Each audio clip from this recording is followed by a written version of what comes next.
My name's Regan. I get 10 a day in expenses from a detective bureau run by a guy named Anthony J. Lyon. They call me the Lion's Eye.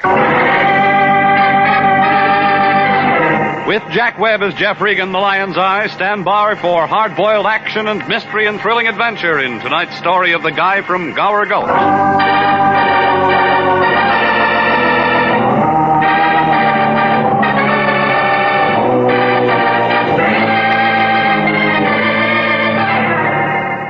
It's a gray building, about the color of moldy bread. It's an apartment house in the middle of Hollywood, and it figures that the guy who built it quit voting when they named the street it sits on, Taft Avenue. My place is furnished with war surplus from the Spanish-American War. Well, it's got a hat rack, and that's where I live, number 308. In back, where you get a view and some fresh air from the alley. One's about as bad as the other. But I got it fixed up kind of nice. Hot plate, coffee pot, an autographed picture of Sally Rand that somebody left there. The only mistake I made was putting in a telephone. It spoils a lot of things. Regan, it's the Lion. Wake up. We got a job. Why don't you sleep at night? Lucky for you, I got insomnia. We go broke. Try Ovaltine. What kind of a job? How should I know? Get your clothes on. What are you doing, reading the want ads? I got a note from a client. You mean you got money? $100 is all. Says he'll match it if we run him an errand. Where to? Santa Ana Canyon? He'll tell you. You know, you got morals like a cash register. Can he write his name? Davy Crockett. He's 50 years old. Well, he's a little old for cowboys and Indians, isn't he? That's his name, Davy Crockett. Well, when's the wagon train pull out? Regan, I don't know how I stand for you. Get over there. Get where? Listen, a guy works pretty hard. Building up a business like I have takes a lot out of him. Well, you got plenty on tap. I just want you to understand, that's all. Money doesn't grow on trees. Now, sometimes you gotta play your hunches. Like George Gallup. This time I got a feeling the guy's okay. He writes like a gentleman, Regan. I want you to treat him like one. But where do I find him? He's in a location can give us a lot of business. Where? The city jail.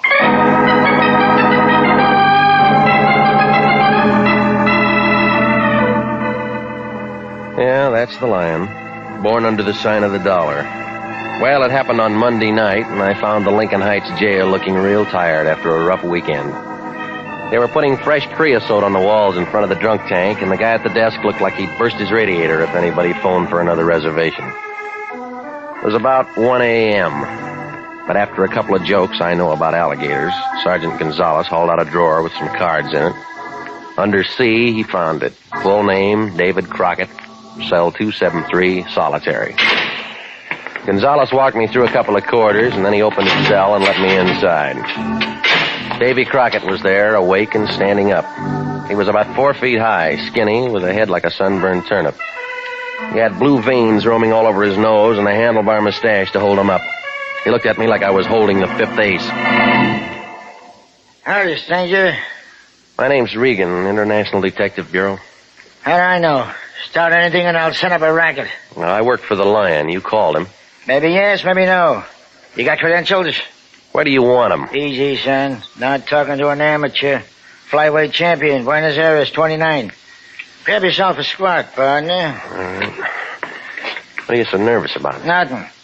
Precautious, that's all. All right, look, let's start at the beginning, shall we? What are you locked up for? Fire plug. Got him in the dangest places in this burg. What'd you do, steal it for your dog? No. Parked my landlady's car alongside it while I ran an errand. You don't get jugged for traffic tickets. There were 2 cops. Looked like a posse. I don't like injustice. All right, resisting arrest, is that all?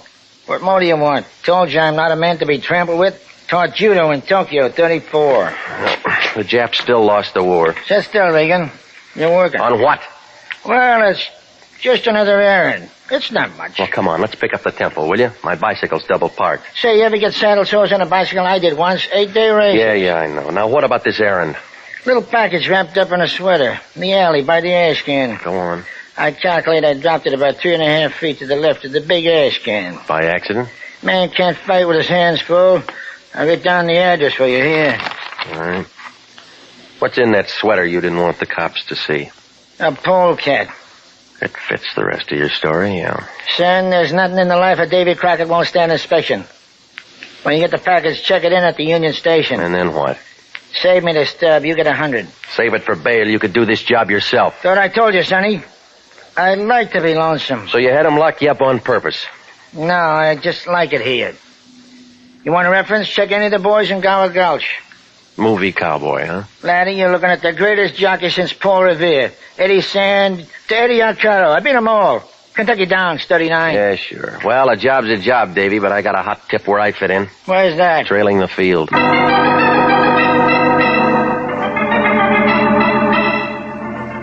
Well, I left the little man running his fingers through an old copy of Variety, and I went out into the street. It was about 3 o'clock, and a truck was throwing some water out and giving the gutter a shampoo. I picked up my car and started out to play retriever. That's when I spotted the blonde tailing me. She was using a 37 Packard, and the top was down. I could see her in the mirror. I could tell she had yellow hair like a rag doll. It took a few fast turns to get rid of her, but then I was solo when I pulled to a stop by the alley off Gower. It was in back of some old movie studios. About then, a drunk came pouring down the street, did a loop around a fire plug at the head of the alley, and sat down. He was the talented kind, and I figured he thought I was Arthur Godfrey. Well, I scrambled over some broken beer bottles looking for the sweater. It finally showed, lying beside a pack of newspaper and some dame's torn petticoat. That's when the drunk lost his tilt and began looking at me. I picked up an old shoe, I wrapped it in a newspaper, and I started out of the alley. The drunk went back to his audition, moving toward me. Marie, the dawn is breaking. Marie, you'll soon be waking. Hiya, friend. Have a drink. That's not my brand. Don't be a mug. A little drink between friends is real nice. We haven't been introduced. My name's Maxwell. What's yours? Slipped my mind. That's the trouble with the whole world. No fellowship.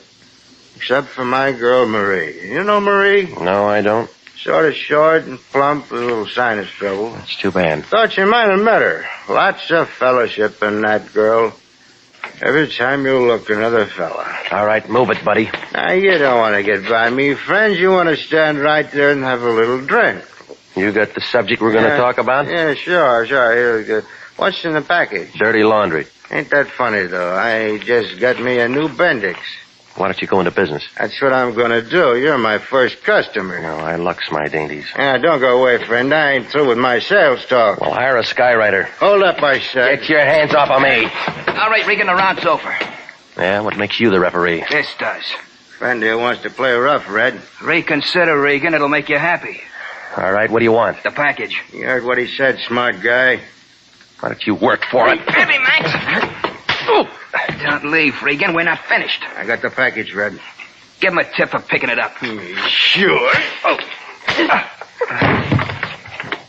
Guess I overpaid him.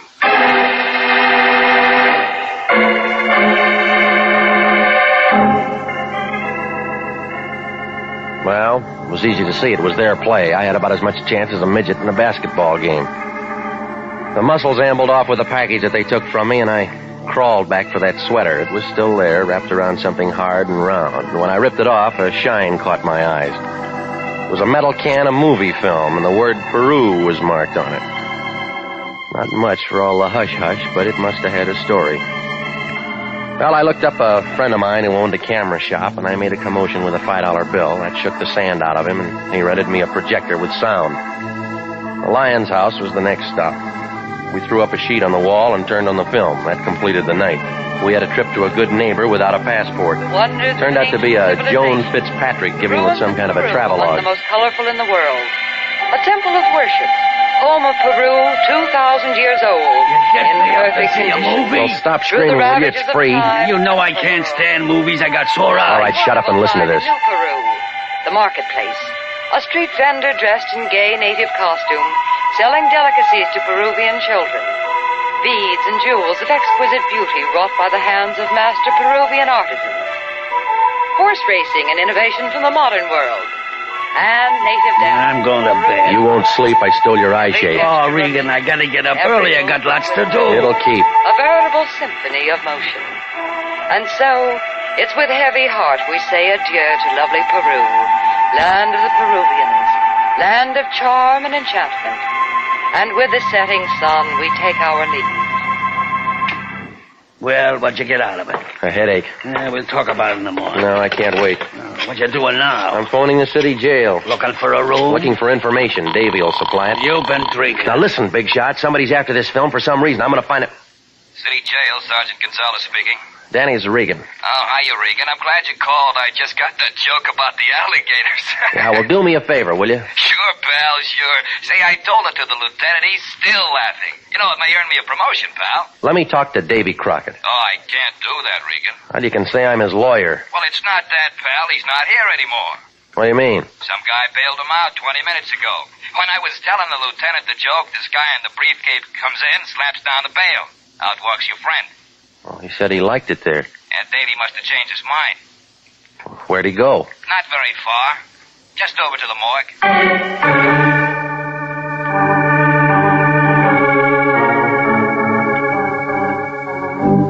Well, the cowboy from Gower Gulch had spun his last yarn. Gonzalez told me that somebody had shot Crockett as soon as he hit the street. Oh, none of this made sense. The phony job, the blonde who tailed me, the fight in the alley, the corny movie.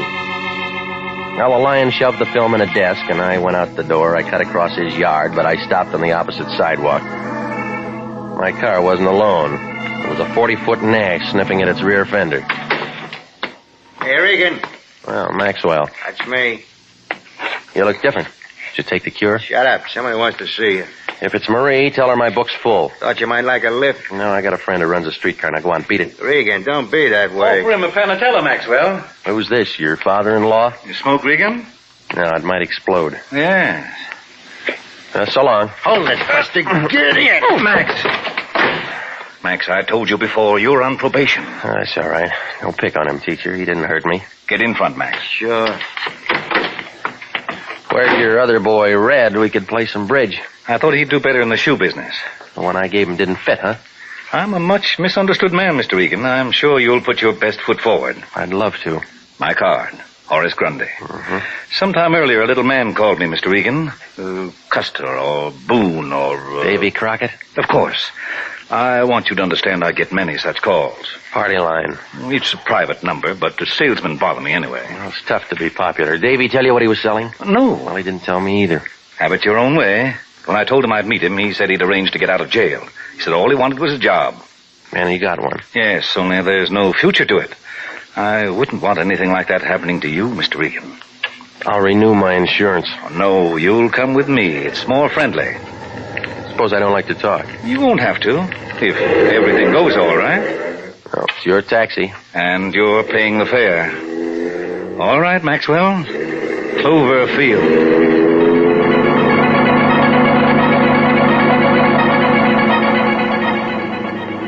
I never knew a guy could say the name of an airport and make it sound like Forest Lawn. Grundy sat in the corner checking the manicure on his fingernails, and Maxwell drove out Olympic. By the time we skidded into Clover, I'd figured absolutely nothing. It was still only 4 a.m., but there was a string of cars parked in the lot. I spotted a 37 Packard Roadster, but I was too busy getting rushed up onto the field to look for the blonde. Besides, the faster we ran, the more excited Grundy got. And then we ran to the hangar, and the reporters hit us. Say, Louis B's pretty sore, huh? No, Louis B. and I are friends. Just his plugs are burned. Let us through, boys. Hey, wait a second. This Julio who's traveling on the plane. They say he wants $250,000. You're going to pay him today? After I see a workout. Come on, Regan, let's go. Yeah, you're a real big man, Grundy. I'm going to be, Regan. El Romano, best rep of any horse in South America. So that's it, huh? Where the ruins come from. What's that? Peru? Oh, sure. Peruvian National Airways gave Julio a special plane. Everything special. Like in the movies. Well, look, suppose you watch him unload. I'll take a back seat here. Oh, no, Regan. This is a big day. I want you to see what... What's the ambulance for? I don't know. Don't look at me. Stick around, Regan. It could be you.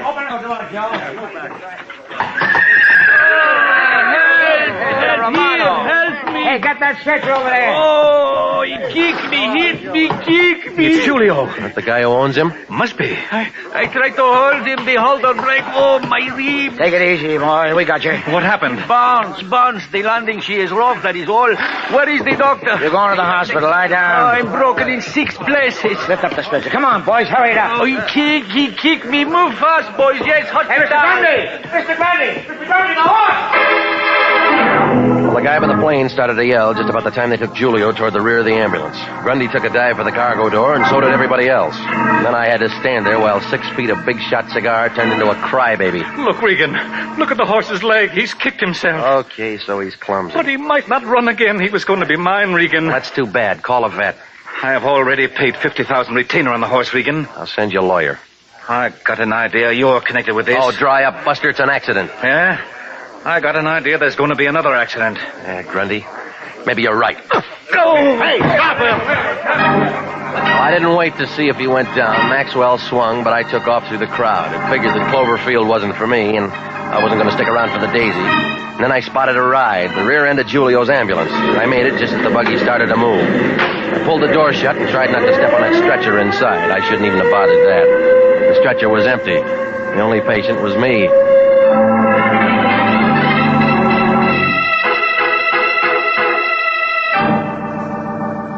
You are listening to the story of the guy from Gower Gulch. Tonight's adventure with Jeff Regan, investigator.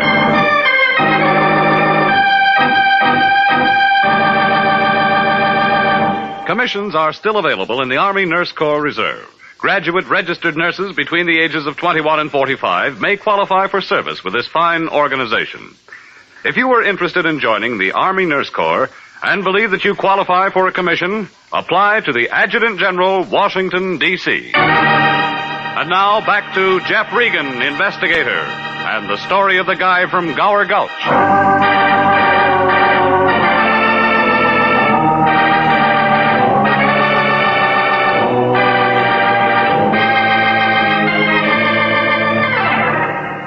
Well, things were beginning to move like a hula dancer with a hot foot.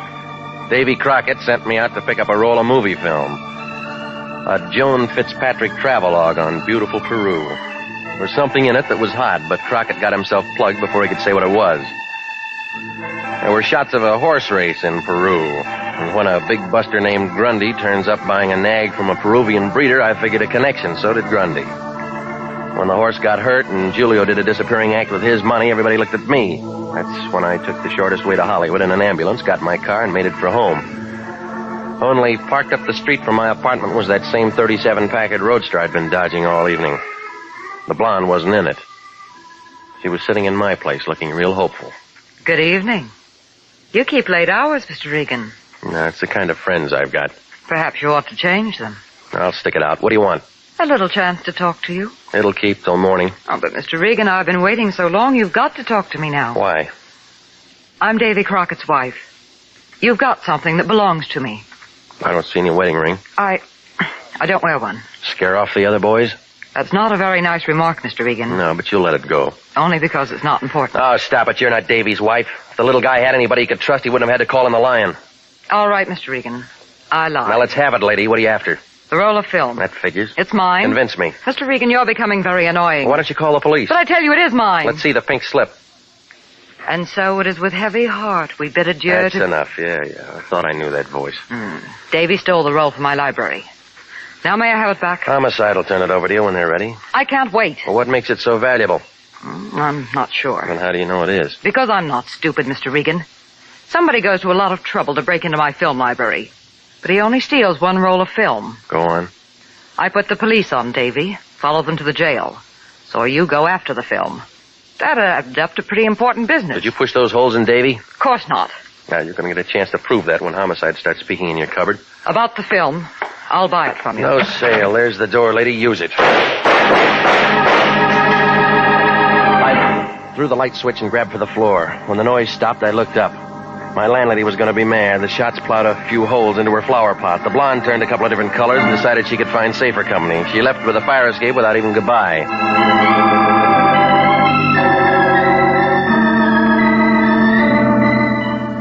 Well, I headed for the Lions.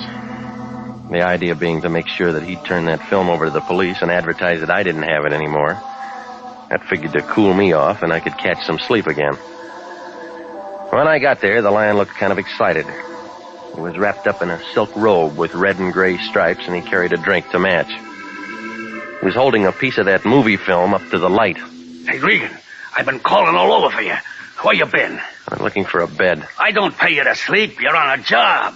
Now, I've been thinking since you left. We're handling this wrong. Yeah, now that's what I figure. Get on the phone. What for? To tell Homicide you got a package for him. You're turning over that film right now. Easy, Regan. You heard me, Big Shot. I'm tired of playing the fall guy. Now, Regan, you don't know what you're saying. I've been running over the section on that Peruvian horse race. And you know what? You picked the winner. And we're going to collect. Who's making book? The insurance company. Well, come on, clear it up. Look at this clip. Yeah, Well, what do you see? What do you see? looks like a horse. But look at him. He's way out in front. El Romano. Yeah, maybe. Now, here's the way I add it up. This film tells a story, or everybody wouldn't be grubbing around for it. Well, now that takes a big brain. So somebody's engineering a phony. Who? That's what you're going to find out. But I'll tell you one thing. That nag's insured by Banner Trust, and they pay off big if we can turn up the swindle. All right, give me that picture. Where you going? Over to Grundy's to check the horse. Now you're talking, Regan. You dig that out and we'll be eating squab. Yeah. And if you don't, you'll be collecting your unemployment insurance. Well, the payoff's about the same.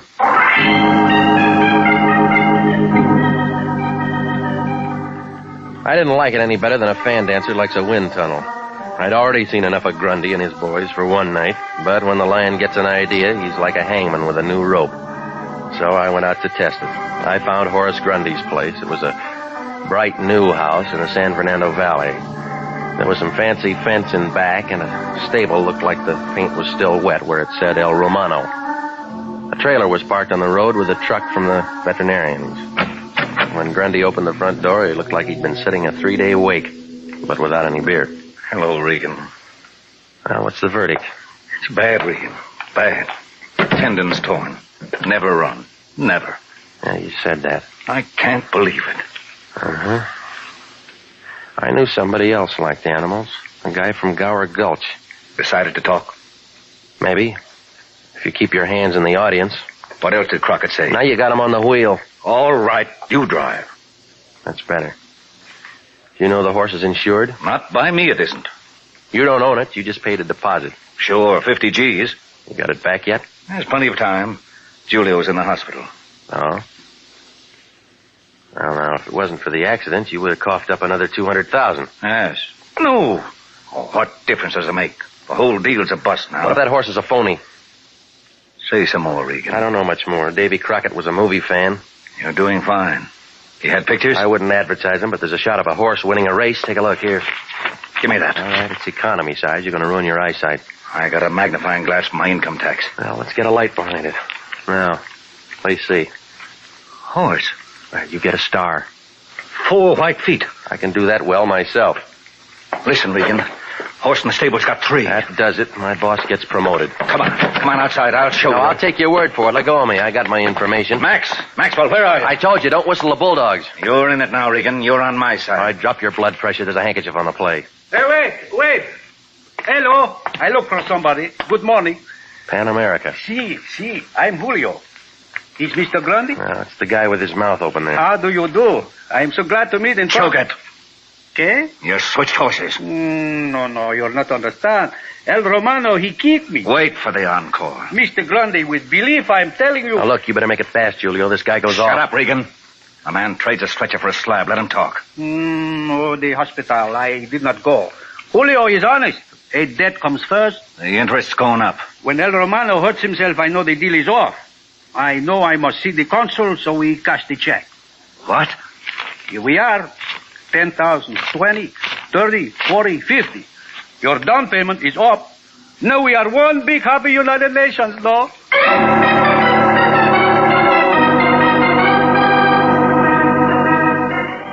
Well, that's what happened.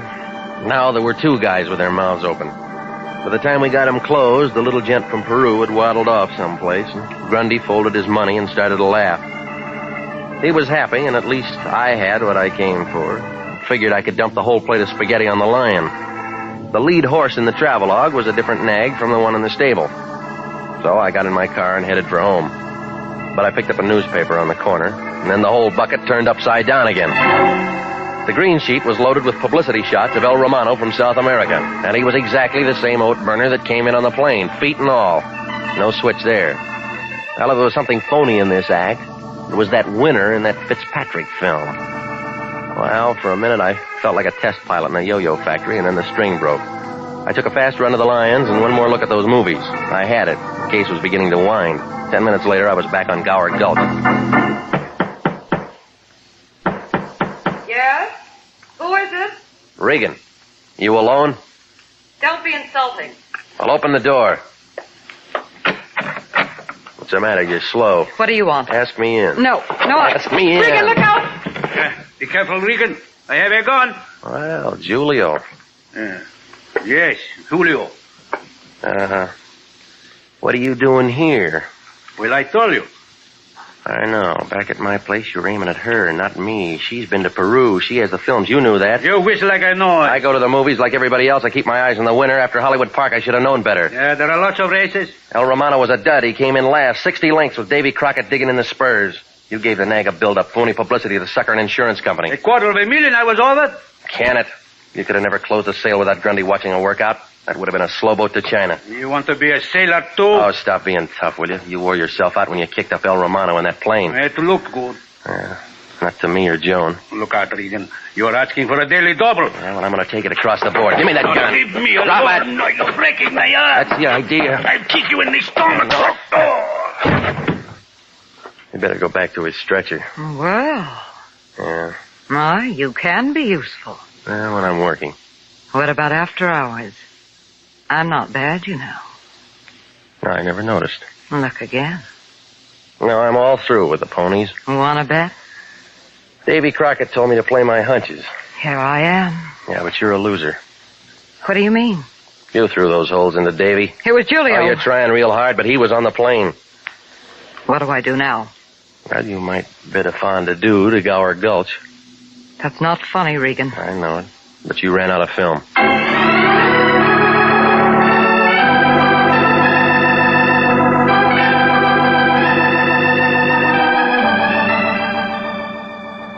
Well, the whole thing blew up like a hoop skirt in a high wind. Julio had a real good thing until he ran into the little man with a good memory and a dame with a fast trigger finger. Her blackmail pitch was already set up, but Davy figured to queer it, so she had to knock him off. Well, the hospital boys came after Julio, and homicide dated Joan, the travel queen. The Lion was pretty excited about the way things worked out. He figured that the insurance company would come across with some green stuff for exposing a fraud. They did. That was the color of the season pass they gave him to the Burton Holmes travel lectures.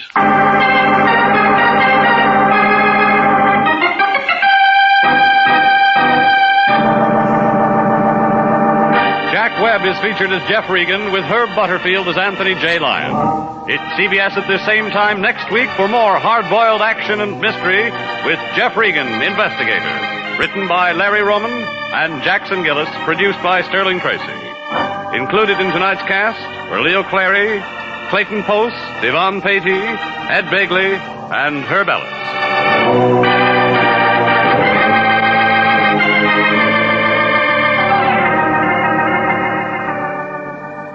29,000 nurses are needed to join the new Army Nurse Corps Officers Reserve.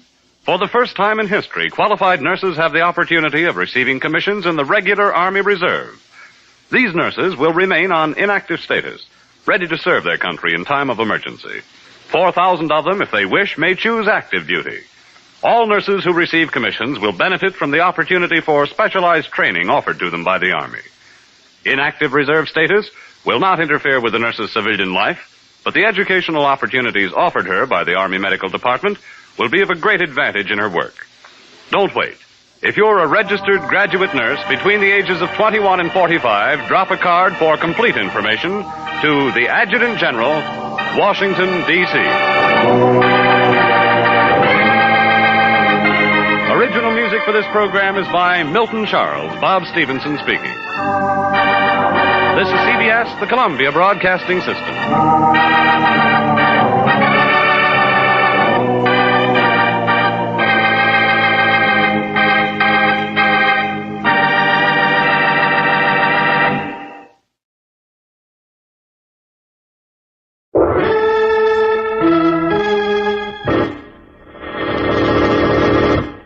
From New York City, the makers of Clipper Craft Clothes for Men and 1,036 leading retail stores from coast to coast present the world's most famous detective, Sherlock Holmes.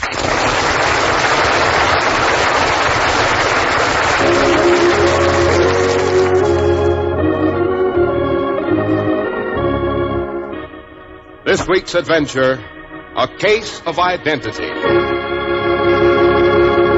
Well, here we are as usual, about to pay our weekly respects to our favorite raconteur, the good Dr. Watson. What about tonight's story, Doctor? Tonight I have prepared a little challenge for you and our radio friends. Yes, the story I'm going to tell is one of Holmes' more mental adventures. It has its bizarre moments, of course, but still, all in all, its solution is fairly obvious. As you know, Holmes was the world's greatest master of the science of deduction. As a matter of fact, he unraveled this particular problem without moving from his armchair. I wonder how many of our listeners have learned enough of Holmes' methods to do the same. Well, I think I can make a fair stab at it, Doctor, if the clues aren't too involved, that is. Oh, no. All the clues are right out in plain sight, Mr. Harris. All you have to do is listen for them and make your own deductions. Oh, but before we become too involved with hidden clues, hadn't we better discuss a few clues to the secret of good grooming without straining the pocketbook? Good idea, Doctor. If you need a fine new suit for business or a good-looking sport jacket for weekend wear and really want your dollars to do double duty, here's how. Insist on Clipper Craft clothes. Famous for stretching your dollars, for giving you positively amazing value, is the fine local independent store in your community that sells Clipper Craft. Despite rising costs of materials and manufacturing, you can still buy long-wearing, beautifully tailored Clippercraft suits for only $40 to $47.50. Luxurious tropical worsteds for only $33.75 to $40, and smart sport jackets for only $26.50. It's the Clippercraft plan and the Clippercraft plan alone that makes Clippercraft clothes possible at these low prices. Concentrating the buying power of 136 of the nation's finest stores from coast to coast, providing steady year-round operation, reducing manufacturing and distribution costs. And the savings go to you. Simply compare Clippercraft with clothes selling for many dollars more.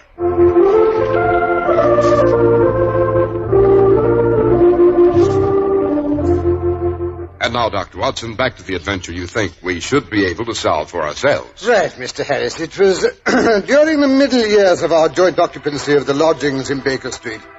Holmes and I sat relaxed in two easy chairs on either side of the living room fire.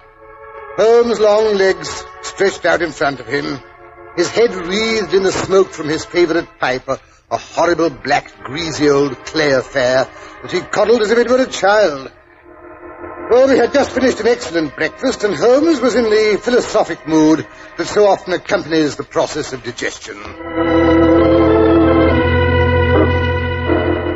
Strange thing, life, eh, Watson? Infinitely stranger than anything the mind of man could invent. Yes, I know that's one of your pet theories, and I dare you to put it to the test. Now, take today's paper. If you can find anything bizarre in that, I'll buy you a new smoking jacket. I don't want a new smoking jacket, Watson, but I'll take up your challenge. Choose any article, any paragraph at all on this page, and I'll guarantee to find something outlandish. Very well. Here, take the very first heading. Husband's cruelty to his wife. Now, there's a half column of print about that, but I know what it's about almost without reading it.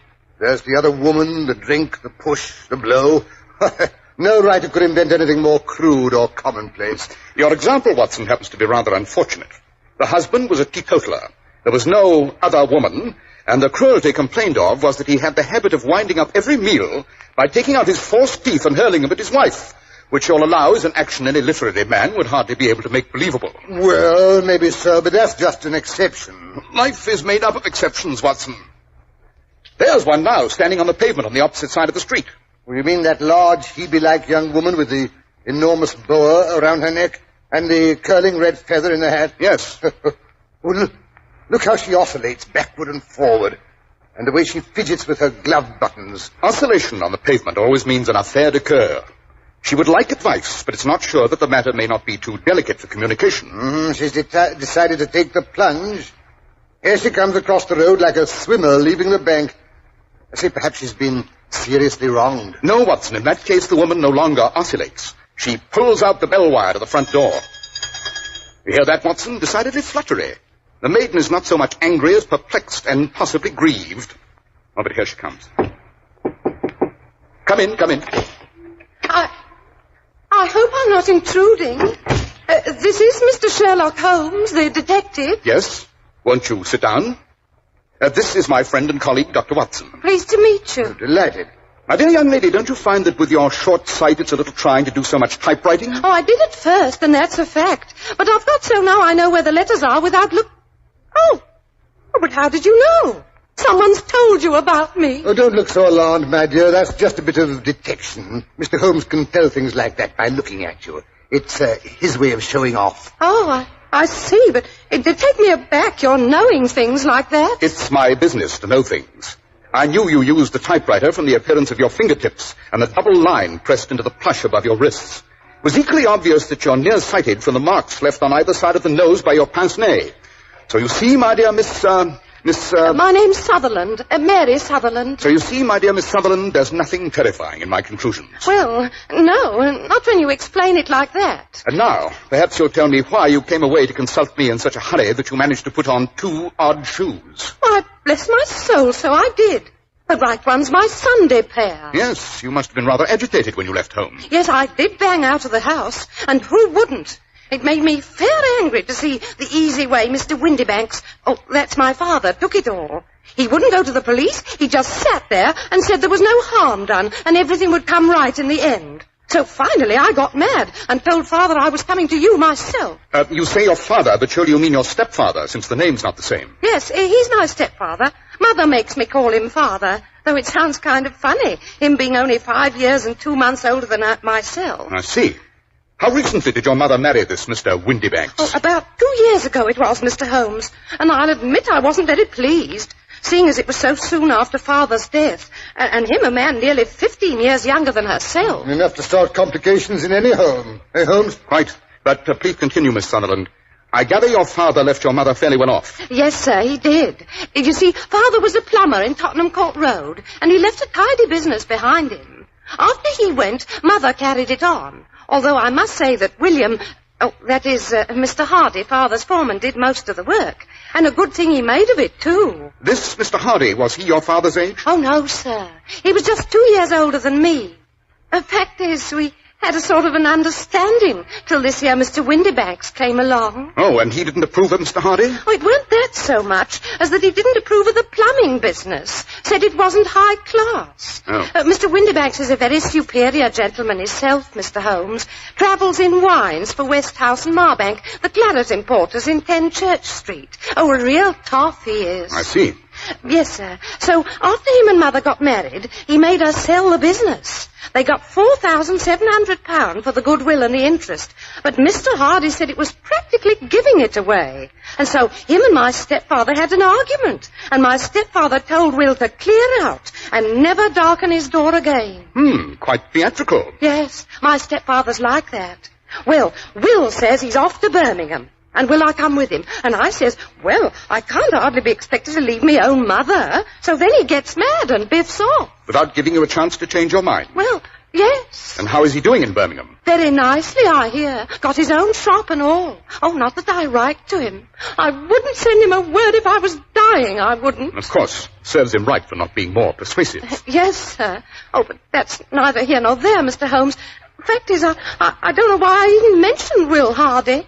Except that I'm so upset in my mind, my tongue kind of wags on by itself. Let's see, where was I? Your mother had just sold the plumbing business for something over 4,000. You inherited part of that, I presume? Oh, no, Mr. Holmes. I've got my own money, outside of the plumbing business, that is. Oh? It was left to me by my Uncle Ned in Auckland. It's in New Zealand stock, paying me 4%. Gives me £100 a year, it does. Then the capital amounts to around £2,500. Yes, sir, but I can't touch that. Just the income. Quite a tidy little amount. I believe a single lady can do very nicely on £60 a year. Oh, I could do on even less than that, Mr. Holmes. I'm a good one at managing things. But so long as I live at home, I don't want to be a burden to them, so I let them have the use of it while I'm staying there. You mean you give the money to Mr. Windybanks? Oh, no, Mr. Holmes. I draws it out every quarter and pays it over to my mother. That's very generous of you, Miss Sutherland. Oh, it's no hardship. I do pretty well with what I earn at typewriting. Makes me quite self-supporting, as you might say. Yes, these independent, modern young women. Soon they'll be competing with men in business. Oh, no, sir. I'm sure I wouldn't presume to be as bold as that. Well, to resume, we find you are a young lady very comfortably fixed. Well, I'm not exactly rich, Mr. Holmes, but I'd give all I have to know what's become of Mr. Hosmer Angel. Hosmer Angel, eh? Quite a romantic name. Oh, yes. And he was romantic, Mr. Holmes. Recited Browning, he did. Sounds quite devoted. Oh, yes, sir, he was. I could swear he was. And now he's gone, too. Disappeared like into thin air. And naturally, I'm anxious about him, being as it's the second time I've been left in the lurch, as you might say. I feel a bit sensitive about it. Of course. Had you quarreled? Oh, no, sir. We was as affectionate as two cooing doves. Mother said it used to make her quite sick to watch us.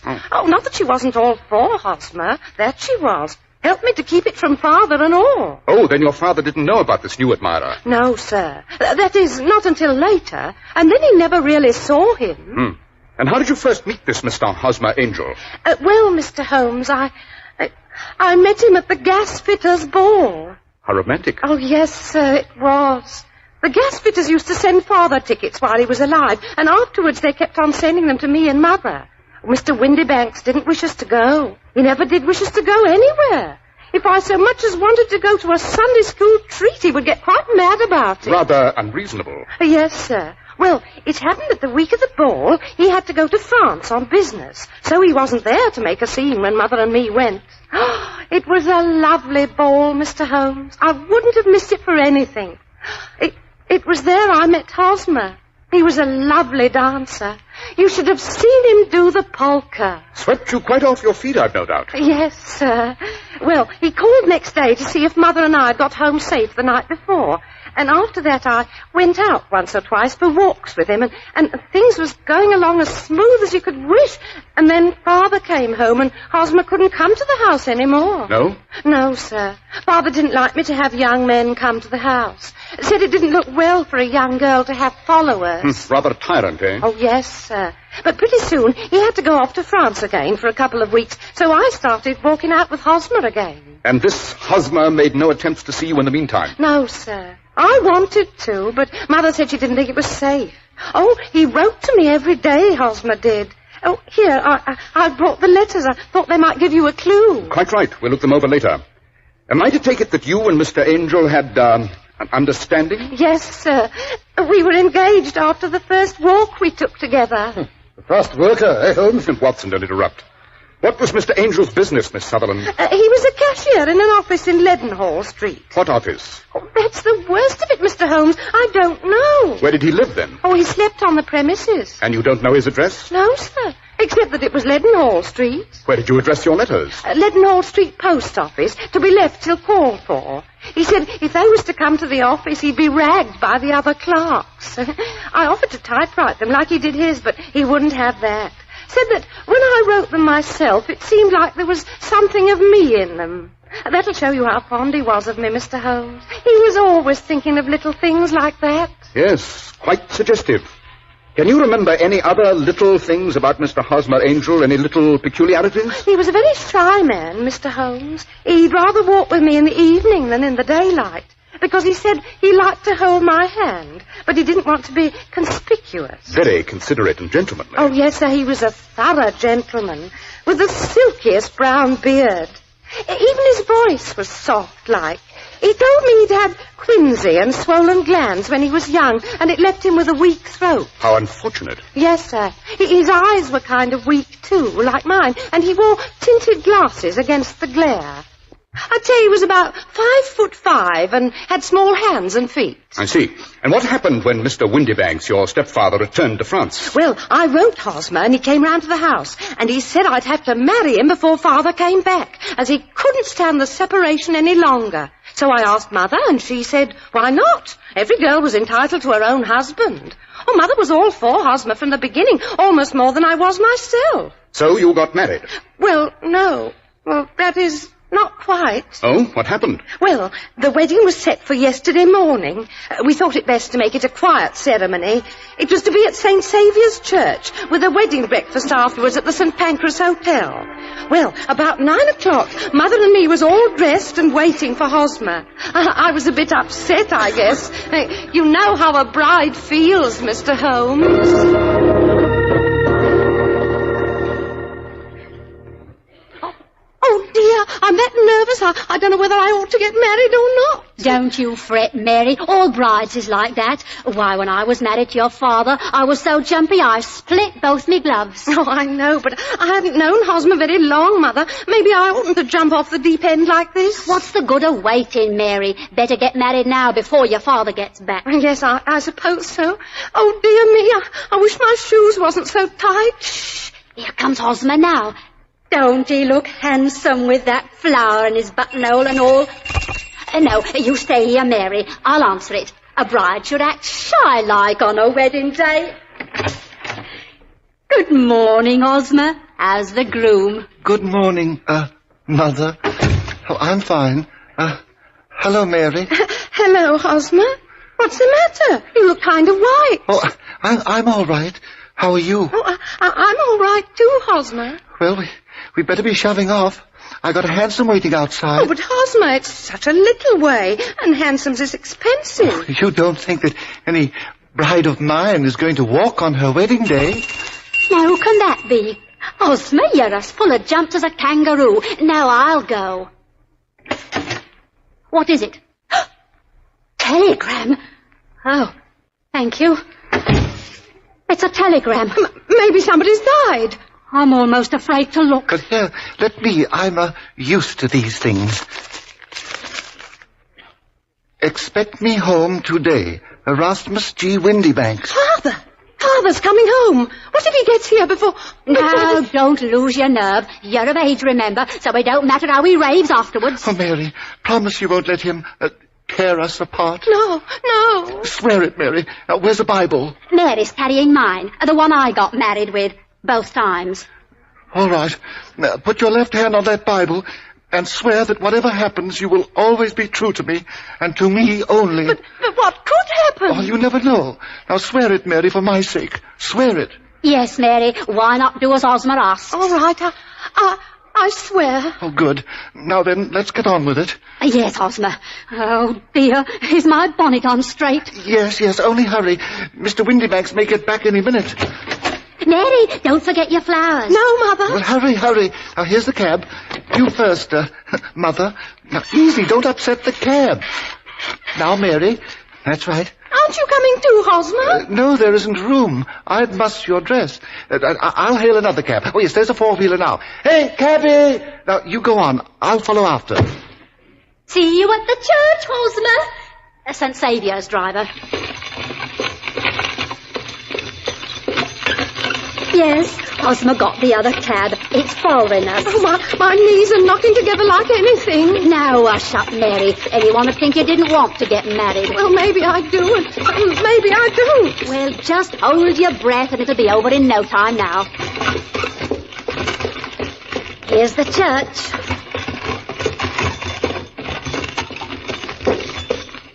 You get out first and mind your dress. That's it. Now help me. Here, not so fast. I'm no blinking acrobat. That's it. Here, cabby. Oh, here comes Hosmer's four-wheeler now.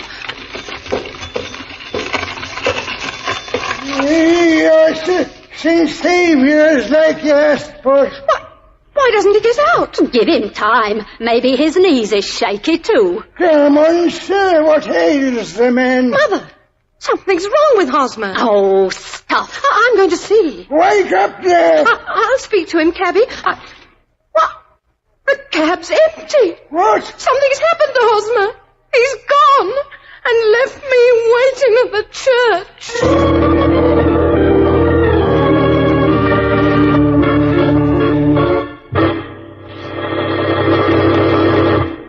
Every day is Value Day when you insist on clothes by Clippercraft. Yes, we have to know our values are really great when we suggest you compare Clippercraft with clothes selling for very much more, which is exactly what we do suggest. Because there's a great big idea behind Clippercraft clothes in the form of the famous Clippercraft plan.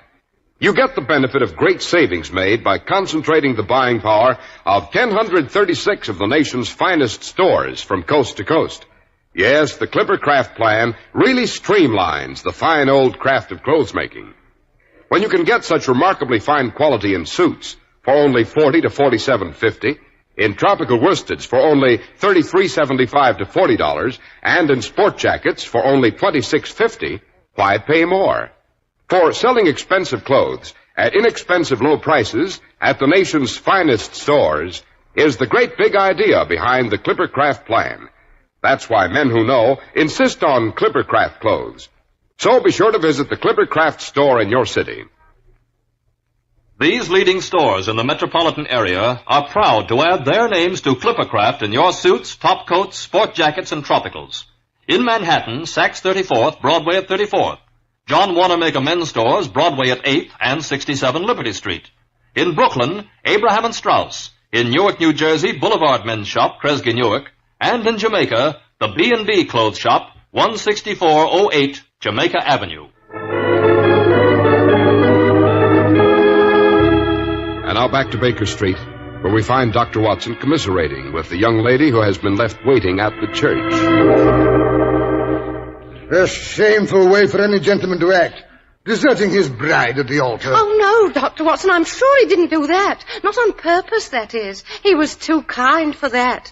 And then there's that pledge I gave him. Oh, you think he foresaw some unforeseen danger, and that's why he made you take the oath? Yes, sir. Have you any notion what it could have been? No, sir. How did your father take it? I presume he found out. Oh, yes, sir. He was quite consoling, really. Remarkable. Oh, it drives me half mad to think of it, Mr. Holmes. It's not as if it was the first time I'd been disappointed. I understand.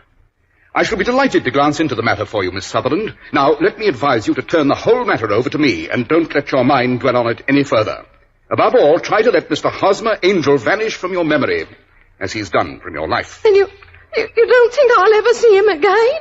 I'm afraid not. Oh, dearie me. You've been very kind, Mr. Holmes, I'm sure. I don't know how to thank you. Not at all, Miss Sutherland. Well, good day, gentlemen. Oh, where's my hanky? Oh, here it is. Oh, dearie me. Another romance blighted.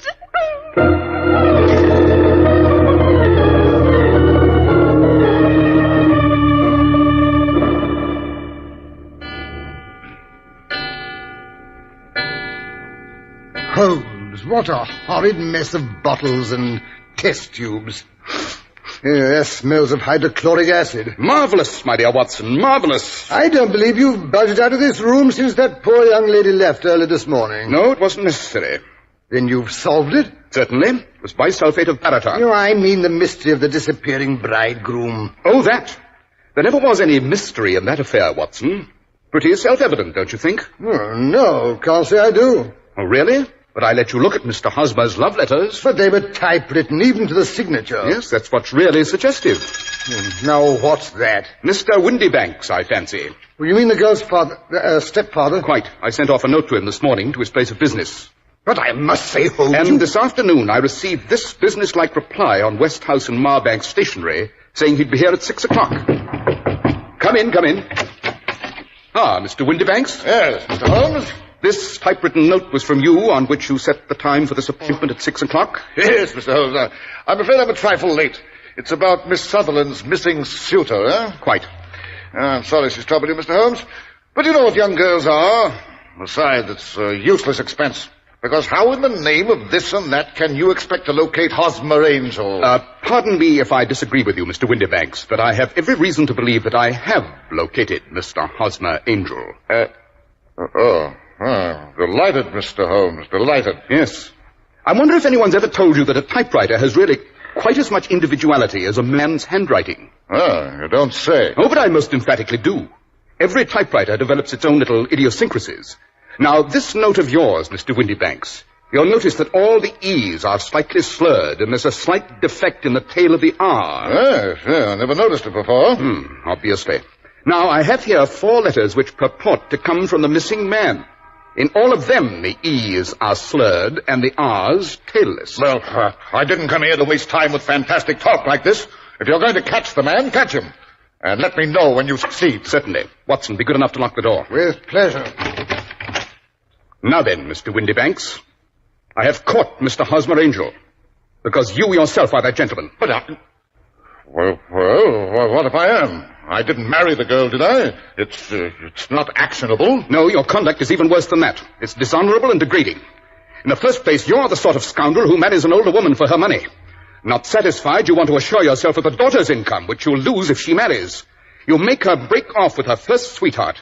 And when you see it's going to be impossible to keep others from falling in love with her, you arrange to do so yourself. Well, it was only a joke at first. I failed to see any humor in it. Well, I didn't know she'd fall for me like that, did I? You made the girl swear she'd be true and wait for you. And then you played the cad and disappeared. Well, maybe so, and maybe not. But I'm not breaking any laws. And as long as you keep that door locked... Quite so. Should you care to call a policeman? There's one in the street below. I'm sure your employer, Mr. Merrill Marbanks, who, by the way, is an old friend of mine, will be very interested in your little joke. Oh, no, Mr. Holmes. You couldn't tell him. I'd lose my job and my social standing. Quite so.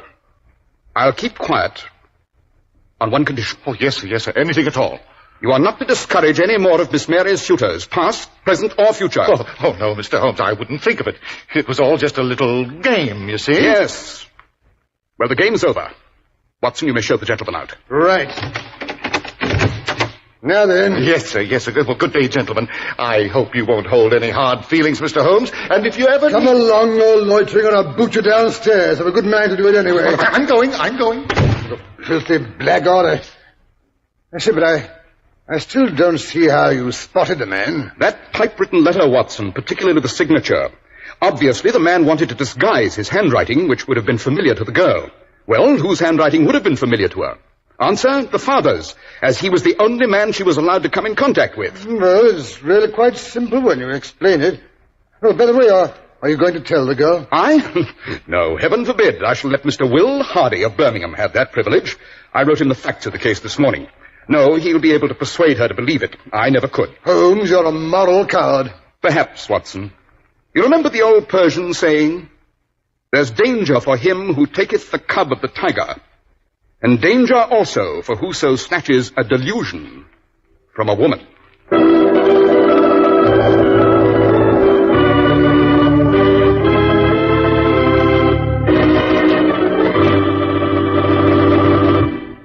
Now then, Mr. Harris, did you guess the solution? Well, when Holmes began to talk about typewriters, I started to have an inkling, Doctor, but before that, I'll admit I was pretty much at sea. Why, Mr. Harris, I'm surprised, and after all my teaching.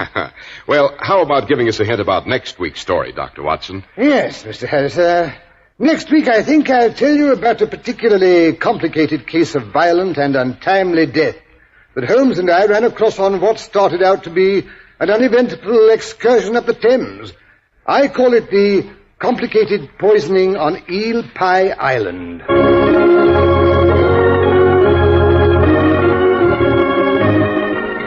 The makers of Clipper Craft Clothes and 1,036 leading stores from coast to coast have brought you another in the new series of broadcasts featuring the world's most famous detective, Sherlock Holmes. Our stories are based upon the character Sherlock Holmes, created by Sir Arthur Conan Doyle. Sherlock Holmes is played by John Stanley, Dr. Watson by Alfred Shirley, and the dramatizations are by Edith Meiser. Sherlock Holmes is produced and directed by Basil Lochran, with special music by Albert Berman. If you don't know your Clippercraft dealer, write Clippercraft, 200 Fifth Avenue, New York City. Be sure to listen next week to Sherlock Holmes in The Complicated Poisoning on Eel Pie Island.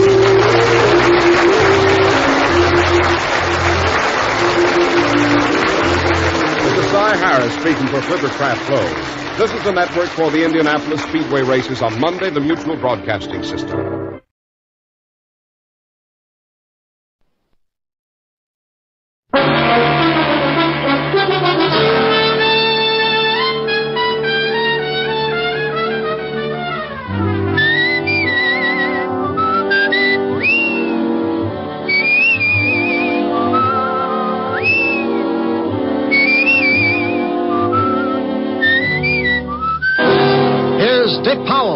Richard Diamond, Private Detective.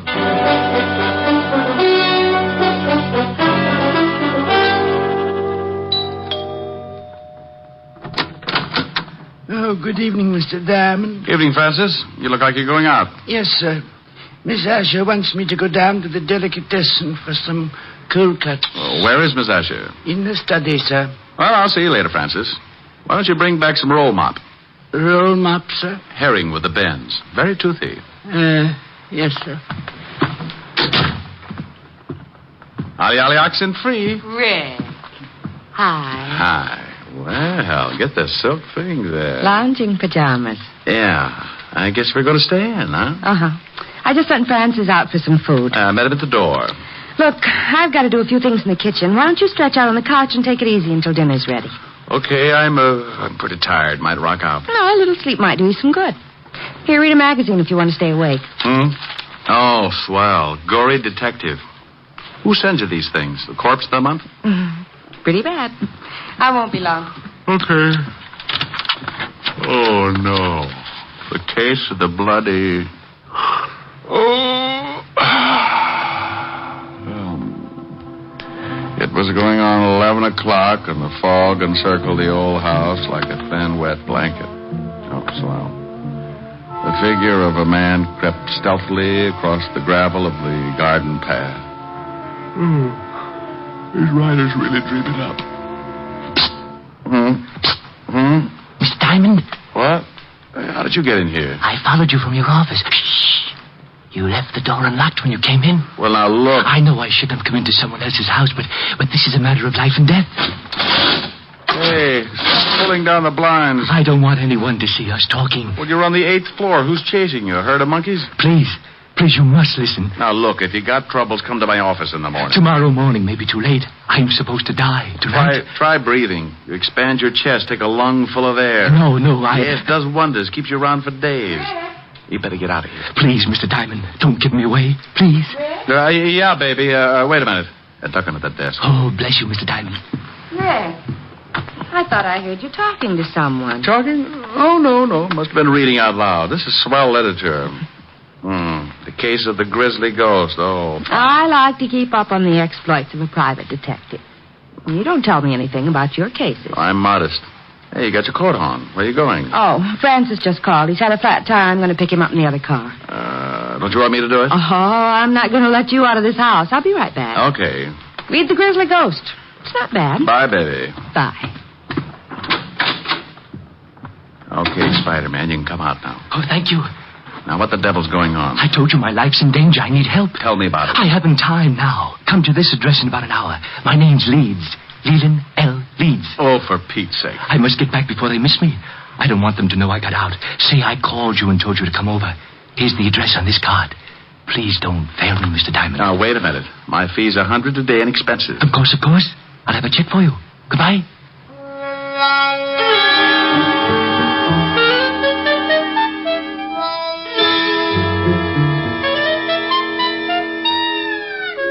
He went out like an undertaker stealing a can of embalming fluid, and I poured myself something just about as strong. Helen would scalp me for leaving, but for some reason, nutty little guys like that interest me. I left Helen the note saying I'd be back later and took off to the address Leland L. Leeds had given me. It was out of town about 10 miles, but after hunting around for a while and running up a good-sized taxi fare, I finally found the house.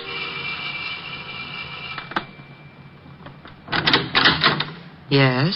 Yes. I got a call from a Mr. Leeds at this address. He asked me to come over. My brother? I don't know.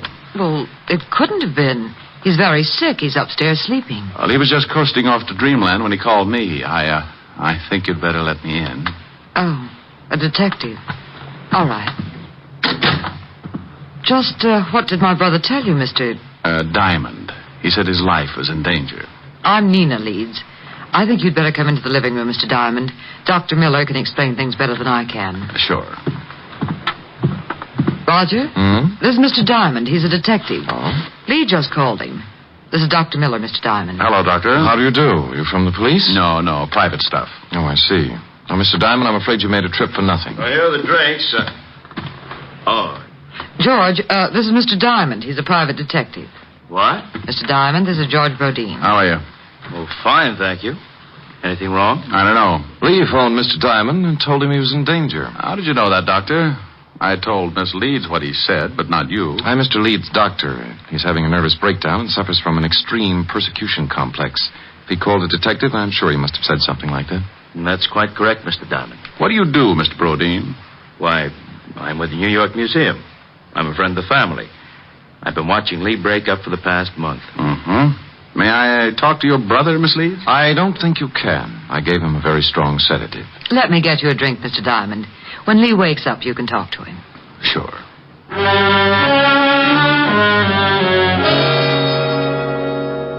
We went into the bar, and she got out a big bottle and 2 glasses. I forgot all about Leland L. Leeds for a while and started concentrating on his lovely sister. It was easy. Champagne? Sure, but I've run out of slippers. I've got a small foot. Might take you a long time to get enough. I drink fast. It's the open toes that bother me. I like the patter. Where'd you come from? Same place you did, lover. Experience Alley. What do people call you after they get to know you better? Oh, different things at different times. For now, you can call me Rick. And later? Oh, you'll think of something easier. It's like that when you haven't got much time to talk. Here's to later, Rick. Yeah.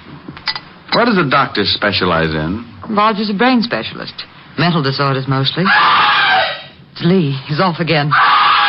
Maybe he's been listening to Sam Spade. Come on. You'd better stay down here, Nina. I'll take care of it. I'm going up. Lee needs me. George, get my bag. It's in the hall. Right. You'd better not come in, Mr. Diamond. I think I'd better. Nina. Lee, what is it? I saw the blood again. Oh, Mr. Diamond, I'm glad you came. Now, calm down, Lee. Everything's going to be all right. Get away from me. He thinks I'm insane. You all do. You want my idol, and you stop at nothing. Now, there's no sense in this much self-indulgence. Here's your bag, Roger. Thanks. What are you going to do? Just give you something to make you sleep. I don't want to sleep. I'll wake up and see the blood again. There's no blood. It's just your imagination. You're overwrought. You think I'm crazy. But I saw it. I tell you, I saw it. Now, this won't hurt. No, I don't want to sleep. Please, Mr. Diamond, help me. Lee, do what Roger tells you for my sake. Come on. The injection should take hold. I'll get up. Just a minute. I won't go to sleep. Lee, please. Then leave Mr. Diamond with me. I want to talk to him. Well, I guess it'll be all right. Don't stay too long, Mr. Diamond. I want him to rest. Okay, Doctor. Remember, he's not at all rational. Come on, Nina. I'll see you downstairs, Mr. Diamond. Hey, what's the idea, Leeds? I'm locking the door. I don't want anyone coming in.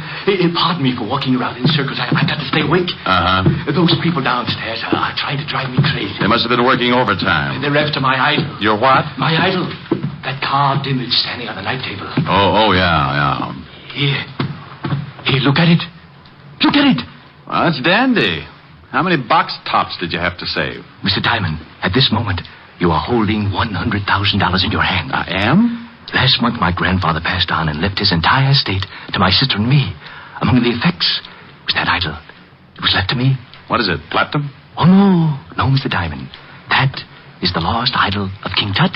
I always wondered what happened to it. Oh, then you know the legend. Well, I'm a little hazy on it. Maybe you'd better bring me up to date. Oh, of course. It was supposed to have been buried with King Tut. However, the story goes that a slave absconded with it before they sealed the tomb. And that makes it worth $100,000? I guess so. You guess. You don't know? I only know what my grandfather told me before he passed on. He told me its value and said there was a curse on it. What does it say? Crime doesn't pay? Well, Mr. Diamond, it seems that on the first night of the new moon, after one has gained possession of the idol, he will die. Next week, Tom Swift and his electric grandmother. You don't believe me? Oh, sure. No, you don't. You're just like the rest. But it may interest you, Mr. Diamond, to know that 1 month after the idol was uncovered and my grandfather gained possession, he died. It was a new moon. How old was he? 74. Oh, well, that couldn't be it. Now, relax and tell me why you came to me. What about your fee? Oh, forget it. You can just buy me a broom to ride around on. Good night, Mr. Leeds. Remember, Mr. Diamond, it's a new moon. You don't have much time. Oh, brother. Did you talk to her, Mr. Diamond? You might call it that. Now do you understand? Your point's well taken, Doctor. What about that hunk of stone? Maybe if you gave him a teddy bear? Oh, the idol he's got is absolutely worthless. His grandfather had the same unusual ideas about it. Is there such an idol? Well, there's a legend, but no one has ever found even the slightest clue that it's a fact. Now, I've examined Lee's idol, and it's certainly not worth any more than the granite it's carved from. Well, I'll be saying good night. I hope he gets better. Can't I get you another drink, Mr. Diamond? You certainly deserve something for your trouble. No, thanks. Goodbye, Doctor, Mr. Rodin. Thanks, Miss Leeds. I wish I could make this up to you. I'll take a rain check. It'll be raining a lot this month. Yeah. Well, good night, Miss Leeds. Good night.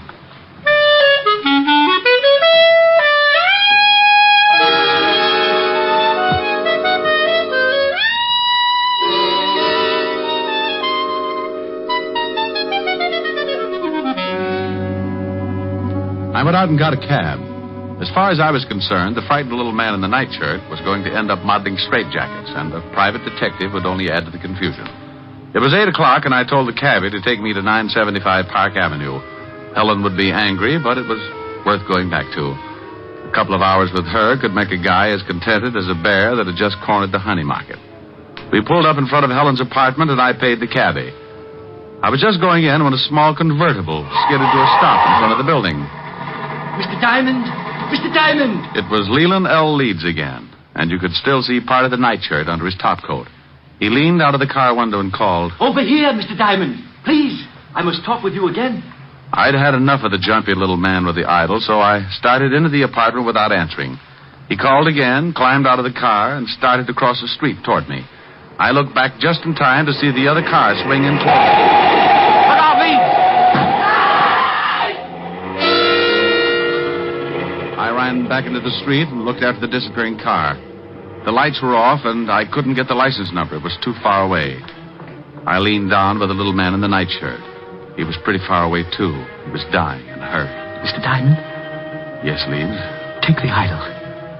When you left, I found out why it was worth all that money. They didn't want me to tell you, so they followed me and ran me down. It's in my coat pocket.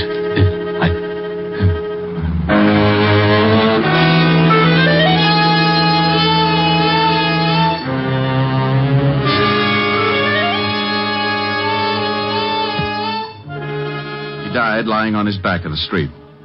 Several people were coming out of the building, so I reached into his pocket and pulled out a chamois bag. I guess the idol was inside, so I put it in my coat and went in to call the police. Oh, Mr. Diamond. Miss Asher's been worried. Hello, Francis. Tell her I'm back and let me use the phone. Certainly, sir. She's upstairs. Is something wrong, sir? You look worried. The man got hit by a car. I've got to call the police. Oh, my goodness. Is he hurt badly? Bad enough to get buried. Oh, my goodness. Homicide, Sergeant Otis. Otis, let me talk to the lieutenant. Is this Diamond? No, it's the Beaver boys. Now put the lieutenant on the phone. And what do you do with all those tired jokes? You can't keep using them. I give them away to idiots. Want to start a collection? No. Lieutenant Levinson. Walt, this is Diamond. I got a body for you. I go off duty in 20 minutes. Call back then. Lying out in front of Helen's apartment, 975 Park. Rick, my stomach is bothering me. Why can't you be a good boy and stay out of trouble? Take some soda and get over here. Take some soda? Every time you call, I end up taking enough to give an elephant the hiccups. Well, you're a fine one. Oh, I'm sorry, Rick. I didn't know you were on the phone. Wait a minute, Walt. Hello, baby. I'm talking to the lieutenant. Aren't you afraid you'll catch cold in that thing? I'm mad at you. Oh, you're cute. Hey, what's going on? Just Helen. If you could see her, your ulcers would start popping like chestnuts. Say hello. The law sends you his greetings. Hello to the law. She says... I know, I heard it. Now, what about the stiff? His name's Leland L. Leeds. He got belted by a car. It was too far away to get the number. What makes you think it's a job for homicide? Get over here and Helen will give you the story. I've got some work to do. But wait a minute, Rick. Oh, you're getting lazy. What's the matter? Don't you want to find out things for yourself? Rick, what happened? Francis told me some man got hit by a car. Right on your doorstep. Oh. Let's go into the other room, baby. I'll tell you all about it.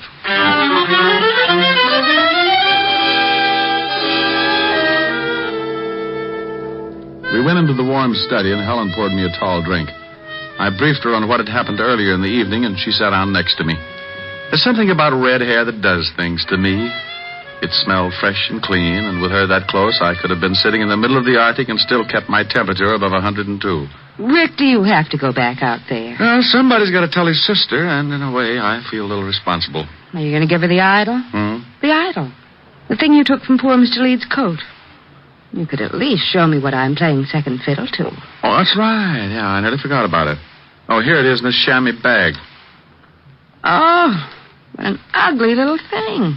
And that's supposed to be worth all that money? Oh, that was what Leeds, Hey, something's missing. Yeah, one of the eyes. Must have come loose when the car hit him. Probably in the bag. Yeah, there it is. Rick! Yeah. It was painted over. You'd never guess it unless you pried it loose. Why, it's as big as a marble. Is it real? Well, you've got enough of them around, you tell me. It is. Rick, I think it's a pigeon blood. Why, it's worth a fortune. What are you doing? I'm scratching the other one. Well, Mr. Leeds wasn't so squirrely after all. This is ridiculous. You only read about things like this. 2 pigeon blood rubies. No wonder he thought it was worth $100,000. He said he found out tonight. He must have been scratching at them. Oh, then it wasn't just a hit and run. I don't know. Baby, I don't want to get hung up with a lot of explanation to Walt. Rick, what are you doing? Taking the other eye out. There. Now here. Hang on to these and don't let them get out of your little hot hand. When Walt gets up here, tell him what I've told you. Well, will you be back? An hour ago, I laughed at a little guy when he told me he was going to die. He said it was a full moon and he had a curse on him. I'm still a skeptic, but I'm a new boy when it comes to voodoo. I've got to hurry over there before the whole bunch of them turn into bats.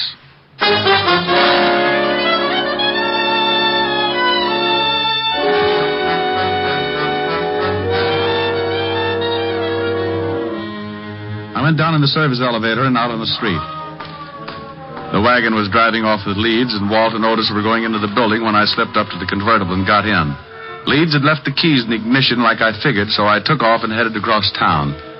20 minutes later, on a lonely stretch of road, I started counting suspects. All 3 of them could be in on it. Dr. Miller, who said Leeds was insane. George Brodeen, the man from the museum who said the idol was worthless. And that lovely sister. I didn't notice the car pulling up behind me until it was too late. It was doing a good 70, and as it swung around to pass me, the guy at the wheel cut in sharp and hit me broadside. Hey, look out!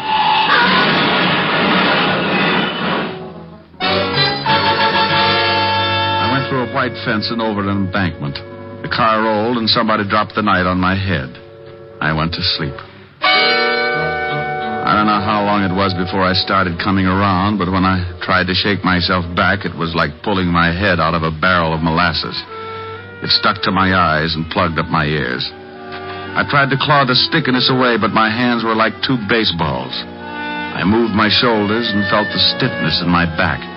It spread out to my hands and down to my feet. I opened my mouth and took in a lot of air. I finally made it.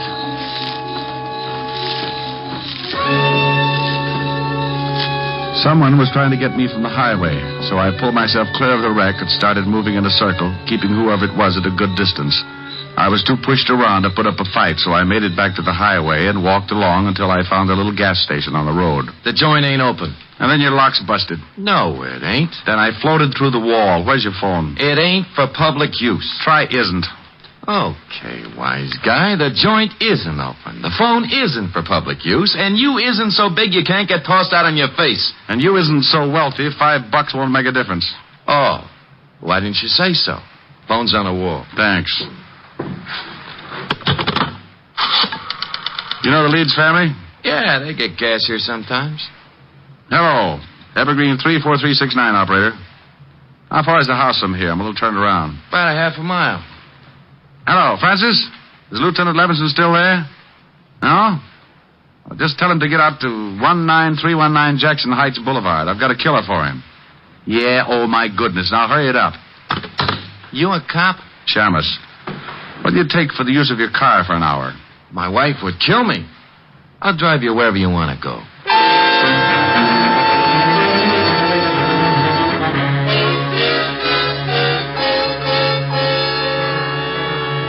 He gave me a lift in his old sedan, and 10 minutes later I was ringing the doorbell to the Leeds house.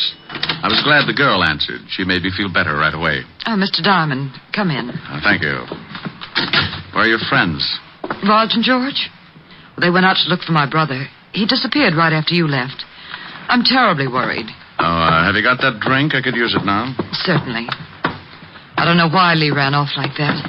He shouldn't have been driving in his condition. Were Roger and George together when they left to look for Lee? No, they took separate cars. Why? Has something happened, Mr. Diamond? Have you heard from my brother? I guess I'd better give it to you straight. Your brother's dead, Miss Leeds. I'm sorry. Dead? Oh, no.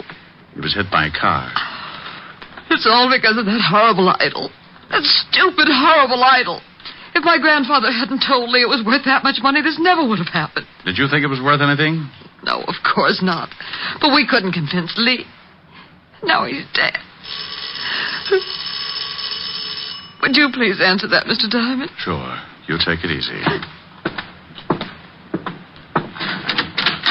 Nina, Oh, what are you doing here, Diamond? Did you find Lee? Why, no, I didn't. I've gone to every place I thought he could possibly be. I even looked up your address, went over there, but the building was closed. You better go in and see Miss Leeds, Doc. She's pretty upset. Upset? Nina, what's wrong? Oh, Raj, it's Lee. He's been killed. What? That's right. But how did it happen? Bingo. I'll tell you as soon as I let Mr. Brodeen in. There, Nina. Just let yourself on. Come in, Mr. Brodeen. Well, Mr. Diamond, what are you doing here? I think I'd better have a sign made. The doctor and Miss Leeds are in the living room. Has something happened? Mr. Leeds is dead. What? This is the most surprised household I've ever run into. Roger, is this true? I guess so. Oh, I'm terribly sorry, Nina. Is there anything I can do?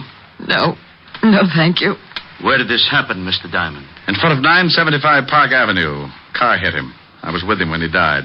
Oh, this is terrible. I thought at first it was an accident, but I'm not sure. What do you mean? When I left to come out here, someone ran me off the road, nearly killed me. Who would want to kill Lee and then try to kill you? Probably a coincidence. Certainly. Probably just a drunk. Could have been. Lee gave me this before he died. A chamois bag. What's in it? The idol. Oh, that awful thing. What do you want done with it, Miss Leeds? I don't care. Just get it out of this house. What are you going to do? I don't know. You want the thing, Doctor? Why, what for? That's a good question. How about you, Brodeen? You want it? Oh, well, what would I want a worthless piece of stone for? Well, as long as no one wants it, may I use this fire poker, Miss Leeds? What are you going to do with it? The idol is worthless. It's caused a lot of trouble for you and your family. I'm going to break it up. No, give me that, George. Well, Brodeen, you're sure getting grabby. All right, now all of you stay right where you are. Well, for a museum collector, that's a pretty modern gun. Yes, and I know how to use it. George! This is the hokiest case I've ever been on. Even the dialogue's bad. I suppose you think you're pretty clever making me show my hand like that. I read Gory Detective. I found that the idol was really worth all that money, but I had to make the killer tip himself. You did. Mr. Diamond, do you mean my brother was really right all along? In a way, yes. He believed what his grandfather had told him. But it wasn't until tonight when he scratched one of the eyes of the idol that he knew for sure. Scratched one of the eyes? That's right. Pigeon blood rubies, painted over.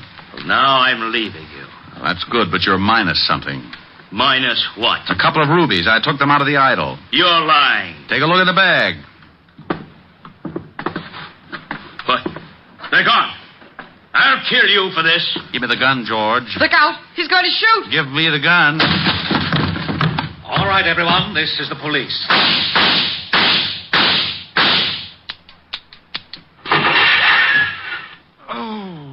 You killed Mr. Diamond. He shot Diamond, all right, Lieutenant. Put the bracelets on him, Otis. Sure. Come here, you. Not him. Put him on Diamond for disturbing the peace. In the middle on the other guy. No. Sure thing. How do you like that, wise guy? Oh, no. Rick? Oh, I'm dying. Ricky? Oh. Rick, wake up. All right, George. Drop the gun. Rick, you've been dreaming. Oh, Helen. Oh, you were having a big, fat nightmare. I came down from upstairs and you were asleep on the couch with Gory Detective. Oh, well, I started reading some story and I got mixed up with Egyptian idols and the rubies. I got shot. That's the case of the ruby eyes. That was the craziest dream. I solved the crime and got shot 6 times for my trouble. Oh, Lieutenant Levinson and Otis came in and arrested me for disturbing the peace. After you were shot 6 times? Yeah. Otis loved it. That wasn't in the magazine. I worked out my own ending. Move in. That's pretty. What are the lyrics? Well, An awful lot of them. Sing them. Okay. I'm sitting high on a hilltop. Oh, I remember that. Tossing all my troubles to the moon. It's from Thanks a Million. Where the breeze seems to say, don't you worry. With Alice Faye. Things are bound to pick up pretty soon. Here, neath the sky on the hilltop, seems to me the world is all in tune. I forget all the bustle and hurry, tossing all my troubles to the moon. I know someone will love me, and everything will be just grand. Just so the stars up above me continue doing business at the same old stand. It's mighty sweet in the evening when I've had a busy afternoon, sitting high, high, high on a hilltop, tossing all my troubles to the moon. Sing it again, Rick. I'm sitting high on a hill. Oh, Rick, the grouse. Yeah, listen to that. Where the breeze seems to say, don't you Hey. worry. How do you like that, wise guy? Oh, that's really awful. Yeah, well, maybe you know how I feel when you open that big bazoo of yours. You mean I sound like you do? Look, Diamond, what do you think the rats keep jumping out of my window for? Well, maybe if you had some plastic surgery. And your crummy jokes are as bad as your crummy singing. So please, save the world from a horrible fate and cut your throat or something. Oh, yeah? Well, let me tell you, old boy. I'm sitting high on a hilltop, tossing all my troubles. Hey, you! Shut up! We want to hear Diamond. Yeah, shut your big bazoo. Yeah, shut up! What's that? You heard us. We want to hear Mr. Diamond. No. Rick. Yeah, my dear public.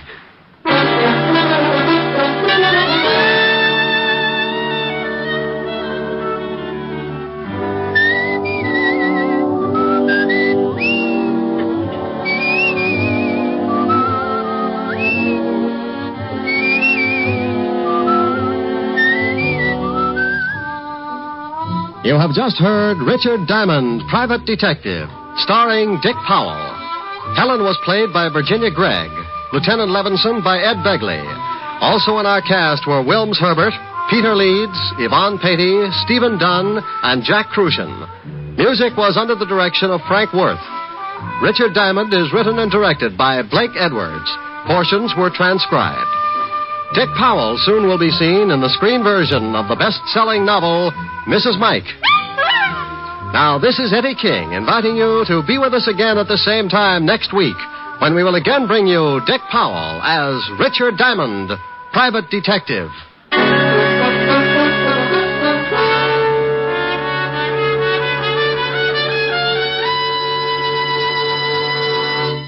What's on NBC tomorrow? Detective story fans will want to hear Madeline Carroll and Basil Rathbone in the detective melodrama The Amazing Dr. Clitterhouse, tomorrow on Theater Guild on the Air. And for more detecting, listen tomorrow for The Adventures of Sam Spade. He'll present his most humorous caper of the season. Yes, you'll enjoy both Theater Guild and Sam Spade tomorrow on NBC.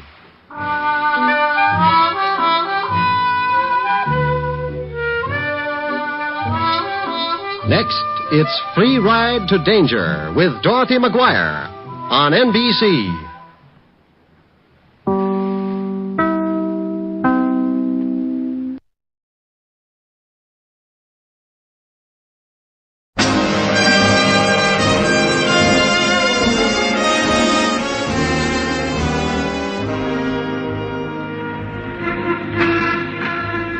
Broadway's My Beat, from Times Square to Columbus Circle, the gaudiest, the most violent, the lonesomest mile in the world.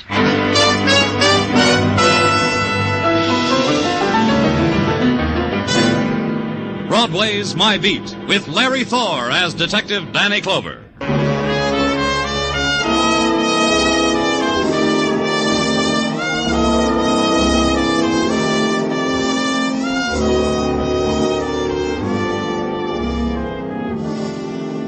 The carnival scream rises high on Broadway, carried high on plumes of neon light, and its shape is of many things. The metallic anguish of a trumpet shriek, the futile beating against closed doors, the laughter, bargained for, bought, paid for under the winking girl in the spectacular. Broadway's scream rises, shatters into fragments of glitter, prowls through the city, and finally touches you. Wherever you are, it touches you.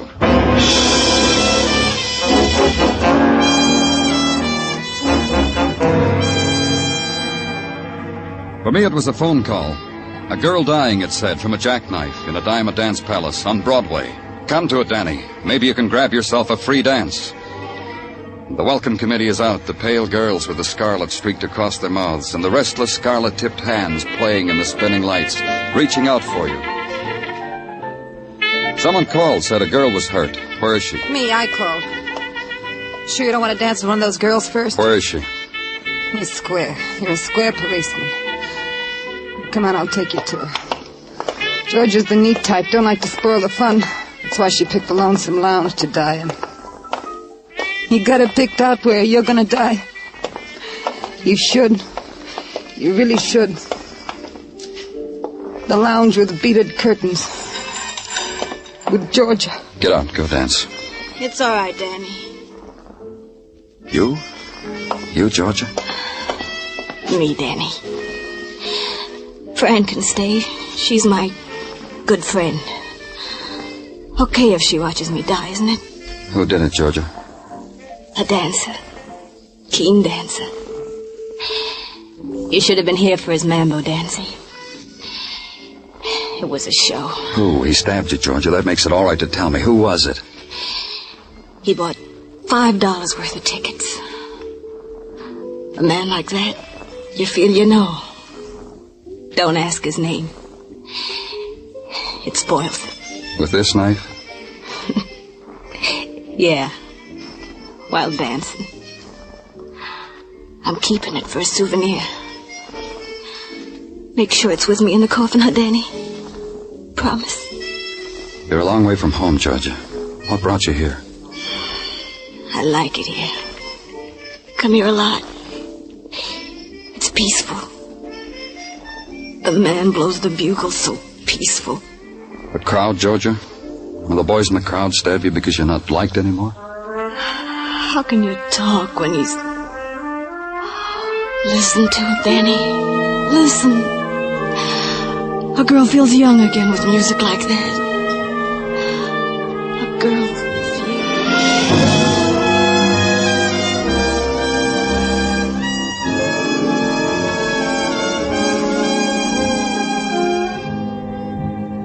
After that, the place got cluttered up. People started to come into the lounge. Policemen with notebooks. A woman in a tweed suit with a press card in her hat band. A couple of men with a stretcher. The only thing the doctor picked up on his stethoscope was a trumpet blowing what is called the blues. Because there was no heartbeat from Georgia Gray. Because she was dead. Find out why.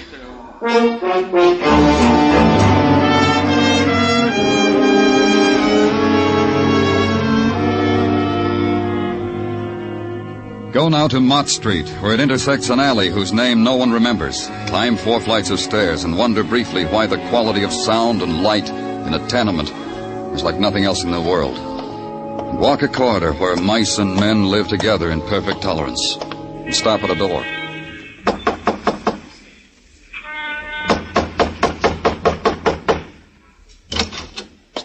Stand in the light a little bit more so I'll know who's... It's Danny Clover, Benny. You coming to check? I'm okay. May I come in? Sure. Yeah, I'm okay, Danny. I'm okay. Except for the stomach. It hurts when I press it. You've been behaving yourself, Benny? Well, since I got out of the hospital, sure. I'm beading now. He taught me to make things out of beads when I was resting in a ward. Belt buckles and ladies' accessories. You know why I came here, don't you? I ain't a stool pigeon no more, Danny. I got cured of that, too. I'm a beater now. Who killed Georgia Gray? I'm a beater. How long since you checked in with your parole officer, Benny? Oh, Danny. What about Georgia? You know as much as me. Georgia was close to Nicky Gammon. You know that. Bought his shirts from him. Ran down to the drugstore for him. What's the word on Nicky? The crowd ain't happy with him, Danny. Oh, Danny, leave me alone. I got an order from a lady down the hall for a love bracelet.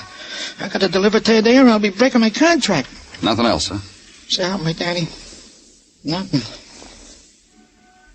Where's Nicky Gannon? I'm a beater now.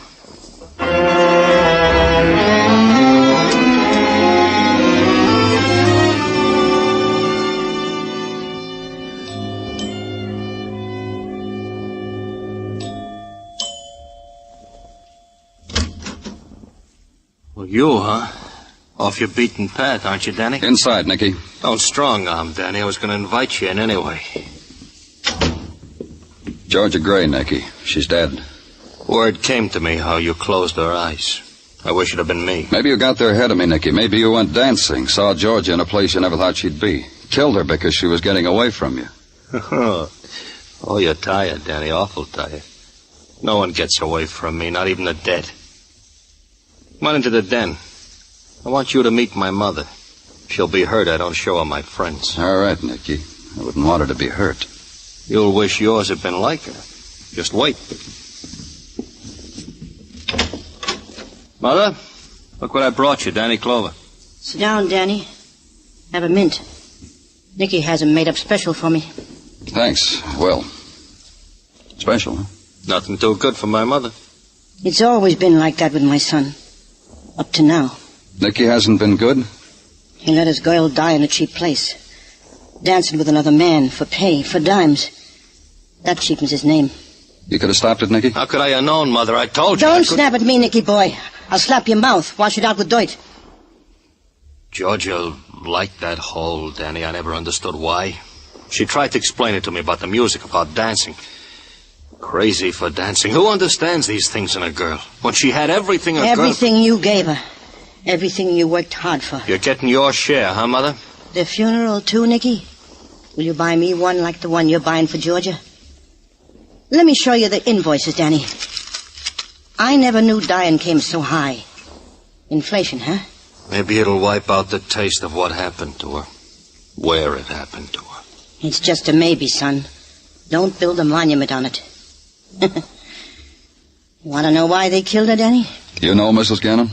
They think my son is finished. Done. Used up. They killed the girl to frighten my Nicky boy. And you know what?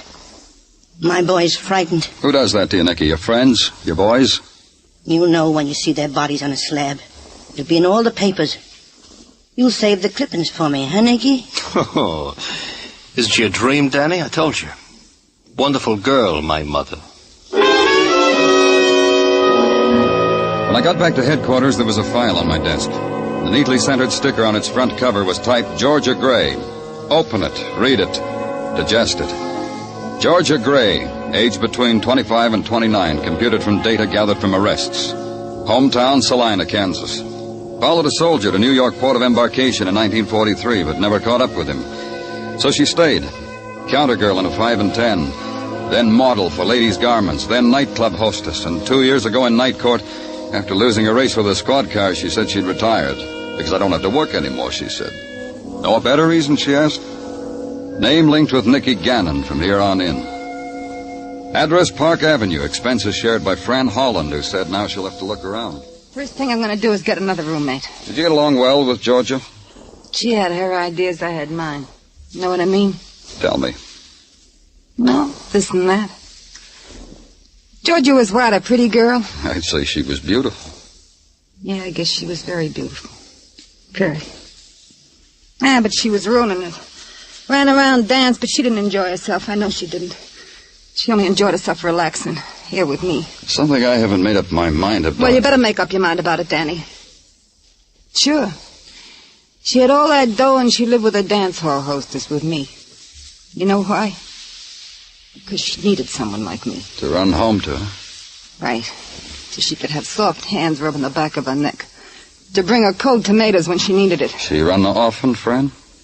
Look, Danny, she was dance happy. That's why she hung around the place I worked. A little bit of music and a guy in a high waistband with 2 strong feet could make her smile like she was happy. Did Nicky Gannon mind that she stepped out on him? Why did Nicky care? He used her for a front for his business. He didn't care about her dancing.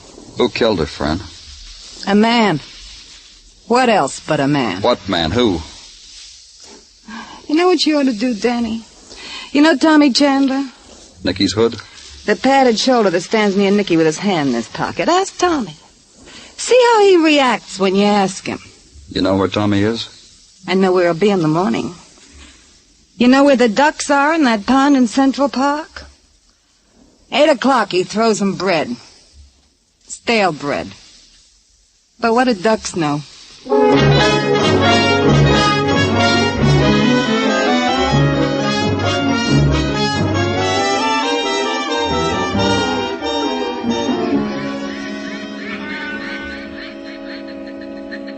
That one over there likes pumpernickel, Danny.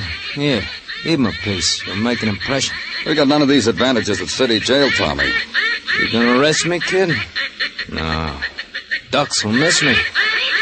You want a piece of pumpernickel too, Herm? Sure you do. You see how Herm looked at me, Danny? Sad. Like he already knows about the arrest. What are you taking me down for? We'll think of something. Feeding the pintails in Central Park? I won't be able to hold up the head for the shame. Let's go, kid. That's your squad car over there? You gonna blush when I say suspicion of murder? That's been done to me, too. You didn't come out for a long time. Georgia. You got me case for that. Georgia was murdered. Maybe Nicky Gannon goes, too. The whole crowd will miss him. I'll tell you something else. Whoever stabbed George ain't gonna be around long, ain't he? The crowd will see to that, huh? I didn't say that. I just said a prediction, that's all. Who takes over if Nicky is robbed, Tommy?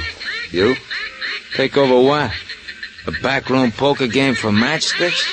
What are you talking about? Look, baby, arrest me if you want, but don't ask me stupid questions. It makes Herm nervous. Here, Herm. Here you are, boy.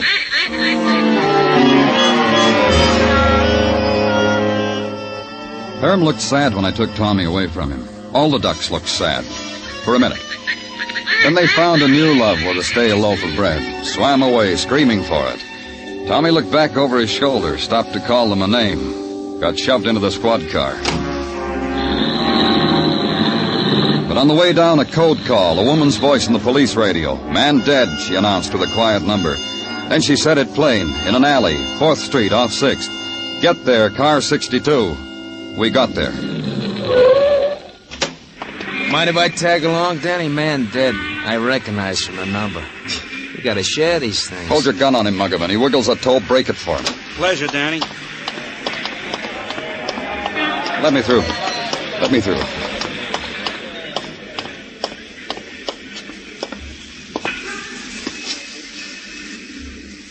They can't scare you anymore, can they, Nicky? Not anymore.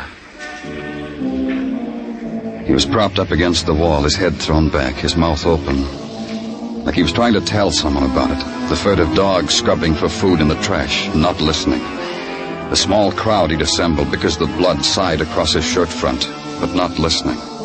Watching an alley wind gather soot at his feet. Watching me lean over him. Watching Nicky Gannon. Dead Nicky Gannon.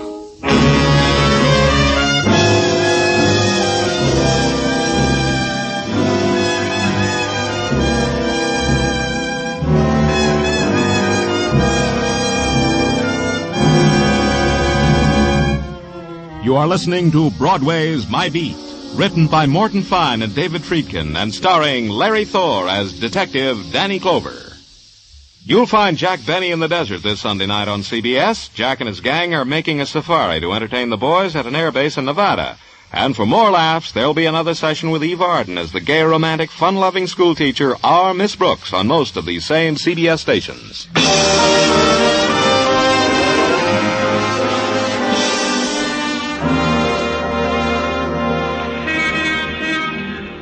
Broadway is wide enough for everybody. Generals in open touring cars, blondes in taxis, and sailors against lampposts.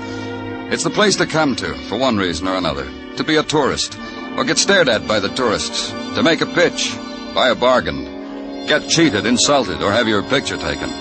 And end the day with a memory, depending upon what you wanted, what you got, and what you gave for it.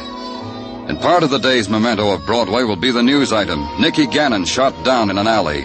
Hoodlums slain in new outbreak of mob violence. Police seek clues in killing. Especially me. And another man, the Sergeant Gino Tartaglia, who had once passed a civil service examination. And the medical examiner, Dr. Sinsky, reveals the death was caused by hemorrhage in the pleura, parentheses, lungs, close parentheses. And that is why Nicky Gannon was done in. Thanks, Gino. Oh, you're quite welcome, I'm sure. Anything else? May I? Yes, you may. Thank you. You know, Danny, this shooting up an alley brings to mind a case which was solved by Lady Jane Pugh, the ne'er-do-well girl detective from London town. Do we have to, Gino? Lady Jane looked at the deceased and flipped her shiny tuppence. Flipped her what? Her shiny tuppence. Lady Jane has a lucky tuppence which she flips before she undertakes a case. That Lady Jane. May I interrupt? Oh, you're the boss. Do you have anything else to tell me about Georgia Gray or Nicky Gannon, please? Oh, indeed I do, Danny, indeed I do. In the murder of Nicky Gannon, Tommy Chandler, our prime suspect, has been released, and without a nickel's worth of bail. What? I have said it. So help me if you're kidding, Gino. Why was he released? Oh, because another fellow has confessed to the deed. You remember Cozy Barrett? Even at this moment, he is with Sergeant McGovern, confessing all over the place. And that, Danny, is all the news I have for today. Case is solved, huh, Danny?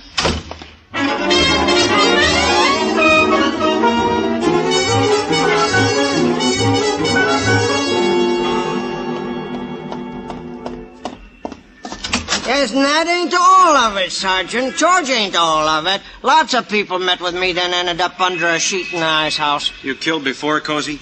Oh, hi, Danny. Come on in. Join the fun. This is a new kick, isn't it, Cozy, for you? Confessing to a murder? Well, what's the matter? You don't trust me? Read me to him, Sergeant. I'll brief it for you, Danny. Cozy says he took a pocket full of dimes to the dime a dance joint where Georgia Gray was. To celebrate the end of a perfect day, he tells me. You danced with her, Cozy? Sure I dance. How else I get close enough to kill? You didn't like the way she danced, huh? Crazy for it. Dream about it. Who else I dance away my hard-earned dough on? That buys you her dying, too, huh? Oh, she gives us insults. And from a foot away at that. But I got close. Eventually I got close. Yeah. Get on the phone, McGovern. Have a policewoman sent up here with a portable radio. Danny, you all right? You've been working so hard. You got a thing against telephones, McGovern? Yeah. Okay, I'll do it. What you gonna do, Danny? Yes, You got McGovern. tricks with batteries and portable radios to make people talk? I'm talking. Why you need electricity? Should be right up, Danny. Hey, you gonna put me away, huh, Danny? To the sound of music, huh? You treat me nice because I'm nice to you, huh? Killing. A little out of your line, isn't it, Cozy? I always figured you as more of the purse snatcher type, the jackroll kid, the friend a drunk finds in an alley. Well, I got a right to come up in the world, ain't I? This gives me class, a reputation, the things a fella needs so he can admire himself in the night. Sure, I understand. Man has to get ahead. You sent for me, Lieutenant? You want this? Yes, come in, please. Turn on the radio. Go on, turn it on to dance music. That'll be all right. Dance with the lady, Cozy. Huh? Go on, dance with her. Hey, you're crazy, Danny. I give myself up to you, and you go crazy. There are people like me, honest. Dance with her, like you did with Georgia. Show me how it was with Georgia. You know I can't dance, Danny. You know I wouldn't go near a dame to dance with her. They laugh in my face when they see me coming. You were never near Georgia Gray, were you? No. Not even close enough to... Then they promised me they'd get me off, Danny. They said confess, and then when I got off, they'd give me the big dough. Who promised you all that? Well, friends, Danny. I got good friends. They promise me things. They call me up and promise me things. You gotta lock me up, Danny, so I don't disappoint them. You gotta lock me up. Make it come true for him, Muggavan. Lock him up.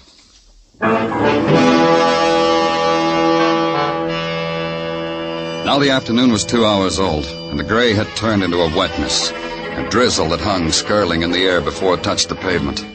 But the citizens didn't mind getting wet. It was a sight to see. The funeral procession wasn't very long, not like the good old days when a gangster's death took up a mile of Broadway. Not like the good old days at all. None of the mourners walked, they all rode. And the wreaths were wrapped in cellophane, which not only protected the snapdragons from the rain, but it was more sanitary. I went along because I'd known Nicky Gannon for a long time. The rain let up a little when they lowered him into his grave. And none of the mourners stayed, not even his mother. And I wanted to talk to his mother. Mrs. Gannon? Hello, Danny. You want to ride back to town? I wanted to tell you how sorry I've... You talk like that, you don't ride with me. Come on. My son was a hoodlum. Why should you be sorry for him? We've talked together. We've had a beer together. That's the reason. You cry, not me.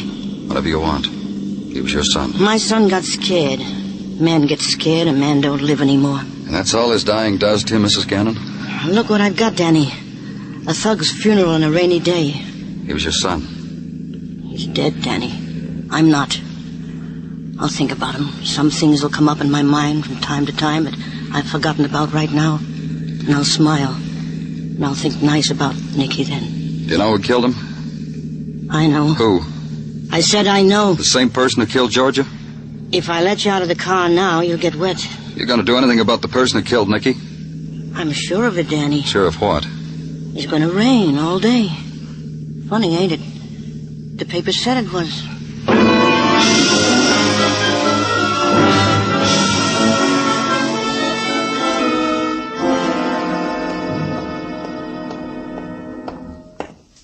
In a hurry, Danny Clover? Yeah, I am. Bother you, mister? Mm-hmm. But it bothers me more, your unhappiness. Let's have a good cry over it in my office, huh? Here in the hallway suits me. Used to drafty hallways, spend my life in them, waiting to do things for unhappy people. Spreader of good cheer. That's your business at police headquarters, Mr...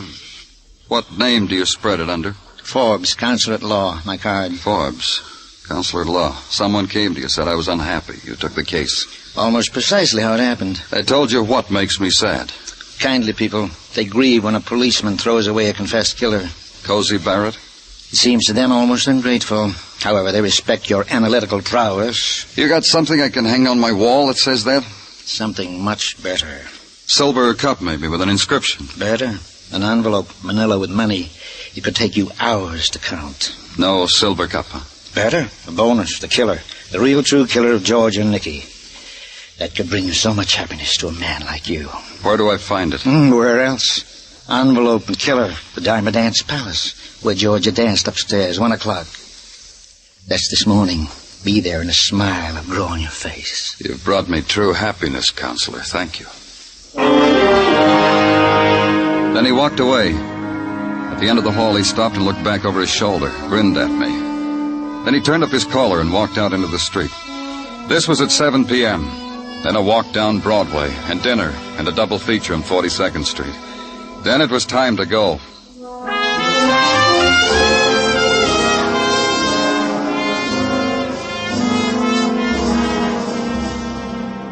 The Diamond Dance Hall was blaring against its time of closing. I walked through it, pushed my way across the floor into a doorway.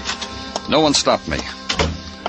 Then up a flight of stairs and into a loft littered with old telephone books, cigarette butts, and a neatly stacked bundle of year-old newspapers.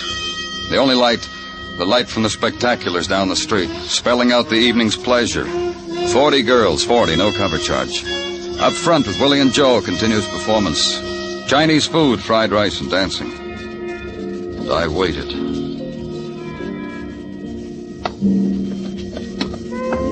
I didn't wait long.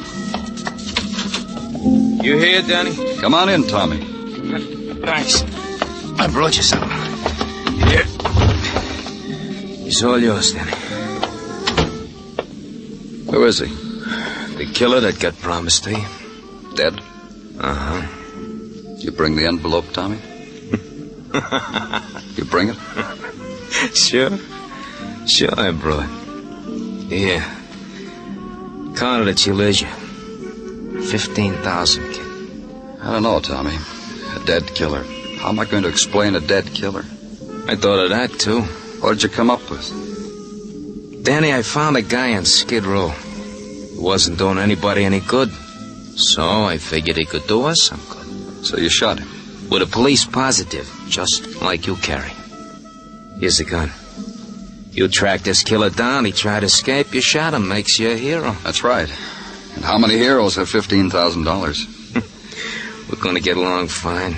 You've taken over for Gannon? I deserve, don't I? Yeah, you do. Killing Georgia and Nicky Gannon, sure you deserve it. Took courage. You don't know how much. Had me sweating there for a while that she didn't die right away. Only Georgia was a girl with character. Live and let live. Die and let live. Great girl. Well, I call you from time to time, Danny. Wait a minute, Tommy. Get used to it, Danny. I said I'd call you. Don't go away. You're under arrest for murder. You practicing being a cop? Don't be a cop around me. You forgot something, Tommy. I can't be anything else. Let's go. Because you're pointing the police positive. You got trouble, sucker? It's that way all over.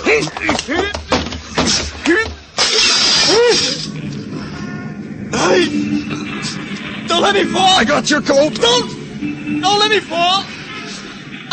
I don't want to die that way! Hold me! Yeah. Daddy! Daddy, hold me! His fingers clawed against the sheer stone. Daddy! Body twisting. Face tortured. Daddy! Pleading for a return to life. Daddy! His body hung there below me. Out of reach. Daddy! Then the fabric that held his life together gave way. And the noise of the street came up to meet him. Killed his scream.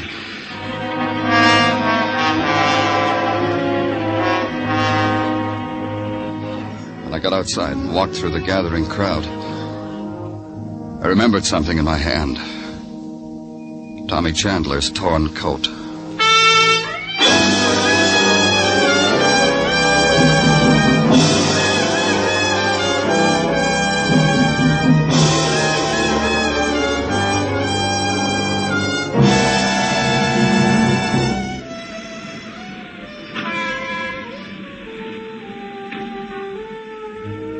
It's the gathering place of all the sleepless nights, this Broadway, and all the unwept tears. The place to come to, erase what's happened, start all over, make a memory, and try to forget it, if you can. It's Broadway, the gaudiest, the most violent, the lonesomest mile in the world. Broadway, my beat.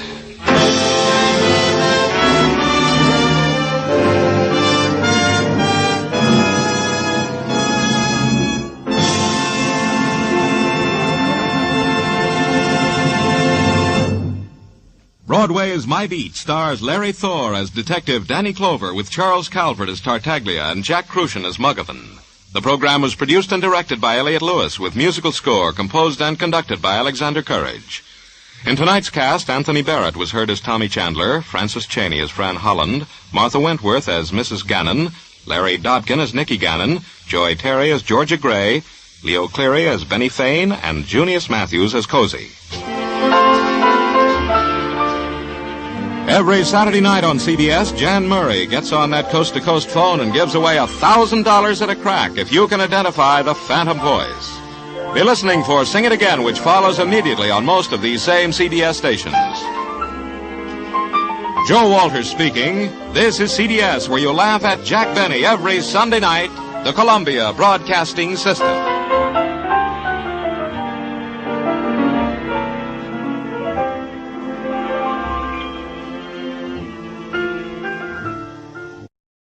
My name's Jeff Regan. I get 10 a day in expenses from a detective bureau run by a guy named Anthony J. Lyon. They call me the Lion's Eye.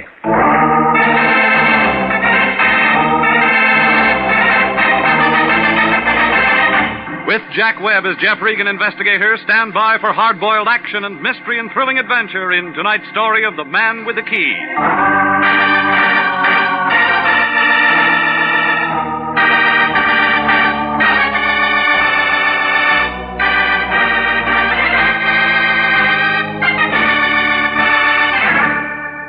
A block above Wilton on Hollywood Boulevard, there's a street they call Taft. It isn't very long, about 48 palm trees and a couple of bad sewers.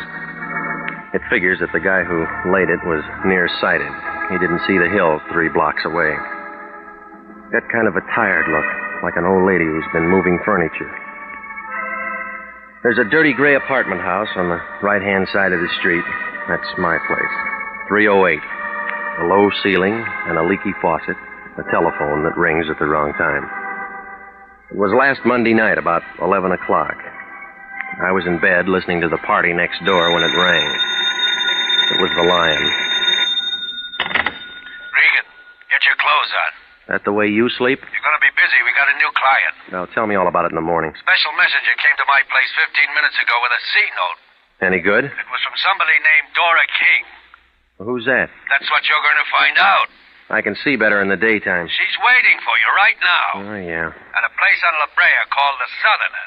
Should I take my banjo? Don't be funny. She wants to talk to you, so get over there. Well, what does she want to talk about? How would I know? Well, don't you ever check into things? That's what I pay you for. All right, where's last week's salary? You'll get it. When? As soon as I find out if your expenses were legit. Now get busy. That all? No, call me right after you've seen her. Why? I want to know what's what. You mean you want to know if she can afford more than a C-note? You're getting out of line. That's what they told Gypsy Rose Lee.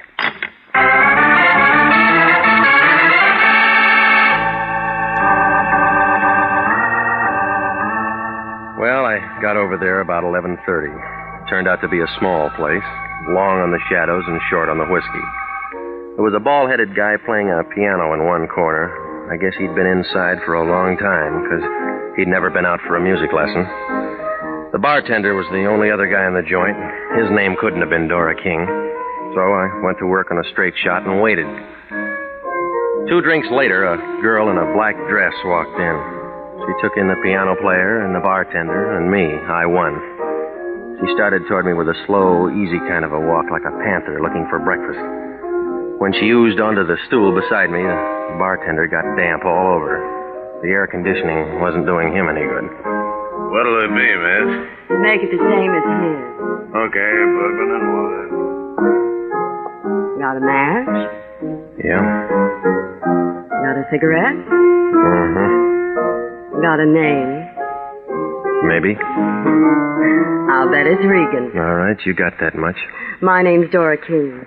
I'm sorry I'm late. You ever on time when you meet a guy? No. Your money, you can spend it any way you want. You always this nice to customers? I don't get paid to be nice.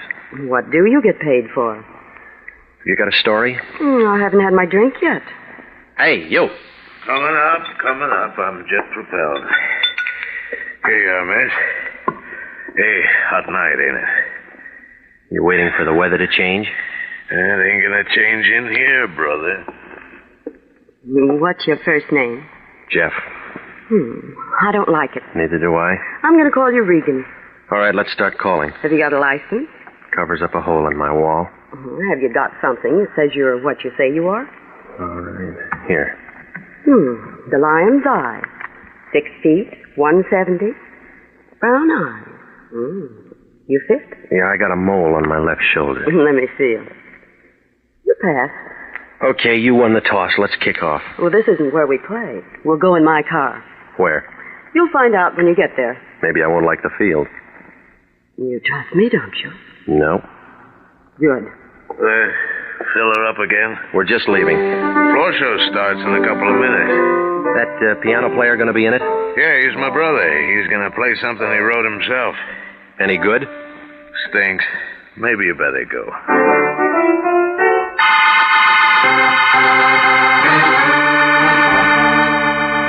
Well, the bartender was pouring himself 4 fingers of rye and about a fingernail of water when we walked out of there.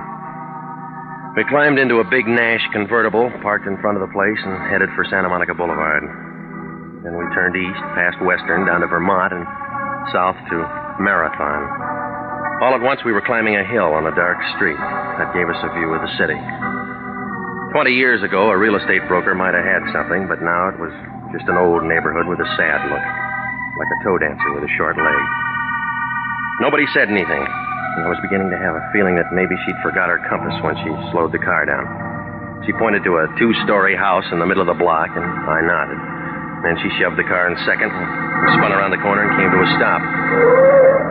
I got out and walked around to let her out. She didn't move. End of the line. Short fare. Time for you to go to work. What kind of work? The white place back there, 3936. You saw it? It came through. It's a boarding house. I already got a room. On the 2nd floor, number 10. Knocked twice. Prohibition's dead, lady. There's a man there. His name's Bender. Ben Bender. That'll wake him up. He's expecting you. You're quitting? My job's finished. You're the new help. Well, what do I do? He'll tell you. That all? One thing more. Come here. Part of my fee? That's extra. I don't generally get tipped. Just for luck. You act like I'm going to need lots of it. You are. When do I see you again? You don't. Goodbye, gorgeous.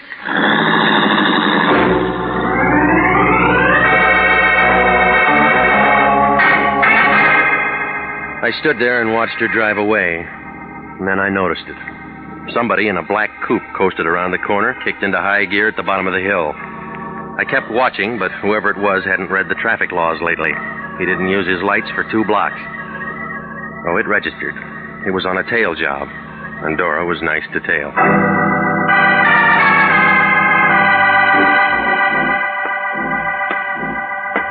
.39:36 marathon.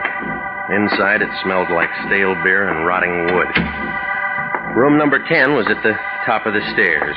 The door was already open. A thin guy with a hungry look was sitting on the edge of the bed. He was all bones. He didn't get up when I came in. He just kind of looked at me, and his eyes were full of water. All of a sudden, he pulled a bandana out of his pocket and began coughing. You're sitting in a draft. All my life. You ringing? A girl with warm lips said I'd find you here. Thanks for coming. Sit down. Hey, just got back from a trip. Up north? Yeah. Sanitarium? State said I needed a cure. Did it take? What do you think? You're still coughing. The doctor said I could go. You can give me a going-away present. $10 and a suit of clothes. With a bum rap. That's what they all say. Who I am? Ben Bender. Big Ben Bender. Does that mean anything to you, Pilgrim? Must have been before my time. Yeah? How old do you think I am? I'm out of practice. You look 60. I'm 45. That's what 7 years in the sanitarium will do. You ought to get a specialist. Already got one. What's his name? You. No, I'm only an intern. You'll do. All right, what do you want? When the guy goes up there, he makes a lot of friends. And a lot of enemies. Sometimes you can't tell one from the other. Does it make any difference? Big Ben don't trust nobody. No, what about that girl? Dora? Forget her. Her job's done. That's what she said. See this key? Yeah. I wear it around my neck. I worn it for 7 years. You'll wear it for the next 7 hours. Why? Them friends and enemies I was telling you about. What does the key fit? My safety deposit box at the American Security Bank. You meet me there. Tomorrow at 10. What if I oversleep? Stay up all night. I'll pay for the no-dose. Just be there. After that? Then your job's finished. It's off this door you ever made. Look, now, you kept this key 7 years. Why can't you keep it for 7 more hours? My business. What's in the box? My business. Okay. Any of those friends or enemies drive a black coupe, white sidewalls? I don't know. Why? My business.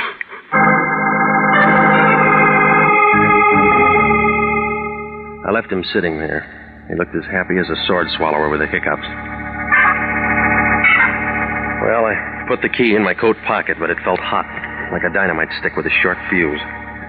If Big Ben had been holding it for so long, somebody else might want it. Maybe somebody who drove that black coupe. Well, I went out the back entrance, walked down an alley, and doubled over 5 blocks to Vermont.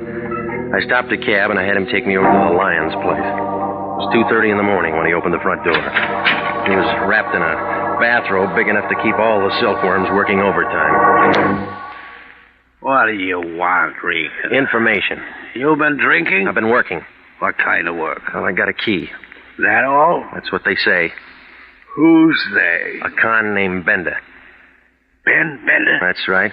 I thought he was doing a long run up in Quentin. Well, he's out now. Where does Dora King fit? Taxi service. She took me to Bender. He gave me the key. Let me see it. All right, here.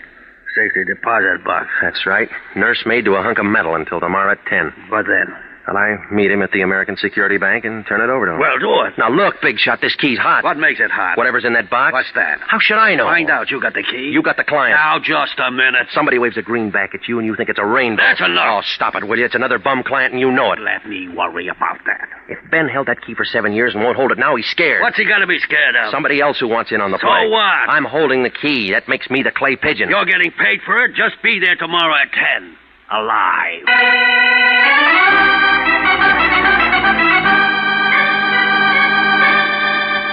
Well, I left the line and went out to the street. Nobody was there. I hailed a cab, and he let me off in front of my place. Nobody was there. I opened the front door of my apartment. Nobody was there. I began to feel like a good bet for the Lonely Hearts Club. It was a good feeling. I sat up all that night waiting. Nothing happened. I felt about as popular as a bald-headed chorus girl. Nobody made a play. It was 5 minutes to 10 when I pulled into the parking lot next to the American Security Bank. The car next to me was a black coupe with white sidewalls. It could have been the same one that tailed us the night before. But then I figured there's a lot of cars in L.A. like that. But I leaned in and I looked at the registration. This one belonged to a guy named Al Spandy, who lived in Van Nuys. I wrote the address down and walked into the bank. The guard in a blue uniform waved me downstairs to the safety deposit boxes. It was 10, and still nothing happened. I began to feel kind of relieved, like a flagpole sitter when the wind died down. Big Ben hadn't showed yet. The only one there was a blonde sitting in a glass cage in front of the vault. She looked at me, and I began to wonder what she did on her days off. Good morning. May I help you? Yeah, I want to see if the rent on my box has been paid. Here's the key. 60B. Just a minute, I'll take a look. 60B. 60B's all paid for. Well, I guess my partner must have taken care of it. This isn't a joint box. You're the only one who can get into it, Mr. Bender. Would you like to go in now? No, I'm waiting for somebody. We're all waiting for somebody. I'm waiting for a man. So am I. Been waiting long? Years. Here? Yes. Better places to wait. The ones with money keep coming here. My name's Claire. I'll remember that. Will you remember this? Granite 3408. I'll try it on my phone. When? As soon as I get a spare nickel. I'll give you one. Well, you'll run out of them that way. That's why I work in a bank. Kind of hard on the depositors. Your, friend's late, isn't he? I can wait. Maybe he forgot. You should have tied a string around his finger. No, lady. He already had one around his neck.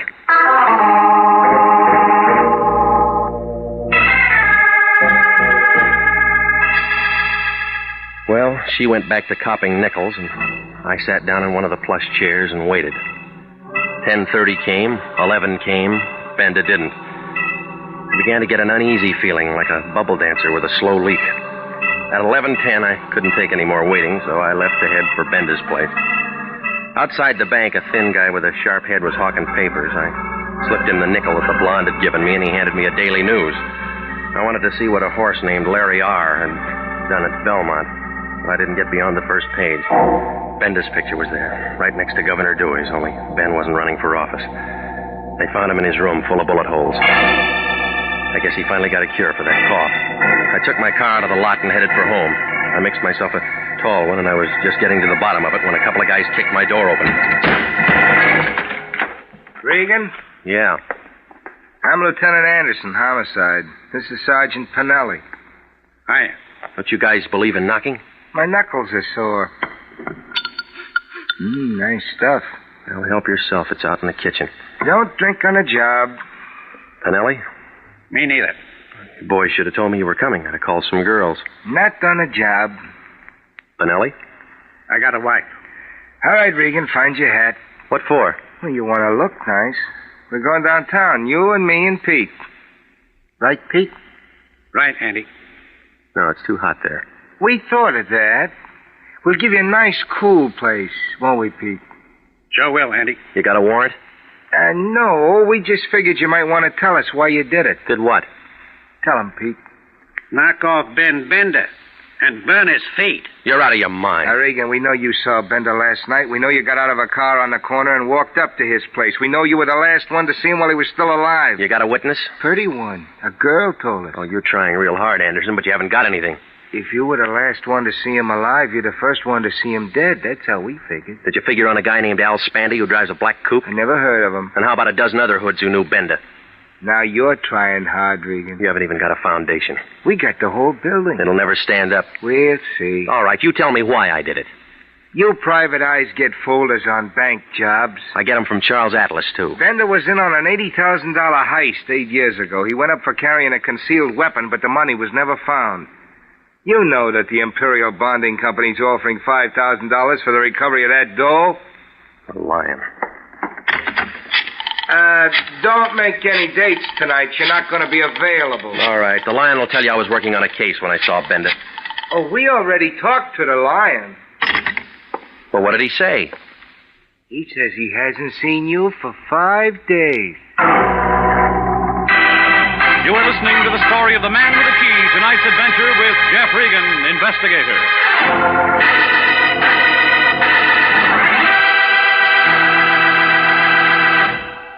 Commissions are still available in the Army Nurse Corps Reserve. If you were a graduate registered nurse between the ages of 21 and 45, you may be eligible for a commission in the Army Nurse Corps section of the Regular Officers Reserve. These commissions are still available, and those who meet the high standards and qualify may elect active or inactive status. Those who request inactive status will continue with their civilian nursing duties but stand ready to serve in time of emergency. Nurses who elect active duty become commissioned officers in the regular Army. If you believe you qualify for a commission in the Army Nurse Corps Reserve, apply to the Adjutant General, Washington, D.C. And now back to the story of the man with the key and Jeff Regan, investigator.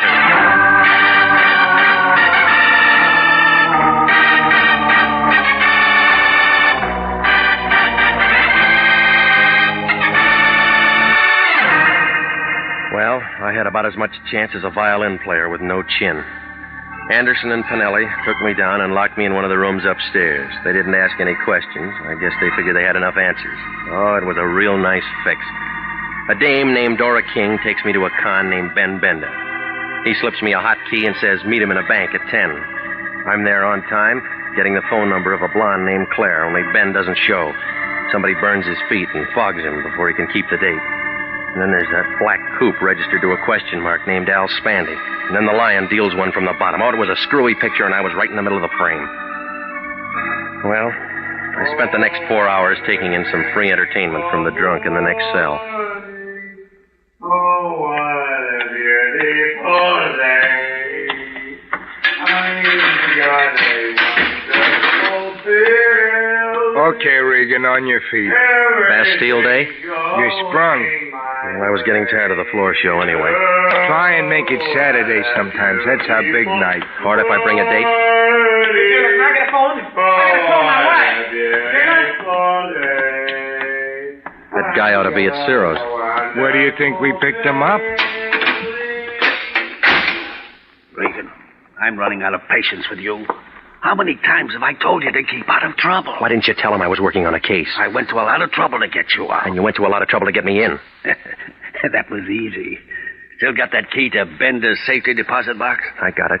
Tomorrow morning at 10, you're at that bank getting into the box. You're crazy. It's in Bender's name. I'll teach you how to spell it. I won't do it. Homicide might like to know you got that key. Now, you listen to me and we'll both make dough. Where I'd be, I couldn't spend it. If the $80,000 from the bank job Bender pulled happens to be in that box, like I think it is, Imperial Bonding owes us $5,000 reward. I don't like it. You owe it to the company. Now listen, you. Bender was knocked off for this key. Whoever wants it might make another try. Nobody knows you got it. Well, I'll give it to you, and nobody will know you got it. Regan, I'm giving you a chance to straighten yourself out. That's right. What do you mean? I feel stiff already.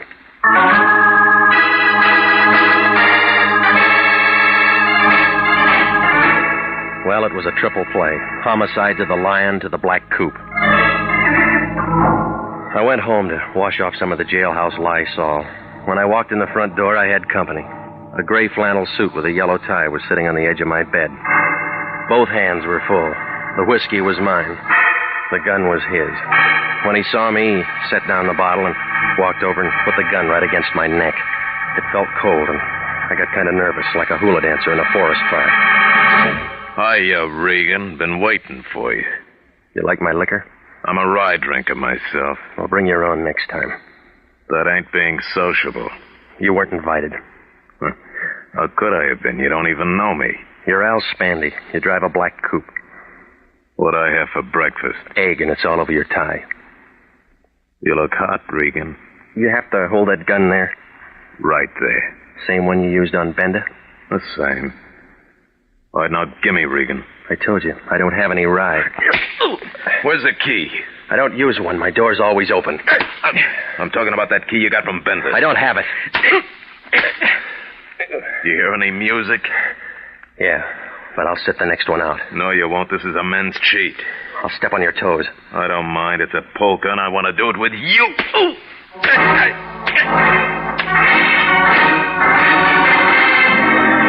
Oh, it was a long dance, but Spandy didn't get tired. I knew I wasn't going to last the evening out. And then I saw Dora King standing in the doorway back to Spandy. She was taking everything in like a Hoover vacuum cleaner on a dirty rug. She had a .25 in her hand, and she knew how to use it.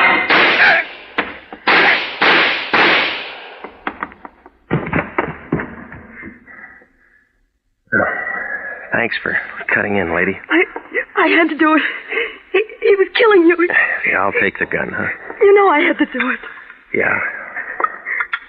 Here. Go on, drink it. Yes. You want to tell me all about it? Yes. I wanted to tell you at first, but Ben wouldn't let me. He's not around to stop you. Do you think Spandy hurt him much before he killed him? I wasn't there. He was sick. He couldn't have taken much. Why'd you tip the cops on me? I thought you might have done it. Now I know different. Tell that to homicide. I will. You better. Spandy can't. He's dead? That's right. You still don't trust me. No, I don't. I couldn't help myself once the gun went off. Big Ben was my father. Yeah? He didn't want anyone to know. All he wanted was to give me a break. Why'd he hire me? He was afraid. Yeah, that's what he said. Regan. Yeah? May I have the key?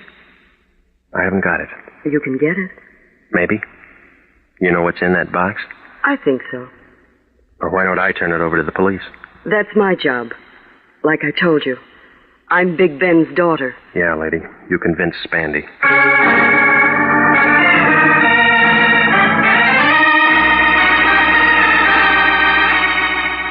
Well, I called homicide, and Anderson and Pinelli handled it. We all wound up downtown. It didn't take them long to find out that the gun Spandy used on me was the same one that killed Big Ben. Dora gave Anderson her story. He said it would take some fixing, but he could keep her out of the papers. It was justifiable homicide. She wouldn't even be indicted, but they had to hold her overnight. Well, it was almost daylight when I pulled to a stop in front of my apartment. I was beginning to feel a little better, but it didn't last long. When I walked into my place, it looked like the L.A. Dons had been having a scrimmage. Every corner had been going over. Oh, it didn't make sense. Bender was dead, Spandy was dead, Dora King was downtown, but somebody still wanted that key. Well, I crawled into what was left of my bed and set the alarm for 9:30. I didn't sleep much. I kept seeing keys and faces and $80,000 bills.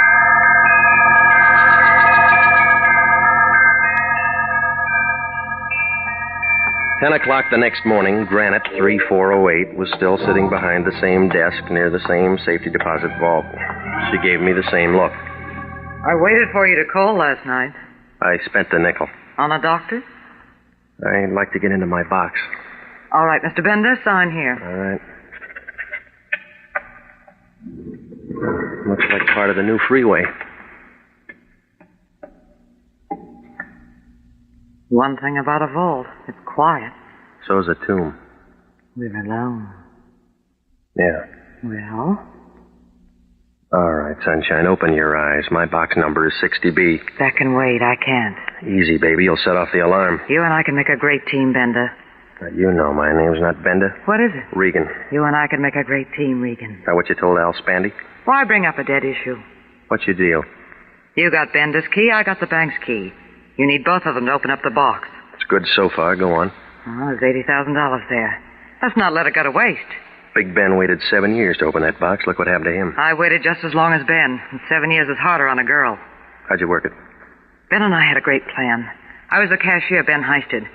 Only I just gave him a bag full of paper. The real dough's in his box. Well, that's the safest way. Keep your money in a bank. Yeah. And when it cooled off, both of you go in and pick up the dough together. That's the way it was supposed to work, only Ben was dumb enough to get himself picked up and tucked away for 7 years. Oh, you made real good partners. Nobody trusted anybody.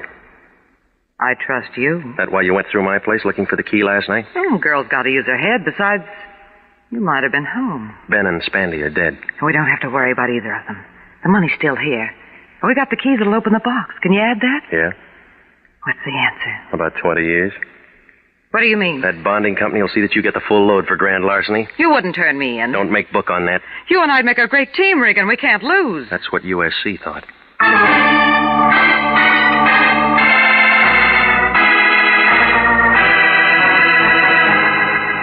Well, I called Anderson and Finelli, and they came out and picked her up. I rode down as far as the office with them. That wrapped it up. When I told the Lion what had happened, he was as happy as a college boy in a harem. He got on the phone right away and called up Imperial Bonding, told him to make out that reward check for 5 G's to Anthony J. Lyon. But he was real good about it. He took me for a ride in his new Nash convertible. Well, I guess he deserved it. He was really the patsy that had done all the heavy work ever since he bailed me out of jail. 'Cause that's when I slipped Bender's key in his pocket.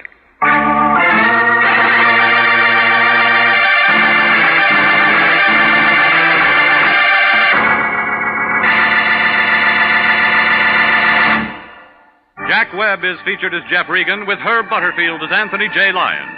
Jeff Regan, Investigator, written by E. Jack Newman and Larry Roman, produced by Sterling Tracy, is heard each week at this time over CBS. Tonight's cast included Ken Christie, Yvonne Patey, Marvin Miller, Paul Frees, and June Martell.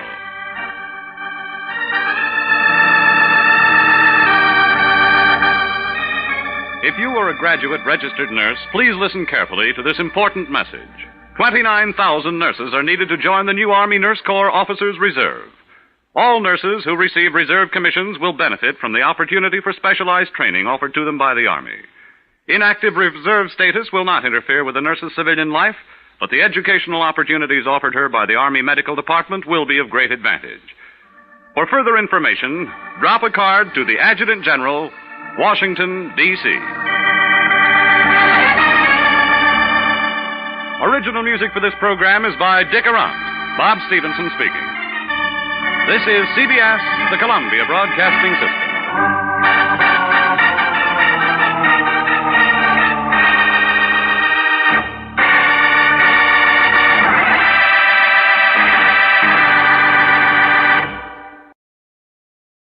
The Adventures of Michael Shayne, Private Detective.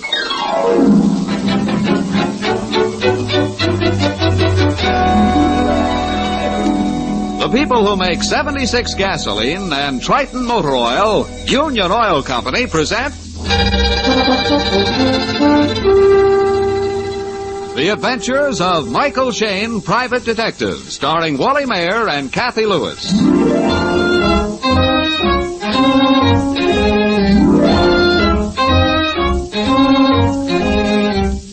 When Mike Shayne isn't burning the midnight oil over some unsolved crime, he's generally doing the next most interesting thing, talking about one.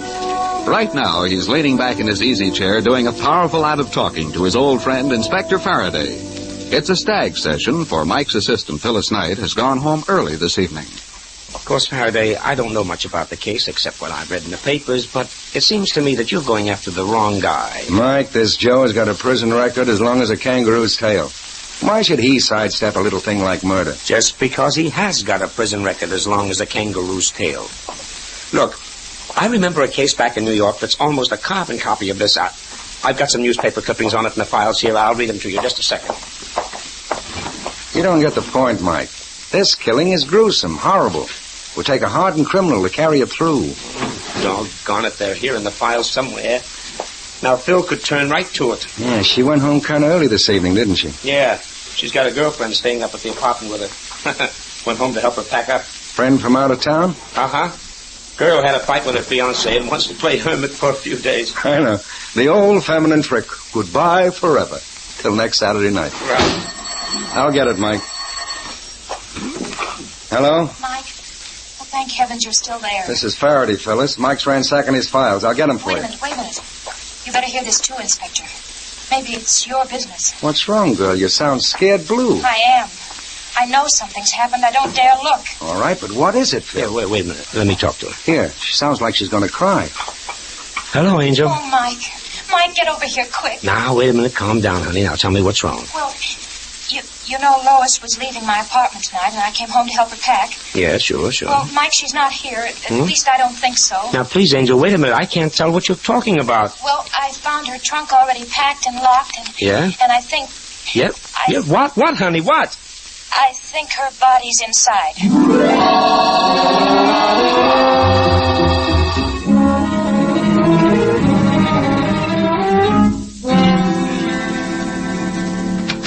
Well, at last. I thought you'd never get here. Honey, we came as fast as we could. Yeah. Where's the trunk? In the bedroom. All right, now tell me what happened. Well, I found the hall door off the lock, so I expected she'd be right back. I kept waiting, and then I started to worry. She had that row with Nelson. He threatened her. You see what I mean, Faraday? A woman's intuition. Well, the baggage man came. He started to take the trunk, but then I heard it. Heard what? Something slumped inside, and the trunk seemed so heavy. I told the man to leave it. We weren't going to send it after all. Oh, great. I looked at it real close, and when I saw the padlock... that's when I phoned you, Mike. Mm-hmm. Well, I see it. A smear of blood on the lock. But that's not unusual, honey. Maybe she cut her hand when she closed the trunk. Oh, for heaven's sakes, I'm no child. Look here in this closet. There are all Lois's dresses, still on the hangers. They weren't packed in the trunk. It just means that she hasn't finished packing. I thought of that too, Mike. I started to push the trunk back against the wall, but it wouldn't budge. There's something inside of it, and it isn't clothing. Well, let's see. I'll say. It's loaded with something. There, you hear that? Something slumped inside. Just as you tipped the trunk, Faraday. Okay, I guess the only way we can satisfy you is to open it, if we can find the key. Oh, here, I've got it. It's here in her purse. That's another thing that scared me, Mike. Lois's handbag. Just laying here on the dressing table. Let's have it, Phil. Honey, wasn't that the hall door? Of course, there's your girl now. Oh, it's about time that she... No, it's Nelson. Let's see. Yeah. You looking for somebody, partner? Oh, I didn't think there was anybody here. You always walk right in when there's nobody home? Well, I meant, I thought Lois was here alone. I'll come back again. No. We'd like you to stay. She may be in any minute. Well, I really... Come in a minute. Come on in. We'd like to talk to you ourselves. Come on. I don't understand. You're friends of Lois? Yes. This is Mike Shane and Inspector Faraday. I don't understand. You don't have to. Okay, Phil, let's have that key. Here. Thanks. Hey, here, what are you doing? That's Lois's trunk. You haven't any right to do Maybe it. not, but we like to open surprise packages. Oh, I hope I'm wrong. I hope it's a mistake. All right, Mike. Let's swing her open. Honey. Yeah? What's inside? No, don't look. I'm afraid you were right.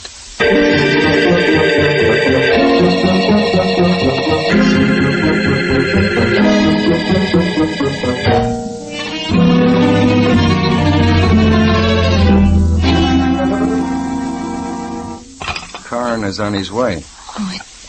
It doesn't seem real. Just a few hours ago, I was talking to her, and now... I know, honey, I know. It's hard to take. You, young fella, what's your name? Huh?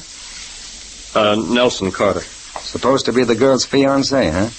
You don't seem to be particularly upset. I'm stunned. What brought you here?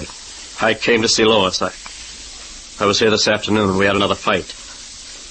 I came back to apologize. That's something new. First time you ever apologized for anything.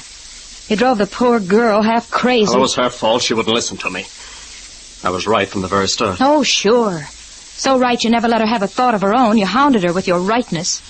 That's why she moved in with me, to get away from you and your pestering phone calls and your fights. That's a lie. You came between us. Lois told me this afternoon you said she should forget me. I told her so at breakfast. But she couldn't. She was still in love with you. What? She was going back to her apartment tomorrow morning. There's something I don't get. If Lois was using Phil's apartment as a sort of hideout, how did this fella know she was here? That's my business. It's also ours, son. What time did you come here this afternoon? Why, about 4:30. The girl's been dead 3 or 4 hours. Say, look here, if you're trying to pin this on me, you're crazy. Maybe. Lois told me about your insane temper. You threatened to kill her. I did not. Oh, you're a pack of fools. But I think I do know who did it. Yeah? Who? Wait a minute. Who can that be? Oh, it's too soon for the coroner. I'll answer it. Good evening. Good evening. Well, sorry to bother you at this hour, but we had some trouble about a pickup at this address. Oh, what kind of a pickup? Why, a trunk. I'm the traffic investigator for the transfer company. We gave one of our drivers a pickup order at this apartment, but he didn't bring it in. In fact, he's disappeared. Oh, wait a minute. I can explain part of it. I told your driver I'd changed my mind. I didn't want the trunk sent. Oh, I see. You're Miss Phyllis Knight. That's right. Haven't I met you somewhere before? Your voice sounds familiar. It ought to, Mr. Shane. You used to hear it every day. Going up, sir? Floors, please? An elevator operator. In the Rust Building. Well, I'm sorry I disturbed you, but we're just trying to locate our driver. Good night. Yeah. Good night. That's funny. Why should a baggage company driver disappear? Right after he came for this trunk. I wonder... All right, kids, let's get back to business. Now, Mr. Carter, you start to say you knew the killer. Yeah, Lois's old boss, Joseph Spiegel. He's head of the Spiegel Chemical Laboratories. She told me this afternoon he was coming to see her. Yeah, but he doesn't know she was here. Lois quit her job with him last week. Assume he did know. Why should our next boss want to kill the girl? Because he's a crook. I used to work in Spiegel's laboratory, and I discovered he was stealing formulas from other companies. So I quit. But not Lois. Oh, no. Now, she was his private secretary, and our boss was just a soul of honor. That's what started our fighting. Yes, but when she learned you were right, she did quit. 3 days ago. All right. But it sounds like a pretty flimsy reason to kill a girl. Not if Lois had the goods on him. He wanted to stop her tongue. You weren't fighting about that this afternoon? No. No, she told me she was going to go to work for another chemical company. I told her when I married I didn't want my wife working. Well, we both got pretty mad. She said she'd never marry me. I can imagine how you took that with your conceit. How about it, Mike? I don't know. I'm a little worried, Faraday. This is Phil's apartment. She's been living here alone up till the past few days. Yeah? Lois and Phyllis are about the same height, same color hair. Maybe somebody thought he was killing Phyllis. Huh? Who'd want to? I haven't an enemy in the world. Oh, you've got hundreds, Angels, as many as I've got. Mike Shane and Phyllis Knight have sent plenty of lugs up the river. Yeah, but Lois and I don't really look alike, Mike. A killer would be awfully certain before he did it. Why should he, honey? Yours is the only name on the mailbox. If some crook hired a gunman to come to this address and knock off the girl living in apartment 616... Listen, Mike, that stuff doesn't happen in San Francisco.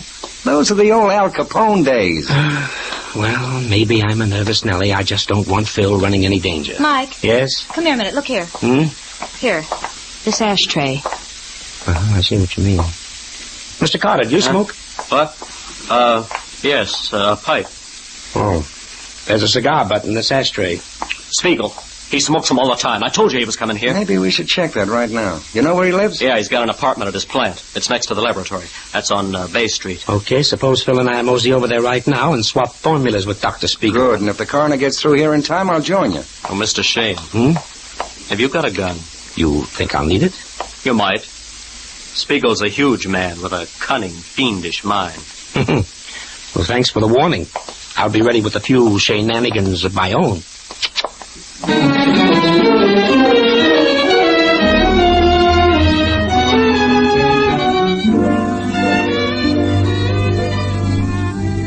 In just a moment, we'll rejoin Mike and Phyllis in their adventures.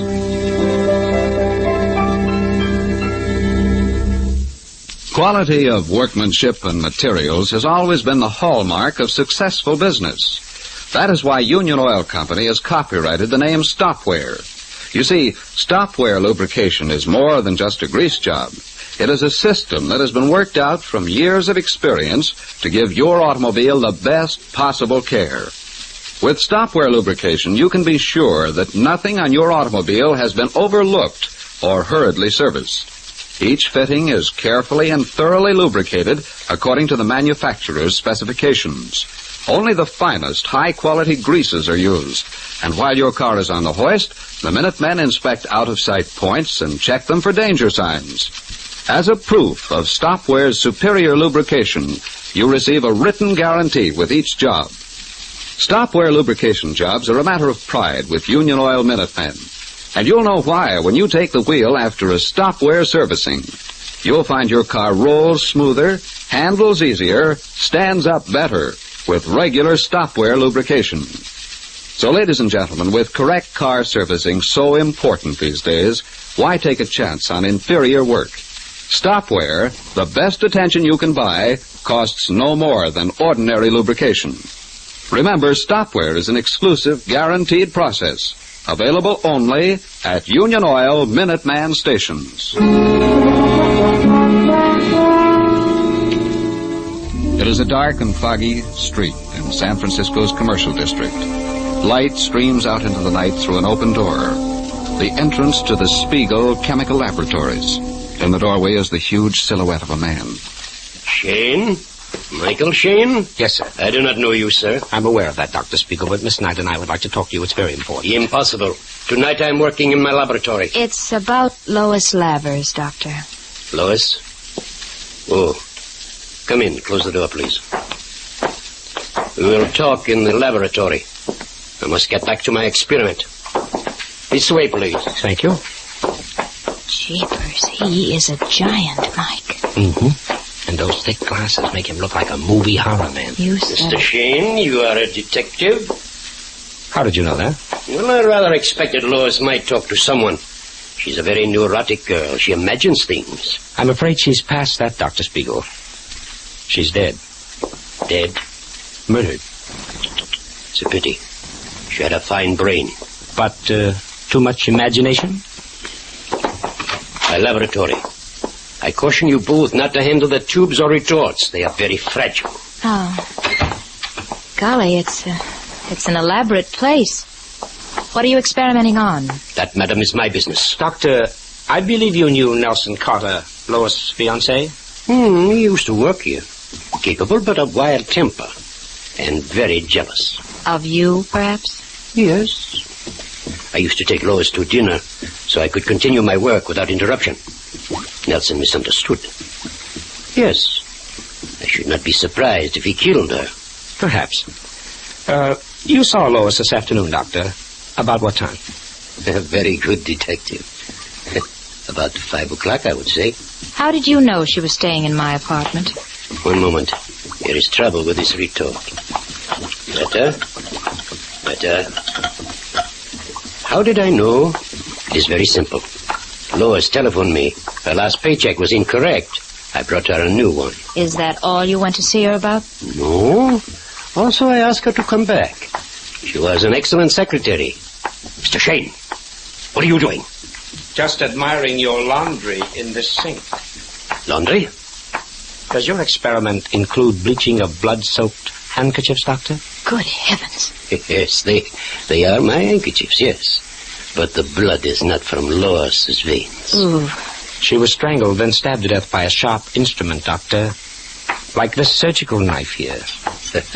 Perhaps I show you how I use that knife. In this cage... Ooh, rats. Hundreds of them. 100, madam. Disease, very sick rats. When my experiments are concluded, they go in here. Into this bin. Oh, no. Ooh. Very dramatic, Doctor. But it doesn't fool us. Sure, you wanted Lois to come back to work, but she told you she was going to another chemical company. That scared you, Doctor. If she told about your stolen formulas and your other cookery... So she did talk. I thought this was a trick. Don't you reach for your gun, Mr. Shane. My hand is already in my pocket. You killed her. You lie. She's not dead. It's a trick to get something on me. Get out. Get out of here, both of you.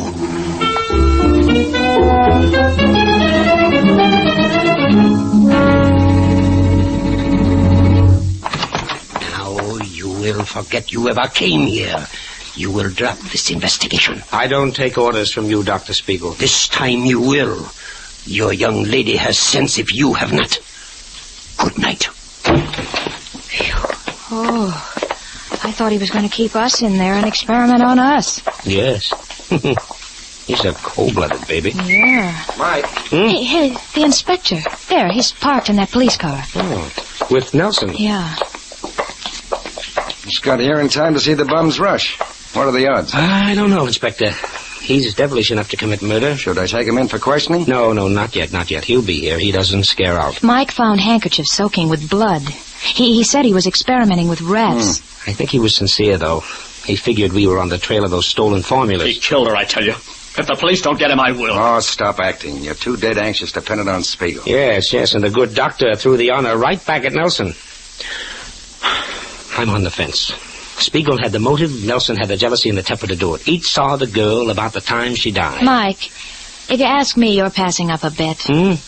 The killer stuffed Lois into the trunk so her body could be smuggled out of the building. Find where the trunk was going, and perhaps we'll have the address of the murderer. But she ordered the trunk picked up herself, Phil. Maybe she didn't. Anyway, it's worth a try. Hop in, Angel. We're heading for that transfer company.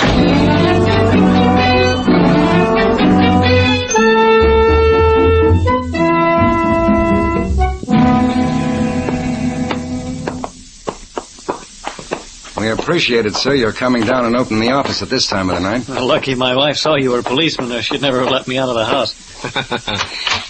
This is our dispatch office. Oh, by the way, have you located your missing driver? Missing driver? I don't understand. Why, your traffic investigator came to the apartment. The driver that was to pick up the trunk had disappeared. He was checking up. Well, that's impossible. All of our men checked into that. And we don't have a traffic investigator. Mike. He was a fake. That's not so good. Probably never ran an elevator in the Rust building either. This thing is getting screwier by the minute. Oh, here we are. Here's the pickup order on the trunk. It's under the name, Phyllis Knight. Not under Lois Lavers. Well, let's see. It was a phone order. Received 5:25 p.m. Yeah. Trunk to be sent to 9053 Jennifer Street. Seems to me I've heard that address before. 9053 Jennifer. 9053 Jennifer. Yeah, there's something about it. I should hope so. It's the address of Michael Shane.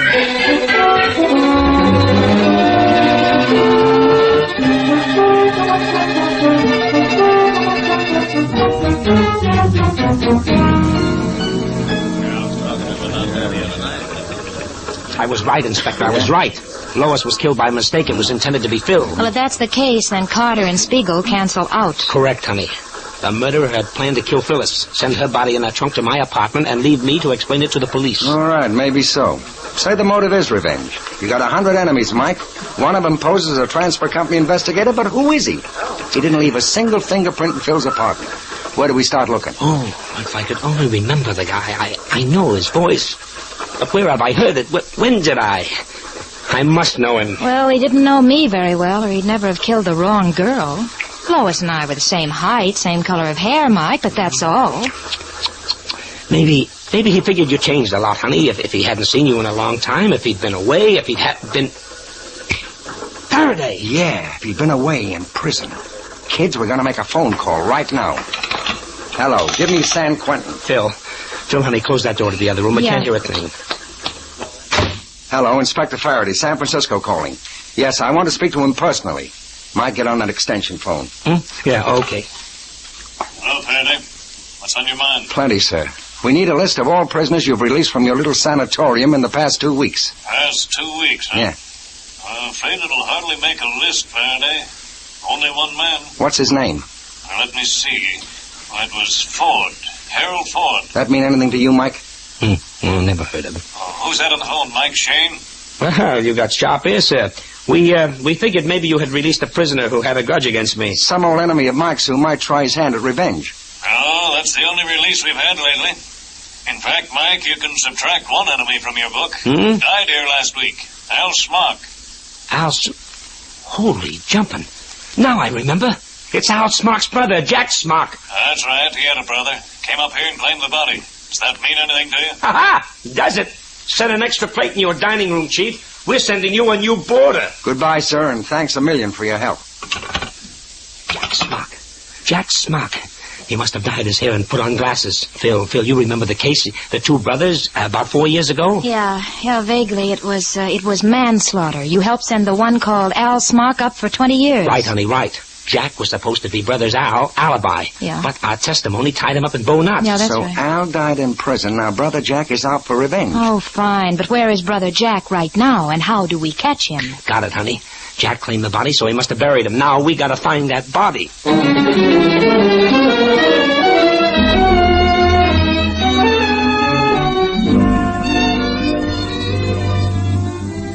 We'll return to Mike Shane and his adventures in just a moment.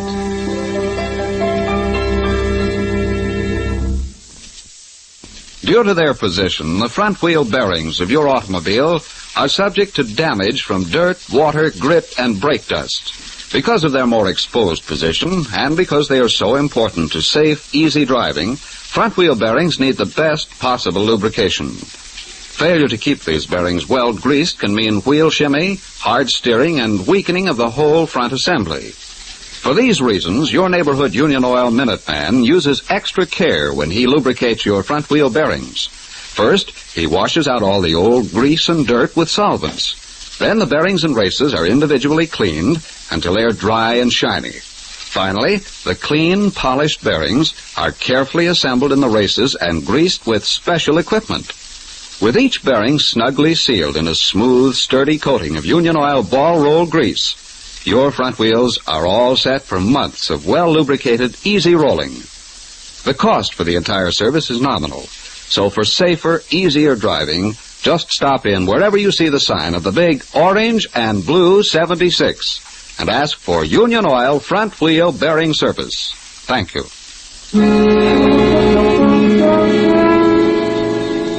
At police headquarters, Mike and Inspector Faraday each holds a telephone in his hands.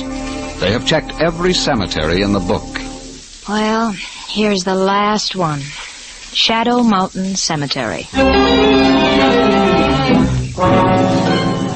Yes, sir. Here it is. Albert Smock, interred last Friday. The plot was bought by a Mr. Jack Smock. Swell. What's his address? Our records show it as 1960 Waterfront.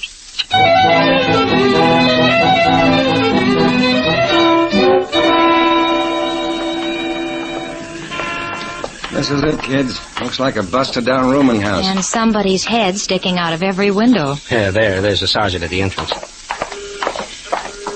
Good work, Sergeant. Anybody try to leave the building? No, sir. I got 2 boys at the back door, 2 in the alley, and 2 by the fire escape. Okay, let's go in, Mike. I'm coming too. You want not? You want a hole in your head? I might get one just standing here, Smarty. Smock may be in that crowd across the street. Something to that, Mike. Yes. Sergeant, your job will be to take care of Miss Knight. We're all going in. Right. Come on. Oh, jeepers, it's dark again. Why don't they light these stairs? Quiet, honey, quiet. All right. He's on this next floor. If he's in his room. The landlord said room 305. Now, let me see. That'd be here to the left. Keep close to the wall. There it is. That door there. There's no light shining under it. Maybe he's playing possum. Sergeant, you and Phil stay here, flatten out against the wall. Yes, sir. Now, you ready, Faraday? Ready. He's playing coy. Open up, Smock. You're completely surrounded. Okay, so you won't open up. All right, Faraday? Yeah. So that's his answer. Okay, Mike, let's go.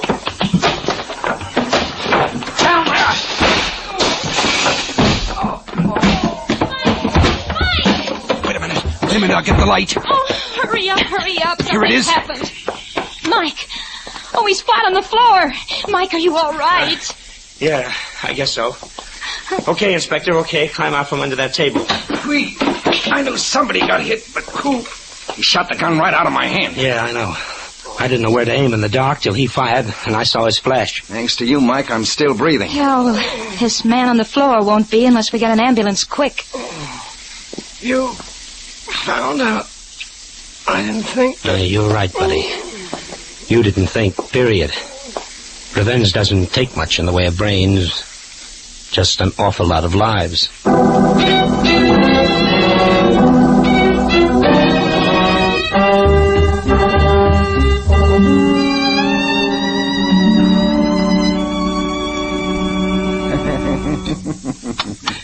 Don't be silly, Phyllis. Mrs. Faraday will be glad to put you up for a couple of nights. Here, drink this down. He's right, honey. Stay out of your apartment for a few days till you sort of forget what's happened. Oh, all right. I was just thinking, you know, this was a freak case. Everything stacked up so strongly against Nelson Carter and Dr. Spiegel. And yet at the last minute, it turned out to be almost a complete stranger. Because we were looking for the wrong motive. Yeah, I'm worried about that guy Spiegel. He looks to me like a guy who'd commit plenty of murders. And will before he gets through with his career. No, you can spike that, Faraday. Lock him up for stealing chemical formulas. That'll keep him quiet. Not a bad idea. Keep him so busy making little ones out of big ones that he can't make dead ones out of live ones. Well, I hope, honey, that this little episode won't scare you out of the detecting business. Nearly getting bumped off by your boss's enemies. He's got plenty more enemies besides Jack Smock. Oh, I don't know. I'd stick anyway. My boss forgets the attractions of the job. What? What? Why, honey?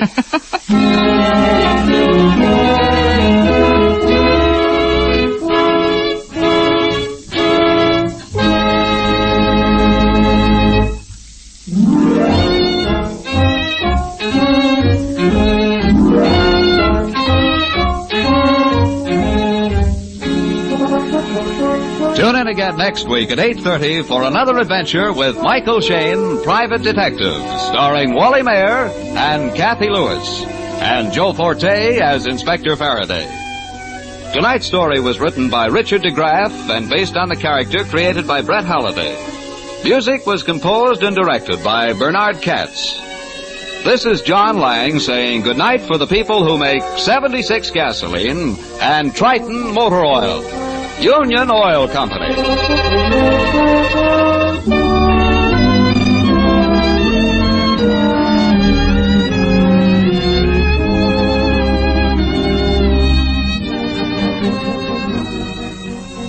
This is the Mutual Don Lee Broadcasting System.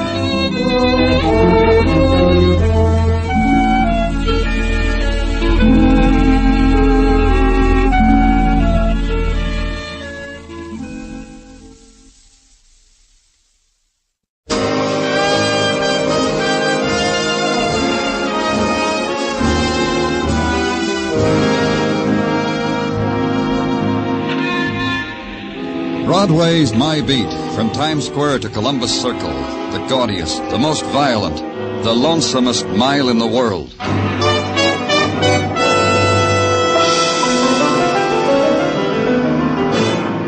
Broadway's My Beat, with Larry Thor as Detective Danny Clover.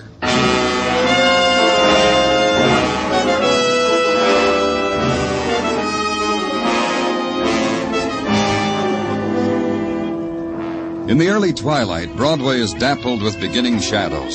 It's the time of the small shock. The springtime's day starts its long scream down into night. It's time clock time, the hour for going home again. Close the ledger, lock the store, figure the overtime, smile at the boss, and out into the street. Blink, then run. The subway waits for no man. Home again.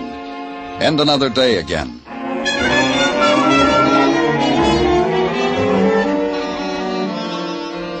My day was just beginning, north on Broadway and to the east, Central Park around the 80s, and pushed through the crowd whose focus was a park bench that faced the street. All right, come on, break it up there, let him through. And Sergeant Muggavan tells you why you're there. Right over here, Danny.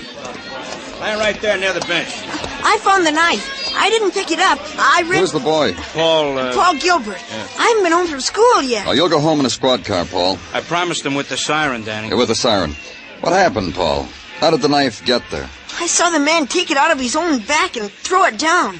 And then the man staggered away. Did I show you this, Danny? All this blood? Wherever he is, he's hurt real bad. I want you to think for a minute, Paul. What did this man look like? Tall, I guess. Yeah, I guess that's all. He was tall. Most grown-ups are tall, aren't they, Paul? All of them, except for midgets. One more thing, Paul. Was there anyone with this man? Think hard. No, I don't think so. Well, you told me that the other man I saw wasn't with him. The other man in the hat just watched him. Then the man in the hat ran away. He wasn't with him. What did the man in the hat look like? He had a hat. That's all I know. I got scared. I ran. That's right, Danny. Paul ran right into Officer Curcio on the beat. Almost knocked him down. Curcio came back, saw the blood on the bench, the knife, phoned it in. Paul, did you know the man with the knife? No, I usually don't come home from school this way. We had an after-school game with the 8B2 over there on the playground. This is the first game of the intramural. A squad car, Muggerman, for Paul, with a siren.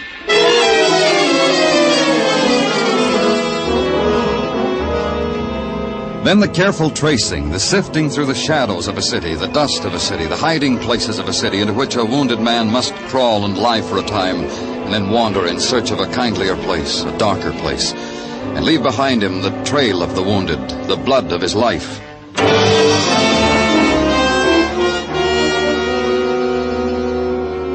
But the man who'd been stabbed had done none of these things. The hospitals told me that, the doctors, the fellow in the neat white jacket in the drugstore across from the park, who, not having a wounded man, offered me a special on shaving cream. Then the legwork of the man on the beat, harvesting the crop of those who had been at the scene of the crime, sorting them, packaging them, parceling them out to me, one by one. Look, mister, how many rides do we have to give you guys? I was calling on my girl. I brought her a box of chocolate-covered peppermints. She was beginning to understand me. We won't keep you long. You don't understand, mister. I don't stick close to my little bird. She busts out of her cage.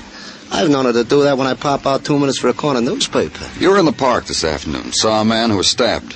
Can you describe the man? I was never in no park where an unfortunate got stabbed. An officer took your name. You made him erase it, start all over again because he wasn't spelling it right. So you caught me in a lie. Can you describe the man who was hurt? Describe? Who got a chance to get close to him? Everybody pushing, shoving like it was a parade for a general. I'm lucky I got a peek at the top of his fleeing skull. Oh, that's all. Look, I want to explain why I lied about not being in the park. My girl, the bird, thinks I work for a living. It's a little white lie I used to keep her caged. That's all. You can go.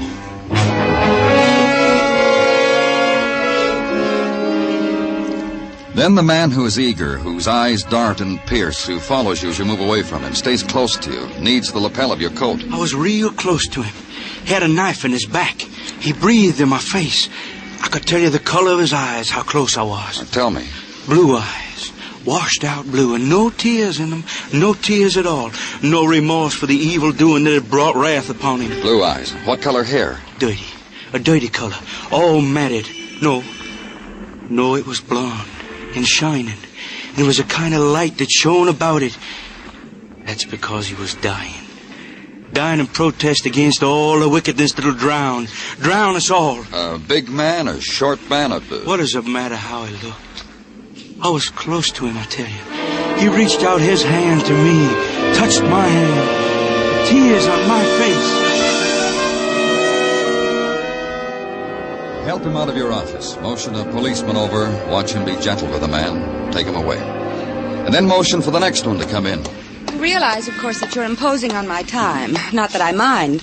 It could be a welcome relief from those spoiled monsters I simper and smile at and diaper. You're a nursemaid, Miss Cram, is that right? Call me governess, and call me Virginia. Miss Cram doesn't sound like me at all, don't you think? You take the children to the park every day? From 4 to 5:30, except on rainy days. On rainy days, the children and I stay at home, and I'm permitted callers from 4 to 5:30. That's on rainy days. You told an officer you saw the man who was hurt. I was making conversation. I needed that to get those brats out of my hair. You didn't see him? I wouldn't have gone near him. But I can tell you who did see him, the looker. Who? The looker. All of us in the park know her. She sits in a window across the street on the 5th floor, watches every move we make every day. Sits there and watches. It makes you feel as if you're being spied on, know what I mean? 5th floor, in an apartment on 80th and 5th. Oh, you can't miss her. Just stand out in the street for a while. Her eyes will bore right through you.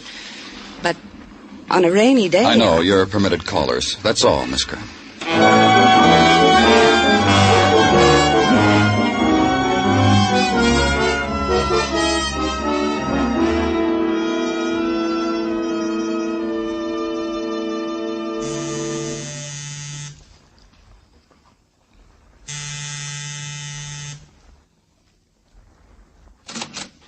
Yes? I'm Danny Clover, police. We haven't done anything. I know. I don't even know who you are. There's no name card on your door. You want to come in and talk to us? All right. I'm George Mason. She's in the wheelchair. Diane's my wife. Good evening, Miss Mason. Diane? Diane, dear. Diane, we've got a visitor. He said good evening to you. Say hello, Diane. This is Mr. Clover. He's from the police. Mr. Mason, there was some trouble earlier across the street from you. Talk to her, will you? I'm trying something. Maybe it'll do her some good, talking to her. No one ever does, you know. You just talk to her and I'll answer you. All right. There was a man stabbed across the street from you, Mrs. Mason, in the park. Yes, I heard about it when I came home. Have you found the man? No.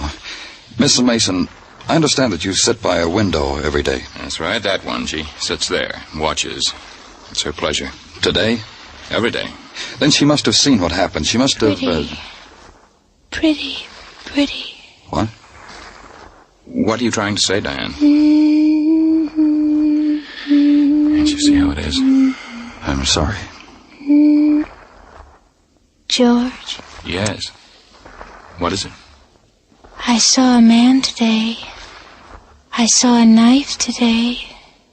Is there anything you can do? Can you talk to her? Diane... A man today. A knife today. Yes, well, can you tell me what the man looked like, sweetheart? Knife. Was he a big man? Was he a small man? Was he a nice man? Man. Did you like him?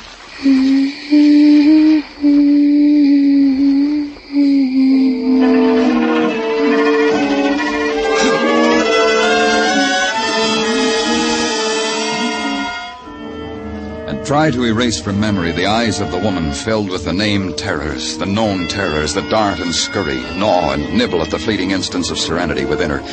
And try to wash away in the city's night screaming the crooning of a tuneless song. And suddenly the known words, a man, a knife. And know that the eyes that absorb all movement, all shadow, all light on faces, and things that pass before them, have seen nothing. Not the man who was stabbed, not the one who did the stabbing. And then the long walk to the darkened room, turn on the shaded light bulb and search the cupboards for sleep. And finally, it comes.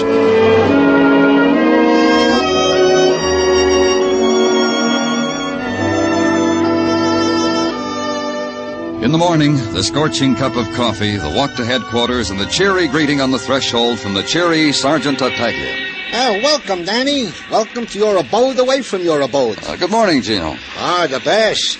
The sunniest, the bravest. Not so early, Gino. All I've had is a cup of coffee. For which I am delighted. Huh? For which I am delighted. Come, I will escort you to your office, Danny. You will see there how I have taken the liberty to spread upon your desk a repast.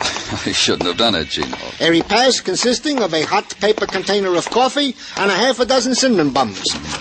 Voila, the repast. Partake. Looks good. How else should they look? The cinnamon buns were baked in the oven of Mrs. Tartaglia with her own 2 lily whites. Go ahead, partake. Munch if you like. Delicious. Thank Mrs. Tartaglia for me. Goes without saying. And now, to the events of the morning. Okay if I disturb while you munch? Yeah. We of the department have discovered that this park bench upon which an alleged man was allegedly stabbed has been a lucky bench. Or unlucky, depending, of course, on the point of view of whom sat there. You'll explain it to me, Gino? Goes without saying.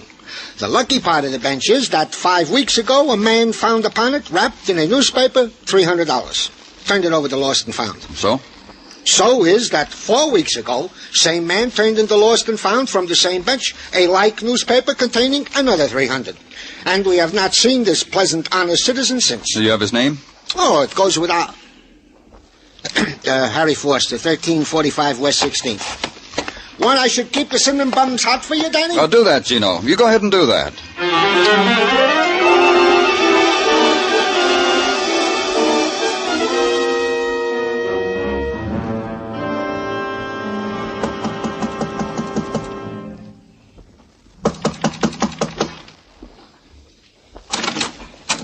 Please help me. Please Please come in and help me. What's the matter? My husband. No one will help me. I asked the neighbors. They said, call the police, call an ambulance. Please help. Where is he? You'll help. He's in our bedroom. I think he's dying, and no one. You're Mrs. Foster? Yes, Harry's wife. He came home last night, and there was blood. He just looked at me like an animal, and there he is, mister. Help him. Please help him. Dead. No, you're wrong. He's been dead for a long time. He was asleep. Only asleep.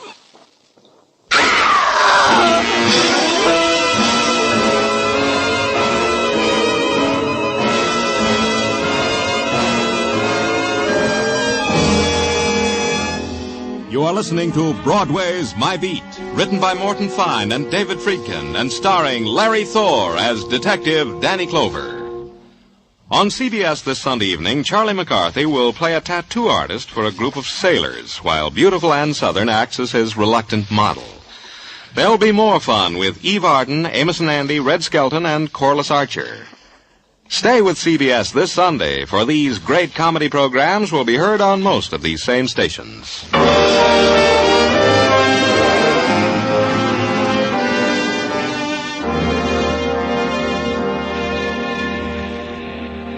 In the Maytime, the sun grins down and pats Broadway's cheek. Broadway loves it. The sunlit minutes are added to the 10-minute break for a cigarette.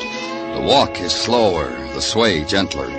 The windows are opened wide, and the doors, too. And glints of sunlight are carried through long hallways on the sigh of a summer's wind, touching the lips of the girl at the typewriter, touching the hand of the man at the water cooler watching her, touching the steel of the file cabinets, warming them. And having made the tour, back onto Broadway and start all over again. But where I was, there was no warmth. Only a woman drawing a shawl tight around her shoulders and talking quietly to her dead. Harry, listen to me. You were right. We should have told them. We should have told them all about it. Then you wouldn't be like this, and I would. Mrs. Foster, what should you have told us? What? What did you say? What should you and your husband have told us? About the money, nothing else. The money found on the park bench? Yes. You see, we should have told them, Harry. But he did, Mrs. Foster. He reported it, turned it in. You don't understand. I knew no one would understand. Then maybe you can help me. Friday was always Harry's day off. From the factory out there. You can see it from here, see? On his day off, I'd pack him a little lunch, and he'd kiss me goodbye. Walk uptown to Central Park. Go on. He always went alone. He always sat on the same bench. Harry used to describe it to me. What he saw, people he talked to. Felt as if I'd been there with him. And one day he found money in a newspaper. And turned it in like you said. The next week turned it in.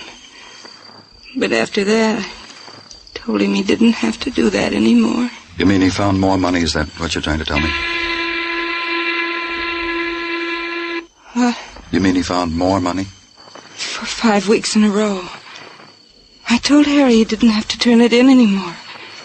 I told him to go back. To be sure and keep going back. Every week.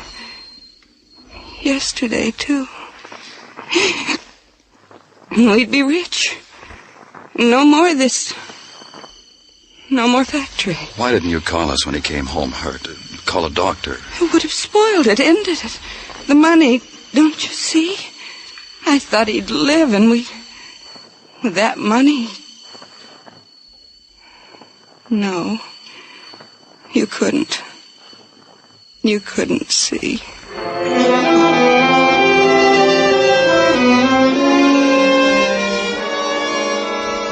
Then she turned from me and walked over to the window, stared out of it. Across her shoulder into the noon sunshine, I could see the factory emptying its lunchtime employees, the crowd breaking off its fragments, to the curb with the lunch pails, to the push carts for the ham on white and coffee. Then the other sound, the feet in the doorway, the entrance of the professionals, coroner, photographer, reporter. The man had been murdered. I left.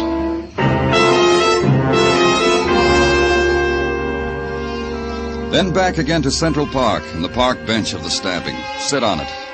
A man named Harry Foster used to find money here, and he was killed. And a woman who had seen it happen, a woman who sat at a window every day. I looked up to the window. She wasn't there. I wondered why.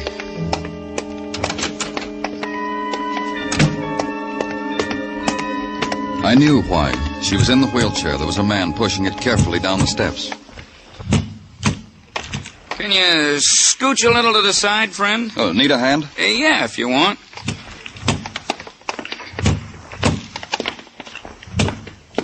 Thanks. How are you feeling, Mrs. Mason? She ain't gonna answer you. I didn't know she left the house. Why should you even bother? Oh, I'm Danny Clover, police. Oh, hi, I'm Ben Taylor. Got a U-drive down the street. Only Mrs. Mason here, different. Kind of a take drive. Oh, I see. Just today? Oh, no, all the time. From 1 to 3, the element's willing. I take her for a ride. Sometimes here, sometimes there. Oh, sure. Right away, Miss Mason. See you, Danny. Oh, wait a minute. How long have you been doing this, Ben? Right. Well, since her accident. Since at Coney last year. Hurt her back. Here and up here, her head. Right. Car, right. I guess I better take her. I heard her cry like that before. I can't stand it. Sure.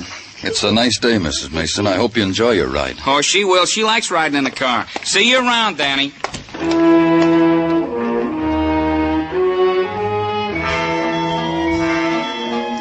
I watched Ben lift her gently out of the wheelchair, lift her into the back of the car, close the door, fold the chair, place it in the car trunk. Then back and saying something to her. She looked up for an instant. Her eyes found me. Then she smiled and shaped a lost word with her lips. They were gone.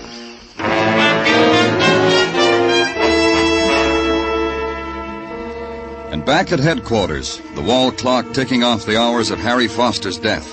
Ticking off the hours that his murderer came to a park bench, looked at it, smiled, walked away in the warm sun. Ticked off the question of why money had been left there for Harry Foster to find week after week on Friday's twilight. And at 4 o'clock, the door opening slightly, and all you saw of the man was his cocked head. You Mr. Danny Clover? That's right. You want something? Only to know if you're Mr. Danny Clover and to give you what I have in my pocket. They said I should give it to you, you being the interested party and all. What have you got in your pocket? This. An envelope. Stamped and everything. I found it. Give it to me. It's addressed to George Mason. Anybody can see that. That's the husband of that woman. The cripple. The one they call a looker in the papers. The one they think they saw that stabbing. I did right bringing it to you, huh? It's been opened. You opened it? Don't lie to me. You opened it and then resealed it. All right, I opened it. I'm a normal kind of fella with all the normal curiosities. First, I was going to mail it when I found it. But then I saw who it was addressed to. I couldn't restrain myself. I'm like the proverbial cat, Mr. Clover. It could make trouble for you being like that. Not when you see what's in it. Not when you see what it says.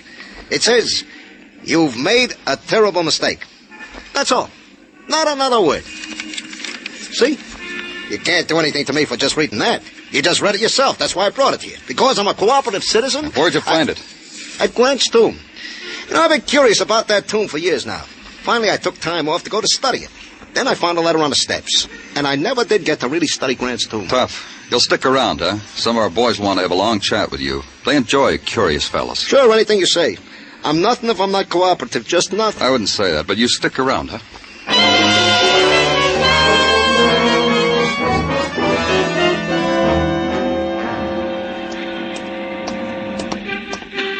Hi, Ben. Well, hello, Danny.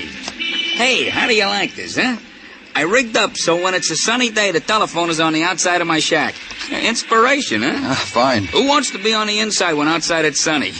You car renting, Danny? I can give you rates. No, just talk. If you don't do business together, we never become enemies, huh? What's on your mind? Mrs. Mason. Ah, yeah. Sad, huh?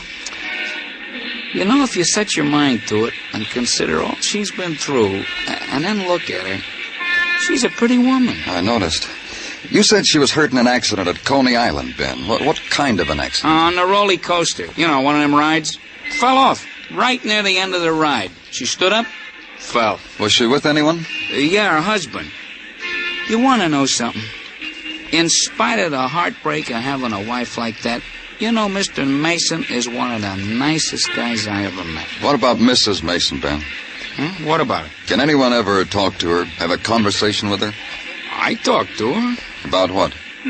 Things. You know, ain't it a pretty day, Mrs. Mason? Is there a draft on you, Mrs. Mason? I talked to her. But she just hums and sings. But you know, I think she's getting better. Maybe I'm contributing. Where'd you go driving today? Down Riverside Drive. You know, the river, Grant's tomb, the churches. Thanks a lot, Ben. Anytime, Danny, anytime at all.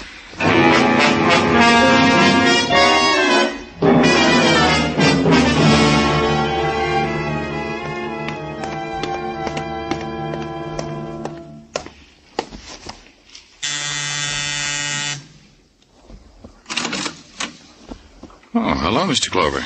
Good evening, Mr. Mason. We're delighted to see you. Please come in.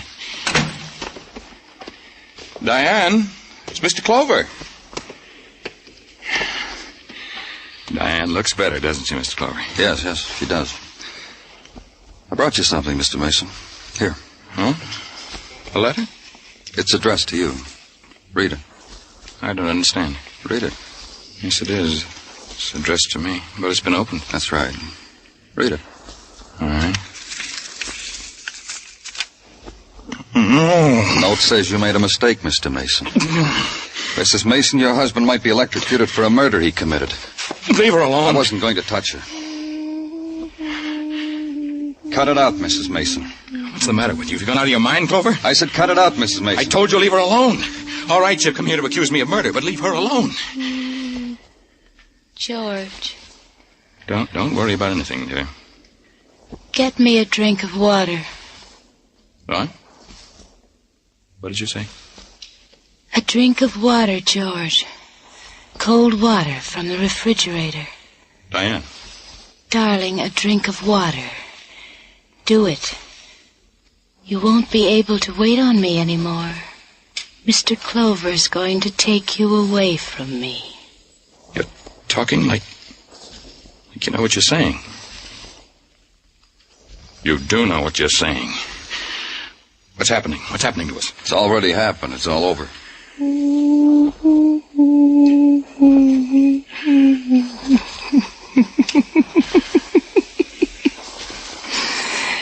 Poor George. Paid off, didn't it, Mrs. Mason? Sitting at the window watching for a man your husband could kill. Simple little man. He came and sat on the same bench every Friday. He got paid for a while. It was you. You wrote that first letter, Diane. And this one. Made me pay blackmail to a man who didn't even know me, didn't know anything about me. It was so simple. Write a letter, put a stamp on it, drop it from the car. Someone picked up the first letter and mailed it. About 5 weeks ago, a letter with instructions in it. Why, yes. Leave money every Friday on the park bench. And the man who picked it up, Mr. Mason, you thought was a blackmailer, so you killed him. She's crazy. She really is. She's crazy. No, I'm not. I'm just a cripple, George. I can't move from this chair. Honest. But I'm not crazy. She's crazy. What did that first letter say, Mr. Mason? Well, that a man saw me push my wife off a ride at Coney Island. He demanded blackmail, but I didn't push, Diane. Then why did you pay the money, darling? That you weren't going to let your husband alone, were you, Mrs. Mason? Even after he did what you wanted him to do, murder a man. Another letter, that one your husband's holding, telling him he killed the wrong man. It's not much to ask, is it? Wanting George to suffer? Look at me. You're an accessory, Mrs. Mason. Am I? What can you do to me? A cripple in a wheelchair. In a prison? Will that be different? Tell me how. I didn't push you, Diane. I didn't push you. You fell off that ride. You fell. Liar. Diane. You're a liar, George. Diane, will you listen to me? I made it up to you. I carried you. I waited on you. I went crazy that day. I hated you. I don't know why. I don't know.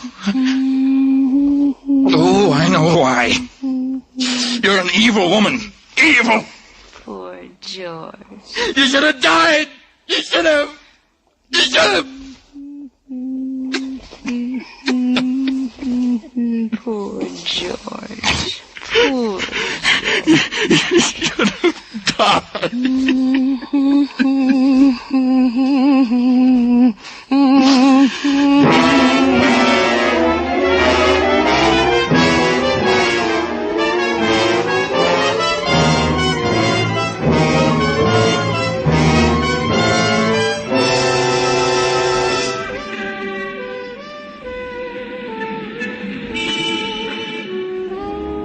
It's night on Broadway now. There's easy laughter, and a trumpet skirls its music into the grinning mob. It's top of the evening. Have another drink on me, kid, and let's sit this dance out. It's a street gouged out of a scarlet dream. It's Broadway, the gaudiest, the most violent, the lonesomest mile in the world. Broadway, my beat.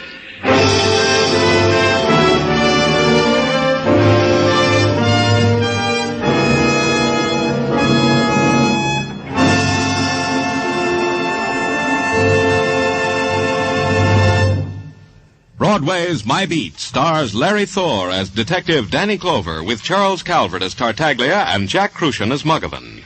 The program was produced and directed by Elliott Lewis, with musical score composed and conducted by Alexander Courage. In tonight's story, Lamont Johnson was heard as George Mason, Kathy Lewis as Diane Mason, and Virginia Gregg as Mrs. Foster. Others in the cast were Herb Vigran, Lou Krugman, and Johnny McGovern.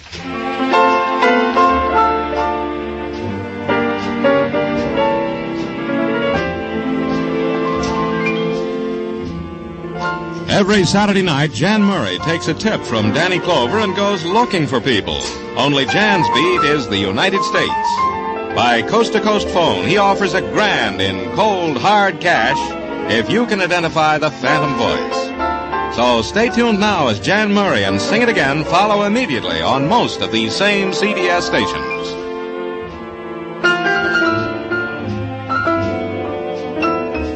Joe Walter speaking. This is CBS, where you laugh at Jack Benny every Sunday night, the Columbia Broadcasting System.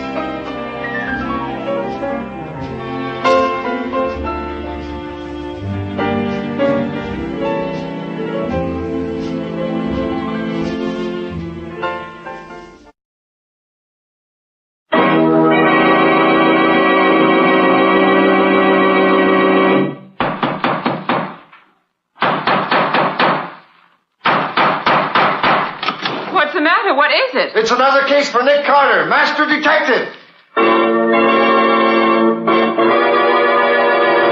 Yes, it's another case for that most famous of all manhunters, the detective whose ability at solving crime is unequaled in the history of detective fiction.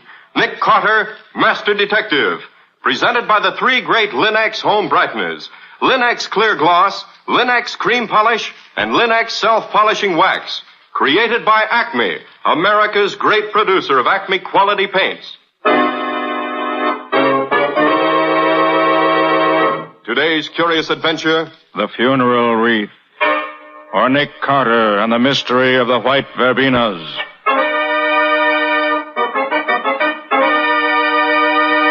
In just a moment, we'll hear how Nick Carter made a funeral wreath give him the answer to a cold-blooded murder. But first, a word of advice. As a homemaker, you know what a job it is to keep a home attractive. That's why you've appreciated the new beauty which Chemtone, the miracle wall finish, has brought to your walls.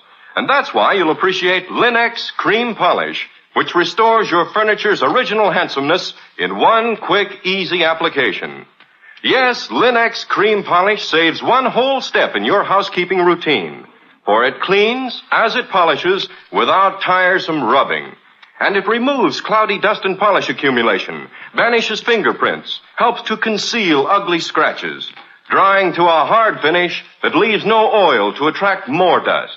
So ask for Linex Cream Polish now at your hardware, paint, or department store.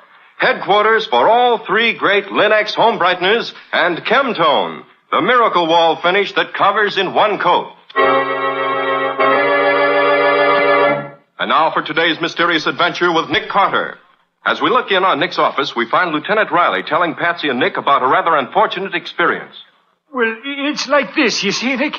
Tonight, after old man Bramwell gave me the devil this morning about there being 4 robberies on his street in 3 weeks, I picked the best man I got on the force, and I sent him up to Pine Street, where all these robberies been taking place, and I told him to watch like his life depended on it. Mm-hmm. And then about 1 o'clock this morning, I got to thinking about it, and I decided to go up there and have a look for myself, just to be sure, you know. Sure, I know. The demon of the police force goes on the job himself. Oh, now, look, Nicky, you got to let me tell this or not. Sorry, Riley. Go on with your story. Well, like I said, I went to Pine Street myself, and I found the cop I'd sent up there was right on the job, okay.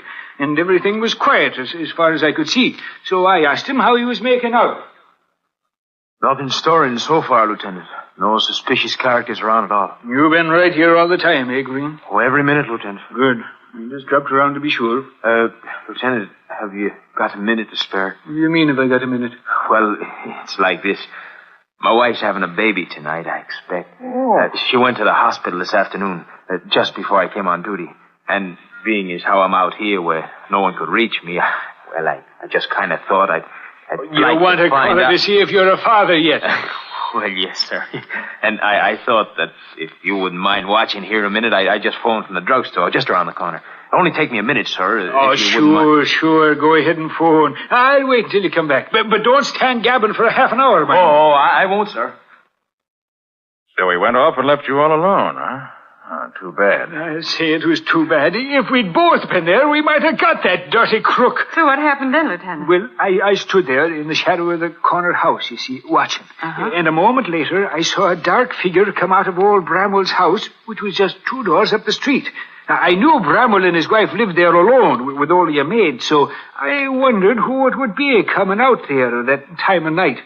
And what made me even more suspicious, there was no light on in the hall, like there would be if somebody was saying goodnight to him. So I says to myself, I'll just go over and find out who he is, because I'm not taking no chances tonight. And you went over? I did that. And the guy just stood there at the top of the steps. He seemed to be fumbling with something in a bag there. And as soon as I got up to the house, he turned around and hung something right beside the door. But it was too dark to see what it was at first. But as he started down the steps, I saw it was a funeral wreath with a long streamer of purple ribbon on it. How was the man dressed, Riley? Just like an undertaker, Nick. Black gloves and a tall hat and a long black coat. Could you see his face? No, not very well in the dark, Patsy. Well, I wasn't looking for nothing like that. So I asked him who was dead. I regret to inform you that Mr. George Bramwell has just passed away. Bramwell, you say? Old man Bramwell himself? Yes, very suddenly. Almost in his sleep, you might say. Oh, and he was down to see me just this morning. Looking fine, he was. Yes, very sad.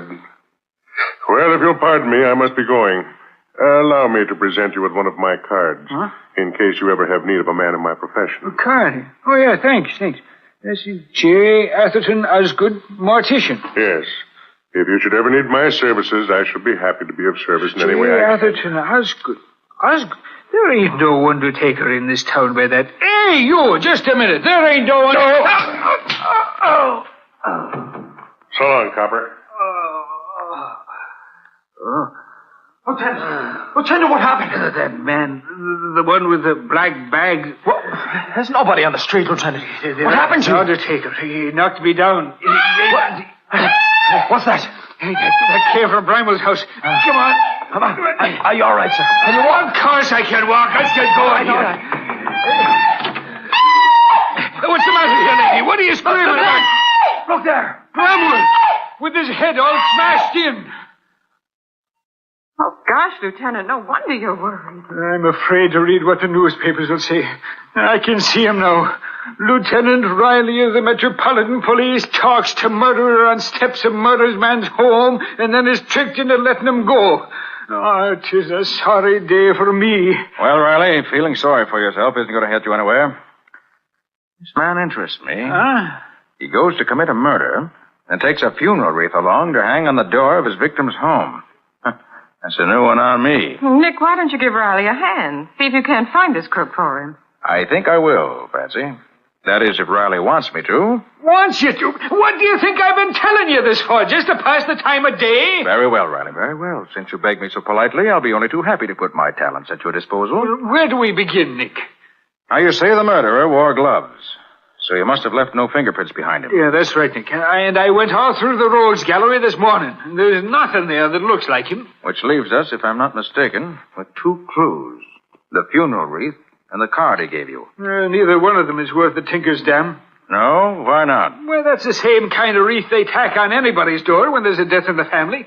And you certainly don't think that guy forked over his own card, do you? You're wrong on both counts, Riley. Now, how do you figure that, Nick? Well, take the card first. May not be, probably isn't his own. But it's somebody's card. Look at it, Patsy. It's not printed, it's engraved. You're right. If it was a phony, chances are it would just be a printed one.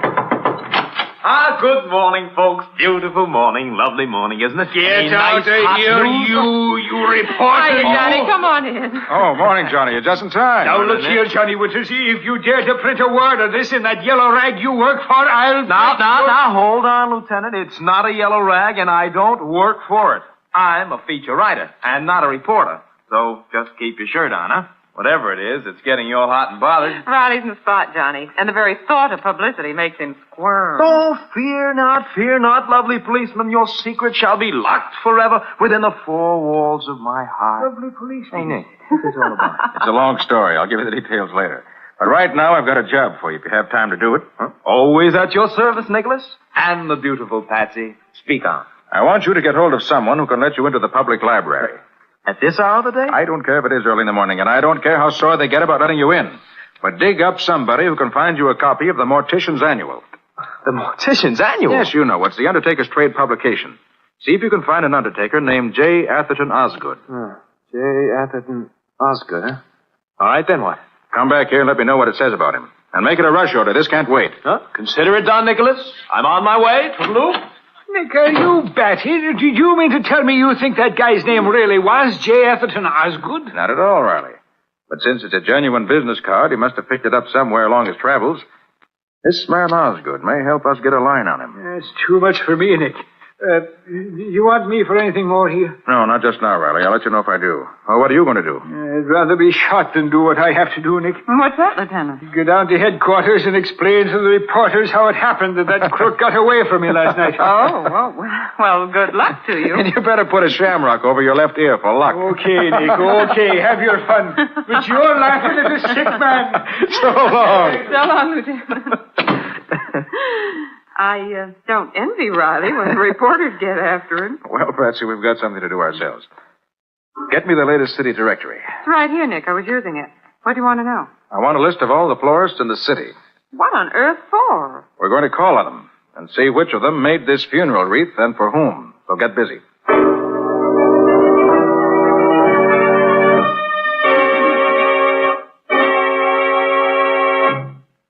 Nearly through, Patsy? Just a couple more, Nick. But what a list. Maybe we'll be lucky and only have to call on a few of them. I should hope so. Why, if we have to call on him... Hi, folks. Your messenger is back. Johnny. Well? Oh, yes, very well. I might say okay. Well, what do you mean? Well, I routed out the sweetest little redhead sub-third assistant librarian you ever saw. Name was Myrtle O'Toole.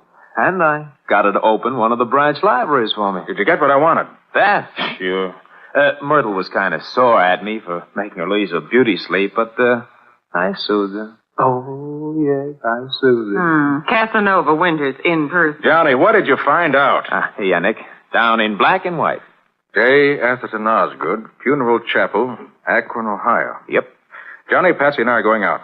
I want you to go through the files and see what you can find that has to do with Akron. Right, Nick.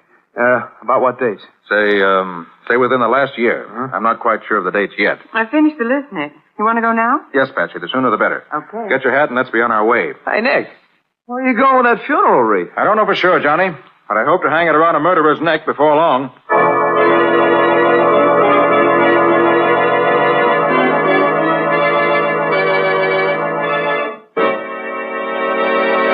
So Nick believes the funeral wreath, which the killer hung on his victim's door, will lead him to the killer himself. What can there be about that wreath that makes it such an important clue? We'll see in just a moment. Ever notice how much a shining, clean floor adds to the appearance of any room? All your rooms will look brighter, more attractive, when you protect your wood floors and linoleum with Linex Clear Gloss, the durable coating that flows on easily without brush marks, drying to a hard, tough finish which wears and wears and looks well for a long, long time. Linex Clear Gloss gives a lustrous, transparent finish to all wood or linoleum surfaces in your home, resisting boiling water, hot grease, perfume, fruit acids, even alcohol. And it's so easy to keep clean, for Linex Clear Gloss keeps the dirt on the surface where it's easily wiped away. Its gleaming beauty, its protective durability, make it a standby in thousands of American homes. So get it now. Famous Linex, spelled L-I-N-X. Linex Clear Gloss, the ideal way to protect your floors and woodwork. Remember to ask for it at your paint, hardware, or department store, where you'll find all 3 great Linex home brighteners and Chemtone, the miracle wall finish that dries in 1 hour. And now back to our story. We left Nick and Patsy trying to find the florist who made the funeral wreath which the killer hung on the door of the man he had just murdered. That's it, Patsy. Just ahead. I, Silverman. Well, I hope this florist can tell you more than the other 4 we visited. They didn't know from nothing. I hope this wreath doesn't get worn out before I find out who made it. Yes, what is it? Did this funeral wreath come from your shop? From my shop. Let me see. No, it couldn't be from here. All day yesterday, business was very bad. I sent out not one single order all day. Only 2 customers. All right, I'll take your word for it. But how about the day before? Did you send it out then, perhaps? That's not possible, mister. These flowers, they are too fresh. They could not have been picked before yesterday, or so fresh they wouldn't be now. You mean the wreath was definitely made up yesterday? Sure, mister. Couldn't be before yesterday. The flowers, they are too fresh. Any idea who might have made it up? That I couldn't say, mister. It's a very ordinary piece. Could be anybody made it. Okay, thanks. Come sometime when you want to buy something, maybe. Yes, mister? Thanks, I will. Any luck, Nick? No. I did find out the wreath was definitely made yesterday, but that's all. Oh. Well, who's next on the list? Before we visit the next place, I want to call Johnny and ask him what he found. Maybe that'll give us a lead.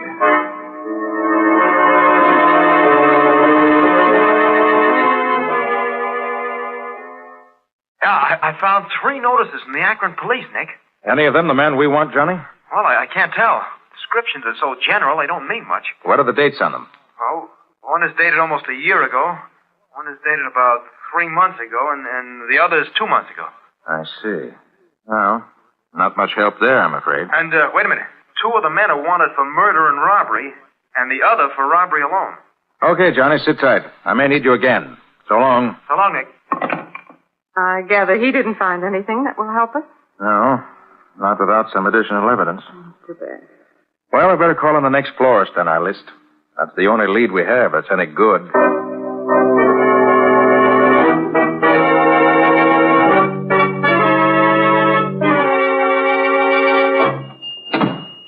Mr. Schwartz? That is right. Could you tell me if you made this wreath? Did I make it? Oh, mister, I did not make it. Well, could you tell me who might have made it? Let me look. Yes. I could not say for certain, mister, but I am in this business a long time, and I think this was not made by the florist. Oh? That's so. Are you sure? No, I am not sure. But it looks as if it was made by someone who's seen a lot of wreaths like this, but is not a regular florist. Someone who's seen a lot of wreaths like it, but not a professional florist. Huh. Funny none of the other florists noticed that. They probably were not as experienced in the business as I am. Or they did not look closely enough. I am sure it is not professional. And, well, another thing. These flowers. Yes? Like a book, I know, all the greenhouses around here. And not one of them grows flowers like these. That I'm sure. Thanks very much. You've told me a lot, Mr. Schwartz. So long. Goodbye, mister. Any luck this time, Nick? Patsy, I think we've got something. Oh, good. What is it? Find me a telephone. I want to talk to Mr. J. Atherton Osgood of Akron.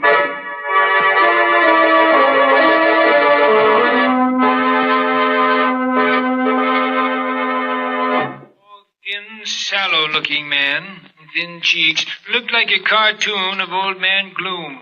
I see, Mr. Osgood. And you say he left your employ very suddenly? Yes, it was about 3 months ago. He went home one night and he never showed up again.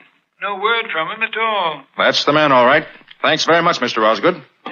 Could he help you, Nick? Yes, Patsy. He says he had a man working for him as undertaker's assistant who left him suddenly about 3 months ago. Oh. And his description of the man agrees with Riley's description of the man who killed Bramwell last night. So what do we do now? Visit some more florists? No, Patsy. We visit some undertakers.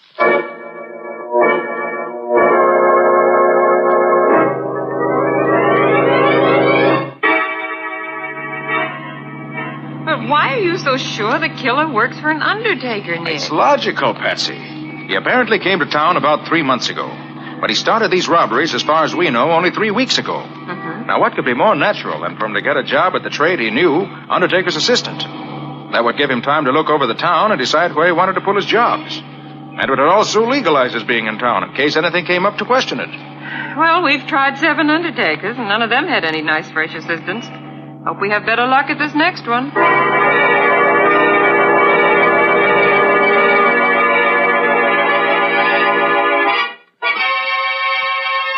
Why, yes, Mr. Carter, we do have a new assistant, a Mr. Carnes, a very fine man, most efficient. Came here about 3 months ago, but I'm sure he can't be the man What does he look like? Why, he's about as tall as you are, not nearly as heavily built. His cheeks are thin, and he looks rather like... Like Old Man Gloom? Well, I wouldn't like to say that, but he does.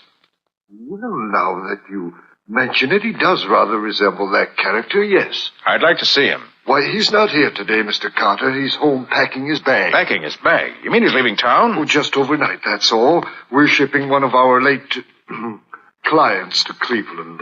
Mr. Carnes is going with the body to deliver it to relatives there. I see. Well, do you mind telling me where your Mr. Carnes lives? Why, I'm not sure, Mr. Carter. I've never become that friendly with Mr. Great Carnes. heavens, man. Surely you know where your own employees live. Oh, but he's not one of my employees, Mr. Carter. I'm not the head of this establishment. Mr. Grayson is. He could tell you, of course. Well, where's Mr. Grayson? I'll ask him. I'm very sorry to say he's not here today. Not here? No, he's been called out into the country to supervise a very special... All right. And you say you don't know Carnes' home address? No, I don't. But I believe he lives on Oakmont Terrace, if I remember correctly. Oakmont Terrace? Yes, Mr. Carter, but I don't know the number. I'll find it. Oh, by the way, this body that Carnes is taking to Cleveland, who got it ready for shipment? Why, our Mr. Carnes did. He came to work early this morning in order to get it ready in time, and now he's... Thanks, that's all I want to know. So long.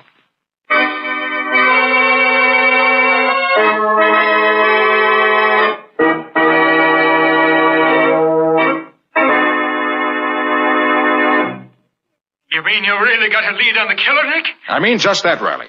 He lives on Oakmont Terrace, but I don't know the number. Now listen, Riley. Meet me at the corner of Oakmont and Denbrough as soon as you can. Okay. I want you to identify the man for me when I find him. I'll be out there in 2 shakes of a lamb's tail, Nick. I want to get my hands on that guy. I'll give him the worst trouble. Yes, I know, Riley, but wait till we catch him first. See you at Oakmont and Denbrough in 20 minutes.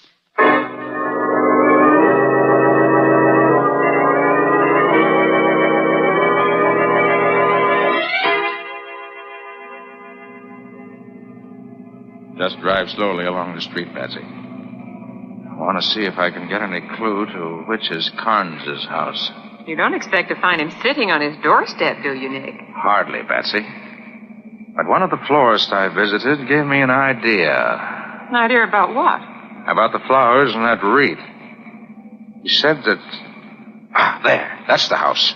My hunch was right. You mean the house where Carnes lives? Yes, I'm sure of it. Why, Nick, how can you tell? By the garden in front of the house. Well, what can... Oh, there's Riley putting around the corner up there. Shall we go meet him? Yes. I want to get this over with as soon as I can. Right.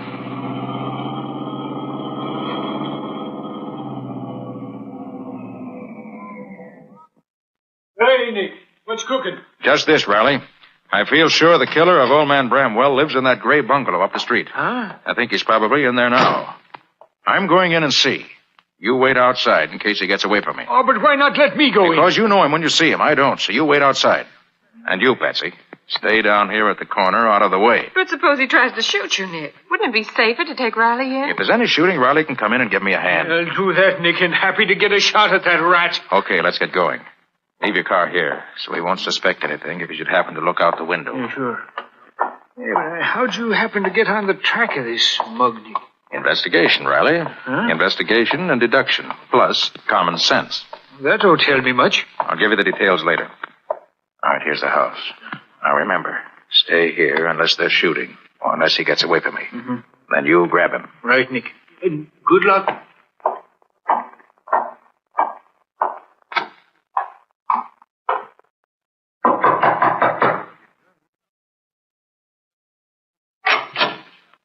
Well? Mr. Carnes here? Yes, that second door there. Shall I call him? No. He's expecting me, thanks. Oh, all right. You can go right in then. Thanks. Hey, what the... Your name, Carnes? Yeah, so what? I want to talk to you. Is that any reason for busting into a guy's... I mean, is that any reason why you should enter my room without knocking? Why, yes. I was afraid I might not catch you if I lost any time. You seem to be leaving town. I don't know what you have in your mind, but I'm sure I'm not the one you want to see. I don't believe I know you. Well, I know you. You work for Grayson the Undertaker, don't you? You're leaving town to chaperone a dead body to Cleveland. That's quite correct. I know a lot more, too. I know you killed George Bramwell last night in cold blood and took $3,000 in cash and $10,000 in jewels from his safe. It was a pretty slick stunt to impersonate a departing Undertaker and leave the wreath on the door. Go on, you interest me. But that was where you made your mistake, Carnes. Because a florist told me that wreath wasn't made by a real florist, but by someone who's seen lots of them. So I figured that the killer who might have worked for an Undertaker sometime was you. So you picked me out as the culprit. There's another mistake. To use that card you picked up in Akron. Gave us a good line on you. Of course, going into the undertaking business here was an excellent idea. From your point of view, gave you a splendid chance to find out where the rich homes were located without attracting attention. Is that all? Not quite. I have a hunch that if we were to pry up the lid of that casket you're going to chaperone out of town, we'd find you'd hidden the loot in there. This is all very entertaining. But so far, you haven't shown any proof that connects this wild story up to me. So I must ask you... How about this, then? That homemade funeral wreath was made of white verbenas. A very uncommon flower around here. And there's a fine bed of verbenas growing in front of this house. The only white verbenas anywhere around here. So put on your hat, Carnes, and we'll go out and let Lieutenant Riley identify you as the man who slugged him last night. You can go to... Oh! Should take better aims, Carnes. You really hope to shoot your way out. You got nothing on me. I was just trying to... Whatever you were trying to do, that shot you fired just now was a signed confession of guilt. Yeah, you all right, Dick? Did you get it? Yes, everything's under control, Riley. There's your killer. Hey, that's the guy, all right. Convicted by his own funeral wreath, which is poetic justice if I ever heard it.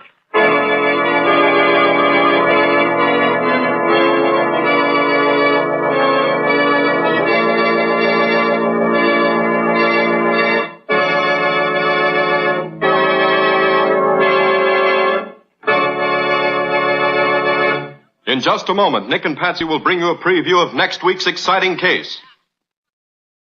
Here's a suggestion. Give your floors a handsome surface in a jiffy with Linex self-polishing wax. The liquid wax you simply wipe on without rubbing or polishing.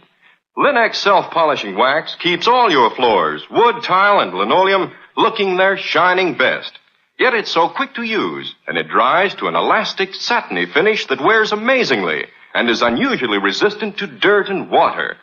It contains the greatest possible amount of genuine carnauba wax, with no gum, shellac, or resin to chip or crumble. So get it now, Linex self-polishing wax, to keep your floors beautiful the easy way. If your dealer hasn't yet received his supply of the 3 great Linex home brighteners, he'll probably have them soon. Ask him to save one or all of them for you. Acme will see that he gets them, and you get them, as quickly as possible. And now let's hear from Nick Carter himself. How about it, Nick? Have you got something new and exciting for us next week? I think so, Ken. In the courtyard of a new and expensive apartment building, the body of a man was found floating in the lily pool. With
And I'm proud of you. I try to take care of you, Chiefy. Over you go, Rogie. Over you go.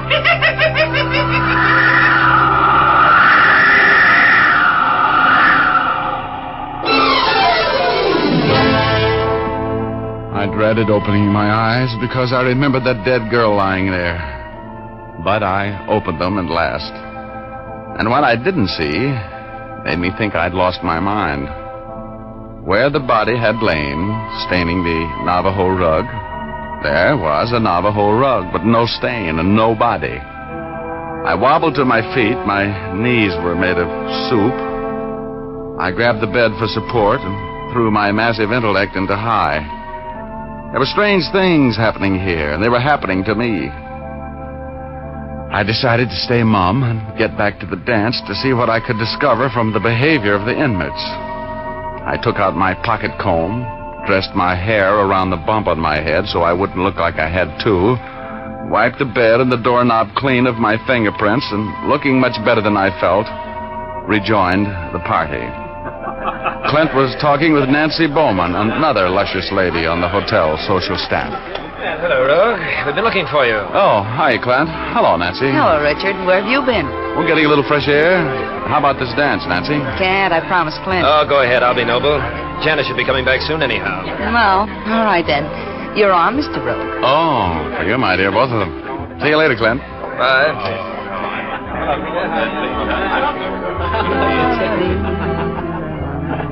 You know, Nancy, that Clint's a lucky man getting a girl like Janice. She's what the boys in the back room call a dish. I suppose Janice isn't lucky getting a man with $1 million. Not my type. Now, I don't have the million, but Well, then let's just dance. Oh. Now that Janice has her millionaire, I'm out to get mine. You girls old friends? Oh, I've worked up here with her summers for a couple of years. She's a grand girl. Everybody loves her. She's engaged to this creep with the millions? Yes, they're going to be married in 2 weeks. Don't you ever read the newspapers? Oh, guess it wasn't on the sport page. Probably not. Though the way Janice stopped him, it could have been. Kitty?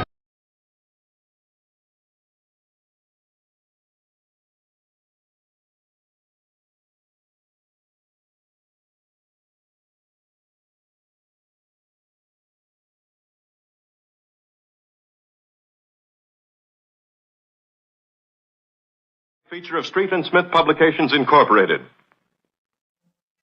It is presented at this same time and over these same stations by the three great Linex home brighteners. Linex Clear Gloss, Linex Cream Polish, and Linex Self-Polishing Wax. Created by Acme, America's great producer of Acme quality paints. In the Nick Carter Adventurers, Lon Clark is starred as Nick. Helen Choate is featured as Patsy. Lieutenant Riley is played by Humphrey Davis. Original music is played by Lou White. The programs are written and directed by Jock McGregor. This is Ken Powell speaking for the thousands of Linex dealers all over America and saying so long until next week. This is Mutual.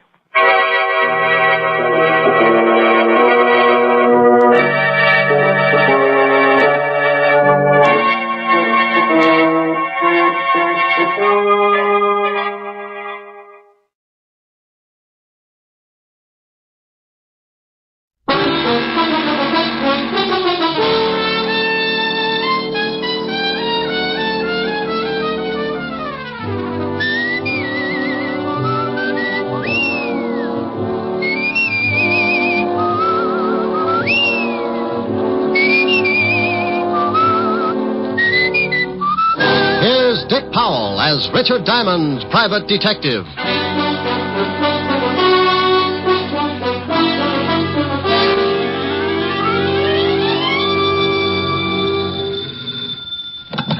Diamond Detective Agency, handy hints on homicide. Oh, no. Oh, yes. Just pick a victim. All right. Got it? Yes? 6 of spades. Oh. Hello, Helen. Hi. Am I going to see you tonight, Rick? Depends on how many lights you leave on in the study. But are you coming over? Wouldn't miss it. I've been puckered up since 8 o'clock this morning. Francis has the night off. I'll have dinner for you in by the fire. Well, take it easy. The last time you built a fire, it got so hot I had to keep basting myself for a week. Oh, Rick. Sure. The next day I walked by Linda's and some guy grabbed me and shoved an apple in my mouth. Said he'd get fired if I didn't climb back in the window and lie down. Oh, I'll see you tonight. Bye. Bye. Now, let's see. Where did I put the soap? Mr. Diamond? Oh, it depends on what you want him for. If it's the rent, he's being buried over in Jersey this afternoon. My name is Dr. Edward Gerson from Bellevue Hospital. I have nothing to do with the rent. Well, if you're with the Sanity Commission, Diamond's still in Jersey. It is apparent that you are behind in your rent and you wish to remain buried in Jersey for the moment. Well, it's not as bad as it sounds. Are you a potential client? I'm a psychiatrist, Mr. Well, pick a good one. How about Apple Knocker? All right. I'm in a rather peculiar position, Mr. Apple Knocker. Oh, I don't know. I always sit like that. For the past 4 days, I've been treating a young man for an unusual type of shock. What did he do? Run his electric train in the bathtub? You're quite an interesting case yourself. Are you always so unconcerned when someone comes to you with a problem? Look, Doctor, everybody's got a problem. That's why I'm in business. If you've got a big one, you'll get by my little remarks, and I'll be glad to see what I can do for you. Quite a philosophy. All right, then. Let's both get down to business, Mr. Apple Knocker. Oh, now, what's your trouble? This boy I mentioned, he disappeared 5 days ago. You said you'd been treating him for 4 days. He couldn't have been gone very long. A day and a night. He was found the next morning wandering through the Bowery, unable to speak, unable to understand anything. I see. Someone took him to Bellevue. Luckily, the family's private physician is also on the staff at Bellevue. He saw the boy, called the family immediately. And you've been treating him ever since? Yes. Last night, the boy began to talk, make reasonable sense. Now, this would continue for perhaps a few hours, then he would lapse into a complete state of confusion. Each time he was given a sedative, and each time, as the sedative wore off, he talked for a while, knew who he was, started to tell about the missing night, and then lapsed once more into this state of, well, confusion. And you think something happened during this missing night, and he doesn't want to remember it? Correct.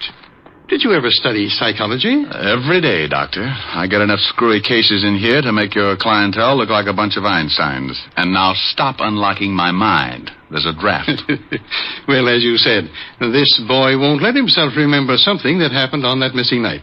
He'll talk about everything up to that point, but the minute he reaches it... he jumps the tracks. Well, yes. What do you want me to do? You know what I want you to do, Mr. Diamond. Okay. Now, here's one that will throw you.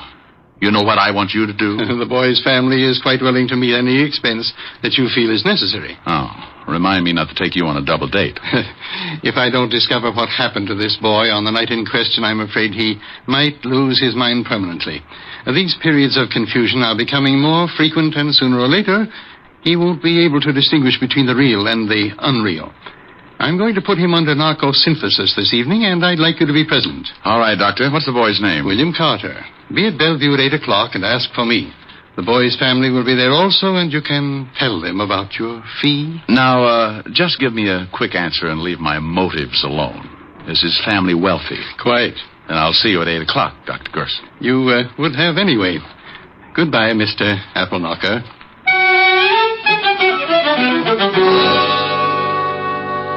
You know, you can feel pretty silly when a guy like that walks in and answers all your questions before you got time to think them up.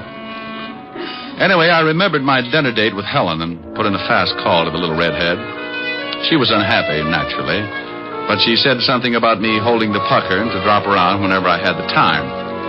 At 8 o'clock, I was standing in the long hall at the Bellevue Hospital. Dr. Murray, report to the second floor desk, please. Dr. Murray to the second floor desk. Good evening, Mr. Diamond. Oh, hello, Dr. Gerson. What's the matter? You're looking a little nervous. Well, hospitals bother me. That's very interesting. The family is at the end of the hall. Let's go down. Tell me, Doctor, just what exactly happens when you put William Carter under this narcosynthesis? It's an intravenous injection. It unlocks those little doors in the back of his mind. Gets him to talk. You'll see. It's really very amazing. Right here. Oh, good evening, Doctor. Mrs. Carter. How's the boy? Not much change. This is Mr. Diamond, Mr. and Mrs. Carter. How do you do? How do you do? Mrs. Carter, Dr. Gerson wants me to find out what happened to your son the night he was missing. Have you any idea? He said he had a date. And when I asked him who it was, he wouldn't tell me. That's all we know. I think William will be able to recreate what happened for you, Mr. Diamond. Now, I'll leave you to discuss business. And when you are through, stop at the desk. They'll show you where I am. Well, I...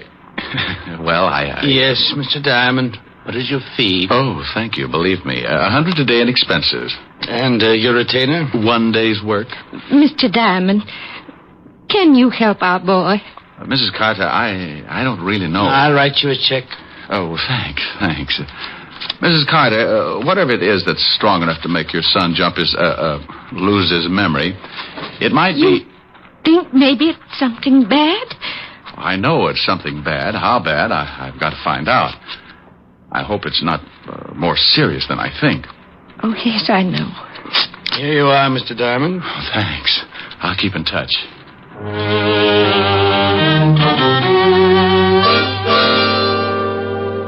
I left the Carters with that lousy feeling in my stomach. I looked at the check. $200. For what? Maybe a down payment on a man's sanity. Maybe not. William Carter could have done a lot of things that missing night. Maybe that $200 was going to be a mortgage on murder. I went down to the desk, and an intern showed me downstairs to a small room with one desk lamp in the corner. I'm glad you didn't take too long. The patient will be down in a minute. Oh, isn't this a little irregular, Doctor? I mean, me listening in on a man's secrets? If he's done something against the law, I want you to find out whether it really happened. Well, if he tells you about it, it must have happened. He might have thought it happened. I can't take the chance. If he's committed some sort of a crime, I don't think I'll be able to do much for him. Now, I want you to sit behind that screen there and be perfectly quiet. Sure. Comfortable? Oh, yes. The needle can't reach this far. This should be quite interesting for you, Diamond, particularly in your kind of work. You can find out about anything you want with this stuff, can't you, Doctor? If it's a recent shock, why? Oh, I was just thinking about a little blonde I know. Now, here he is. Roll him right over here. Now lift him over on the bed. It's all right, William. Everything's going fine. All right, thank you, nurse. How do you feel, William? Can you understand me? Say it again. Say it again. Can you understand me, William? Yes, but keep talking. Say anything. Just make my mind stop jumping around. Sure, William. It's nice in this hospital, isn't it? Huh? It's nice in this hospital. Yeah. Oh, what's the matter with me? Just be quiet. Think about lying in a boat under the warm sun. Lying in a boat. Lying in a boat. Lying in a boat. Uh-huh. Just lying in the sun, rocking back and forth. What are you going to do? This won't hurt. You're going to have a nice, long sleep. Oh, yeah, please.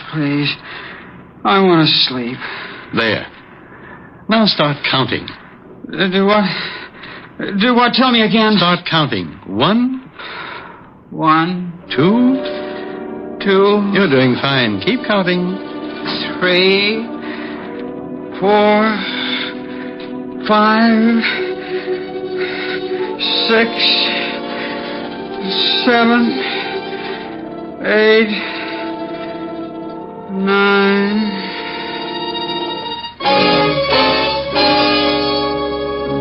I sat behind the screen and listened to the doctor begin. At the start, Carter seemed almost glad to talk about it. He described the beginning of the evening. He had a date. A girl named Helena on 53 East 51st Street. Did you have a good time with Helena? Wonderful time. We went dancing. Where did you He go kept dancing? talking all about the evening. They danced and drank. We went to a little... The doctor kept digging, working at him, village. looking for every little detail. After you got through dancing? We went to her apartment. We had some more drinks. Pretty strong ones. Who made them? What? Who made the drinks? Helena did. Then he came in. Who came in? He did. The man. The man? The man just came into Helena's apartment. Who are you? Helena, who is this guy? What are you doing here, William? What are you doing? What do you want? Get out. Get out. I don't care who you are. I'm not going to get out, William. I don't believe it. You're not her husband. Stop it. Take your hands off her. He's hurting Helena. Yeah. I'll fix you. Helena needs help. There. You hit him. Gotta get out of here. Why do you? I gotta get out. He's dead. I killed him.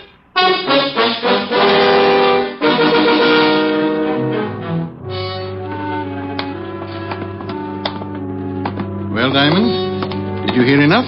Yeah. It's up to you. Find out if he really did it. Okay. Thank you. For what?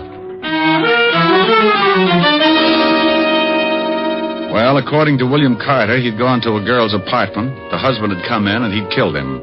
Cases like that don't make me a happy gumshoe, but I had a $200 retainer in my pocket, so I had to keep going.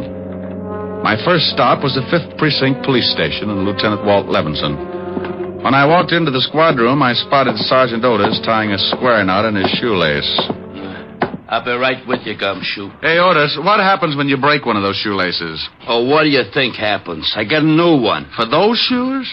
What do you use, the mooring line off the Queen Mary? Why don't you lay off?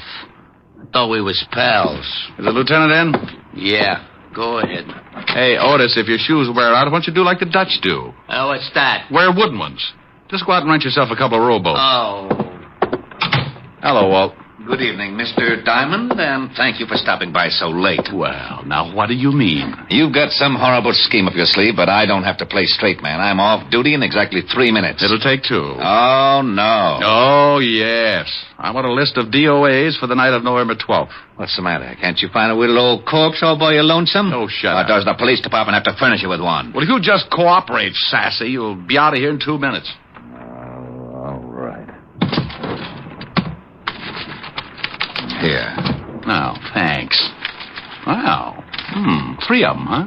If that's what it says. Why? Is there one we haven't found? 2 women and a man. Yeah. The man's my department, homicide. Herbert Fisher, found in his wife's apartment on 51st Street, married to Helena Fisher.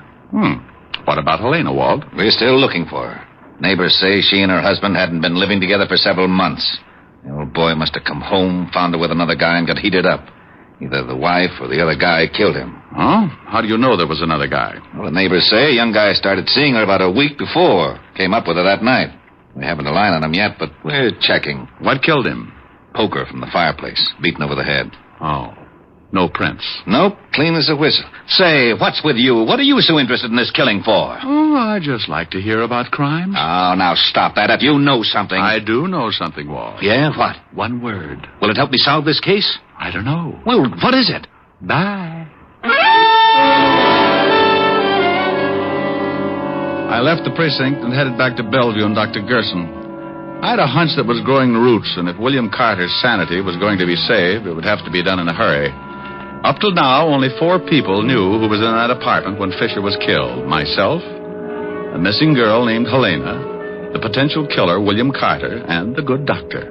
The girl hasn't gone to the police? Why, if William Carter did it? Well, that's what I've been asking myself all the way down here, Doctor. Unless she wants to protect him. That's the only one I could come up with. I want to ask you 2 questions, Doctor.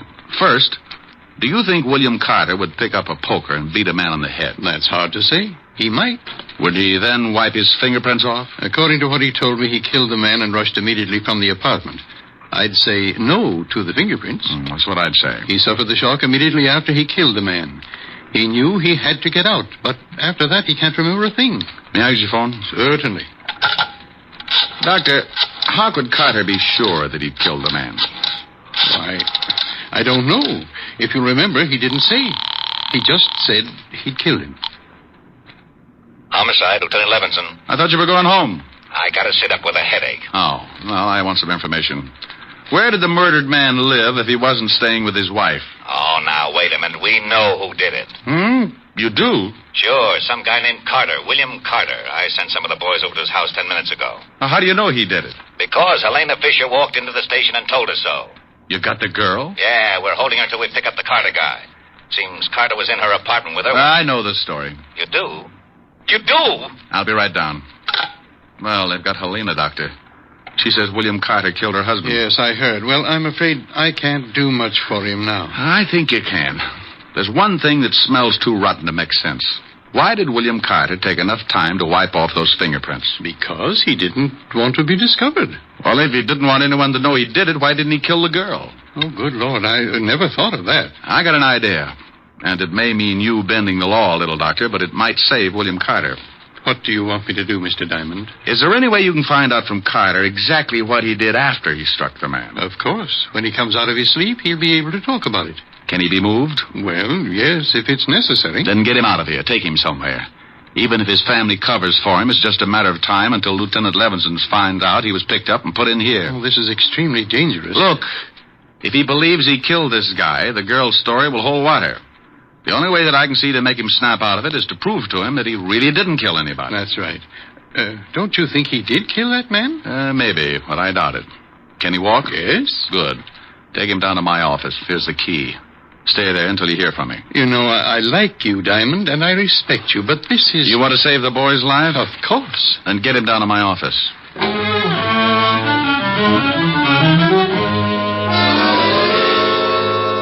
I left the hospital and grabbed a cab back to the 5th Precinct. Sometimes when things don't add up like ABC, you've got to go out into left field for the answer. Everything pointed to William Carter, and he believed it himself. But I kept thinking about those fingerprints. I told Walt my idea. Are you crazy? So the guy did wipe off the fence but didn't kill the girl. What of it? People do crazy things the first time they knock somebody off. Besides, you can't go around posing as a police sergeant. Oh, now stop that, Walt. Admit it. There's a hole someplace. But you told me yourself the Carter guy admits killing the girl's husband. In his condition, he'd admit anything. He says he did it. The girl says he did it. What more do you want? I don't want any doubts at all. Will you just try the idea? If you'll tell me where you've got William Carter. Promise not to have the boys there? Just you? Yes, I get mixed He's up in my office. Wouldn't you know it? Okay, Walt. Get the girl in here and tell her just what I told you. I don't need any rehearsals. Otis. Yeah, Lieutenant. Send Mrs. Fisher in here. Right. I hope you know what you're doing. You're putting me in an awful spot. Well, if it works, Walt, the state won't burn an innocent man. Yes, but this... Mrs. Fisher, Lieutenant. Oh, come in, Mrs. Fisher. Thank you, Lieutenant. Sit down. This is Sergeant Diamond. Oh. Well, how do you do, Sergeant Diamond? How do you do, Mrs. Fisher? We've checked your story, and everything seems to be all right. You can go home, but please don't leave town. I'm terribly sorry about this. I know I should have told you sooner, but William was... Well, I didn't know what to do. You did the right thing. Have you found William yet? No, but we will. But didn't you check his house? Isn't he with his family? No, he didn't come home at all. Oh, and that reminds me. You know, you're the only witness who can prove he did kill your husband. Why, yes, I guess I am. Well, I'd be extremely careful. He just might, Lieutenant, you don't think he might try and kill me, too? Well, you never know. After a man kills once and he's got time to think about it, he's liable to do anything. Well, then, I demand police protection. And you'll get it. Sergeant Diamond here has been assigned to the case. Oh, how nice. I'll do as much as I possibly can. Well, when do you start? Right now. I'll meet you out in the squad room right after I have a few words with the lieutenant. All right, Sergeant. Thank you, Lieutenant. Perfectly all right. This is ridiculous. All right. You get over to my office and pick up William Carter and the doctor. I'll stall Mrs. Fisher. Take her to a bar or something. All right. But if the commission hears about this, Sergeant Otis will be the new head of homicide.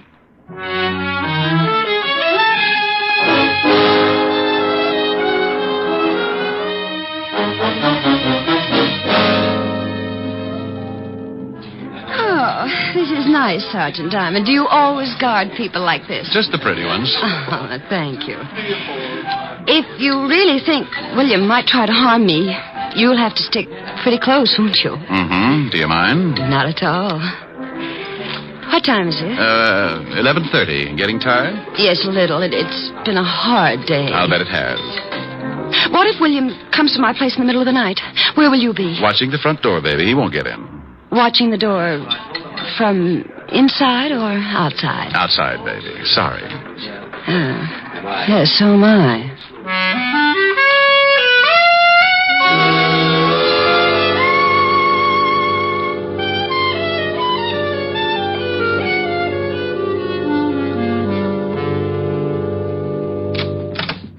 Here's my apartment, Rick. Oh, nice place. I don't like it very much since... Look, couldn't I stay in a hotel? Oh, no. Too many ways for a killer to get in. But do you really think William might try and get me? What's he hiding out for? Well, he could be scared. All the more reason. Men like that don't hide out for a week if they're going to give themselves up. And if William isn't going to give himself up, he'll probably try to get rid of the one person who knows he did the killing. But William isn't like that. He wouldn't... Wouldn't what? I was just going to say he wouldn't kill anybody. But he did. He knows he did. Yes. Well, I'm going out in front and check the building. I'll be back. Oh, do you have to go? That's a good idea. You just take it easy. But William has a key. Oh, well, then you better give me one, too. I'll be right out in front. Oh, all right, here. Don't be too long, Rick. I can't stand this place long if I'm alone. Sure, baby.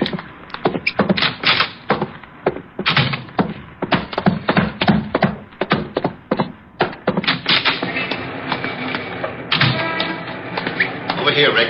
Yeah, I spotted you when you drove up. Hello, Doctor. I hope your plan works, Diamond. Yeah. Hello, William. He can't hear you. I put him into a deep sleep. He'll only answer my voice. There's only one way that we can get him into that apartment. Well, let's go. Mrs. Fisher is scared stiff. William? Yes? Get out of the car. Come on, Walt. You got to be there to hear it. If we solve this one, I'll never tell anyone how. Let's go. Come with me, William. Now, William, remember, you are to go up to Helena's apartment and go in. Here's the key, Doctor. Do you understand, William? I am to go up to Helena's apartment and go in. Here's the key. Use the key to let yourself in. The key to let myself in. When you're in, close the door and stand in front of it. And that's all. All right, Mr. Diamond. Here we go. The four of us went in through the front door, and Dr. Gerson briefed William once more. Then we led him up the stairs and up to Helena Fisher's apartment. I could hear her humming as soon as William tried the key. We all ducked. Who's there? Rick? Answer me. Who's there? William. What do you want? William, what are you doing here? William, say something. Don't just stand there. Oh, you've got to get out. The police are looking for you. There's one downstairs right now. Well, say something. Stop staring. William, get away from that door. Please, William, please, please. I know what you want, William. I won't tell anyone. William, say something. Don't look at me like that. You're going to kill me, aren't you? Look, William, you didn't do it. I killed him. I just told you he was dead after you hit him. When you left, I killed him with a poker. William, please! All right, Helena. Craig. Oh, he was going to kill me. Oh, sure. Like he killed your husband. Yes. How's William, Doctor? I'll wake him up when he gets back to the hospital. He'll be all right when he reads Mrs. Fisher's confession. Rick? What's going on here? You better go along with the lieutenant, baby. Why? We heard your whole confession from outside the door. What? Why, I just said he was going to kill me. Also, we found some of your fingerprints on the poker. You're crazy. I wiped them all. She's all yours, Walt. Let's go, Mrs. Fisher. You tricked me. You tricked me into saying that. Come on, lady. I don't want to get rough. I'll kill you, too. I think you can take her along now, Lieutenant. Holy cow. Why, Doctor. Well, I've never hit a woman before, but this one made me very unhappy. Well, you're a good doctor, but you're certainly no gentleman. You should have kicked her.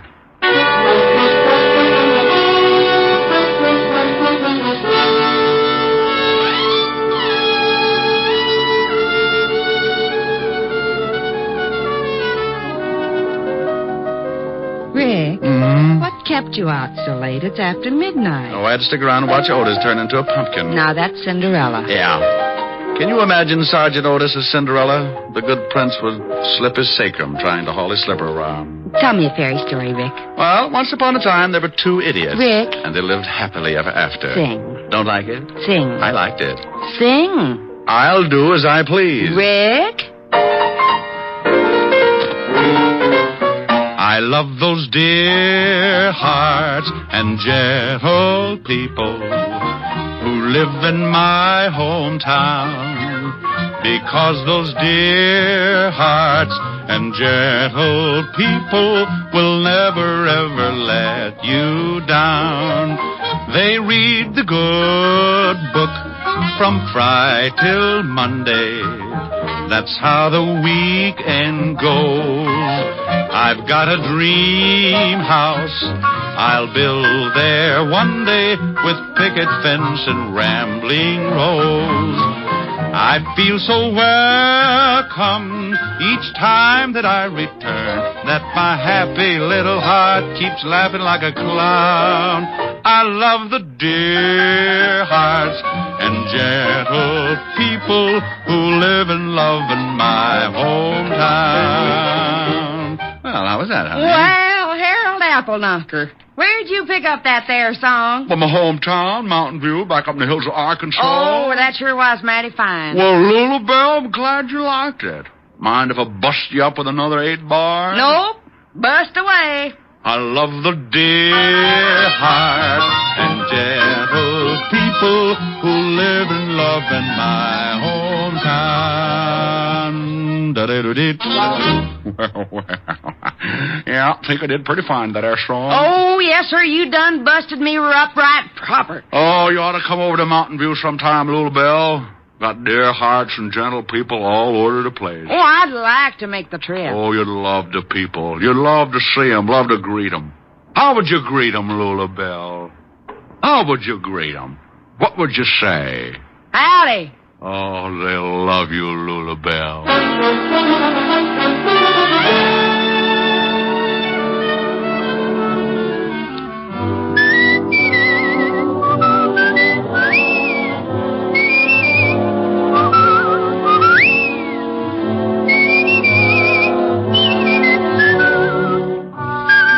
You have just heard Richard Diamond, Private Detective, starring Dick Powell. Helen was played by Virginia Gregg, Lieutenant Levinson by Ed Begley. Also in our cast were Wilms Herbert, Joan Banks, Sam Edwards, and Norman Field. Music was under the direction of Frank Worth.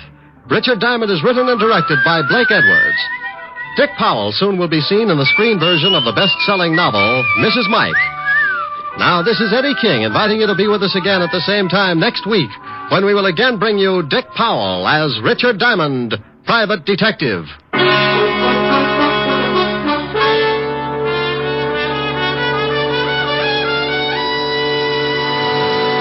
What's on NBC Sunday?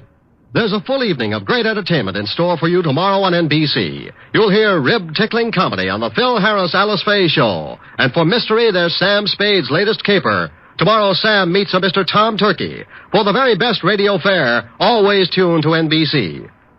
Coming up, it's Brian Donlevy and Hollywood Star Theater on NBC.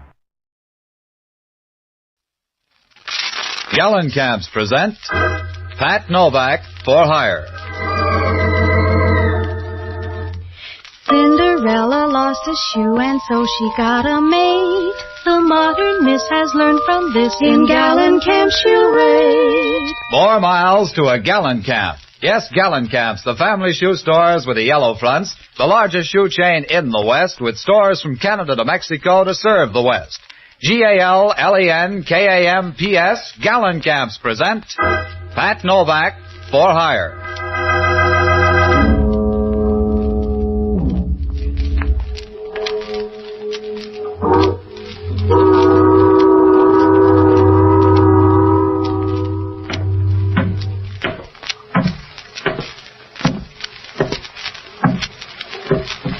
Sure, I'm Pat Novak, for hire.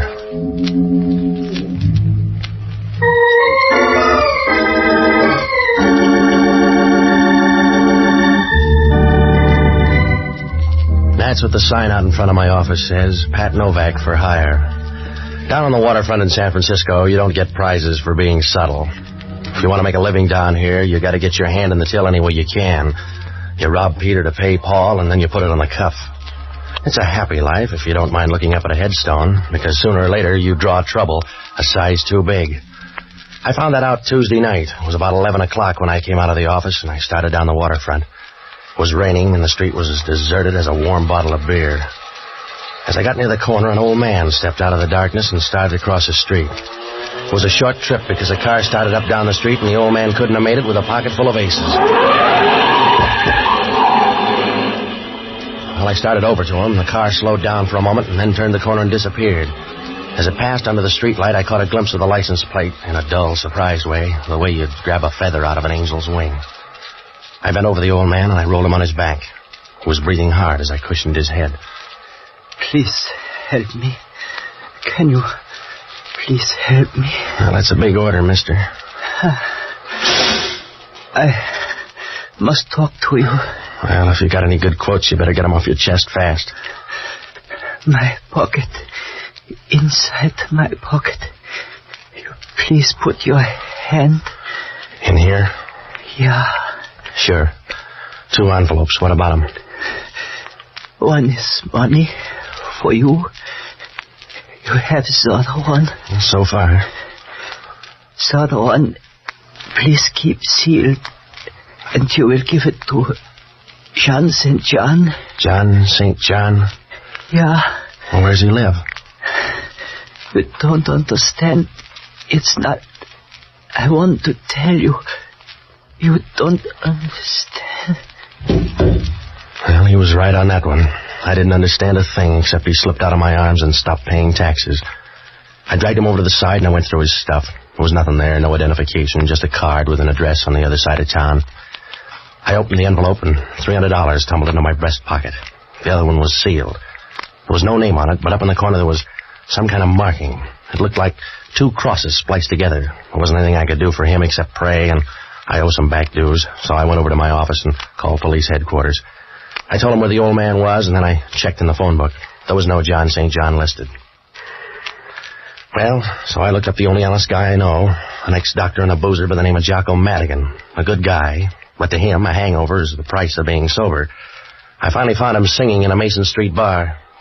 Dinky, dinky, dobby-shoo, dinky, dinky, day. Jocko, I want to talk to you. Ah, Patsy, you're just in time for the counterpoint. I'm singing a song, a little sentimental thing from my childhood. It'll keep. I got a problem, Jocko. You'll always have a problem, Patsy, because you can't keep out of trouble. You know that, don't you? You have no self-control. Yeah, all right, Jocko. You have no more self-control than a bucket of mercury dumped in a marble staircase. All right, Jocko, check the bright talk. I just saw a guy get killed. You're like some violent disorder in nature, some large but unprofitable storm. You keep whirling in circles, Patsy. And if you ever go more than 10 feet in one direction, it's because some woman is 9 feet away. Then it begins all over again. Are you all through? Yes, get to the point. That's another of your troubles. You never get to the point. Some old guy was killed down on the Embarcadero. He checked out 50 feet away from me. Who killed him? I don't know. Then why do you care? Professional jealousy? Some car came out of nowhere and clipped him. You're sure it wasn't an accident? Yeah, just like the fall of France. Will you stop needling me, Jocko? I told you the guy got killed. He was murdered right in front of me. I gotta find a guy called John St. John. How St. John? John St. John. I don't feel like vaudeville tonight, Jocko. The old man gave me $300 to deliver a letter. I made him a promise. Well, you can break it now with only the slightest risk. I got the license number of the car. I want you to hop down and look it up. Then check at headquarters to see if the guy's got a record. I don't like policemen. They depress me. Check it. I gotta go out here to this address. Here. Uh-huh.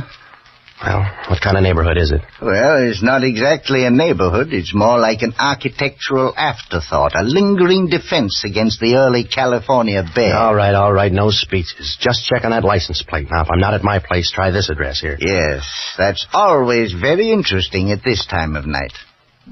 Goodbye, lover.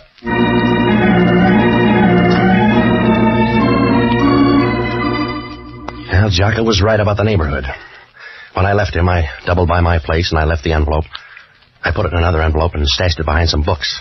Then I headed out to look up John St. John. It must have been about midnight when I got there, and it was the kind of a neighborhood where a for rent sign reads like a ransom note.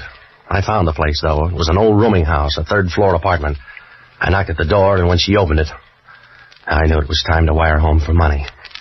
If they pick a Miss Blowtorch of 1946, she'll be right up there in the running. A tall, blonde blister with lots of Fahrenheit. She stood there leaning against the door, smiling and looking at you as if you had gold-plated muscles. Gave you a weak feeling where your dinner ought to be. And her voice came right out of the oven. Well, You're out kind of late. Yeah. I'm looking for a guy named John St. John. Oh? Won't you come into my cobweb? Sure. For a spider, you're nice and chubby. Well, a Spider-Man. My name's Lee Norton. You want to write it down? I'm Pat Novak, and I'm looking for a guy named John St. John. You seem to be running a temperature on the subject. I don't know a John St. John. Well, I found a dead man lugging around your address. Why? I don't know. Perhaps he admired me from afar. Like a sunset or something. No, he stopped admiring sunsets about 20 years ago. I see. What are you, the avenging angel? He gave me a sealed envelope. And you were supposed to give it to a man named John St. John. That's right. He gave me $300 to ease the pain. Yeah, I figured that. You don't look like the charitable type. He was a nice old guy, so I'm going to find his boy. Perhaps I could help you. You got a clear, fast track. Let's see you go. I told you I don't know John St. John, but I'll do this much. Yeah, I know. You're going to be big-hearted and offer to take that letter just in case you ever meet someone named John St. John. How did you pay the rent this month? Keep the kettle on. I'll only be a moment. Oh, Lee, if we're early, just give us a magazine. No. Come on in. Thanks. Well, just enough for bridge. You're right. You're only gone a moment. Who are your friends? Don't sulk. Did they lock the manhole before they left home? His name's Novak. Yeah, that's a pretty name. Don't rhyme with anything, but it's pretty, huh, Joe? Yeah, it's all right. Let's have the letter, Novak. You got hold of a bad rumor, fella. The one I got's good. Let's have it. I don't want to strain your mind, Junior, but try to understand. I don't have a letter. Ask him again. Go on home, mister. You're not going to get anything out of me except a small tip. Now, if you're a good boy, I'll give you a nickel for your friend, too. All right, Joe. Hold him up. Yeah, just a minute. He's got a head of hair. Hold him up. All right, Mike. That's enough. Oh, that's enough. All right, baby. Don't look so sorry. You can't have everything.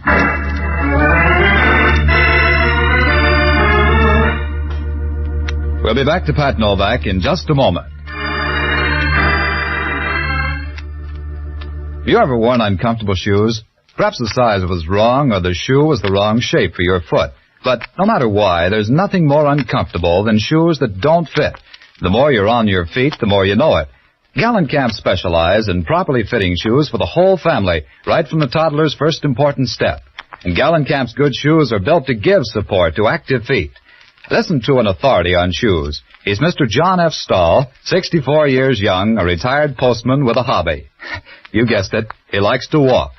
He says, I've been on my feet most of my life. Since 1935, when I retired as a letter carrier, I walked 10,000 miles. I just walked to San Francisco from Trinity Center, California. That was 410 miles. Walking is fun, but take it from me, you must have good shoes. That's why I stick to Gallenkamps. Gallenkamps are good shoes. And there you have it from a man who knows. Gallenkamps are good shoes. That's why Gallenkamps are the West's favorite shoes, and Gallenkamp's tremendous volume makes possible Gallenkamp's reasonable prices. For style, for quality, for reasonable price, for good shoes for the entire family, visit the stores with the yellow fronts. Mr. Stahl walked 410 miles to shop at Gallenkamp's, but there's a store in your neighborhood. And now back to Pat Novak for Hire. You know, it's easy to sleep if you got the right friends. When those two Gonoffs were through, I hit the floor and made Rip Van Winkle look like an insomnia victim. I didn't like the floor, but it was in better shape than my face. I don't know how long I was there, but it must have been a couple of hours. I rolled over once and tried to get up, but it was like trying to barbecue a cake of ice. There was a sick, sweet smell in the room. I tried to place it, but my nose was out on strike, so I went to sleep again. Next thing I knew, it sounded like New Year's Eve. Here you go, Patsy. Up on the couch. What's the matter? Nothing. If you're a kitchen stove, the room's full of gas. Oh, some of my playmates, I guess. Well, you weren't at the apartment, so I tried here. Yeah? What time is it? 2:00. Who got the quaint idea of the gas chamber? A girlfriend. It was love at first sight. Did she get the letter? I left it home. Yeah, getting smart. Yeah, $300 worth. They lifted my dough. You couldn't use it where you were going. I checked on that hit-and-run car. It's listed under the name of Sidney Bronson. Has he got a record? No. Well, everybody's a beginner. Well, let's go home. It'll be dull, but you'll get used to it. Wait till I wash my hands. Sure. Patsy. Yeah? What did your girlfriend look like? Was she the lively type? Yeah. Why? What's the matter? Because she's not anymore. Yeah. Those gunsels play rough. She's kind of pretty. What did she do besides send out vibration? I don't know. But she knew all about John St. John. Yeah? She picked up a bait like a hungry bass. Also, look at that ring. How did you get around to that? The insignia on it. It's the same one that's on the envelope. Spliced crosses. Let's go home, Patsy. The police will be here. Yeah. Even Hellman will know she's dead. Come on, On your way out the door, Jocko, try it sideways because I think it's blocked. Hello, Novak.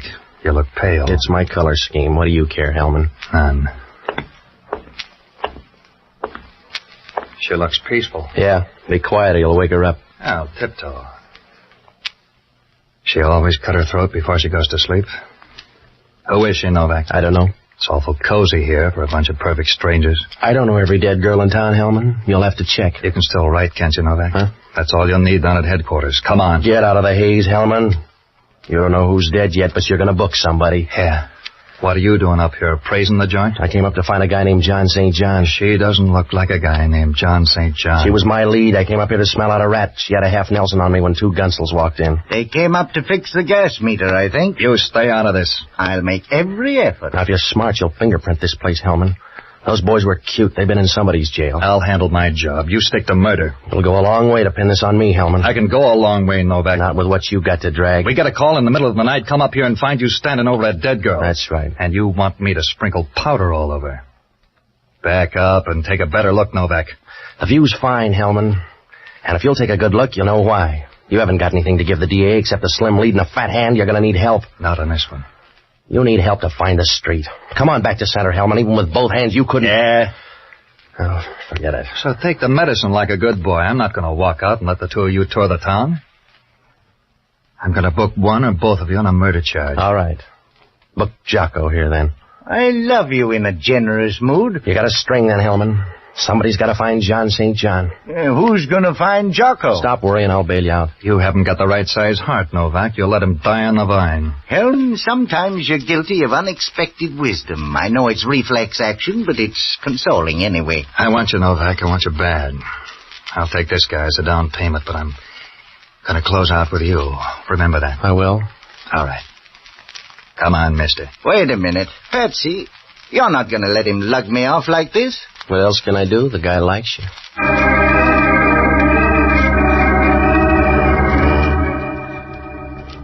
No, it was a bum curve to throw Jocko, but somebody had to dig us out of a hole, and Jocko wasn't the boy. You can't shovel dirt with a bar rag. I had no idea where to start. There were two murders, and they were both tied up with John St. John. He didn't look like a good guy to know. There was that insignia, too. The one on the letter. And the girl's ring. Oh, sure, it could be coincidence, but that's what they said about Bluebeard. The only thing I could do was open that letter, so I went back to the apartment. I didn't have to turn on the light. They were running in pairs tonight. She was sitting there on the couch, proud of a pair of long silk legs and smiling like a guy who knows he's got $1 million in the bank. She was blonde, too. A little more lemon juice, maybe, but blonde anyway. She was nice and comfortable, and I got the idea she'd just signed a lease. Good evening. How do you do? Not very well so far. A sly remark, Mr. Novak? No, I'm just bringing you up to date. Your girlfriend's dead. Yes? Yeah. I just want to let you know the gas jet's out in the kitchen. Oh, don't shout. I'd like you better if you purred. I don't need your vote. Who's John St. John? I don't know John St. John. Is he worth breaking your heart over? There's a good guy down on the clink sweating out a murder rap for me, so I want John St. John. You've got nice friends. Who's Sidney Bronson? How does that fit into the picture? This started with a waterfront corpse. The leftovers belong to an old guy that was hit by a car. The car's registered in the name of Sidney Bronson. Mr. Novak, you seem so intense. It's a pity to waste it on random speculation. I told you. I got a friend in the jug. Loyalty's a nice trait. One of your nicest. Yeah. You're a pretty thing, Patsy. Well, don't get fooled by the wrapper. I'll take a chair. Anybody ever brief you on trouble? You're hard to see that far away. Come on over into focus, Patsy. Yeah. You're pretty, Patsy. You look like you want to bill a sale. I'm the gentle kind, Novak. I'd just like to break your ribs. Go ahead. I can get a brace. Come here. Mr. Novak, I'll bet you do a swell rumba. Yeah? What's on your mind? What you're going to say when you find out about this gun. Huh? That's right, sweetheart. My finger isn't hollow. Back up and take a look at the gun. Well, you got to that purse, huh? That's right. Well, you've ruined my confidence. Now I'll give you a testimonial. In the meantime, I want the letter. You go after everything the same way. I want the letter. Well, it's in the desk. Come on. Right here in the top drawer. Oh, let go. Stay away from me. I'm already here, lady. Come on, all right. Drop the gun, sis. Drop it. Well, you can let go of my arms now. Well, that's your version. Let go of me. Let go of me. What was that for? A little something on the house. Now beat it. Well, you've ruined my confidence. You're lucky.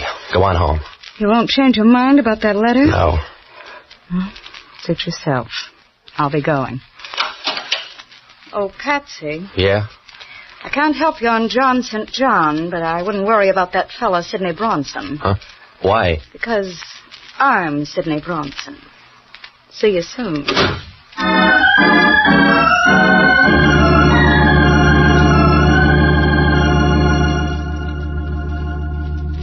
That began to look like a big, fat, well-fed double cross.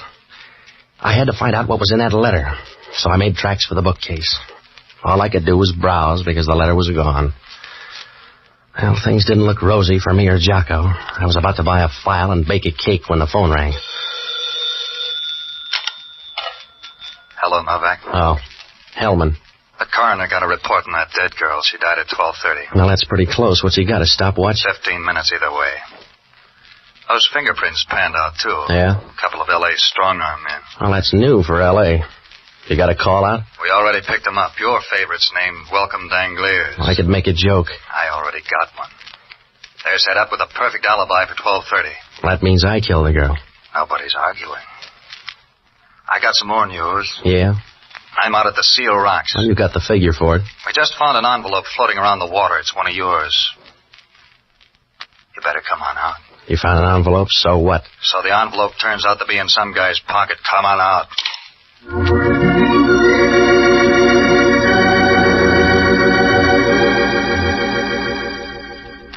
Well, that only meant one thing. Whoever took the envelope out of my place got popular. It was getting late, so I grabbed a cab and rode out to the beach. When I got there, Hellman was standing down in the water. He had Jocko with him. The surf was rolling in, and Jocko wasn't much better.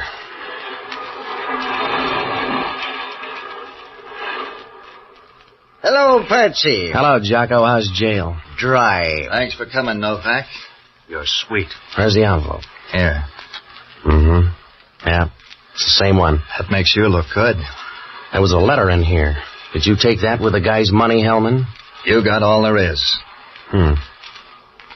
This guy on the beach is the third one. It's my opinion the case will solve itself. We're running out of people. Who is the guy? His name's Walter Avery. Here's his stuff. Yeah, what's left? Well, the spliced cross really gets around. Keeps bobbing up. Here it is on this guy's fountain pen. I'm going to run this guy through the morgue, and then I'm going to look you up, Novak. Yeah? Sure. We want you down with us. That's right. I'll introduce you to all the best people. Good night, lover.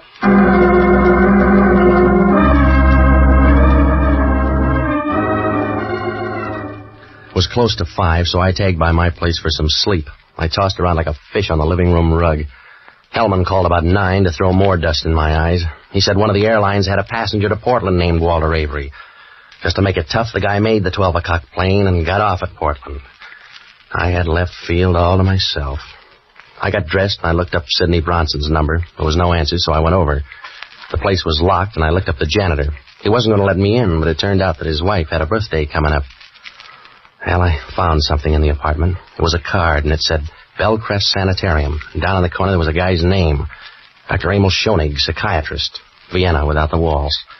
The Bellcrest Sanitarium was down on the peninsula, so I borrowed a car and headed down that way.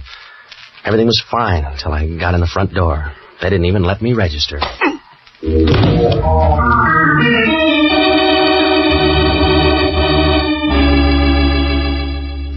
I woke up on a couch in Schoenig's office. It was dark outside, and my left arm was throbbing like a love story in a woman's magazine. The radiator sitting beside me was Sidney. You're a deep sleeper. I think I got some help. What happened to my arm? Hypodermic. You only need one arm, anyway. In your case, I need a spare.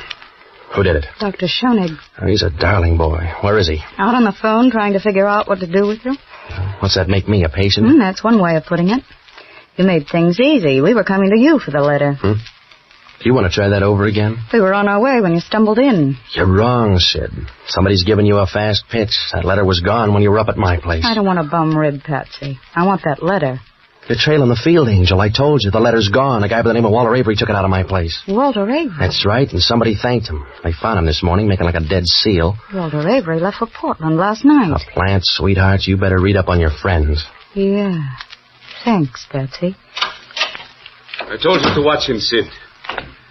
You had more shots. What's the difference? Oh, none, I suppose. Why don't you mix us a drink while I talk to Mr. Novak? I'll be right with you. Well, Mr. Novak, you're one of my best patients. Well, that's because I like your needles. You better go easy on that drink. Yes? Why? Well, you'll get drunk and run somebody down the way you did that guy on the waterfront. Oh? A good guess. You should be proud. That's a good, sensible, final emotion. Here's your drink, Emma. Thank you, my dear. As to you, Mr. Novak. Sorry, there's no drink for you, Mr. Novak. He probably will be. Huh? Forget it. Emma, I talked to Mr. Novak before you came in.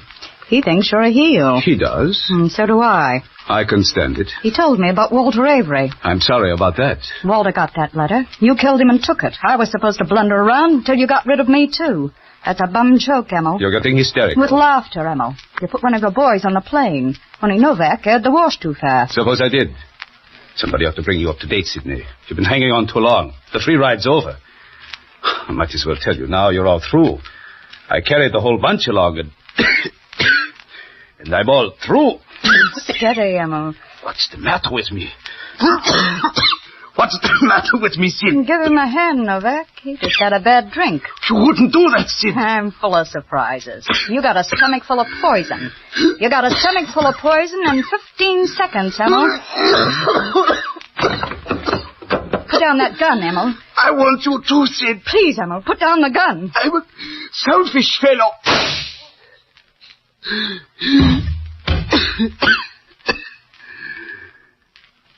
This happens kind of fast for you, fellow.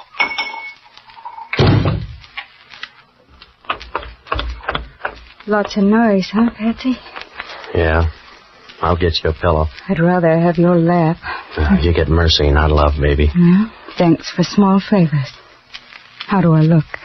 Not so good. That was the 3-2 pitch. Yeah. I had it coming up. I'll tell you about John St. John. I know. There was no such guy. That's right. It was the name of the group. Those spliced crosses? Yes.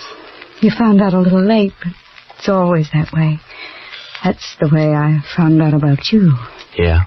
I had a funny little hunch about you and me. I found out a little late, but I know now, Patsy. Does that help?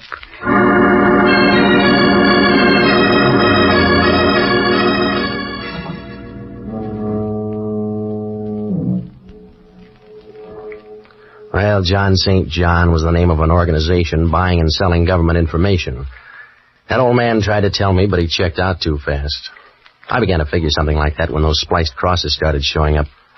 Schoenig killed the old man in Sidney's car. He couldn't stop because I was around. The 2 girls and Walter Avery were both in on the deal. Schoenig knew who I was when he saw me go into my office. He trailed me to my place and left Avery there to look for the letter. He killed that girl up in the rooming house, and then he found out she didn't have the letter.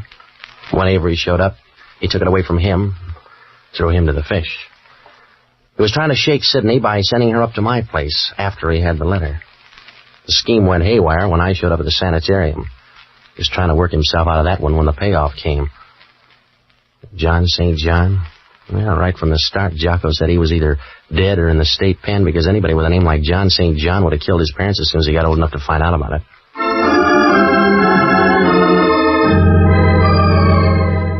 We'll return in a moment to find out what bothered Inspector Hellman.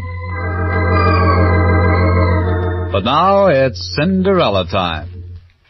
Cinderella lost a shoe and so she got a maid. The modern miss has learned from this in gallant camp she'll raid. A pretty face, a graceful figure, lovely shoes. That's a combination that no man can resist. What a delightful feeling to know that from the top of your head to the tip of your toes, you are the picture of glamorous perfection. Here's what Marilyn Buford, Miss America 1946, says. Probably the most fun of being chosen Miss America is modeling the gorgeous clothes. What girl wouldn't be thrilled to select costume after costume from a collection of America's leading designers? And after seeing the importance they attach to the right shoes for every costume, I'm glad I learned about Gallencamps years ago. Yes, Marilyn, there's magic in a pair of shoes, as every woman knows. And having the right shoes is no longer a luxury thanks to Gallencamps, the home of lovely shoes at reasonable prices. And that's why Miss America's favorite store is the favorite store of America's misses. Cinderella lost a shoe and so she got a maid. The modern miss has learned from this in gallant camp she'll raid. And now back to Pat Novak.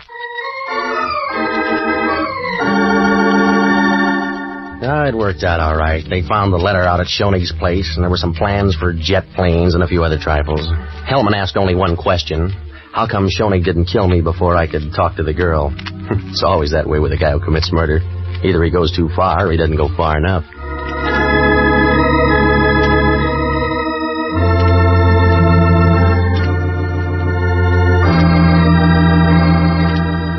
Be sure to join us next Sunday evening and every Sunday, same time, same station, for radio's newest show, Pat Novak for Hire. And don't forget the store with the yellow front is the Gallencamp Shoe Store. Gallencamp shoes are good shoes. There's something about them you'll like. Franklin Evans speaking. This is ABC, the American Broadcasting Company. Ladies and gentlemen, the American Broadcasting Company brings to its entire network one of radio's most unusual programs. Pat Novak for Hire.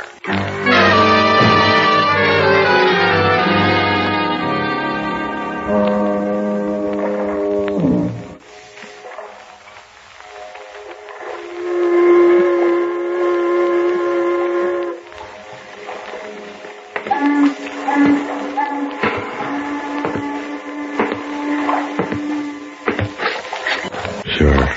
I'm Pat Novak for Hire.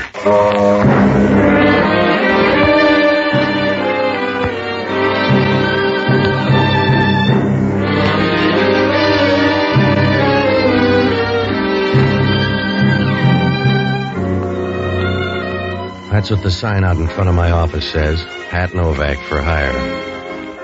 You gotta put it in block letters because down on the waterfront in San Francisco there's a price tag on everything.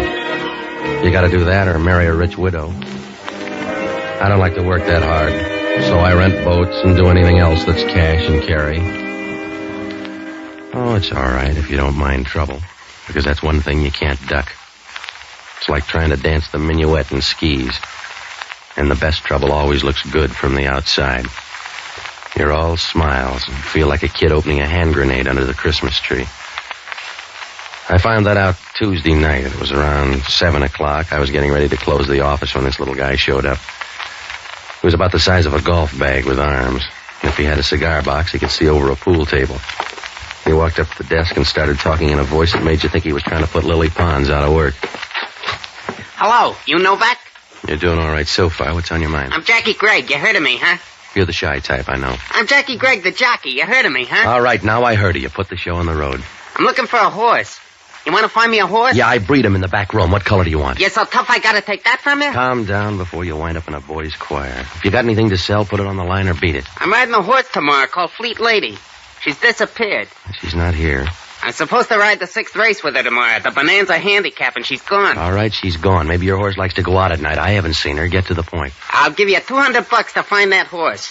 Somebody took her in a van. I trailed her down here at the waterfront. But you lost him up at the ferry building. That's right. Something funny's going on. My mount disappeared, and you gotta find her. This is a big waterfront, and where's the $200? You'll get that all right. Down by Pier 19. The van turned in. Think you can find Fleet Lady? I don't know. Who owns her? Woman named Sybil Thornton. She's, mixed up, I think. Yeah.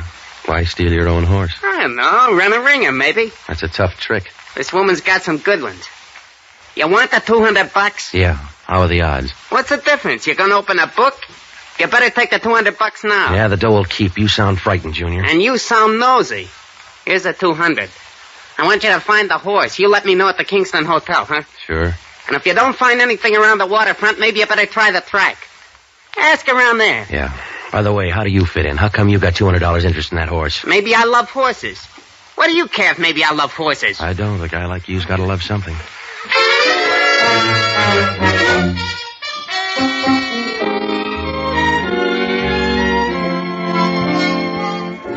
Oh, yeah, it was a sweet proposition. A jockey in search of a horse. There's something phony about the whole thing. I had the $200, but I didn't feel good. It was like a guy stealing a murder gun to help out on a scrap metal drive. Well, after the little guy left, I closed the office and started to hit the docks, but it didn't work out.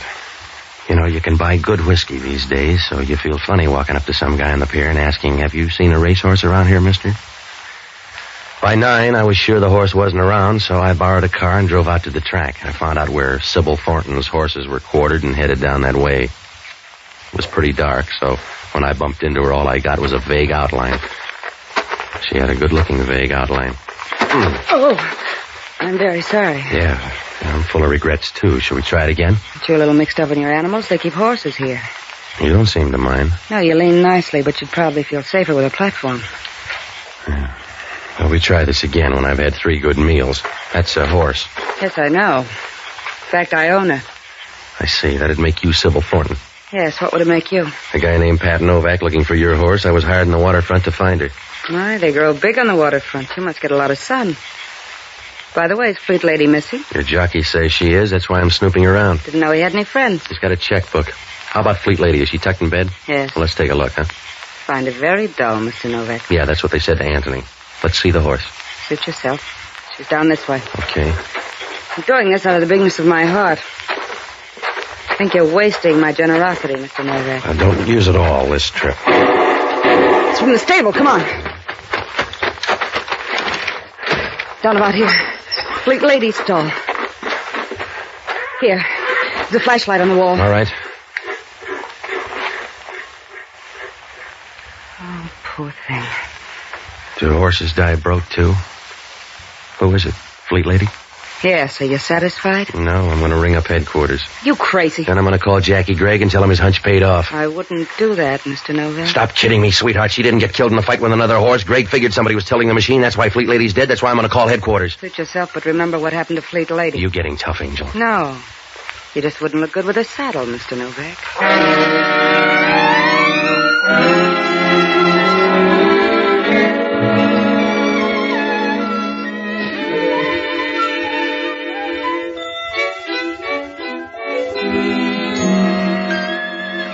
I watched her as she turned and walked out of there. It was the kind of a walk that makes you flip the calendar and find out how far away spring is. I looked around a while, but it didn't do any good. The place was full of doors, so whoever killed Fleet Lady got out easy, like a rumor at a church picnic. I closed the door and went down the line to call headquarters. As I stood in there talking, I saw Sybil Thornton drive away. It was a long convertible with red asbestos seat covers. After I called headquarters, I went back and waited near the stable. About a half hour later, a police car pulled up, and when I saw who got out, I began to get unhappy like a 3-legged man in a ballet school. It was Hellman from Homicide, and he had a squad with him. All right, I'll talk to him. Hello, Novak. Where's your trainer? Your boys get paid to laugh at you, Hellman. I don't. Yeah, where's the horse? What are you doing on the case? I came for the ride. You mind, Novak? No, I just wondered if they wised up downtown. Yeah. Because you could find a dead horse, Hellman. If they staked it out in the middle of Market Street, you'd find it before long. I'll try this time. Where is it? Stall 18 over there. Keep an eye on him, boys. I'll be back in a minute. In here, Novak? Yeah, the one with the teeth like yours. You better shut up, Novak. Don't get jumpy. You haven't seen the horse. Just shut up, huh? It wasn't going to be much of a conversation anyway. What color horse was that, Novak? What do you mean? Take a look at it. Yeah. Yeah, I did. I just took a look. It's a smart horse, Novak. What? That's right. That dead horse in there is wearing a double-breasted suit.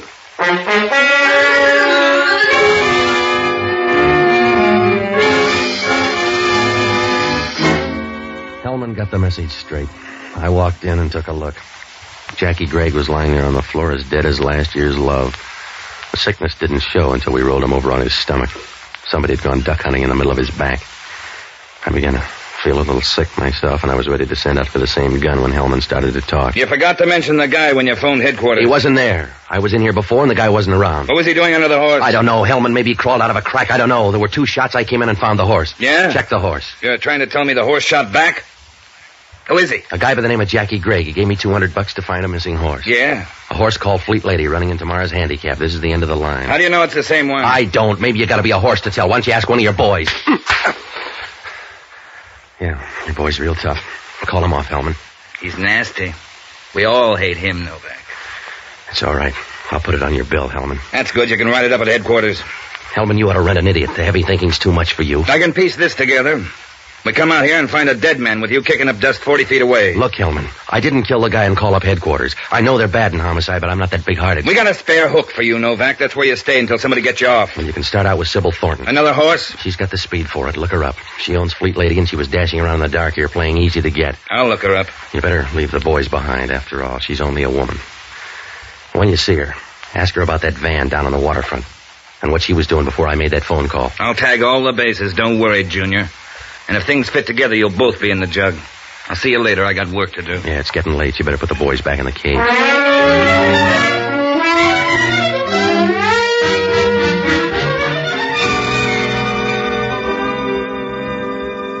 I began to worry after Hellman left. There was no murder gun, and he didn't have too much to go on, but there was no one else wanted my job. Oh, I knew the girl was going to have an alibi, and I was the last guy that Jackie Gregg had seen. I had about as much chance as a fat girl at a Princeton prom. Hellman didn't like me, and he was a smart cop with a disposition like a ton of rhubarb. Well, I had to start right from scratch. I felt like Adam the first morning he woke up. So I looked up a guy named Jocko Madigan, an ex-doctor and a boozer who will give you a lift if you show him where the stirrups are. Well, he's a good guy, but he thinks all food makes a gurgle. I hit all the bars and finally found him up at Maggie Nielsen's apartment. She's a good-looking voice that lives up on the hill, and Jocko was working his way into her liquor supply.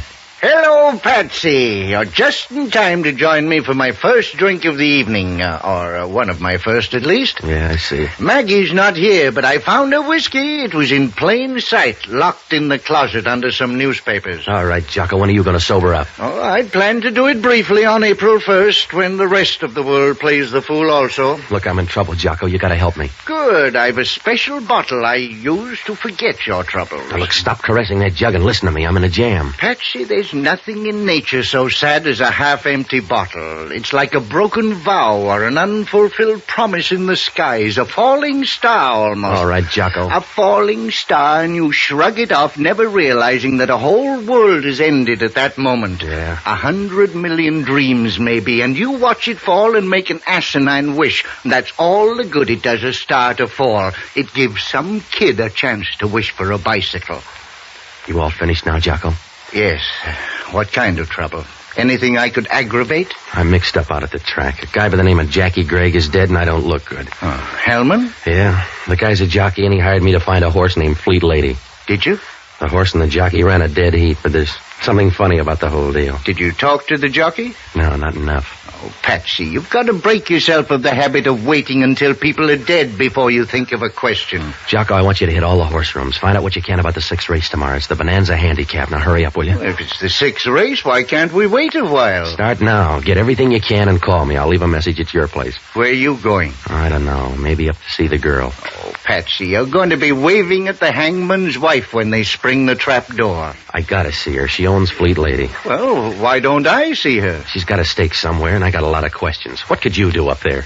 Oh, yes. If it weren't an academic question, I'd argue the point. Oh, it looked like a bum deal right from the start. Patsy, you have the instinct for recognizing trouble, but not the intelligence to duck it. Save your breath, will you? You're like a man walking under a scaffold on a building. You realize it may crash down and kill you, but instead of hugging the building where you can't get hurt, like every other dope, you scurry for the edge of the sidewalk where you're bound to get hit if it falls. Jocko, will you get out to those horse parlors? I need facts, not fables. Now give me a hand. All right. Give my love to Fleet Lady. Her name's Sybil Thornton. I'll bet I'm not far wrong. Good night, lover.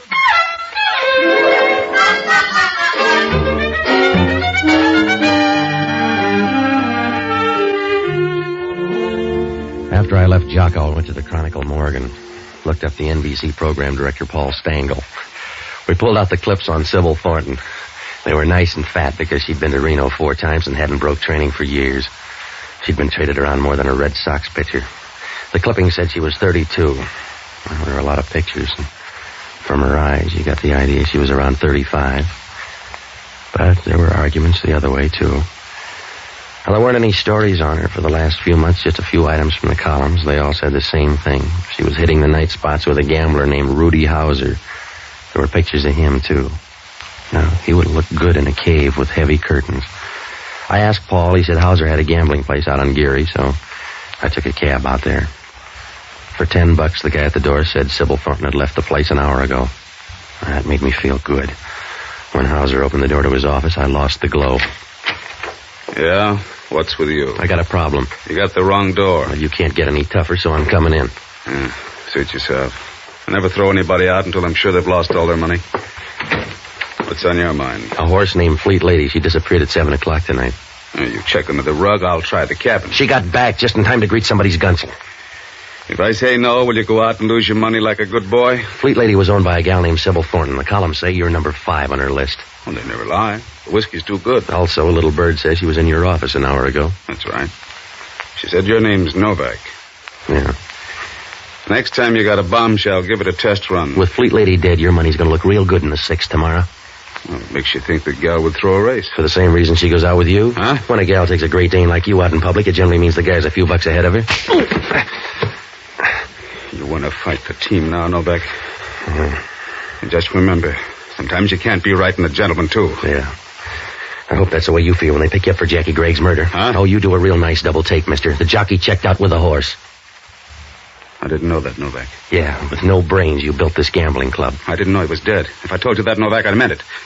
He's all right for a little punk. I'm sorry he's dead. So's he. I'll see you later, Hauser. I got to nose around and find out where you were tonight. Yeah. You seem all right, Novak. So I'll tell you. If you got any dough left when you leave my tables, bet it on a horse named Fleet Lady in the 6th race tomorrow. Do you always bet on a dead horse? You got the tip. Use it or bury it, but don't loan it out.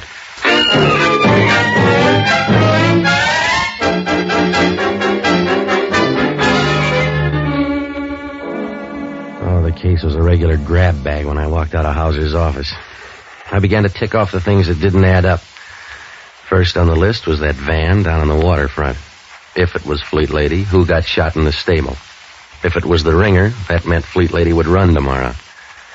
Oh, I couldn't figure out why Hauser was so sure she'd win.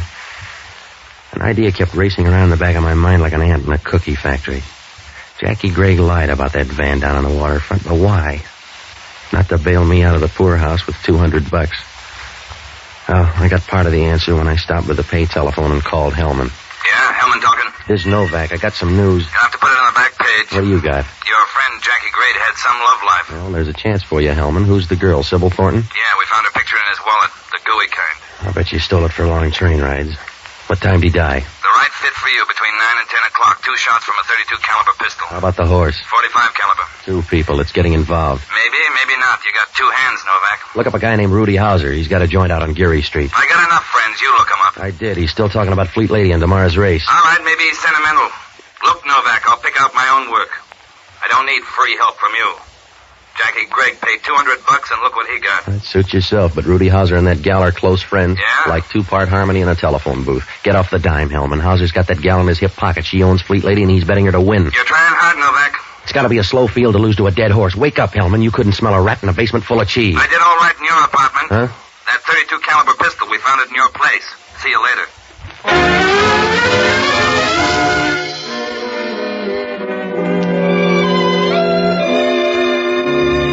Well, I wasn't too worried about that. Hellman's smart enough to know a phony plant. I began to think about that .32 caliber pistol. It's a woman's weapon. Well, that doesn't prove anything. So's a bread knife if she's in a bad mood. Must have been about midnight when I got to Sybil Thornton's place. She was wearing black lounging pajamas tied tight around a slim waist. She looked like a wasp with a nice sting, and she had company. Come in, Mr. Novak. Yeah? Mr. Novak, this is Ronnie Stark. Hello, Novak. Yeah. Well, he's not very friendly, Sybil. He's just parting because they're going to arrest him for Jackie's murder. How do you like Hellman? You've known him longer. Yeah. Somebody left the murder gun up at my place. Where you been all night? Please, Mr. Novak, you're embarrassing Ronnie. That's right. I'm blushing, and it's not the whiskey, Novak. I see. You must stay longer, Ronnie. She's persuasive, huh, Novak? See you tomorrow. You won't forget, Ronnie. No, I won't forget. I'm betting on you, Novak. What won't he forget? Mr. Novak, I hope nobody ever asks you that question. You don't want to talk about putting that gun in my apartment? No. Let's talk about Rudy Hauser, then. Your meat grinder friend. We just had a good talk, and he opened up a new road. What'd you tell him? Don't break a spring. He's all right. Will you do me a favor, Patsy? Like not talking to Hauser anymore? Huh? That's right. Won't do you any good, Patsy. It'll do me a lot of good. How's he going to know which horse got killed? I'll bet you lied to him, Angel. It's my apple cart, Patsy. Leave it alone. Sure. But play your hand right, baby. Because I'm going to watch your cards. And if you got one that says Jackie Gregg, I'm going to call you the hard way. Patsy, you nice beast.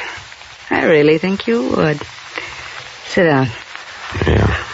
A drink? No. Do you good. Not right now. Well, you've read the book. Just a couple of chapters. I bet they're the right ones. You better watch out, baby. I may be a long shot. Well, you care as long as I bet. I don't. That's good. I didn't think you'd mind. Aren't you beginning to crowd the beachhead? Don't be a sissy, Patsy. You can't live forever. All right, Angel. It's time to wire the folks. Mr. Novak, just wait until you know me better. That's for me. I left the number. It's your fault, then. Yeah. Hello, Patsy. What'd you find out, Jocko? Not much. Nobody seems to care about the sixth race. I care about it. Oh, that's because you killed one of the jockeys. The rest of the people have a more casual interest. How do the odds run? Oh, no heavy favorites. Vinair and Sleepy Time Gal figure to be the best, at around 5 to 1. What about Fleet Lady? Down the line somewhere. I talked to one fellow. He says she's a dog and couldn't beat a paralytic goose over 100 yards. Yeah, what else? Well, that's all. What do you mean, that's all? Start digging, Jocko. We're not getting any place. Not even at your end? Huh? I counted on you to do better than that. Good night, lover.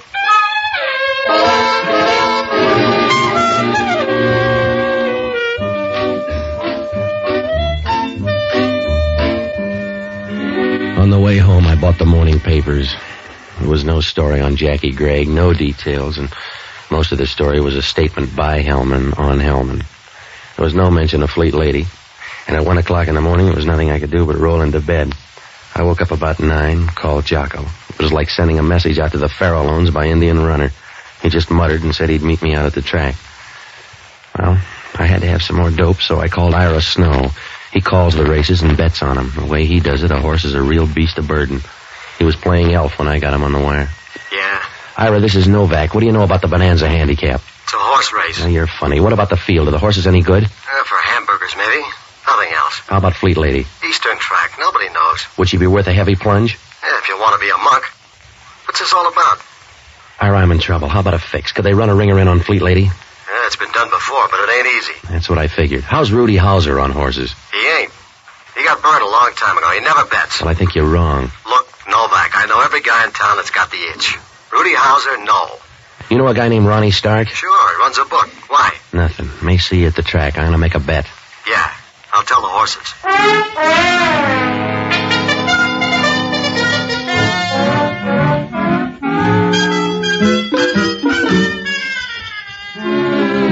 Well, that left me in a hole. If Ira was right, Rudy Hauser on Fleet Lady didn't make a bit of sense. I got out to the track about 2:30. Jocko was there, and Hellman was wandering around up in the grandstand where they couldn't push him into a starting gate.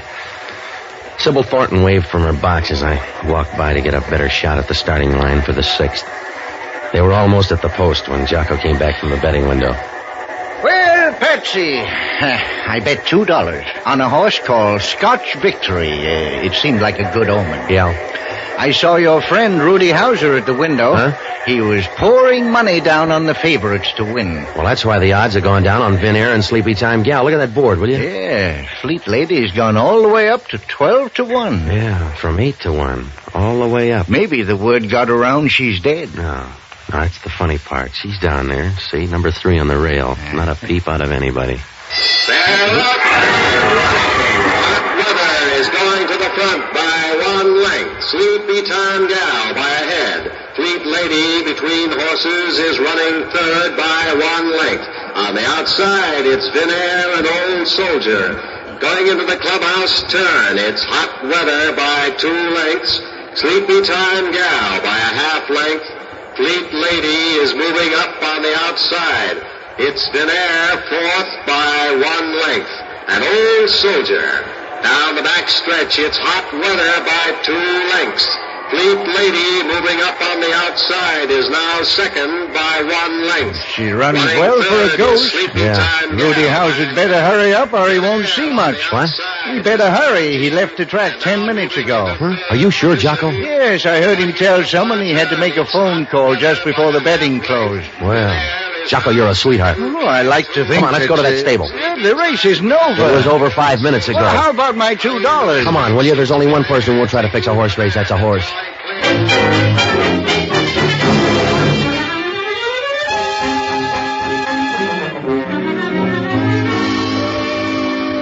Well, I knew there was going to be trouble fast. The horses were just coming under the wire when I waved to Hellman and started for the stable. When we got there, Sybil Thornton was clearing out like a fire sale. I'm in a hurry, Patsy, darling. Let me by. No, you made a bad play, Angel. Stick around. Let me by, Patsy. You heard him, lady. Stick around. Thanks, Copper. I'll take charge. That's a big gun, Hauser. I got a big beef. You let me drop $100,000, Sybil. It's your idea, Rudy. Not this way. You let me drop $100,000 because you ran Fleet Lady. The program said Fleet Lady, and that's who ran. I brought those odds into line at the window. I already looked bad on Fleet Lady. You didn't stay to watch her trail the field. All right, I didn't stay. You lost your $100,000. You killed the ringer. You were a smart big shot who was going to sew up the race. You ran Fleet Lady and cost me $100,000. All right, Copper, move away from her. Over this way, Sybil. No.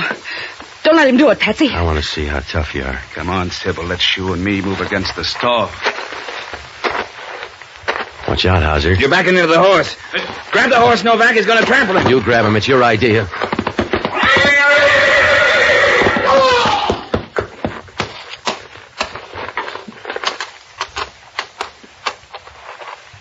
See, Dan? Yeah. You should have learned the first time you can't beat the horses. That's a bum joke, Novak. I guess it is. Now that we're all here, who do we book for Jackie Gregg's murder? I'll answer that, friend. Who's this guy? It's one you missed, Hellman. Hello, Stark. Hiya, Novak. Well, what are you waiting for, Sybil? Tell the man you killed Jackie Gregg. Had enough trouble today, Ronnie. You got more coming. Well, you figured it out yet, Novak? Hauser dumped his $80,000 on you. That's right. It's a lot of spending money. Wait a minute. Ronnie, I don't like this. Oh, you'll get your half, baby. I'm going to write out an IOU. When they book you for murder and the vote's in, you can't use it. You wouldn't do a thing like that, Ronnie. A dead girl can't spend $40,000. She killed your guy, Copper, and tried to palm it off on Novak. I was there, so I'll testify. Ronnie, you're a no good guy. Don't be silly. I love justice. A booker for murder, Copper. I want to tear up that IOU.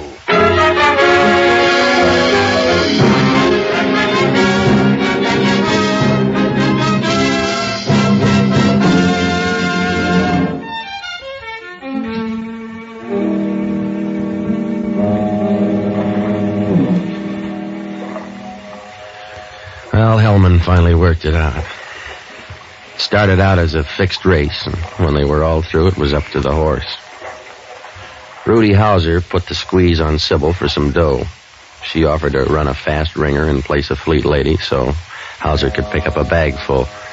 Rudy just wanted to make sure, so he sent one of his boys around to knock off Fleet Lady. Only the guy killed the ringer instead. Well, that was a break for Sybil. She made a deal with a bookie named Ronnie Stark to take all of Hauser's bets and guarantee him that Fleet Lady couldn't win because she wasn't that good a horse. It panned out that way. She let Hauser think Fleet Lady was dead. He spent the 20 grand at the window pushing up the odds on Fleet Lady and dumped another 80 on her to win. The moving van? Well, that was a phony story Greg used to get me to scare Sybil. He wanted in on the deal. He went back to the stable that night, got in a beef, and she killed him. She had him out in her car. When I went to make that phone call, she figured it was a good way to pass the buck. Well, Hillman asked only one question. Why would a nice, tame horse go crazy and trample a guy to death? Jocko had the answer. The horse that killed Hauser was a filly.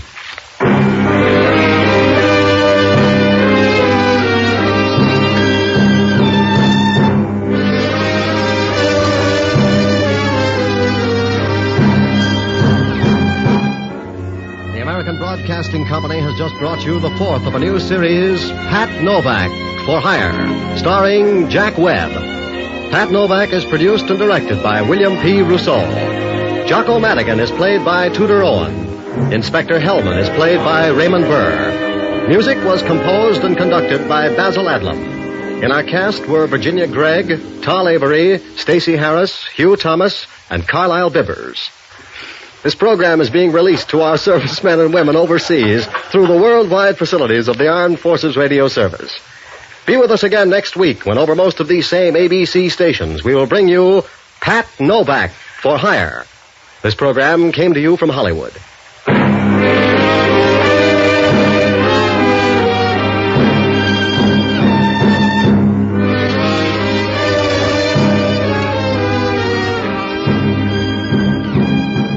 Now, a listening reminder.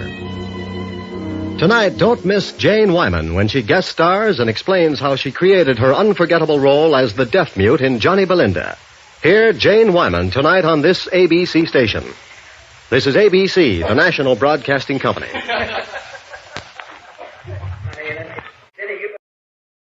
The Adventures of Michael Shayne, Private Detective.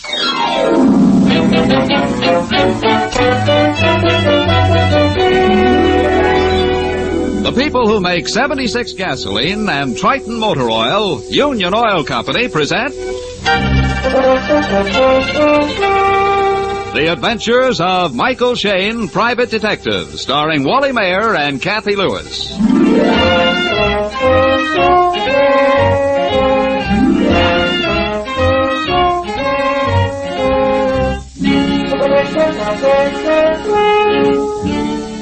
Even the busiest detectives can't always be detecting. And on this late Saturday afternoon, we find Mike Shayne and his pretty assistant, Phyllis Knight, driving through the timber country high up near the Nevada border. They're on their way to keep an important date. A date with a wedding. But no, not theirs. It's the wedding of Betty Harrison, daughter of the timber tycoon, and Mike has been unwillingly dragged along to help Phil carry out her social obligations. You know, I ought to have my head examined coming way out here to see two people I don't know get married. Oh, Mike. Betty was my closest friend at finishing school. Yeah, but I only finished high school. Now, where do I fit into this high society stuff? Michael, it's a quiet wedding. We're the only guests. And I'm supposed to hold the bridegroom's fevered head? Mike, where is your romance? Romance I've got, Angel, but when it comes to rice and orange blossoms, I'm strictly allergic. Mm-hmm. You're hopeless. Hey, look. Look, there's the Harrison place. Place, you say? That, my love, is quite a shack. And there's Betty. There's Betty waiting for us. Yeah, say, honey, that guy with her looks familiar. Huh? Mike, that's Inspector Faraday. In the flesh, and that spells trouble. Betty? Betty? Phyllis, I'm so glad you've come. Oh, you look wonderful. Me too. Betty, this is Mike Shayne. Hello. I'm pleased to meet you. Well, I'll be. Mike and Phyllis. Say, Inspector, aren't you early with your vacation? No, I'm here on business, Mike. Mr. Harrison phoned me. Said he was leaving on the second section of 98. But he transferred to his own private trainer for me to meet him here. Father wasn't planning to come up for the wedding. Then all of a sudden I get a wire that he is. Well, that must be Harrison's train now. Yes, it runs up to a little station behind the house. Well, then why don't we walk over and meet it, huh? Let's. Father will be surprised. Betty, hey, where's the bridegroom? Don should have been here by now. Oh, bridegrooms are always late. Those last 3 hours. You be quiet. Betty! Oh, there's Don coming now. Hey, Gee, he's a bit of all right. Sorry I'm late. Had a flat tire. Oh, Don, dearest, this is Phyllis Knight, Hello. Mr. Shane, Mr. Faraday, Don Manchester, my fiancé. How do you do? Hello there. How are you? Well, there she is, coming around the mountain. You know, this is something to see, an engine pulling one coach. They dropped the lumber cars off at Camp Junction. Oh. Is that what they Hey, look. There's somebody getting off. Oh, that's Mr. Oliver, Father's business associate. That's Mr. Miller getting off the back platform. I still don't see Mr. Harrison. No. Oh, Mr. Oliver, Oh, hello, Betty. where's Father? Oh, as usual, in his private compartment. Hasn't even stepped out since we left Northwood City. He's probably napping again. He certainly was fine company. Well, I'm going up to the house. That's one happy character. Let's climb aboard and get Father. Sort of like a welcoming committee, huh? Okay.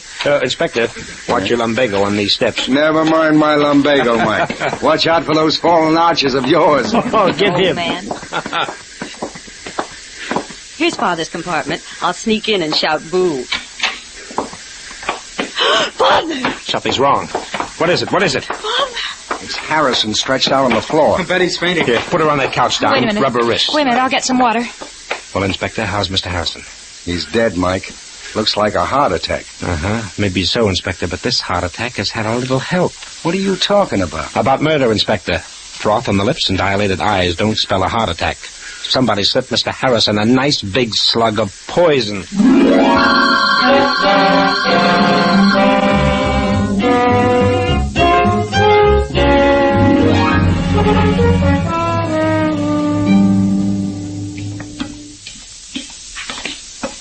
Oh, there you are, Mike. Get Betty up to the house all right? Yes, Inspector. Phil and Don are taking care of her. You still think Mr. Harrison was poisoned? I know so, Inspector. Look at his neck, stiff, and his jaws locked, eyes wide open and staring. I've got a little plan, Inspector. Would you like to try it? You know me, Mike. Well, look, no one knows we suspect murder, and whoever pulled this job figured on a local doc calling it a heart attack. So? Now, you take Harrison's body into Northwood City along with that thermos of coffee we found by him. While you're checking for poison, Uncle Shane here will keep his big ears open here.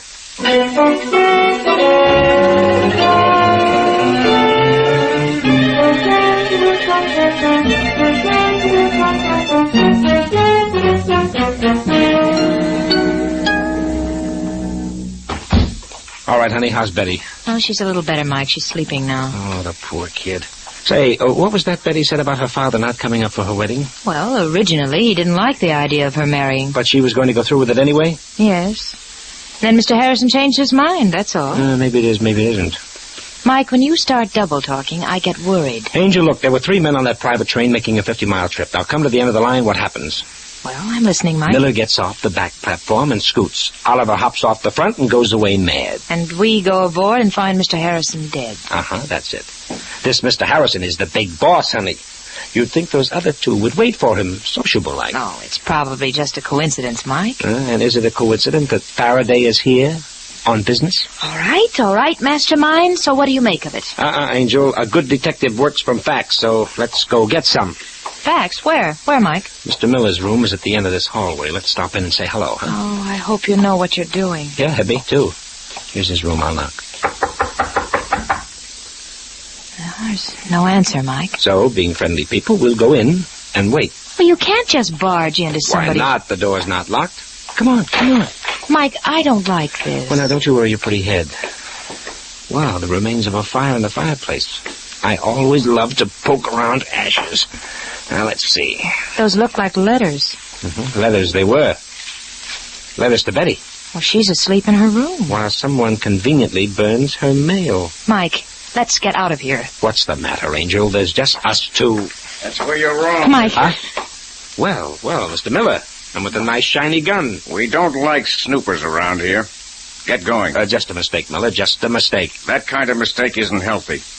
Get out while you're still lucky. Sure. By coincidence, we were just leaving. Come on, Angel. Right away. The gentleman doesn't like our type. And I'm afraid the feeling is very mutual.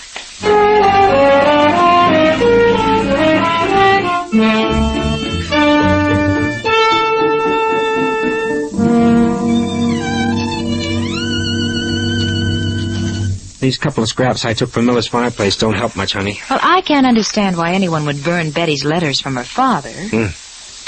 Oh, well. Yeah, plenty of books around. Michael, after all, this room is the library. Encyclopedia, modern timbered methods. Look, honey, here's a book, Famous Scotland Yard Murder Cases. Well, that ought to help you, Mike. And here's a bookmark in the section on poisons. Mike, here comes Don. Mr. Oliver's with him. Huh? Mr. Shane. Well, what's up, Don? I told Mr. Oliver you're a detective. He wants to talk to you. Yes, something quite confidential. Miss Knight is my assistant. Never mind. Never mind. I'll go look up a sandwich. Okay, dear. All right, Oliver, now what's the trouble? Mr. Shane, I want protection. Protection from what? Miller. He threatened my life on the train. Oh, what happened? Well, shortly after Miller came aboard Mr. Harrison's private train at Northwood City, I discovered him going through some of Mr. Harrison's private papers. Then what? We had an argument and he drew a gun on me. What is Miller's position in the company? Frankly, I don't know. He's on Harrison's personal payroll. And Betty's been rather worried. She felt that Mr. Miller had some sort of a hold on her father. Yes, that's it exactly. There was a very suspicious relationship. And, you want me to do what? Watch Miller every minute. He's dangerous. Mike? Yes, honey? Mike? Yes? A telephone call for you here in the den. Oh, okay. Inspector Faraday. All right. Okay, Phil, close the door. All right. Hello, Faraday. Well, what's the dope? Yeah? Well, that might help. Oh, sure, they're all here. Don't worry, I'll be careful. Okay, Inspector, hurry back. So long. What'd he say, Mike? I was right, honey, 100% right. Harrison was loaded with strychnine. Well, then it was murder. And that's not all. I heard the click of an extension phone. There are extensions all over the house, Mike. Someone listened. We're keeping company with a murderer, honey. And the trouble is, we don't know who he is. But he knows we're looking for him.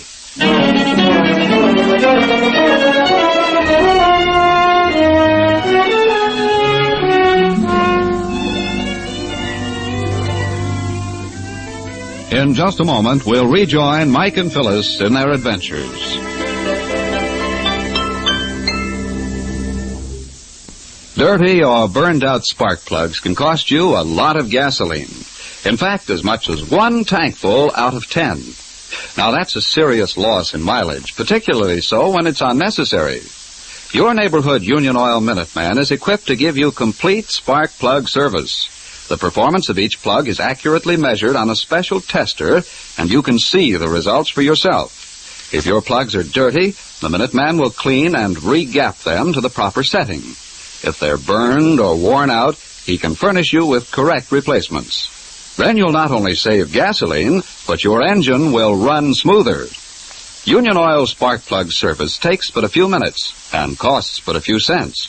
A cost you'll soon save in extra mileage. So, friends, if it's been 3,000 miles or more since your spark plugs were checked, or if your engines seem to be rough and listless, drive in wherever you see the sign of the big orange and blue 76 and ask for Union Oil spark plug service. It will make driving easier. Gas coupons go farther.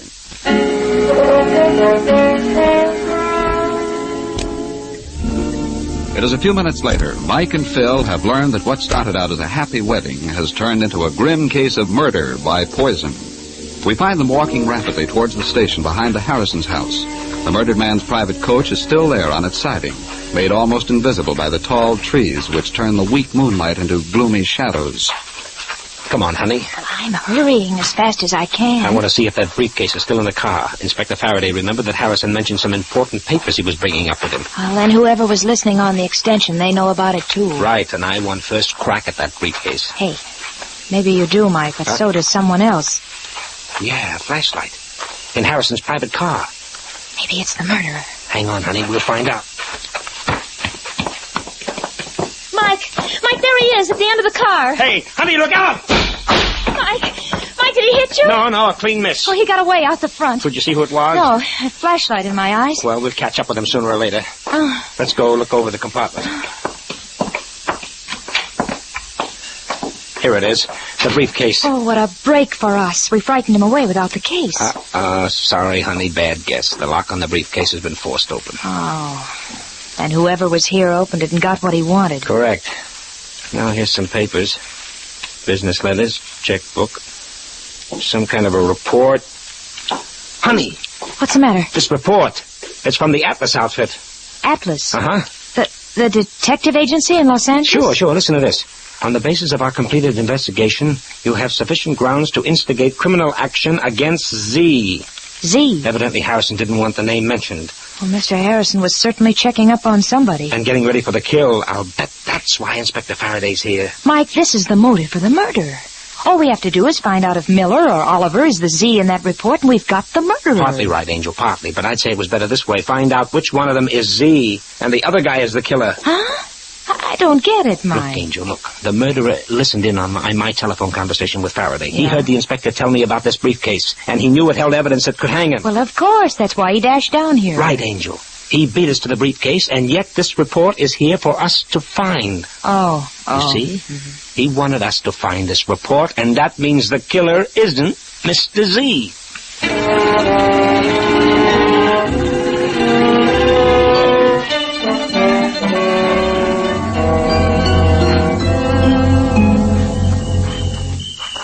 As soon as we get back to the house, I'll send a telegram to the Atlas people. Okay, but these high heels don't go very well with forests. Yeah. Mike. Yeah, I heard. There's someone on that other path. Freeze behind this tree. Right. Whoever it is, he's walking fast. He's going past. No, he isn't. Hey, you hold it. Hey, what the... Mike, it's Miller. Hey, say...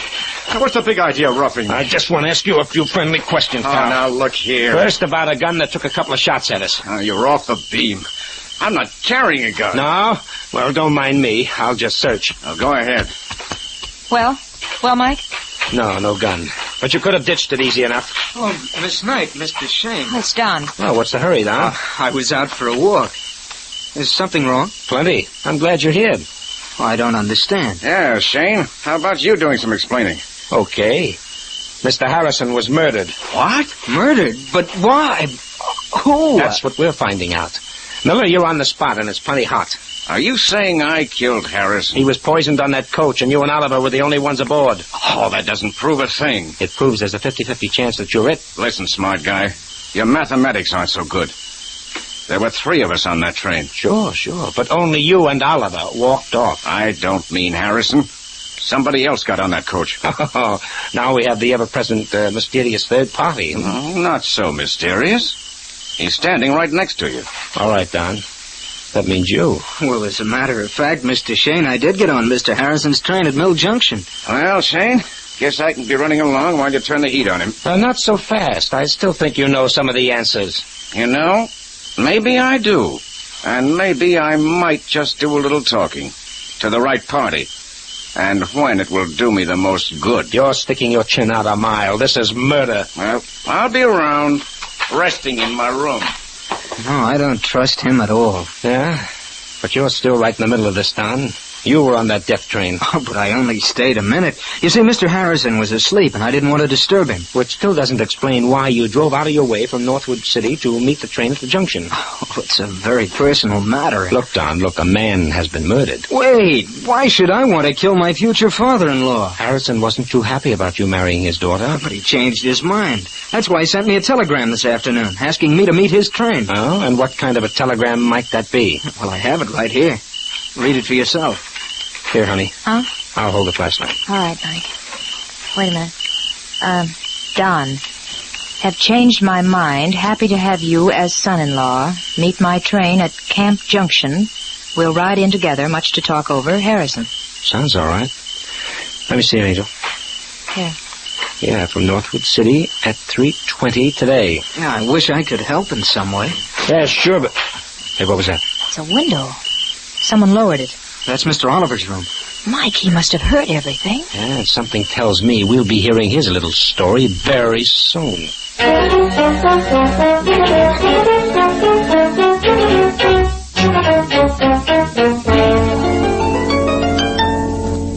That's right. The telegram is to the Atlas Detective Agency, Los Angeles.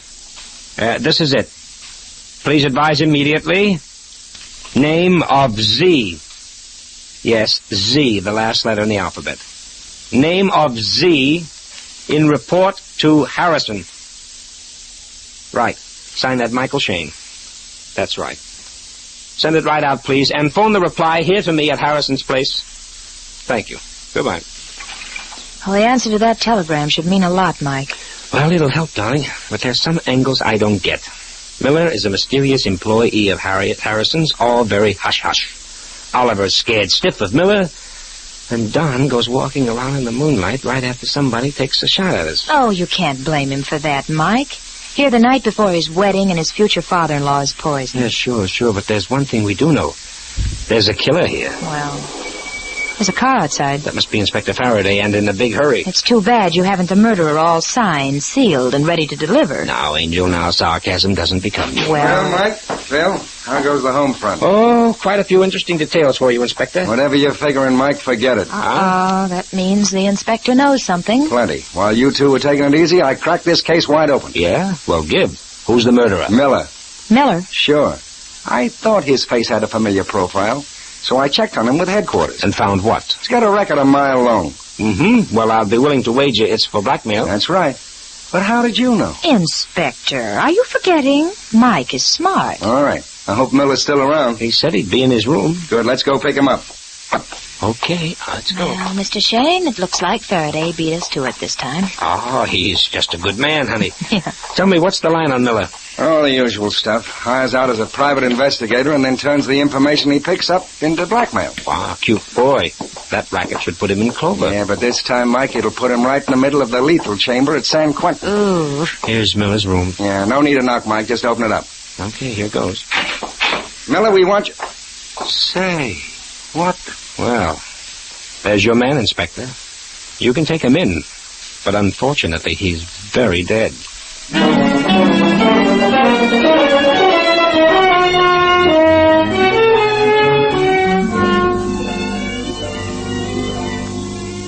We'll return to Mike Shane and his adventures in just a moment.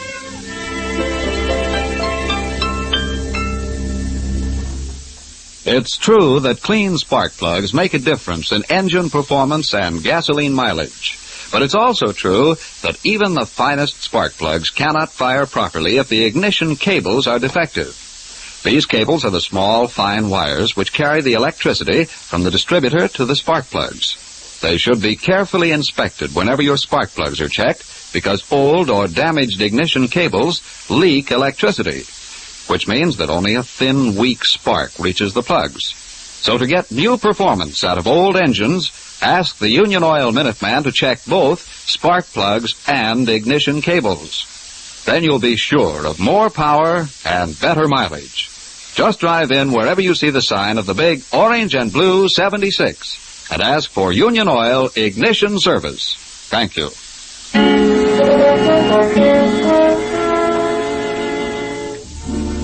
Phyllis, Mike, and Inspector Faraday have just burst into Miller's room, only to find him dead, shot through the heart.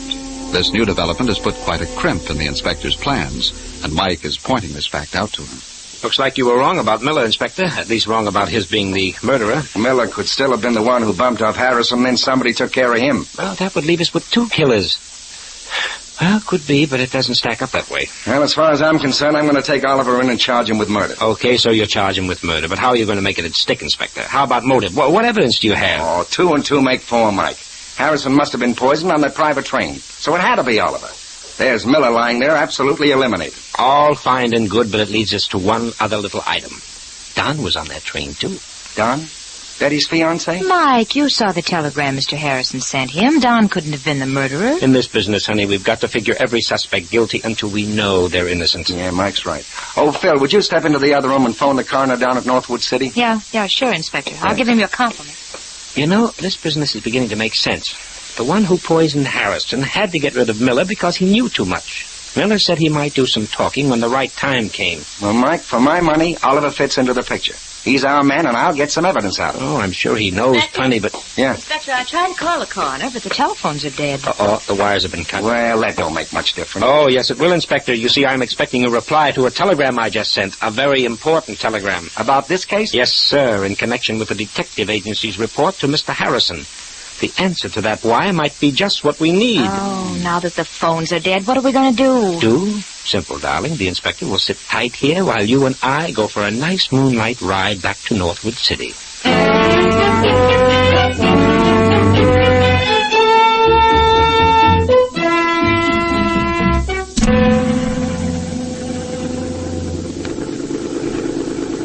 it is. There's the telegraph office just on the other side of the tracks. Okay, I'll park the bus here. Now, watch it. Easy crossing these tracks, honey. Oh, thanks for the tip, old boy, but you could have carried me. Huh? More trains. Yeah, this is the main line from San Francisco. Hey, isn't this the place where Harrison transferred to his private train? Correct. Well, here's the telegraph office.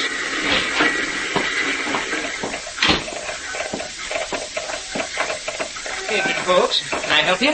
Yes, I'm Mike Shane. I'm expecting a wire from Los Angeles. Shane. Let me see. Yeah, your telegram's coming in now. I'll have it for you in just a minute. Okay. Look, Mike. There's another. The train just pulled in. That's 8:20, miss. Only stops for a few minutes. 8:20? Well, it's late. It's 8:35 now. Nope, train's on time. That there's the second section of the 8:20. Oh, so many people traveling, huh? Yep, too many. That's why they run two sections. Like this afternoon, the second section of 98 came in at 3:40 with a whole passel of folks. Is that right? You know, honey, that's interesting. Very interesting. Yeah, of course it is, isn't it? What are you staring at me that way for?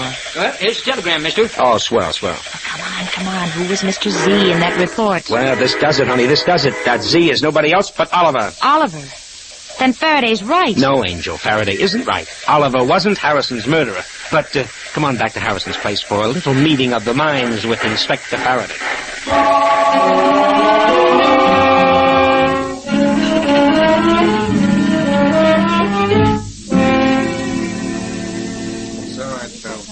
All right, is everybody coming? Yeah, they're coming, Mike. I told Betty and Don, Oliver. Good girl. Now to open these French windows. There. Okay, Faraday. Now out on the porch with you. Right, Mike. Phil, drape that beautiful body in that chair. Oh, thank you. Yes, my Lord Master. Well, here comes Betty and Don. Oh, hello. I'm sorry it was necessary to bother you. Don and I understand. I'm glad to help in any way, Mr. Shane. Thanks, Don. Come over here. Stand by me out of range. Certainly, but... out of range? I don't understand. Now, what is all this rigmarole about in the middle of the night? There's nothing to get excited about, Oliver. I asked Miss Knight to call you downstairs for a conference. A conference? About what? About mysterious happenings around here. But particularly about why Harrison had you investigated by a detective agency. Mr. Shane, what do you mean? I mean you've been cheating the Harrison Timber Company out of thousands of dollars. Oh, that's ridiculous. Why, Mr. Harrison trusted me implicitly. He did, until he finally caught up with you. That's why he was going to turn you over to Inspector Faraday today. I won't listen to this. There's no proof. There's plenty of proof, all written down in black and white. What's more, you knew Harrison had you dead to rights. That's why you poisoned him. You're mad. I never killed anyone. It's no use, Oliver. You're hooked like a fish. No, I didn't murder him. You can't frame Mike, me. he's running. He's running towards that window. Oh, stop him. No, Don, no. Drop that gun. That's better. You knocked the gun out of my hand. You let Oliver get away. Oh, no. Here comes the inspector. And he's got our friend Oliver by the well-known collar. No. Here he is, Mike. Squirm in, but safe and sound. I didn't do it. I'm innocent. Take him in, Faraday. You've got enough on him to make it stick and stick hard. Yes, he's a dead duck. Oh, Mr. Shane, I can't believe Mr. Oliver would kill my father. But, he didn't, Betty. What? Well, you just told the inspector to take him in. Sure, Don. I'm taking Oliver in for theft. But for Mr. Harrison's murder, we'll take you. Me? Oh, what are you saying? Sorry, Betty. Don wanted to marry you in the worst way. He married a couple of other girls with wealthy parents. Oh, Betty, don't listen to him. When your father suddenly wired he was coming up, Don knew it was the showdown. That's ridiculous. Oh, no. You had a hunch Harrison engaged Miller to investigate. It's a lie. You saw the telegram Mr. Harrison sent me just this afternoon. Sure, Don. Sure, you got a telegram. A telegram you sent to yourself. All you did was slip over to the Northwood City, wait until the train pulled in, and then send that telegram to your own address and sign Harrison's name. Oh, nothing but lies. No, son. It's a fact that we can prove. Because you made a mistake, a bad mistake, Don. You saw the train pull into Northwood City and thought that Harrison was on it. But you didn't know that there were two sections of that train today and that Harrison was on the second section. You sent that telegram 20 minutes before Harrison got there.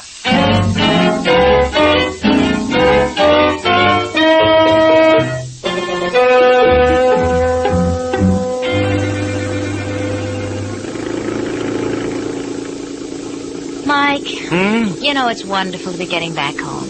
Here by the Golden Gate. Oh, I like it. You know, honey, one of these days they're going to put up a statue for me. Right on Market Street. Oh, I don't doubt it. I don't doubt it at all. You're such a genius. Well, maybe not a genius, but quick with the answers, huh? Speaking of answers, there's a couple you still owe me. Oh, please, honey, no more Now, questions. remember, Mike, that statue to a genius? Okay, shoot me the question. When did you know for sure that Don was the murderer? When we found Miller shot, of course. Why then? Don't you remember, honey, when we caught up with Miller sneaking back to the house from Harrison's private train, he said he would talk to the right person when it would do him the most good? Yeah, I thought he meant Faraday. Oh, no. Our blackmailing friend was talking right through us to the only other party there, which meant Don. He was throwing out a hint for a payoff. Well, of course I know, but how about... That's all, honey, please. That's all. Positively all. And hold on to your hat because I'm turning. Just a minute. This isn't the way to the office. You're turning into Golden Gate Park. Ha-ha! Is that bad?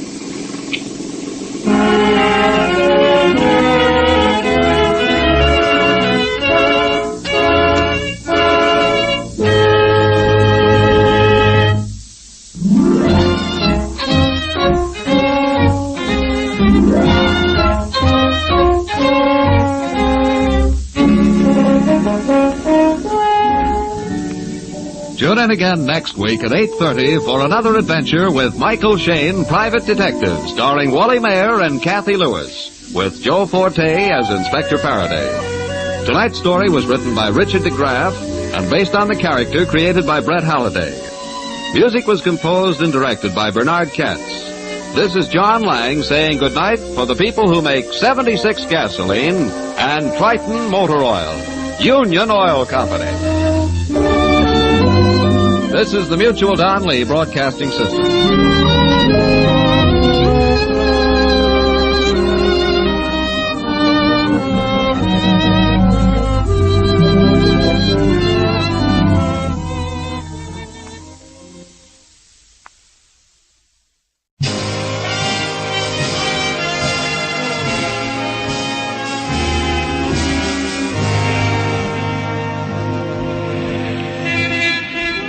Broadway's My Beat, from Times Square to Columbus Circle, the gaudiest, the most violent, the lonesomest mile in the world.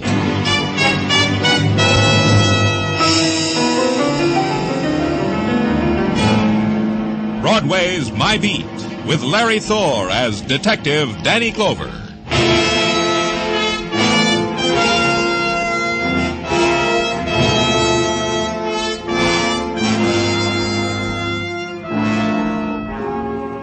In the mid-afternoon light of Maytime, Broadway shimmers and languor walks the street. The dream walk, rhythm to the pulse of the sleeping neon. To the sun-warmed blues yawned out of loudspeakers. To the slow, erratic dance of the litter of night, held close, thrown away by a gutter wind. And with the rest of Broadway you stand and watch, or follow the crowd, and lend your heart to the whispered cry that this day, this time, will not get away from you. But it does. It always does.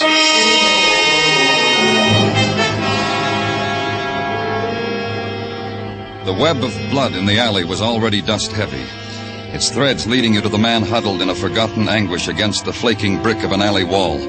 His hand still clutched to the bullet wound as if he tried to claw out the pain and never made it. And the other man leaning over him, being gentle and polite as he searched the dead man's pockets, then finding something and looking at it, then making the only observation left to him.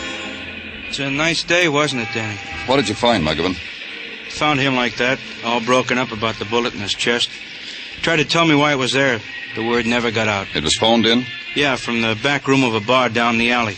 A friendly chap wandered out for a breath of fresh air, saw this, ran back to the bar, made his phone call. Bought drinks for the house. He's still celebrating if you want to talk to him. You talked to him? Yeah, friendly lush. Invited me to a cold beer. I didn't take it. He knew this man? Never had the pleasure, he told me. All the citizens of the alley never had the pleasure. I checked. Uh-huh. What's that in your hand? This? Oh, I almost forgot. It's a ticket for parking made out to a Charles Crandall.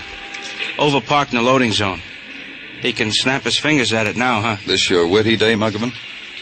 I try, Danny. Days like this, I guess I don't make it. Oh, anything else? Oh, not a thing, nothing. Except that expensive watch on his wrist. You have to listen awful close to even hear it ticking. Very expensive. It's running, but in this alley you can't hear it ticking. No wallet, no identification, just the parking ticket, is it? That's all. A wristwatch and a parking ticket. Not much for a grown man to leave behind him, is it, Danny? Then the alley, formerly known only to the chalk writers, the garbage collectors, and the shortcut homers, then the alley became cluttered with new faces, mostly scrubbed. The girl in the picture hat and the Pekingese, a maid in the baby carriage, the dad and his son. mostly these, interspersed with enough men from the police department so that I could leave. I did.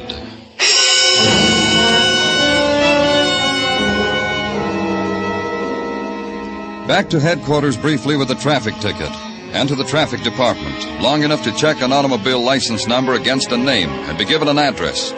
Charles Crandall, rooming house on West 17th Street, and go there. Wait a few seconds until the woman at the front door had finished shaking out her mop. Good morning. Guess I should say good afternoon. House cleaning, you sure lose track of the time. I'm looking for Charles Crandall. I'm from the police. Oh, my. Charlie hasn't done anything, has he? Is he home? I wish you'd answer me. I'm his landlady, and I never had a better roomer than Charlie. What's Charlie done? We found a man with a traffic ticket in his pocket. Charlie told me parked illegally. Is he home? Why, no. Charlie hasn't been home for the last couple of days. I see. Yeah. Charlie's engaged, you know. No, I didn't. He brought his young lady over just last week, introduced us. Rosemary. Such a nice girl. Helped me with the dishes. Rosemary what? Oh, I don't remember quite. Nielsen or something. Rosemary, such a nice name for a girl gonna be married. Can you tell me why Charlie hasn't been home? Of course. Sometimes he stays at Rosemary's house. Her parents love him like he was their own, like I feel about him. Was Charlie about 5'11", blonde hair, heavily built? But not fat, you understand. Charlie takes exercise every morning. When the chandelier shakes in the parlor, I know Charlie's taking his exercises. And the chandelier shakes every morning before he goes to work. Do you know where Charlie works? Surely Charlie's a longshoreman. That's another reason why he's not fat. Works the Peerless steamship line, unloads. That's an idea. If you want to talk to Charlie, why don't you go there? You're a policeman. They'll let you talk to him.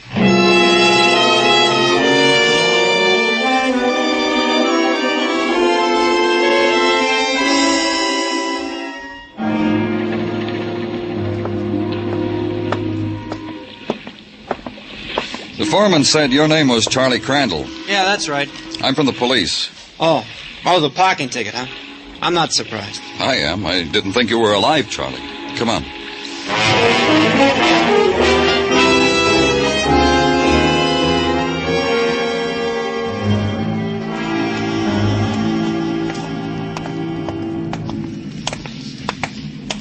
If I'm not being too previous, where you taking me, Mr. Clover? You'll see. I had parking tickets before. Nobody ever took me by the arm and led me down a cold, damp hallway. That's so? Nobody ever? Never. So help me. I've been missing out on things. Life has passed me by, huh? In here, Charles. Don't tell me. Let me guess. It's a morgue. Uh-huh. I keep looking at such things in the papers whenever you boys put on the safety campaign. Look, the paper says, drive carefully, or this on the slab is you. Because I got a lousy parking ticket, you're making me live it? This the new up-to-date method?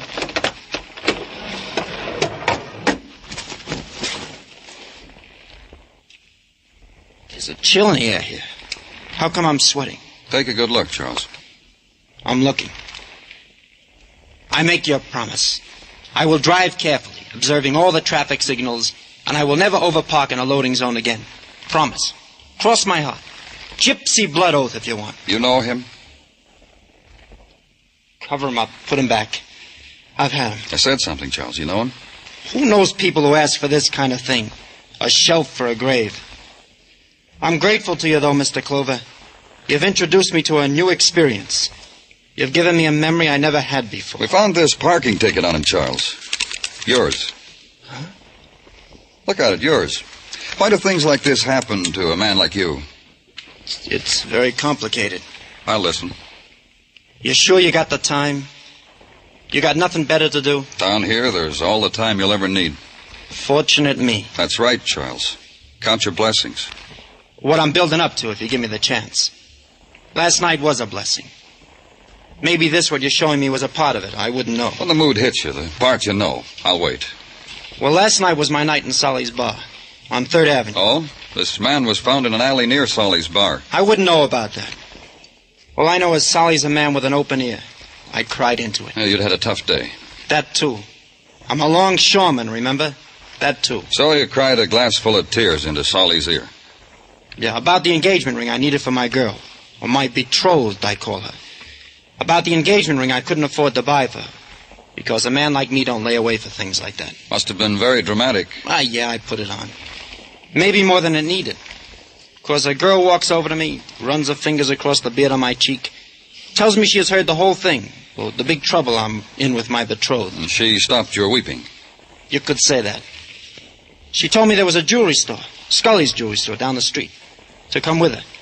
To pick out any ring in the window I wanted. Like a fairy tale. Yeah, you could say that. So I went with her. Pointed to the fattest ring in the window with the fattest numbers. A star sapphire. She says, meet me again tomorrow. I'll get it for your half price. Good girl to meet in a bar.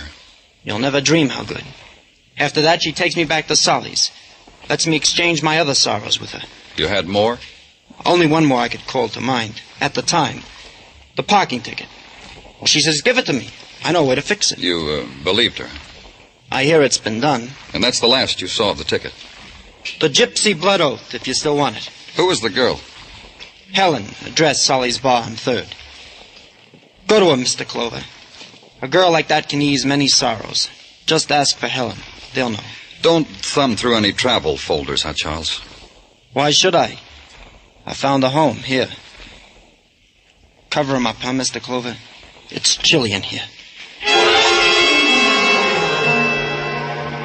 Solly's Bar on 3rd Avenue, the boy had said. Go there and ask about a girl named Helen, because Charlie had given her a traffic ticket, and the ticket had turned up on one John Doe, dead on arrival. 3rd Avenue is a tenement 5 stories high and miles long. At 9 o'clock, the night is going full blast. The open-air card games for juveniles only, the doorstep trysting places. And every 7 minutes, the elevator screams. Somewhere between Comchu's Hong Kong hand laundry, special attention paid to pleated dress shirts, and the Blue Star delicatessen, cream soda and hot corned beef 2 bits, somewhere between there was Solly's Bar. I walked in. What's yours, friend? Beer. Make it draft.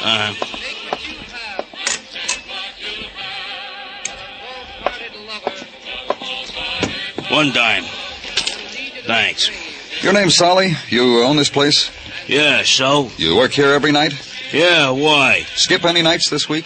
Hey, what's with you, Buster? You spent the dime, drink your beer, listen to the music. I'm looking for Helen. Who? Helen, tall, blonde, you know. Look, Buster. You're here every night, aren't you? You ought to know Helen. I want to show you something, friend. See this? A ball bat. I bought it from a kid who swiped it from the Yanks' dugout. I sawed it off. You want to hear how it goes?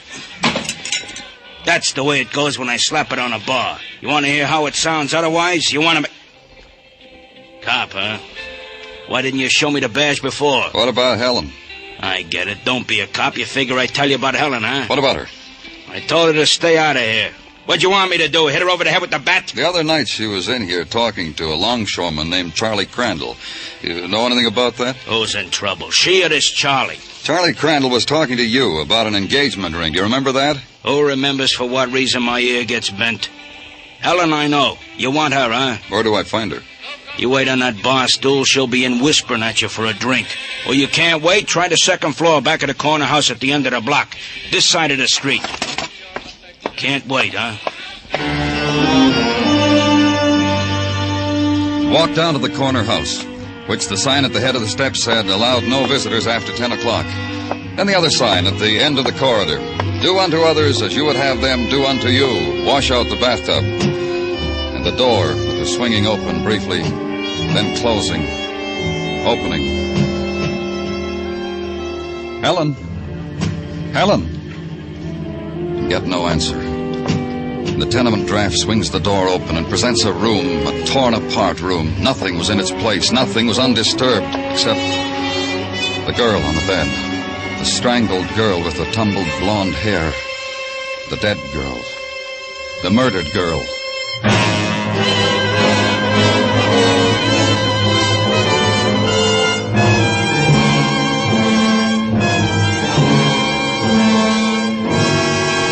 You are are listening to Broadway's My Beat, written by Morton Fine and David Friedkin, and starring Larry Thor as Detective Danny Clover. Anyone interested in an auto ride from Hollywood all the way to New York? A fella in Hollywood named Jack Benny has to make the trip. He's got a fine Maxwell automobile, and he's looking for someone who loves sharing the scenery and the expenses. For full details and fascinating highlights, be listening to CBS's Jack Benny Show this Sunday evening. And remember, Eve Arden as our Miss Brooks will be on hand, too.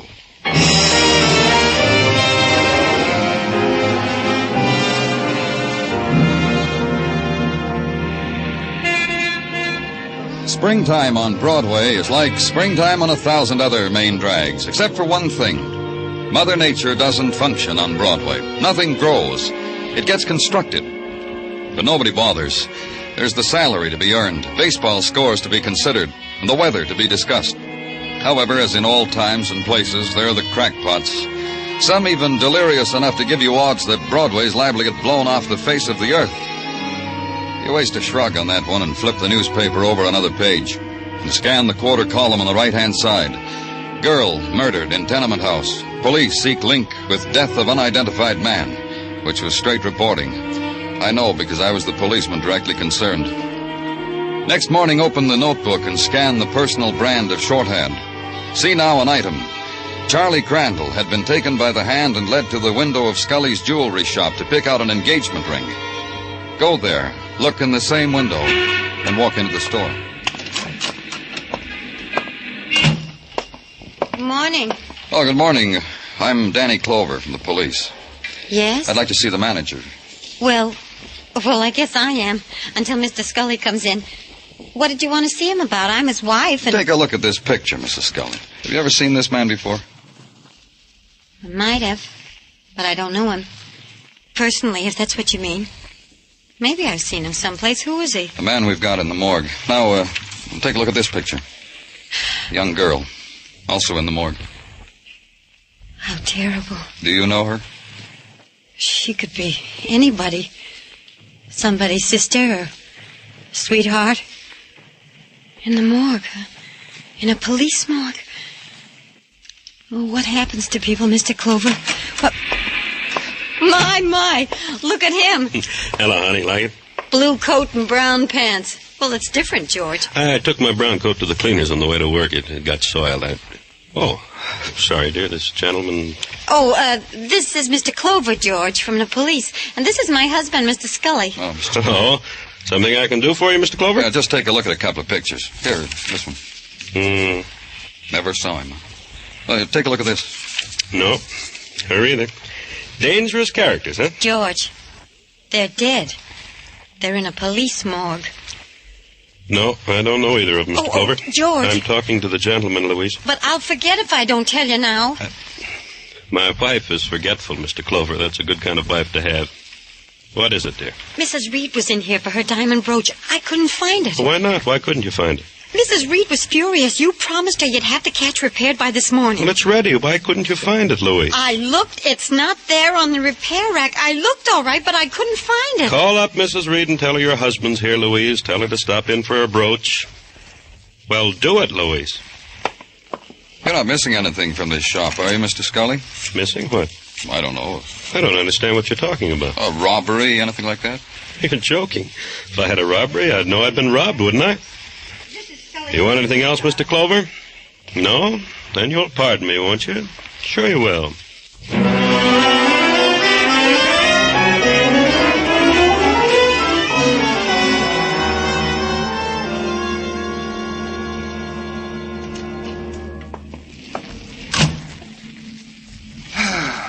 Gino. Oh, what's the matter, Tartaglia? You got a big sadness? From your office window, Danny, you can see the harbor and the yacht. It makes you unhappy, huh? Lady Jane Pugh, the ne'er-do-well girl detective from London town. She has pushed off from our fair shores, Danny. The paper said she grew lonesome to eat an English kipper in the fog. Happens to a girl sometimes.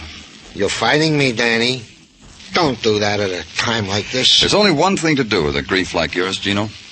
Tell me, Danny. Don't tease me with it. Tell me. Bury it in work. You mean... I tried, Danny. It don't help. Yeah, there it is on your desk. You buried your grief in this envelope? A part of it. The rest, what's in the envelope, is news from the FBI concerning the fingerprints of the man now in the morgue whom you found bullet-holed in the alley. They matched them? To a minor hoodlum. Name of Johnny Malloy. Used to work our Fair City. Crossed a few sweaty palms with silver. Address unknown. I informed them his new address. Finally caught up with him, how'd you know? Yeah. Danny Clover speaking. This is Rosemary Nelson, Mr. Clover. Can you come to our house right away, please? Who did you say? Rosemary Nelson. I'm Charles Crandall's fiancée. He told you about me, he says. It's about the ring he gave me. The engagement ring. I don't want it. Nor him anymore. Please come. What's your address, Rosemary? The brownstone with the marble stoop. 1827 West 58th. You'll be here? Right away. You going out, Danny? You mind? If you want to leave me alone with a memory, it's all right. Go ahead, Danny. I'll be all right. I've been alone before. Bye, Danny.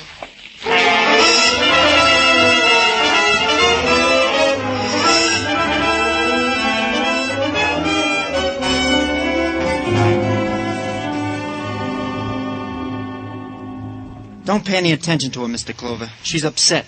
A lover's quarrel upsets a girl like Rosemary. I know. We've had them before. And that's all it is, Rosemary? Just a quarrel that needs a policeman to referee it? Look at this ring, Mr. Clover. Beautiful. Star sapphire, huh? Take it. I don't want it. Give it back to whoever Charlie got it from. You know where I got it from, who I got it from, how I got it. Don't make a tear-stained production out of it. I'm not crying, Charlie. Not anymore. That's one thing I used to like about you. You never gave me a reason to cry. You got a star sapphire, didn't you? Is that what eats you? Because you never had a thing like that before? Because the star shoots pains through your head? Leave me alone. Just you leave me alone, you hear? Rose. Rose, honey. Where'd you get the ring, Charles? Honey, Rose, baby. Listen to me. I told you I'd tell the police. I dropped into Scully's jewelry store a little while ago and noticed a little square, clean place in the window, like where a ring box had been. This the ring, Charles? Yeah. You need an engagement ring, lonely man. Take it. Looks like I don't need it anymore. Helen Griffith get it for you like she said she would? Half price and everything? Half price and everything. You could go ask her. Except I read in the paper she's dead. So you'll have to take my word for it, huh? You were with her. You were with her. And she sold you the ring. And now she's dead and you want me to wear it. Get him out of here. Get him out. Yeah. Why don't you do that, Mr. Clover? It ain't the same between Rosemary and me anymore. So why don't you do like the pretty girl asks? Let's go, Charles. I'm sorry, Rosemary. Leave me alone. Just you leave me alone, you hear? What are you waiting for, copper? What is it? Come on.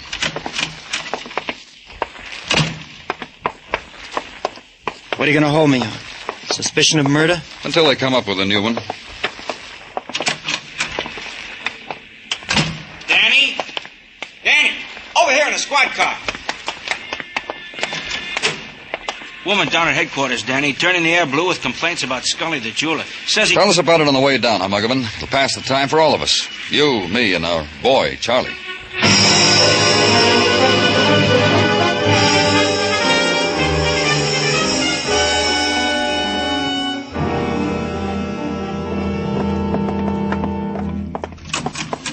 Well, finally.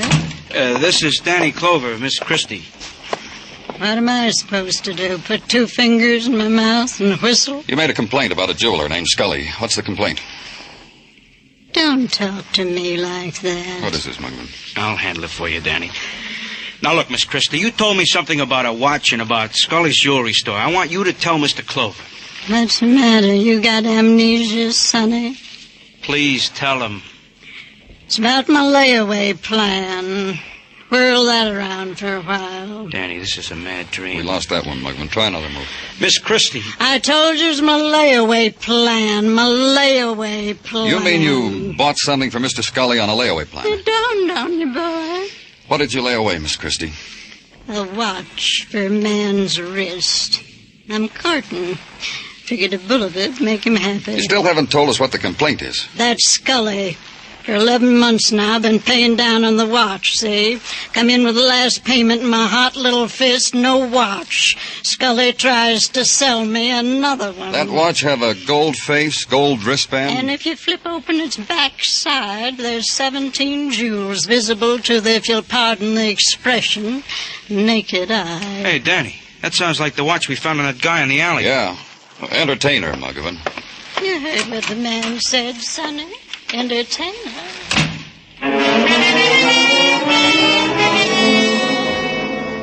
Then a squad car, and on the way to Scully's jewelry shop, the gathering together of the after images of two people's dying.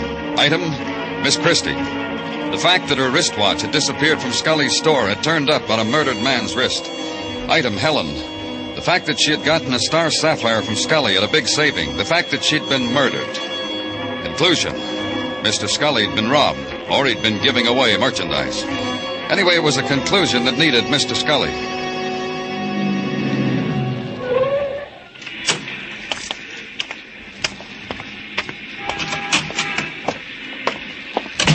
What can I...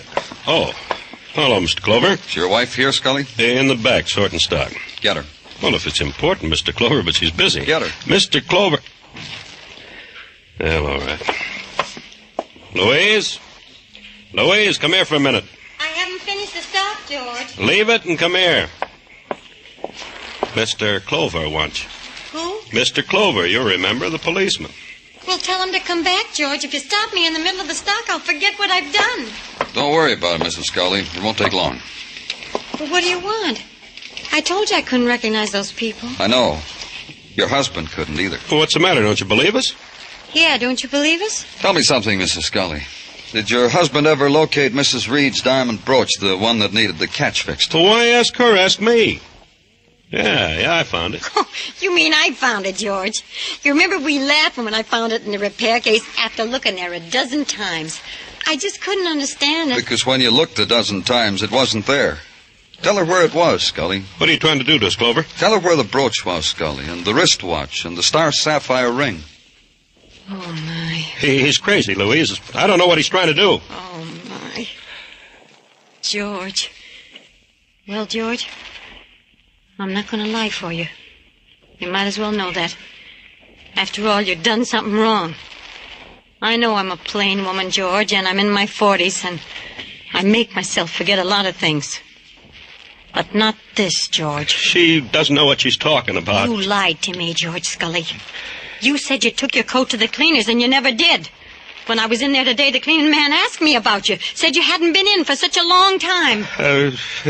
I told you a little white lie, Louise. I lost my coat. Must have lost the keys to the store, too. Is that why we've been using mine? Is that how that hoodlum Johnny Malloy looted your shop, Scully? He walked in and took your coat when you had it off. Well, when it's hot, a man takes off his coat. But your keys were in the pockets. Why didn't you report it to the police? Because you were with that woman again, weren't you, George? That's why you couldn't report it. But I was only drinking with her in a bar. I don't care what you were doing. After all, you promised me. Louise, I lied for you about the pictures. But I'm not going to lie anymore. Not about her, even if she is dead. Louise! What do you want me to say? I don't know. Tell her you killed Johnny Malloy, only he didn't have the loot. He'd already given it to Helen, so you had to strangle her to get it. And you got it. Hey, I don't know what got into me, Louise. I didn't want you to know. It was such a beautiful night. I was walking along. I stopped to light my pipe. It was in front of the bar, and I heard a tap on the window. It was Helen. She waved me in, and I just didn't want you to know. But you promised you wouldn't. And now look at you. George Scully. You're a murderer. I think we better go, Scully. Louise, you gotta help me. We'll get a lawyer. He'll tell you what to say. I won't lie, George. I just am not going to lie anymore.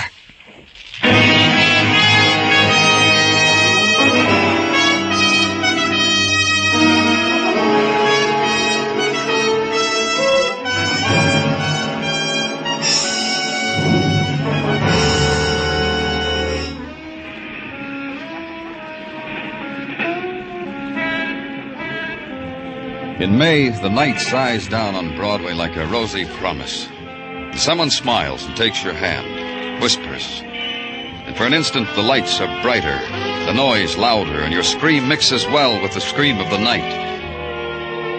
It's Broadway, the gaudiest, the most violent, the lonesomest mile in the world. Broadway, my beat.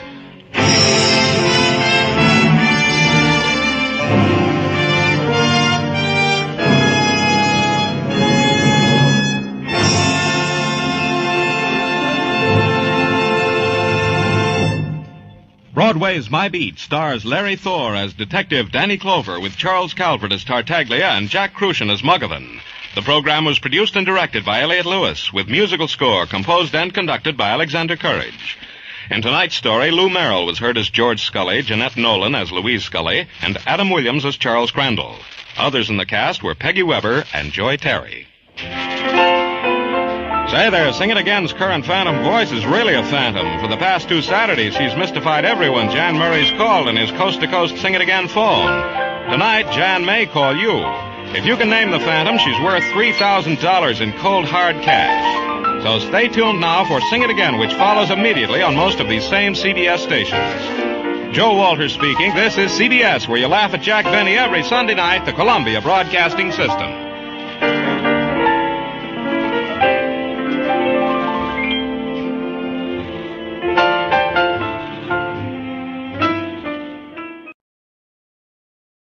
Portions of the following program are transcribed.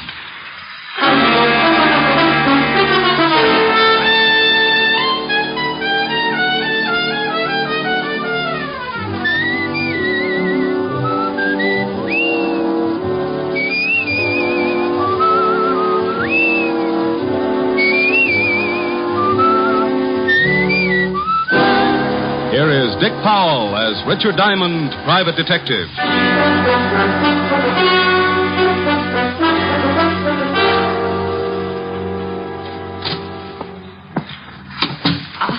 Are you Mr. Diamond? Creditor or client? I'm a client. I'm a Diamond. I'm glad. It's a little informal, but hello, glad. Call me Rick. Oh, no. My name is Julia Bates. Mrs.? Yes, but you don't have to call me Mrs. Bates. I'm a widow, you see. Oh. In fact, it may help our relationship if you call me Julia. Oh, well, here we go again. All right, Julia, you can call me Rick. The fee's $100 a day in expenses. I want you to stay at my house tonight. I said $100 a day in expenses. Oh, the fee is all right, Mr. Rick. Money means nothing. Yeah, well, you think your way and I'll think mine. I'll make out a check right now. No hurry. Anytime in the next 10 seconds. Oh, there. Thanks. Now, about this assignment. Well, it may sound silly, but I'm afraid of the house I live in. Oh, dandy. I said it might sound silly, but it's deadly serious, I assure you. Oh, I'm sure it is. You see, my husband, Warner Bates, died 3 months ago. He was a very strange man and believed devoutly in many forms of mysticism. Oh, yeah. Well, he built this house as a monument to his beliefs and filled it with secret passages and rooms and steps that lead nowhere. Why not move out? Well, I'll be perfectly honest. It's because of the money. Oh. In his will, Warner stipulated I was to live in the house for a period of 3 months following his death. 3 months is up tomorrow. And it doesn't help that Warner is buried in the basement vault. What's he doing? Watching Benny's money? Well, he had a crypt built in the cellar, and a key, the only key to it, was placed in his coffin. What's supposed to happen tonight? Well, let me tell you the whole story. A month ago, I began to hear the strangest things in the house at night. And I found food half-eaten on the kitchen table. Ever try setting traps? Well, the worst shot came when I went to the cellar a few days ago. I found footprints in the dust, naked footprints, leading to and from the crypt. Maybe he had to take a shower. Oh, please let me finish. On his deathbed, Warner swore he'd visit me at the end of the 3rd month, and if he could, take me with him back to the spirit world. Oh, and tonight is the night. Yes. Oh, at first, I didn't think it would get me, but... Oh, no, I'm scared. Really scared. Yeah, well, now look, baby. Let's get off this mystic kick. Who inherits if you don't live up to your requirements? Well, that's just it. No one. That is, no person. The money goes to charities and schools. Mr. Anderson, the executor of the estate, says the will is foolproof, legal, and binding. Either I live in the house until noon tomorrow, or forfeit the inheritance. So what you wanted me to do is hang around tonight and see that hubby doesn't go death walking. Yes, that's right. You don't have to be there till dark, but, don't be any later than that. Say 6 o'clock? Excuse me. Diamond Detective Agency, freewheeling corpses. Ask the man who kills one. Rick, when are you going to stop those awful slogans? Oh, hello, Helen, baby. Got to call you back. Got a client. Oh, all right. Is she pretty? I don't know. I'm parked behind a curve. What? Forget it. I'll call you back. Bye. Now, Julia, you better go on home. Where's your broom? Broom? Do you think I look like a witch? You don't look like one. More like the good fairy after she'd heard about men. Now, you fly on home, sweetheart, and I'll see you at 6. Don't be late. I'll be there with bones on.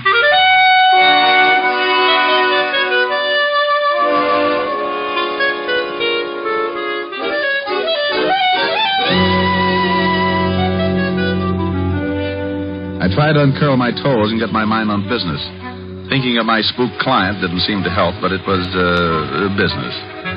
It was getting pretty late in the afternoon, so I put the office to bed for the night, picked up a bite to eat, and went over to the 5th Precinct to keep a coffee date with Lieutenant Levinson. When I walked into the squad room, I spotted Sergeant Otis with his nose in a book. Oh, hello, Otis. What's with the book? Don't tell me you're learning to read. Hello, Shamus. How's tricks? The book, Sergeant. What's the book?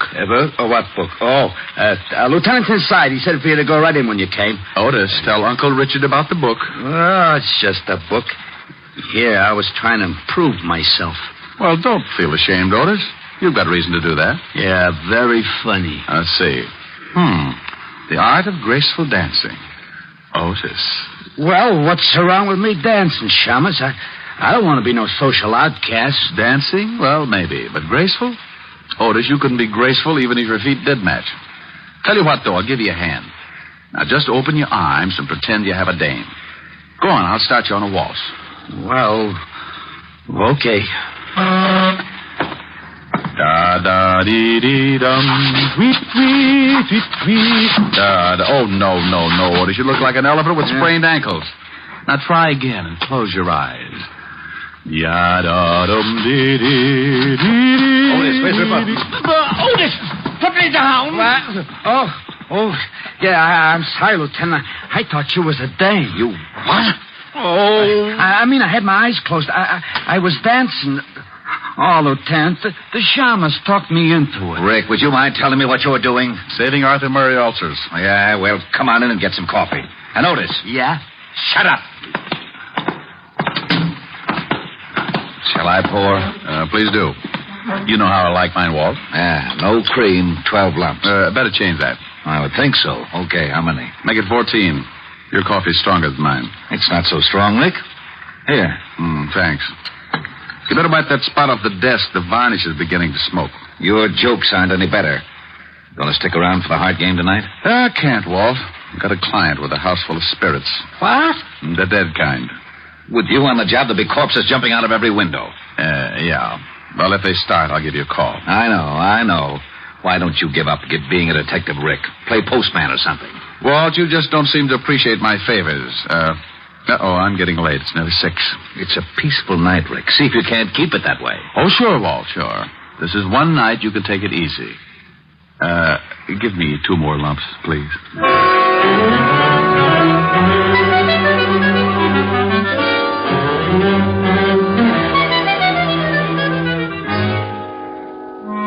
Leaving Walt and heading to the Bates house, I was feeling as happy as a bird in a hat full of worms. I had $100 to stall off the landlord, a lovely red-headed girlfriend with curves, and a spooked client with trouble. Everything great. Then the storm began to blow up.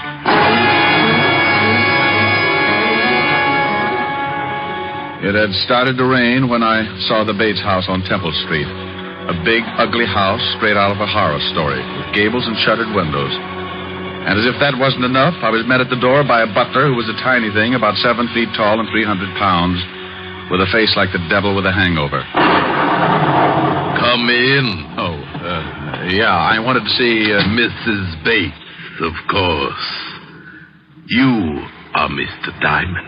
She left word with you? I need no word. I am the 7th son. Of a what? The 7th son. Of a...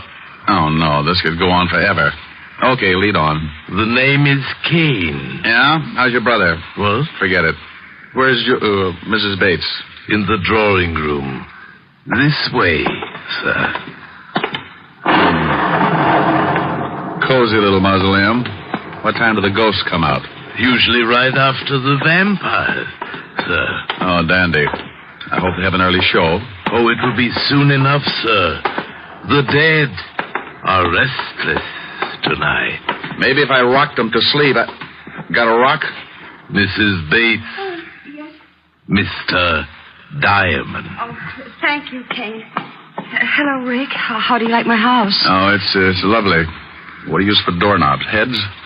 And what's with the big zombie? You didn't mention him. Kane? Oh, he's a fixture around here, but I get frightened more when he's around than when he's gone. Oh, well, now you take it easy, baby. Come on over and sit down and let me chase those fears away. Oh, that is an idea. Name me a better. Can I fix you a drink? Oh, I think I'll take a glass of milk, sir. Here you are. Oh, now, hey, look, Crusher, put a bell around your neck or something. One more surprise like that, and you'll be best man at a funeral. My apologies. Your milk, sir. Yeah, thanks, sir. Come on, Julia, let's get back to where we were.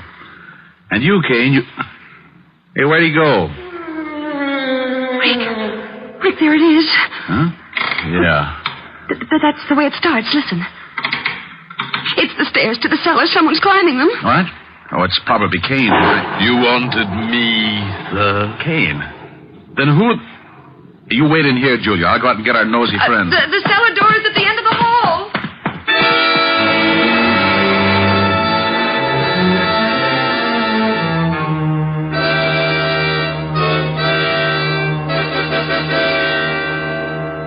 I left Julia looking as nervous as a one-legged man walking a tightrope and took off down the long hall. There was only one door, the one to the cellar, so I opened it and flipped on the switch. I was moving my ankles down the creaking steps when I heard trouble. What the devil? Julia! Julia! Are you hurt? What is it? Rick, over there in the closet. A dead man. Oh, no. There's no dead man in here. Not there. But I saw him, Rick, I swear. There was a man in there. He was all bloody, and there was a big knife in his chest. Oh, but you must have been mistaken. About a corpse, Rick. He was there. I don't see it. Oh, wait a minute. Here on the floor, bloodstains. You see, there was a man in there. This is blood, all right. But where'd the body go? He couldn't have been moved that fast. Unless... Where's Kane? Right here, Mr. Diamond. But I did not move the dead one. No? Where were you just now when Julia screamed? Having tea with a vampire? No, I was in the kitchen, sir. Do not be mystified, Mr. Diamond. Accept the fact that you are in a house controlled by the other world. There's been a murder, Kane, and that brings it into this world.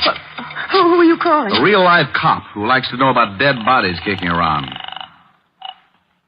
Lieutenant Levinson, homicide. Walt, Rick. Oh, no. I know that tone. Where's the body? I wish I knew. Come on over to 209 East Temple Street. Wait. What do you mean you wish you knew? Is there a body there? Well, it's here someplace. Now, don't argue. Get over here. Wait. And hurry. Now, Kane, you can go back to the kitchen, but stay there. Don't roam around. As you wish, sir. And now, Julia, baby, we're going to do some investigating. Investigating? That's right. I got a big yen to see what's in that vault downstairs. And this time, I'm taking you with me. But, Rick, it's locked. I hope so, but I'm not making book. You mean you think it may actually have been Warner come back from the dead? And kill that man, I mean? Right now, I don't know what to think. I wouldn't be surprised to run into Dracula sitting on top of the Wolfman. Here's the basement. Hey, who turned out the light? I know I turned it on before. Yeah, that's better. Come on. Oh, Rick, it's cold down here. Oh, hurry, Rick. I'm getting scared. No, I don't like the feel of it myself, but I want to check this vault. See the footprints there in the dust? I see them, but I don't believe them, not yet. Yeah, I'll try the door of the vault. Why, it's unlocked. Yeah, and look what's inside. The coffin is empty. It's empty, all right, and it's open. Well, are you going inside? No. I think I'll stay out here. Oh, the light. Rick, who put out the lights? It wasn't Edison, baby. We got company. I told you I'd come back for you. Warner? Hey, what is this? I am dead. Oh. You know I am, don't you, Julia? Yes. Yes, I know it's you, Warner. I'm coming for you tonight, Julia. I will appear at 9 o'clock. I'd better set my watch. Be prepared to meet me, Julia, at 9 o'clock. No, Warner, no. Take it easy, baby. Rick, you down there? Oh, hallelujah. Yeah, Walt, turn on the lights. Sure. There, they're on. Rick, what are you doing there? Oh, a block. I should have known. Well, do come upstairs and join me. We're coming, Walt. Now, what is this all about, Rick? In a minute, Walt. Otis, help Mrs. Bates into the living room. She's pretty shaken up. Sure, Shamus. Come on, lady.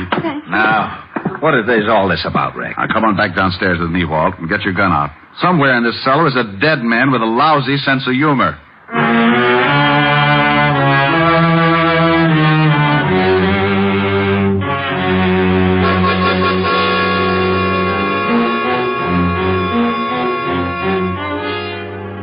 We searched the long cellar but good while I briefed Walt on the events of the evening. Neither was much of a success. Walt didn't believe me, and our ghost remained a ghost. As we went back up into the living room, I was at a point where I didn't believe the things myself. They couldn't have happened, but they had.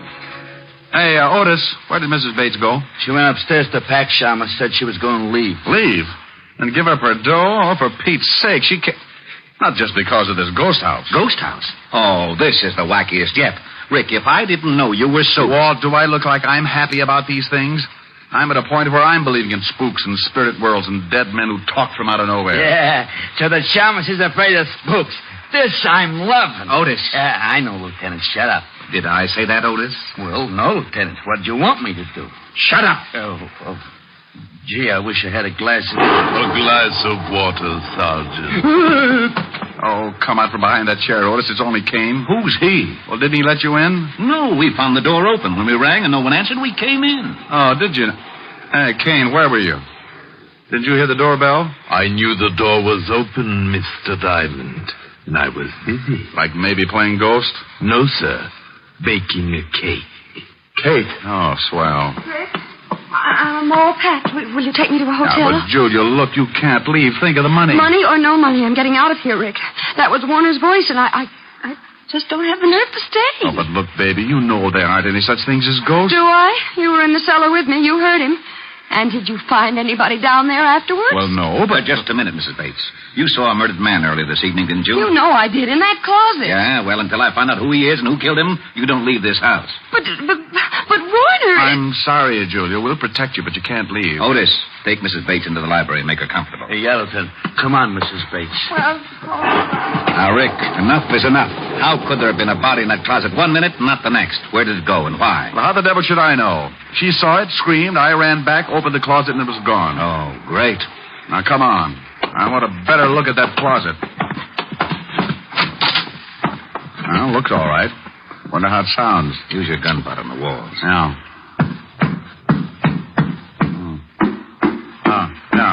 Yeah, this is it. Yeah, but where's the latch? Must be some way to open this section. Try those hooks. Yeah. No, not them. Maybe this rack. Hey, look. Secret room, just like in the movies. Oh, there he is. Yeah. We found the corpse, Walt. And how he disappeared so fast. Oh, some mess. Blood all over him. Walt, hey, this is no corpse. What? Oh, now, don't start that. No? Well, look at it closer, Walt. It's a dummy. Well, it is. A wax dummy with blood smeared on it. No wonder I wasn't meant to see it. Oh, this is it. I'm getting out of this crazy house. Corpses that talk, corpses that aren't corpses. I've had enough. This is just plain ridiculous. Now, wait, Walt. Someone planted this dummy, and someone is trying to scare Mrs. Bates out of this house. That same someone is in this house right now, and if he isn't stopped, it may mean her murder.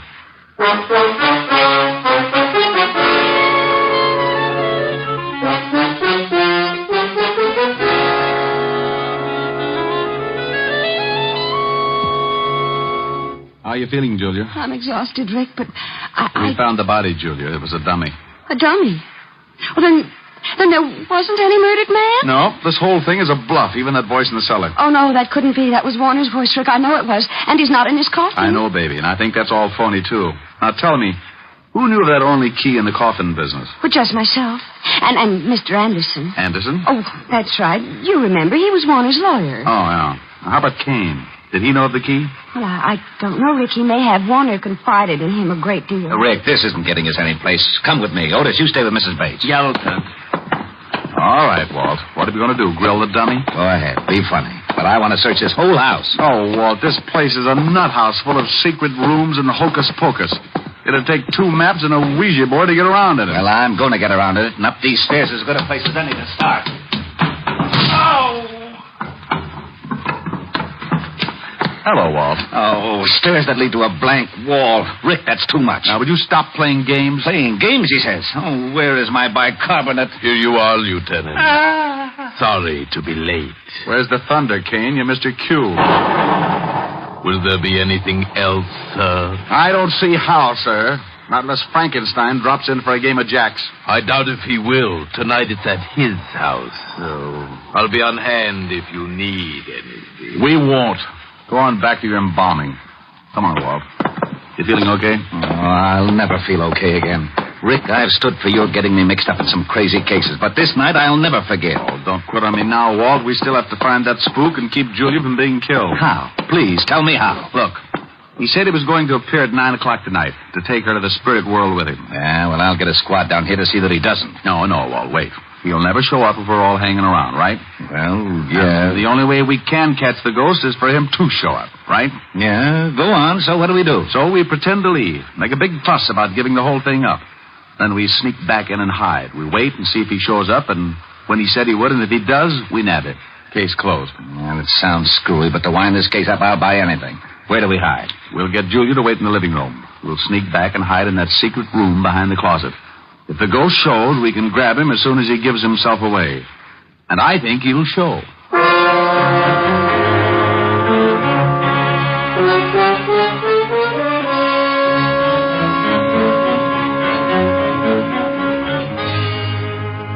After getting Julia to agree to the idea, Walt, Otis, and I made a big thing about leaving the house. Then we sneaked back in and hid in the secret room back of the living room closet. The closet door was open enough so we could see Julia pretending to read on the couch. And for the next few centuries, we waited. Waited for a dead man to keep a date. What time is it, Rick? It's 2 minutes to 9. If he's going to show, it won't be long. Hey, do you think a dead man really can come back to life? If you don't shut up, Otis, I'll give you a personal chance to try. I wish he'd hurry. Yeah. Well, it's just time now. I hope Julia plays her part okay. She looks pretty nervous. Oh, why would she be nervous? She's only waiting for a dead man. A phony dead man, Walt, I hope. Now, don't you start believing in ghosts. You know there aren't any such things. Rick, the lights went out. Shh, listen. I told you I would come for you, Julia. It is 9 o'clock. Oh, Warner, please don't take me out. I don't want to die. Rick, that's him. Wait a minute, Walt. I am the dead, Julia. I am your husband. Yes, I know you, Warner. You must leave this house, Julia. No. Come on, Walt. Right. And Otis, be quiet. Oh, I will. I know enough not to make any noise. What was that? Rick, hurry! Come on, let's grab him.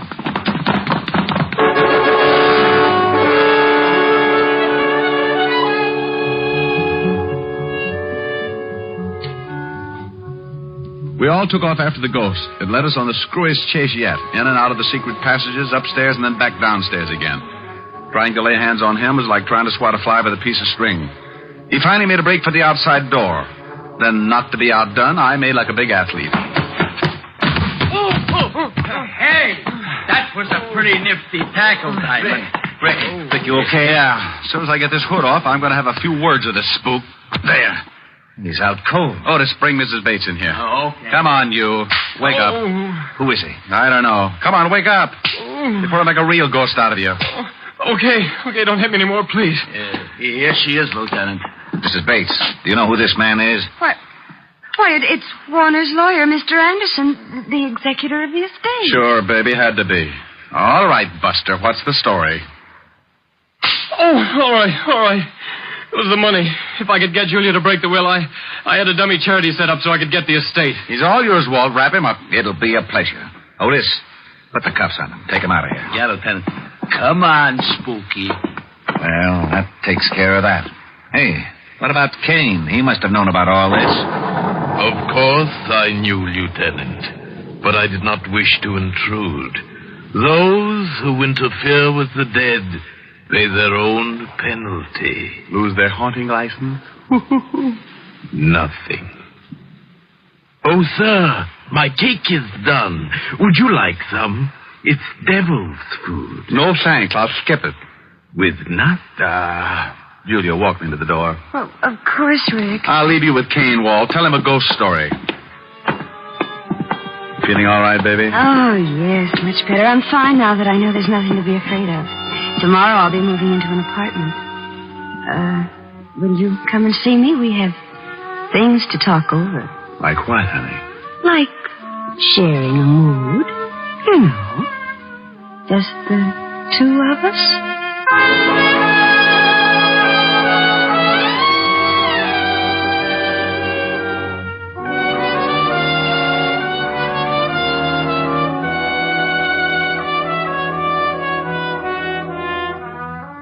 With that, she reached up and showed me what she meant with a big smoochie. Oh, I'd have probably stuck around, but I was afraid the house would be too disturbing. I wouldn't have minded having to get up to chase the bats out of the room, but with Kane showing up every time I wanted something, well, that could have led to complications. So I left Walt and Otis to clean things up, bid a not too fond farewell to Kane, and went from the house of horror to the one that was full of redhead and a piano.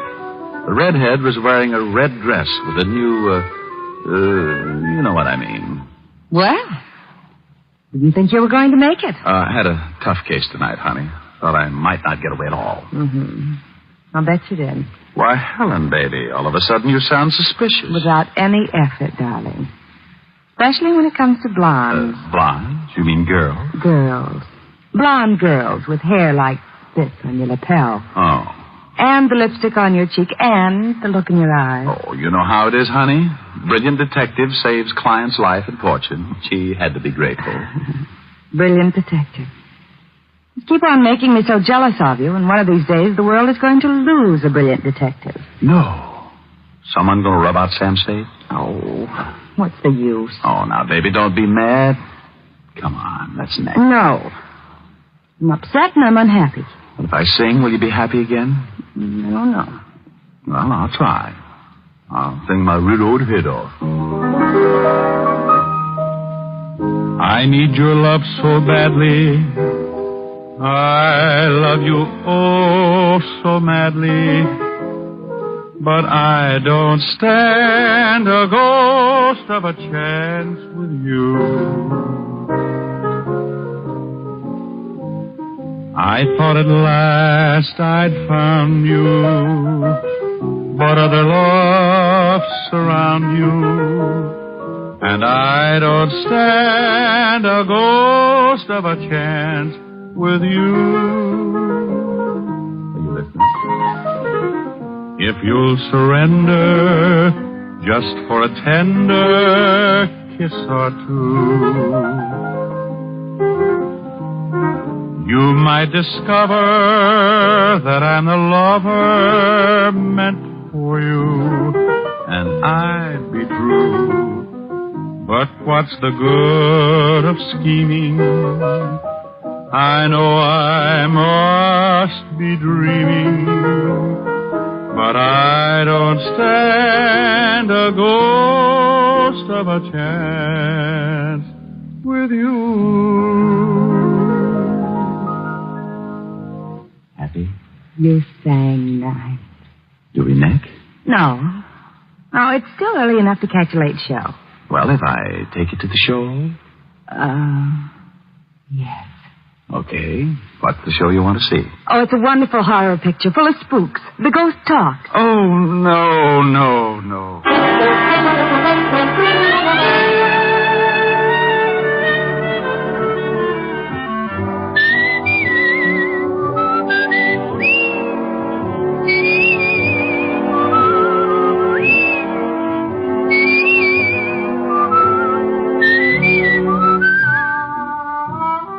You have just heard Richard Diamond, Private Detective, starring Dick Powell. Helen was played by Virginia Gregg. Lieutenant Levinson by Ed Begley. Also in our cast were Wilms Herbert, Joan Banks, Paul Frees, and Robert Clark. Music was under the direction of Frank Worth. Portions were transcribed. Tonight's story was written by Herb Purdom and edited and directed by Blake Edwards. Dick Powell soon will be seen in the screen version of the best-selling novel, Mrs. Mike. Now, this is Tal Avery, inviting you to be with us again at the same time next week when we will again bring you Dick Powell as Richard Diamond, Private Detective.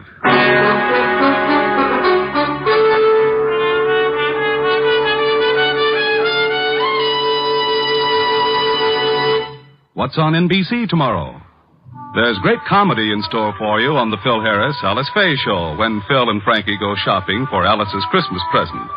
And there's excellent drama on Theater Guild on the Air. Tomorrow, Richard Conte, Diana Lynn, and Shirley Booth will be starred in the Pulitzer Prize-winning play Street Scene on Theater Guild on the Air.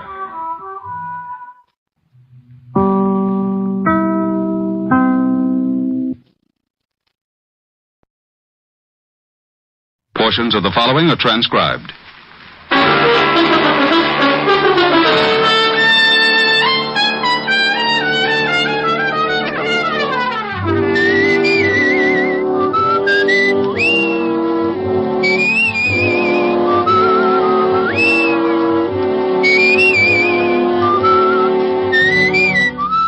Here's Dick Powell as Richard Diamond, Private Detective.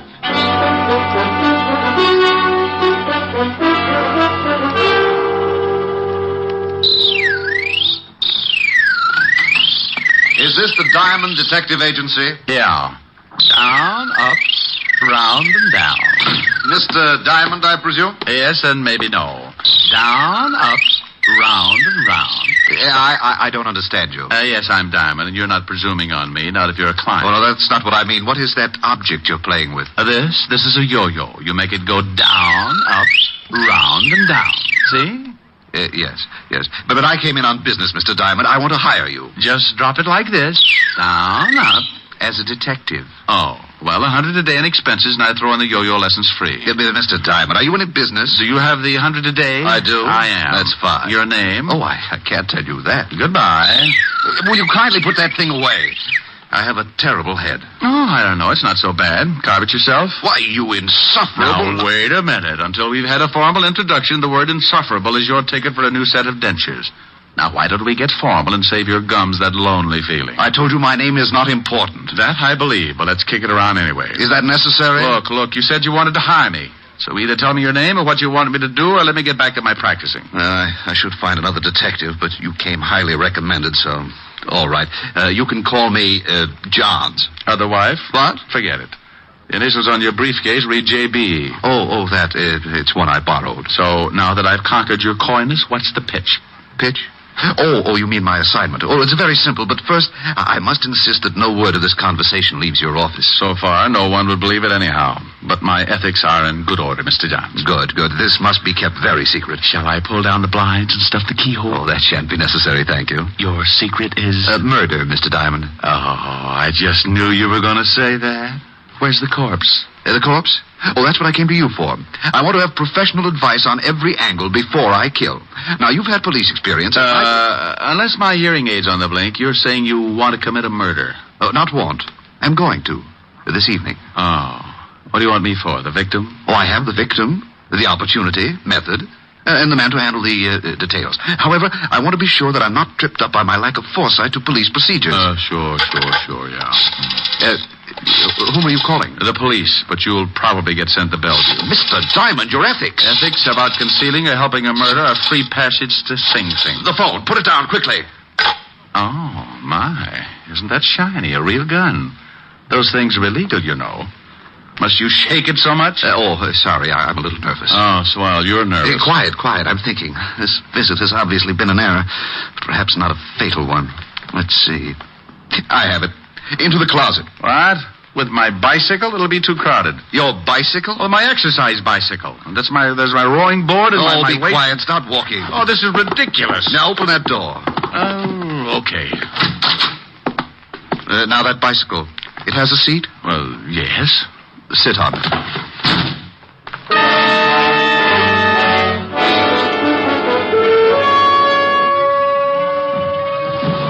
So the Diamond Detective Agency sat in the stuffy closet listening to the sound of the desk being pulled over and jammed against the door. Not having anything better to do except call myself names, I rode. On my 5th lap around the world, I gave birth to a brainchild and began applying the art of leverage against the blockaded door, using both legs and the flat of my back. Result? A Charlie horse. On the 3rd lap following, I came up with something more substantial. A heavy barbell.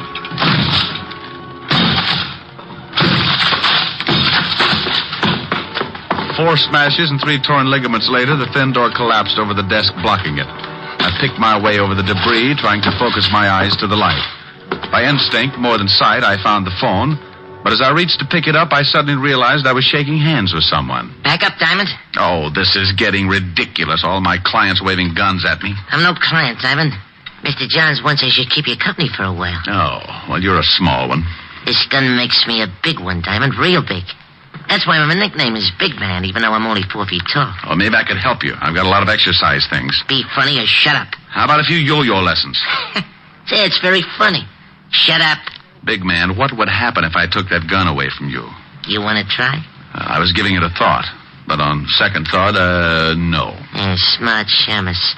I can empty this magazine in your stomach before you make 2 steps.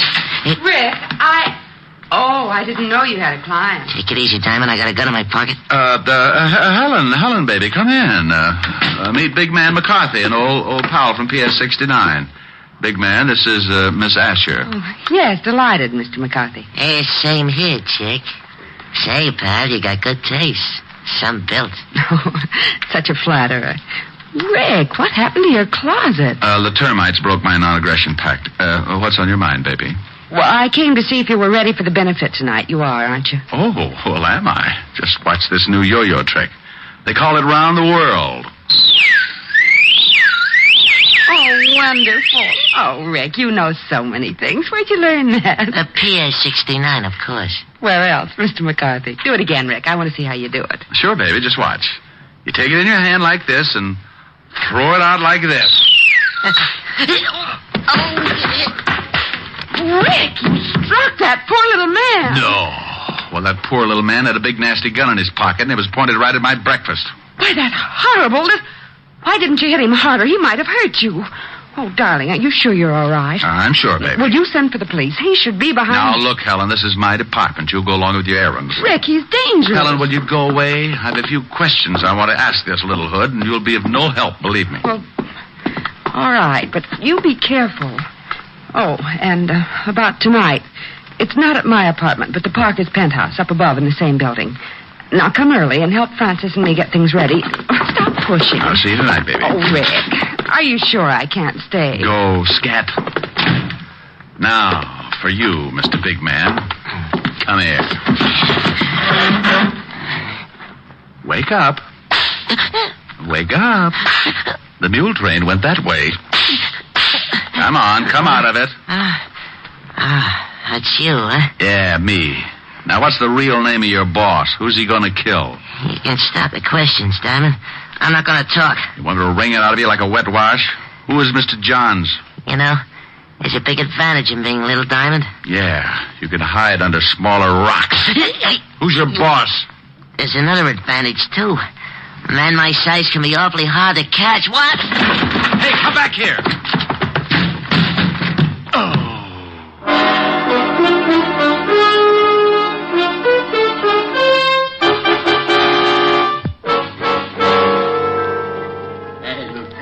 The shaman.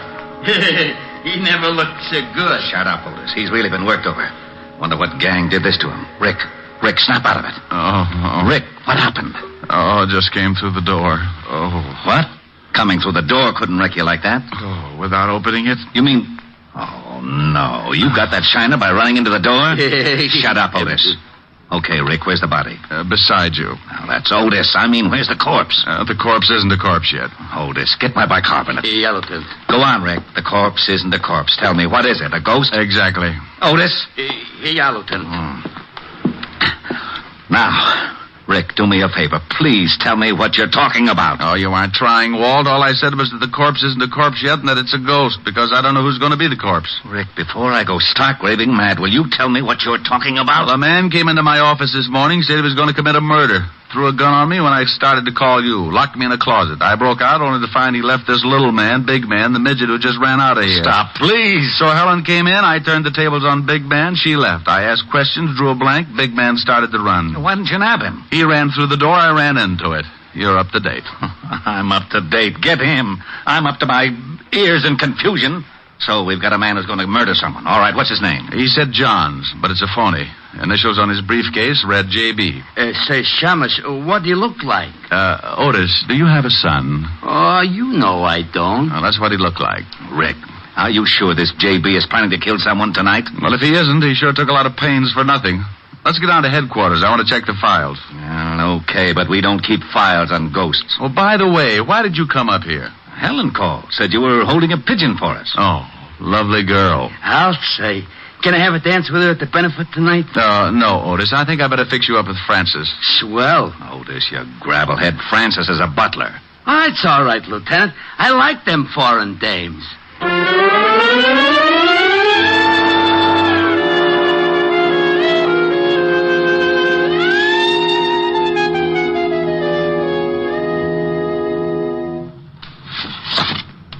Well, that's all the pictures, Walt. I've looked them all. Johns doesn't have a record, neither does Big Man. Yeah, they wouldn't. The one time we get a chance to stop a murder before it's committed, and we've even got a good description of the potential killer. Walt, this J.B. was no bum. Not even an ordinary working man. His clothes are expensive, and the briefcase he carried probably cost more than your weekly salary. Now, it's an even bet he belongs to the social upper crust. That or close to it. Well, that would narrow the field a lot, but still... How about the newspapers, Walt? They have society reporters who know anyone who is anyone. It's a long shot, but name me a better. We could go through the newspaper logs. They might have a picture of Oh, some... no, Walt, no pictures. I'm nearly blind from looking at pictures now. Thanks, but I'll try the reporters with a description. It sounds like you're going to search for a needle in a haystack. Oh, Otis, please. Your cliche is showing. That's screwy. You can't kid me. Only dames wear cliches. How could mine be showing? Sergeant, when you die, will your brain to a clinic. Maybe they'll discover a cure for it. Lay off. Besides, I got a good idea for your investigation. I wouldn't miss hearing this for my next 2 issues of Batman. Yeah, I was thinking you could maybe save a lot of time if you got an artist to draw a picture from your description. They do it in all the movies and catch crooks easy. Otis, how would you like a transfer to Staten? Wait a minute. He may have an idea. I know where there's an artist who could sketch J.B. from a description. It's crazy, but you may as well try it, Rick. Otis, you can drive him there. Lieutenant. Tell him yes, Walt. I can't stand to see him cry. All right, Otis. You can use the siren.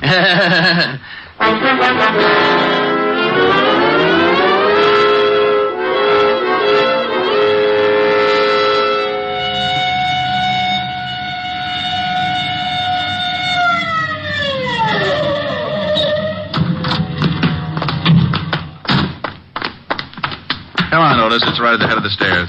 Who is this guy? Name's Vladimir, and be careful. He's temperamental. Oh, that's okay. I've been vaccinated.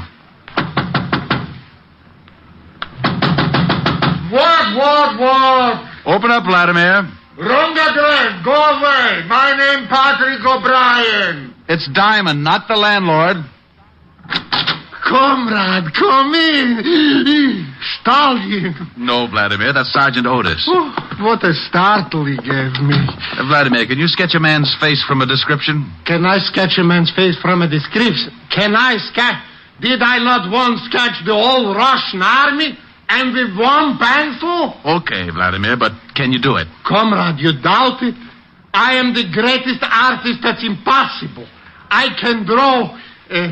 Comrade, you are paying cash money. Cash money? Oh, for that I can draw you Siberia and never miss a salt mine. I'm such a genius, I can't stand myself. Another man, Vladimir. Can you sketch the man's face?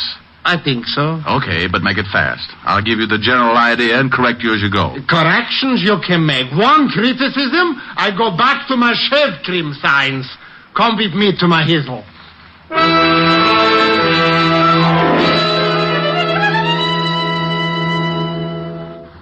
Well, almost, Vladimir, but the nose still isn't quite right. Make it look a little more like a pickle. Sweet? Dill. Off that side, just a pinch. Oh, like this? Yeah, you've done it. That's him. How much do I owe you? For you, comrade, $100. What? $50. A buck. Sell my genius for a buck? I die first. $1.25. Comrade, please, I'm a capitalist now. $1.50. Last price. I wouldn't get... Last price, I take it. But I may die. If you do, give me a call. It's a good job, Vladimir. Of course. Was I not the artist to sketch the Tsar himself? Of course, it didn't pay so well, but was great honor. Looks pretty fuzzy to me. Comrade Diamond, your patronage I appreciate. But if you must bring along this peasant, don't. Even his face makes me sick with the repulse. Otis, come on. You'll have to pardon him, Vladimir. Whenever his shoelaces come untied, his brains slip out. See you later. Chichornia, comrade.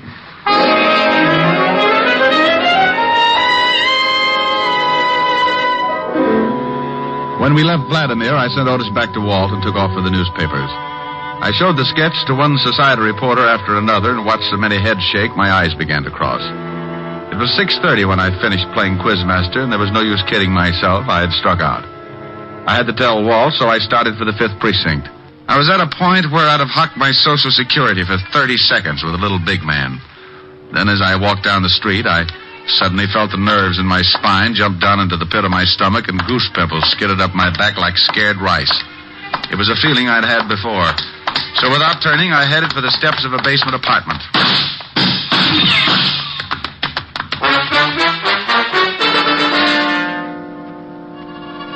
Well, I got my meeting with Big Man all right. It came within inches of being a vamp into a Gabriel solo. Big Man apparently thought his shots hit pay dirt.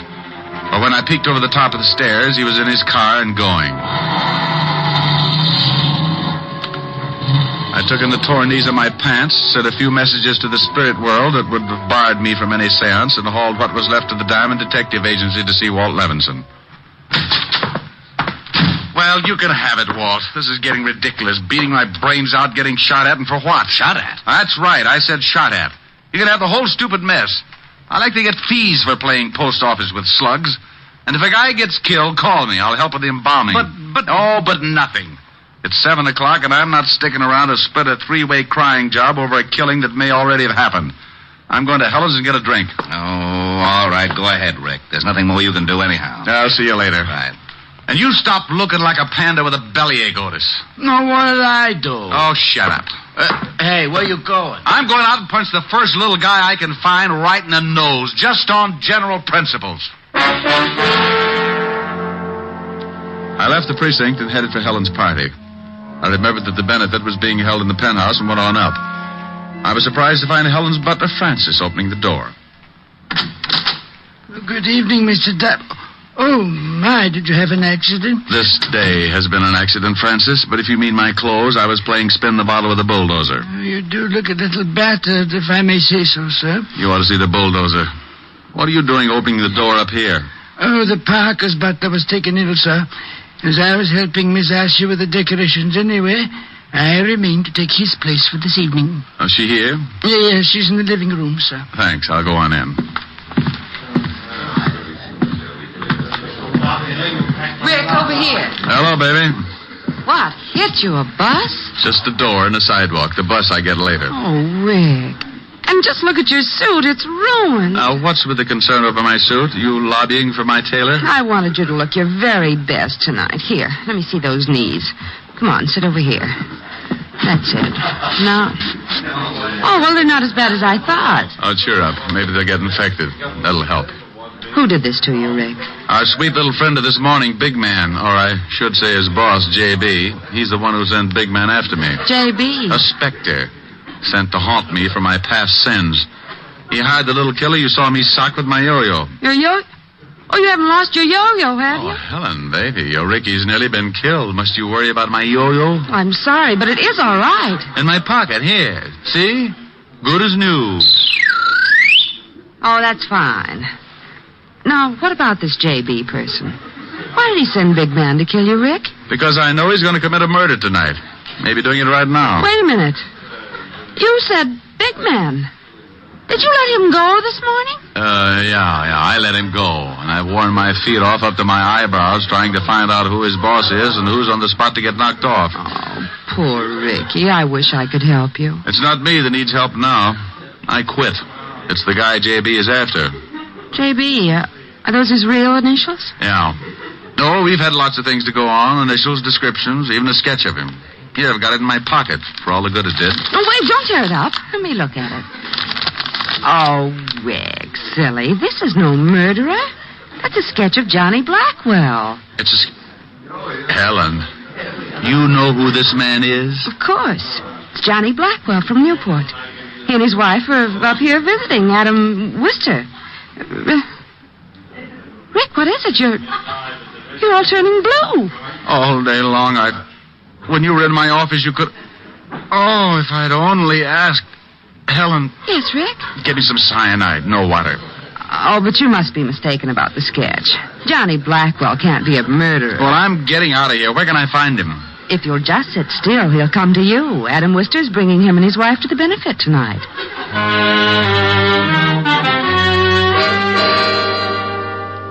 Well, that's the way the screwy world works sometimes. 1 minute you're on your uppers. With a stick of bologna, you're trying to hold off 3 guys with swords. Then Kismet makes a switch and tags your side for a gain and you're living. I called Walt to pass on the good news, and in 8.5 minutes by the clock, he joined me with Sergeant Otis in the kitchen, from where we could peek out at the growing crowd. Let me take a look, Rick. Has Blackwell come in yet? Stay back. I'll let you know. Otis, get out of that icebox. Oh, I'm hungry. You heard me. Oh, there's fried chicken, Lieutenant. Fried chicken? I haven't had... Otis. Oh. Walt, come take a look. There's Blackwell. Where? Over there, just sitting down. The man with the sandy hair. Yeah, I see him. Who are those people with him? Well, the woman must be his wife. Oh, but get a load of the little weasel. That's Big Man, the guy who got away from me this morning. Oh, and the other man? Must be Adam Worcester. Helen said he was bringing the Blackwells. Well, he did, so now we wait for the play. Well, we waited and watched the Blackwell party settle down to enjoy itself. Big Man acted like he hadn't eaten for a week and made hors d'oeuvres vanish in his mouth like marbles down a manhole. After what seemed like weeks, the situation grew, suddenly took shape. On Blackwell's urging, Big Man rose to dance with Mrs. Blackwell. Mrs. Blackwell was a dark-haired honey with curves right out of one of my better dreams. But my mind was on her husband and Worcester. As soon as they had the chance, they got up and headed out of the room.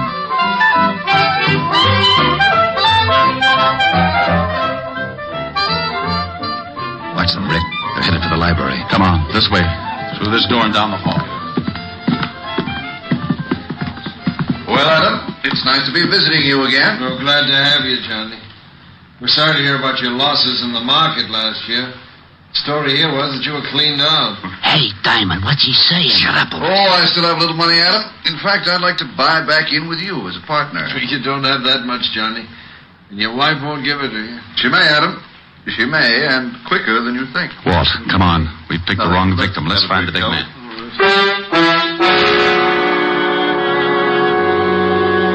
Hey, it's nice on the terrace, Mrs. Blackwell. Yeah, real nice out here. I don't like it. It's chilly. Oh, it'll warm up, Mrs. Blackwell. No, I'm going back in. Better not. I don't like the way you're acting, big man. Get out of my way. Get back and shut up. How dare you talk to me like that, you little... Now I'm big, Mrs. Blackwell, real big. A gun? What in the world? I'm gonna kill you. Kill me? Yeah. Only it'll look like an accident. Oh, this is ridiculous. What kind of a joke is this? It's no joke, Mrs. Blackwell. Your husband don't think it's no joke. He wanted me to tell you he was real sorry. Now I'm gonna kill you. You mean it? You really mean it? Yeah, sure, Mrs. Blackwell. Mr. Blackwell needs your dough, bad. Back up. He can have it, all of it.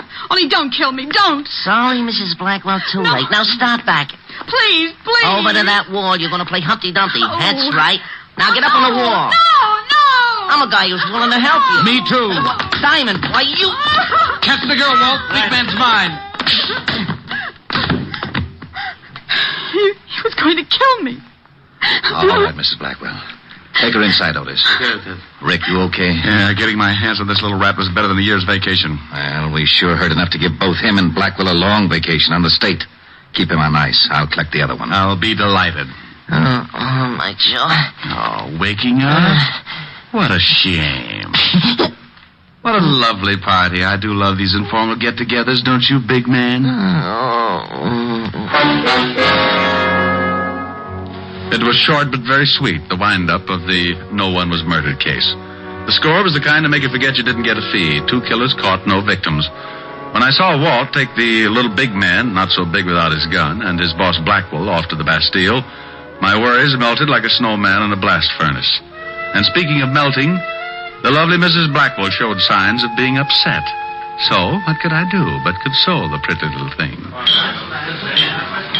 Oh, Mr. Diamond, I think you were so wonderful and brave. Oh, you show a few nice points yourself, Mrs. Blackwell, and call me Rick. You saved my life, Rick. And call me Rita. You can get to the point quick. Why, Rita. Oh, there you are, Mrs. Blackwell. I know you must be terribly upset. Oh, Rick has been a great comfort to me. I'll bet he has. But I've arranged for Francis to take you home. Now. Now? Oh, well, thank you, Miss Asher. And Rick. Yes? Don't worry about the name calling. Just say, hey, you. I'll know what you mean. I think I know what you mean. By you. Well? So help me, I'm innocent. With lipstick on your collar? That Otis. I've warned him to be careful with my shirts. Well, time for my yo-yo act? Your act? Rick, about that... No, now, look, I've worked my finger to the bone practicing. Don't tell me. Why, you specifically asked me to be here tonight. I know. And come on with me over to the bandstand. Oh, no, you don't. I'm an artist tonight, not a singer. No sing, no yo-yo. You mean if I sing, I can do my yo-yo act? If you make it pretty. It's blackmail, but I'll do it. Well, you stay right here. I want to talk to the orchestra leader. Okay, I'll practice.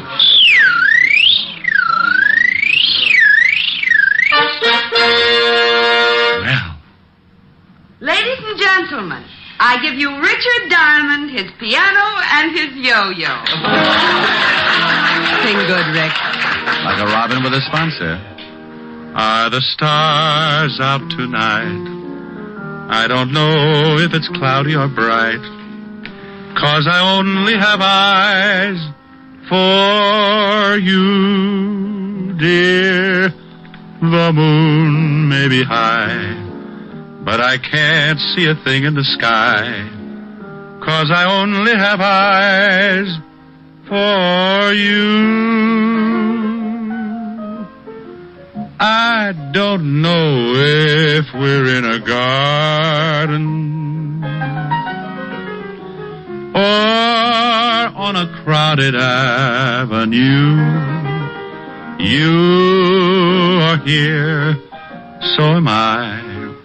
Maybe millions of people go by, but they all disappear from view. And I only have eyes for you.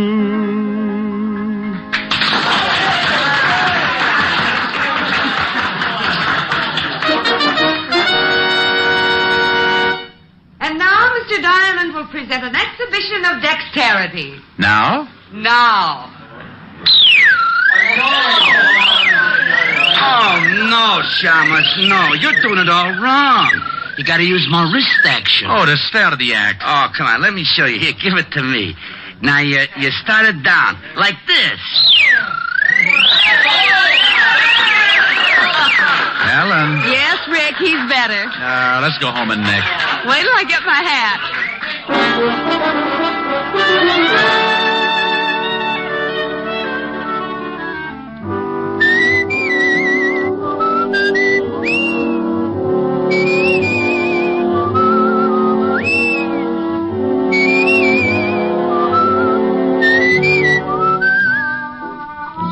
You have just heard Richard Diamond, Private Detective, starring Dick Powell. Helen was played by Virginia Gregg, Lieutenant Levinson by Ed Begley. Also in our cast were Wilms Herbert, Hans Conried, Grace Albertson, Sidney Miller, and Hy Everback. Music was under the direction of Frank Worth. Tonight's story was written by Herb Purdom and edited and directed by Blake Edwards. Portions of the program were transcribed.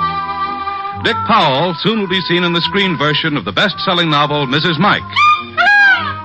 Now, this is Tal Avery, inviting you to be with us again at the same time next week, when we will again bring you Dick Powell as Richard Diamond, private detective.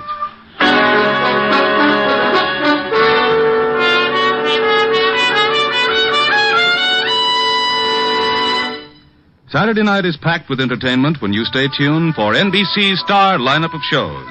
There's always a program of interest on NBC. Now stay tuned for Edward G. Robinson and the Hollywood Star Theater on NBC.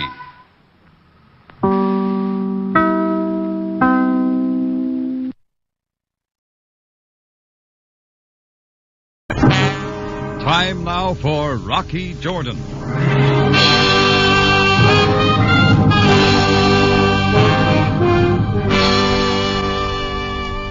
I'm always suspicious of a man, even in Cairo, who wants to play hide and seek. Especially when he's a total stranger. Well, this fellow in a felt hat and tweeds had been shadowing me for too long. So finally, around 10 o'clock, I left the Cafe Tambourine, figuring that before the night was over, my shadow and I would be properly introduced. Well, before it was over, I met a lot of people. Living and dead.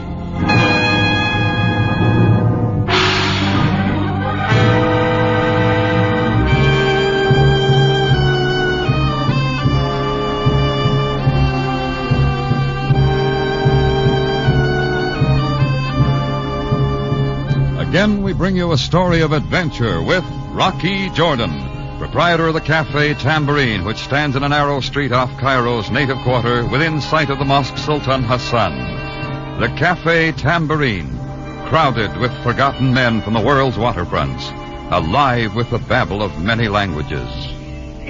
Now, Rocky Jordan, and tonight's story, Strangers 3.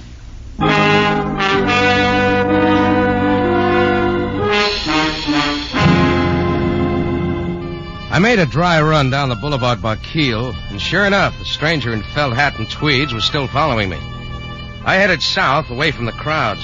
He was right behind me like the back hump on a camel. I picked a nice dark alley for our meeting and faded into a doorway. I didn't have to wait long. As he came by, I grabbed for him. Mr. Jordan, stop it. Who are you? What do you want? Take your hands off me, Mr. Jordan. You've been tailing me all day. Why? Only for an opportunity to talk with you. This is a very personal matter. All right, from the top of the page, mister. And start with your name. Feder Brahms. I'm delighted. And just what do you want? After I explain, you will understand why I did not wish to show myself. You see, I knew you were a good friend of Angus Morgan. Angus Morgan? You and he were once partners in Istanbul, I believe. Well, what about it? Mr. Jordan, I've been trailing him for over a month. Well, then stick to him. Why trail me? A short time ago, I lost him. But I have reason to believe he is now in Cairo. At first, I hoped that you would unwittingly lead me to his hiding place. Perhaps even your Cafe Tambourine. Want to stay with that story or try another one? Mr. Jordan, would $500 be a decent sum for Angus Morgan's address? You can have it for free. Angus Morgan's been dead for 3 months. Now, you take it from there. $1,000 then? Look, I'll play it once more. Angus Morgan is dead. Not dead, my friend, but very much alive. All right, let's say I buy your story for the moment. Why is Angus's address worth all that dough? You are very cute, Mr. Jordan. Well? Have the dough with you? Certainly not. It's hardly the place for a financial transaction. Shall we say your cafe in 2 hours? Let's say that. I'll have the money there. You will carry out your part of the bargain? I didn't make a bargain. I think you will. In 2 hours, Mr. Jordan. At the Tambourine. I watched Brahms fade off up the street and then detoured by way of the Cairo News Gazette. It was true, Angus Morgan and I had once been partners in Istanbul. Only Feder made one mistake. Angus and I were not friends, not even poor ones. Angus had double-crossed me and run out, owing me $15,000. If Angus was alive, only one thing interested me, my 15 grand. It took some fast talk and 20 piastres to get me into the newspaper morgue that time of night. But from then on, the night clerk was cooperative. And what was that name again? Morgan. Angus Morgan. Oh, yeah. Moody, I wouldn't mind this night job if it wasn't for my wife. You married? No. There was a story in the paper about his death about 3 months ago. Don't ever get married, not if you work nights. What'd you say that name was? Morris? No, Morgan. Now take my wife. I always wants to know what happened. What? Oh, wait. That's the one I want right there. No, that's Morgan. Angus Morgan. Give it to me. Okay. What can I say to her? She wouldn't believe me anyhow. Angus Morgan. Killed in mysterious explosion, salvaging operation off coast of Ras El Had. Yeah, then she says, why can't an alert, energetic man like me get a day job? Sure looks dead, all right. Yeah, she's just that way. Huh? My wife. Oh, yeah. Well, thanks for everything. Here, file this back under Rocky Jordan. Sure. Good night, Mr. Morgan. I decided to make one more call before keeping my date with Feder Brahms at the Tambourine. The authorities seemed sure Angus Morgan was dead. But if he was alive and in Cairo, he was here for one reason. A reason named Sabina. She wasn't too much to look at now, but at one time she was the toast of Istanbul. These days, she ran a Turkish bath near the Sharia El Mudaffar. It was late, but her office door was open and the sign said, "Come in." So I did. I can't believe it. When can I see him? He's waiting at the Sharon Sanitarium. Philip, wait. Hello, Sabina. Did I interrupt something? Rocky Jordan. Yeah, we meet again, Sabina, like old times. Don't tell me you want to lose weight. No. There's enough hot air over at the Cafe Tambourine to keep me in shape. I'd like a word in private with you, Sabina, as soon as you're through here. Why, I am in no hurry, Sabina, so suppose you go ahead and see what Mr. Jordan wants. I will wait for you. Why, that's very kind of you, Mr. Tournay. Yeah, thanks. We'll only be a minute. Yes, Rocky? Who's the overgrown Frenchman? Oh, Mr. Tournay was arranging for me to give someone a massage at the sanitarium. Please, Rocky, what do you want? Sabina, what do you hear from Angus Morgan? Angus? What are you talking about? You know I've got a hunch he's alive. What kind of a cruel joke is this? I get reasons for believing it. Rocky, I know how you hated Angus for double-crossing you. What good can this do you? Can't you let the past sleep? Still do anything for Angus, wouldn't you? Get out of here, Rocky. Sure, Sabina. Get out! I got out. If Sabina was putting on an act, she wasn't doing a good job of it. But I knew my visit with her was a sure way of making Angus show his hand, if he was around. I went back to my Cafe Tambourine. It wasn't yet time for Feder Brahms to show up, so I sat down in my office to try and decide how I could handle him. Hello. Hello. Is this Mr. Jordan? Yeah? Good. I want to speak to you, Mr. Jordan. It is very important. Who is this? Oh, yeah. We have never met. My name is Svensson. Swenson? Jan Svensson. Oh, naturally. Mr. Jordan, I saw you talking to a man named Feder Brahms. Nice of you to tell me. I don't know what he offered to pay for information leading to Angus Morgan, but I can guarantee you I will double his price. I didn't know a dead man was worth so much. Mr. Jordan, a man does not yoke when he is 40 fathoms under. Look, drop the salty talk and get to the point, huh? I am staying at the Hotel Mala, room 6. Will you come see me right away? How much money did you say? I'm sure we can strike a bargain. Well, then get ready to bid, Swenson. You got competition. I hung up knowing that Feder Brahms wasn't the only one who'd been following me. Add one Jan Swenson. I figured Feder and his appointment could wait. 2 heads were better than one, and if my 15 grand was around, I wanted to be sure of it. The Hotel Mala wasn't far, and I was there in 5 minutes. Room 6 was on the first floor. There was a light on inside the room, and I knocked on Jan Svenson's door. No answer. I tried the door, but it was locked. So I called the hotel manager, and we went in. Oh, what has happened? That bed does not belong in the center of the room, and the dresser upside down. It looks like somebody went through here with a bulldozer. There has been a fight. But Mr. Swenson's clothes are still here. Yeah, a few of them. Yes. Oh, what are these? Heavy rubber gloves, like a deep-sea diver's, maybe. Nice and new. Oh, this is terrible. Dust all over everything. Yeah, even the phone. We must call the police. Yeah, do that. I left the hotel manager wringing his hands and got outside. I checked my watch. It was time for my date with Feder Brahms at the Tambourine, and this time I really had some questions. As I turned to go, I felt something tugging at my coattail. It was a small native boy. He handed me a white envelope and dodged away into the crowd. I opened the letter, and it read, Mr. Jordan, before you see Angus, see me. I will meet your price. Signed, Captain Maury. Address, 62 Fernier Road. It looked like time for me to tally the score. First on base was Feder Brahms. Next, Jan Swenson. Now coming up to bat, Captain Maury. I figured that Feder could wait for me at the Tambourine, and I caught a taxi to 62 Fernier Road. It had all the earmarks of a sedate rooming house. The skinniest woman I've ever seen opened the door. I'm Mrs. Phipps. May I help you? Yes, I'm Rocky Jordan. Shh. You'll have to keep your voice down. My guests have been asleep for hours. Oh, sorry. Captain Maury's expecting me. Captain Maury? You don't say so. Well, I can't imagine... Look, I got a letter from him. Shh, please. I've got to see him tonight. I'm so angry I could scream.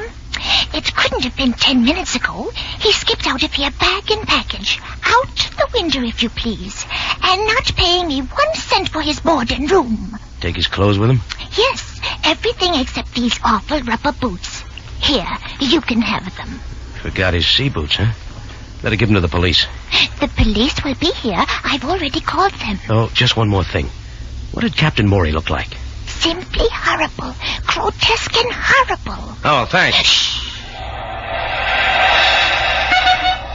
I left Mrs. Phipps standing there, a big new sea boot in each hand, and moved out onto the dark street. I got to the nearest payphone and called Chris at the Tambourine. He said nobody resembling Feder Brahms had made an appearance there. We were both late for our appointment. Now, there was something else in my mind as I left the phone booth. I wondered if my visit with Sabina was going to pay off. And then it did. The shots were wild, and there were holes in the wall all around me. I dropped to the ground, rolled up in a dark corner. The guy with the gun must have thought he got me because he took off down a side street. He was big, but he ran like a scared gazelle. I was up and after him, but when I got to the corner, he was out of sight. I let him go. Anyhow, I had one answer. The seed I had planted with Sabina had finally blossomed.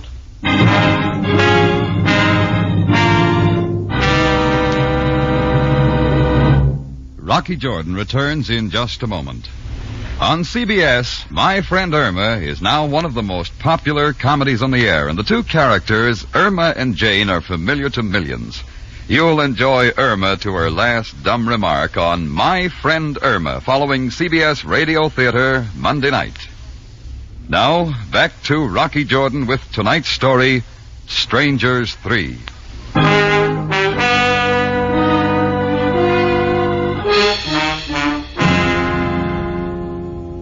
Angus Morgan was supposed to have died 3 months ago. That's what the record said. But when 3 men named Feder Brahms, Jan Swenson, and Captain Maury came to Cairo looking for him and said he was alive, I was interested. Angus owed me $15,000, and I like money.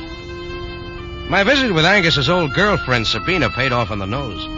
When shots started flying, I knew Angus was close by. Back in Sabina's office, the fellow named Tournier had mentioned the Sharon Sanitarium, and Sabina hadn't covered it too well. So the next day being Sunday, I invested in 12 roses and paid the Sharon a visit. On the 3rd floor, I hit pay dirt. I swung a door open, and there, propped up in bed playing chess with Philip Tournier, was Angus Morgan. Rocky! I brought you some flowers, Angus. Shut the door. How did you find me, Rocky? The telephone book. Same old Rocky. Is he your finger man? Yeah. Me and Philip Tournier, my bodyguard. We've already met. Twice. Twice, Mr. Jordan? Once at Sabina's and once outside our phone booth. You're a bum shot, Tournier. I'm afraid you are mistaken. Skip it. Listen, Angus. Rocky, how did you know I was still living? 3 men told me. 3? Well, count them. Feder Brahms, Jan Swenson, and Captain Maury. No. You're having a relapse, Angus. Maybe I better call a nurse. Stop it, Rocky. You say they're alive? Breathing, too. Right down your thick neck. They know where I am? Not yet, Angus. But they're each offering me a few thousand for that information. I'm beginning to see what you mean. Seems there was a debt. I'll refresh your memory. $15,000. Rocky, I'll pay you every cent if you promise to leave immediately and forget you've been here. As far as I'm concerned, Angus, you're resting where you so justly deserve. Got it with you? Yes. Philip, this is just between Rocky and me. So if you leave the room... But, Angus, you are sure I can trust Rocky. You can get me some cigars while you're out. Go on. Very well. I will be back shortly. Well, Rocky, it's been a long time. The money, Angus, remember? Very well. You hand me that valise on the lower shelf of the cart there. Oh, sure. Yeah, feels loaded. I'll have a little left. Yeah. Here you are. $15,000. Cut it if you like. Don't worry, I'll be back if it's not all here. Angus, I'm overwhelmed. You're paid. Just keep your promise and get out. Sure, I know when I'm not wanted. Just one more thing. Yes? Tell Tournier to stop using me for a clay pigeon, or I'll have your 3 friends up here next. I'm gonna show you, Rocky. You'll never hear from me again. Angus put his valise back where it was, and I got out. I walked slowly down the stairs, trying to decide what I was going to tell Feder Brahms.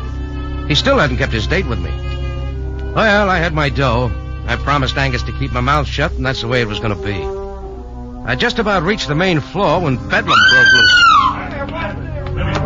It was coming from the 3rd floor. I raced back up the steps 2 at a time.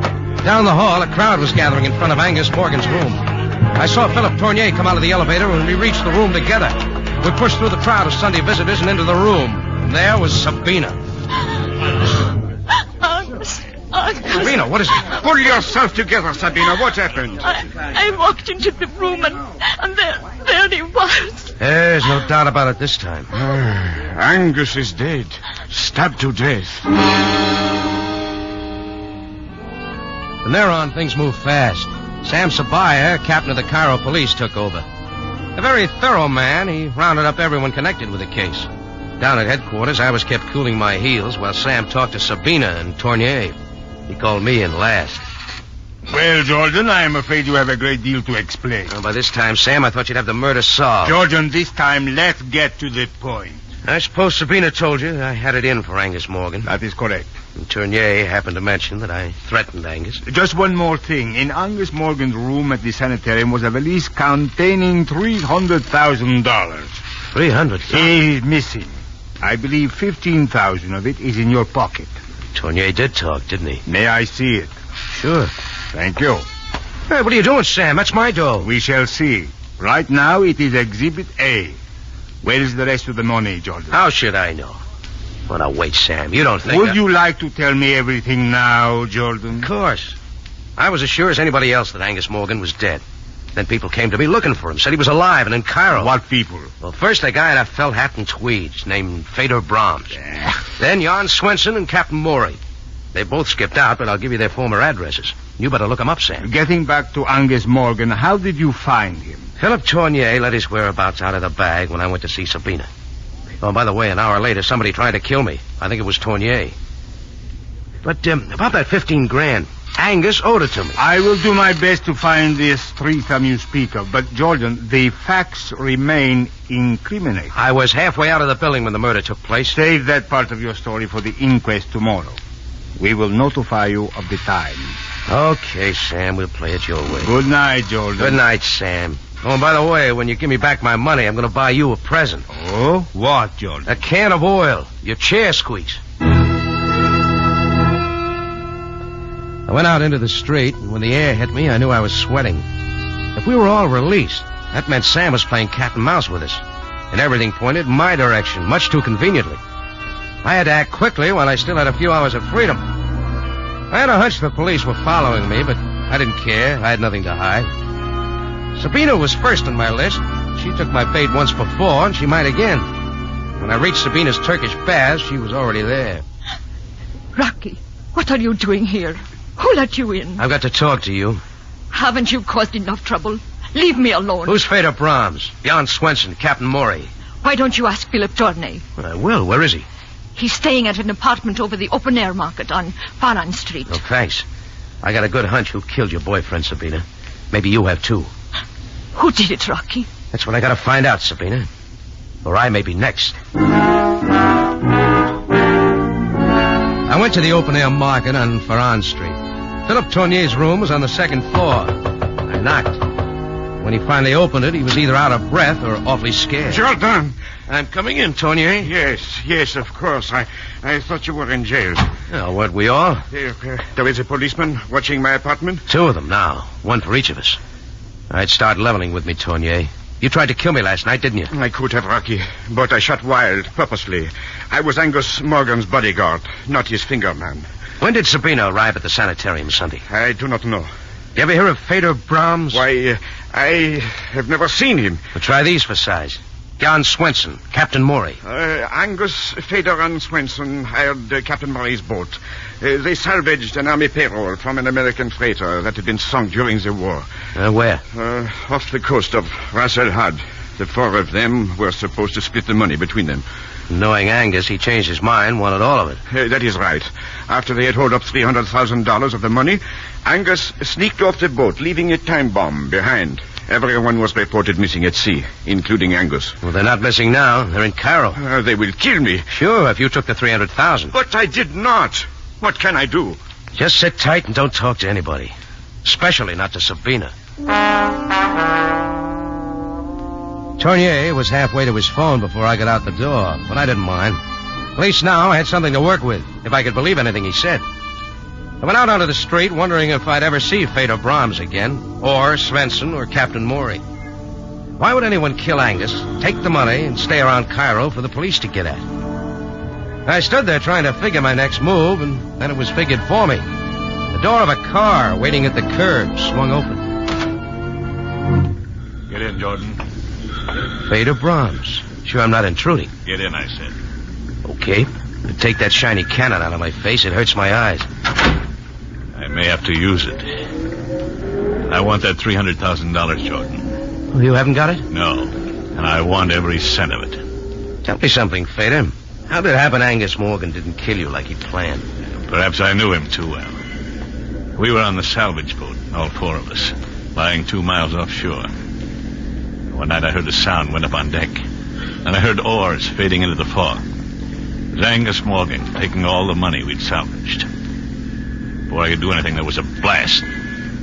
I came to on a small vessel sailing for East Africa. It took me 2 months to get back. And I've been looking for Angus ever since. I see. Now you see why I want that money, Jordan. Why don't you look up Jan Swenson or Captain Maury? Why pin it on me? I think you have it. Jordan, I swear I'll kill you right here. Oh, maybe not after you take a look out the back window. Where? Black car? Keep watching it. The police, Fedor. They've been tailing me all day. Perhaps you are not lying. Now listen to some sense. You want the money. I want to get the guy who killed Angus Morgan to clear myself. We can get him together. You know who killed Morgan? Yeah. Captain Maury. I'm sure I saw him at the sanitarium. Captain Maury? Of course. What's your plan? Well, first we split up. Shake the police off our trails. Meet me at the corner of Sika and El Modar, right by the old tower. Why there? I think I know his hideout. You'll be there in 30 minutes. Very well, Jordan. I will be there.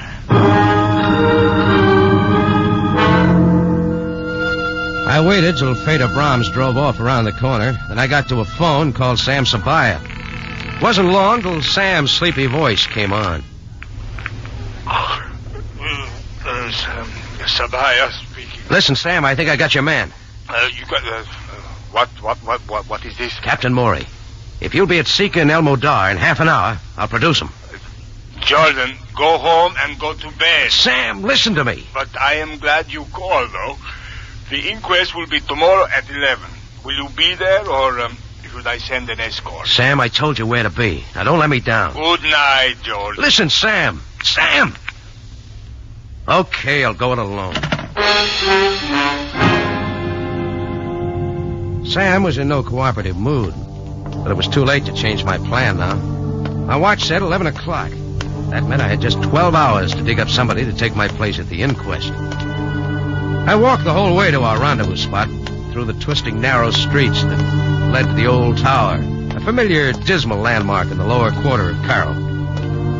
I finally stopped at the tower. No one was there, but I was a couple of minutes early. Laughter sounded from an upper window across the way. It stopped, a light went out, and all was darkness and quiet. I leaned against the wall and waited. Once I thought I saw a figure in the shadows. I glanced back and it was gone.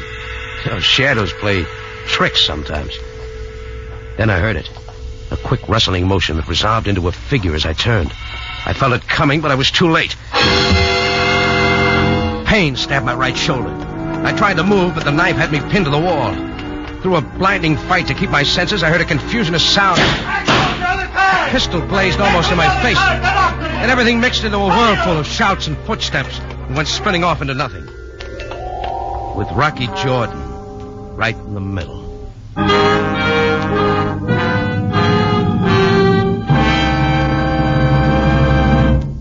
Rocky Jordan will be back in a matter of seconds with the ending of tonight's story. Here's a mic memo from CBS for Monday night listening. The Foxes of Harrow comes to you Monday night on CBS Radio Theater with lovely Maureen O'Hara and John Hodiak. Don't miss The Foxes of Harrow, CBS Radio Theater, Monday night at 7 in California and 6 elsewhere in the West. Now back to Rocky Jordan for the ending of tonight's story.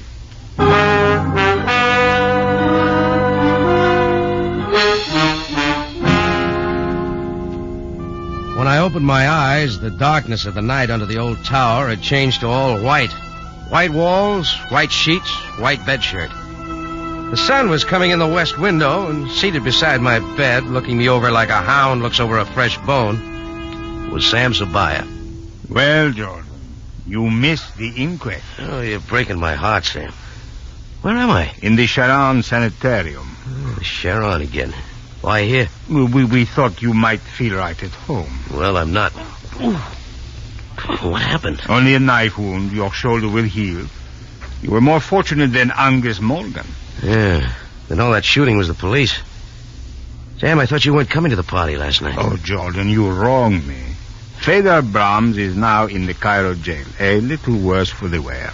Okay. Now, Sam, when do I get my 15 grand back? Remember? Exhibit A? Jordan, you promised to lead me to Captain Maury. Where is he? In jail. Captain Maury, Jan Swenson, Fedor Brahms. They're all the same man. Oh. It's no wonder we couldn't find the other two. When did you know this? I should have known from the beginning. Fedor was too elaborate with his plans. I figured he invented the other two to keep me on my toes, make sure I didn't lose interest. Mm-hmm. And if a murder rap came up, the police would be out looking for Swenson and Maury. Dead men. But, Jordan, that is hardly proof. No, I wasn't sure till Fedor Brahms came to me and demanded the money. I told him to ask Swenson and Captain Maury, but Fedor didn't bat an eye. Why? Because he knew they didn't exist. No doubt they were actually killed in the salvage boat. Sure. So when I told Fedor I'd produce Captain Maury, he knew I was lying. He decided it was time to get rid of me. Just one thing I don't understand. Sam, about my 15,000... what don't you understand? Well, if Fedor Brahms killed Angus Morgan and took his money, why didn't he get out of Cairo? Now, very good question, Jordan. Brahms has confessed to the murder, but he did not get the money. What? Sabina came into Angus Morgan's room too quickly after the murder. In his haste to escape, Fedor left the very thing he was after. Then he really did think I had it. Oh, but where is the money? But that is a very strange thing, Jordan. After we brought you back here last night, the money was found in the third floor laboratory. How it got there, I don't know. Sam, of course. Angus set the money satchel on the lowest shelf of that little cart the nurses wheel around. It was still there when she wheeled it out. Ah, I see. Perhaps during the confusion after the murder. Well, that about settles everything. Oh, no, Sam. What about my 15 grand? My dough? Well, you see, Jordan, there will probably be an estate. You will have to put in a claim for it. Of all the... Hey, nurse! Nurse! Jordan, can I get something for you? Yes, Sam, a first-class lawyer. Calm yourself, Jordan. You will get your money. You always do.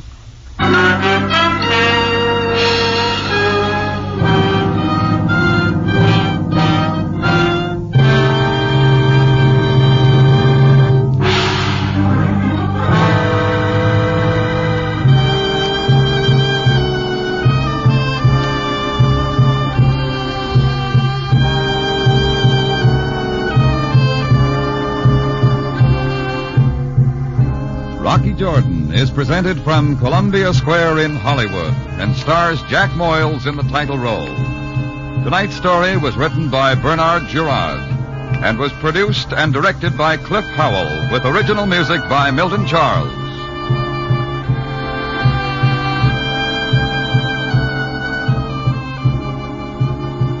This is CBS, the Columbia Broadcasting System.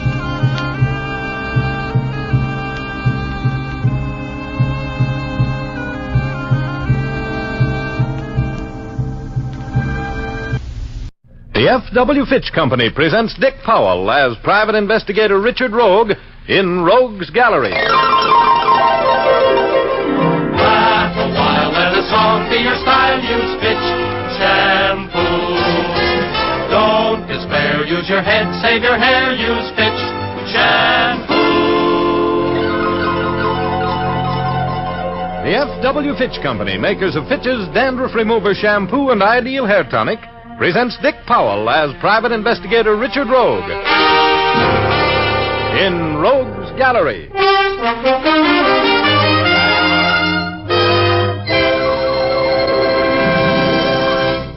Rogue speaking.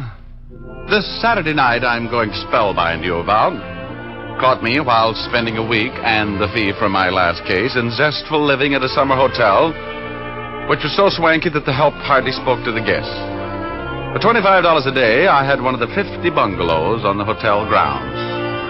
For $30, I could have had one with a window. Well, anyway, there was a girl up there. Isn't there always? She was named Janice Cole, a sort of a social secretary to the hotel. She was about 28. Her eyes were so big and blue they made you think of mountain lakes, and her hair was as black as a jealous rage. She had a figure that made you think you'd seen her before in a swimsuit. Oh, she was real quality. Much to my high blood pressure, she was engaged to a society playboy with $1 for every suntan in Florida, and his name was Clint Hayes. There was dancing going on in the ballroom of the hotel, and Janice was dancing with Clint. But she was watching me. I thought I saw fear in her eyes. They finished their dance right in front of me.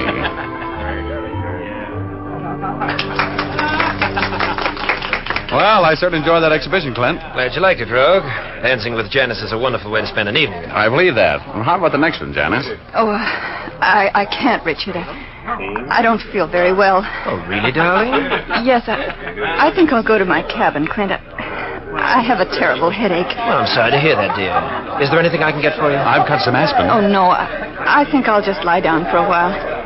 I'll be back as soon as I feel a little more like enjoying the party.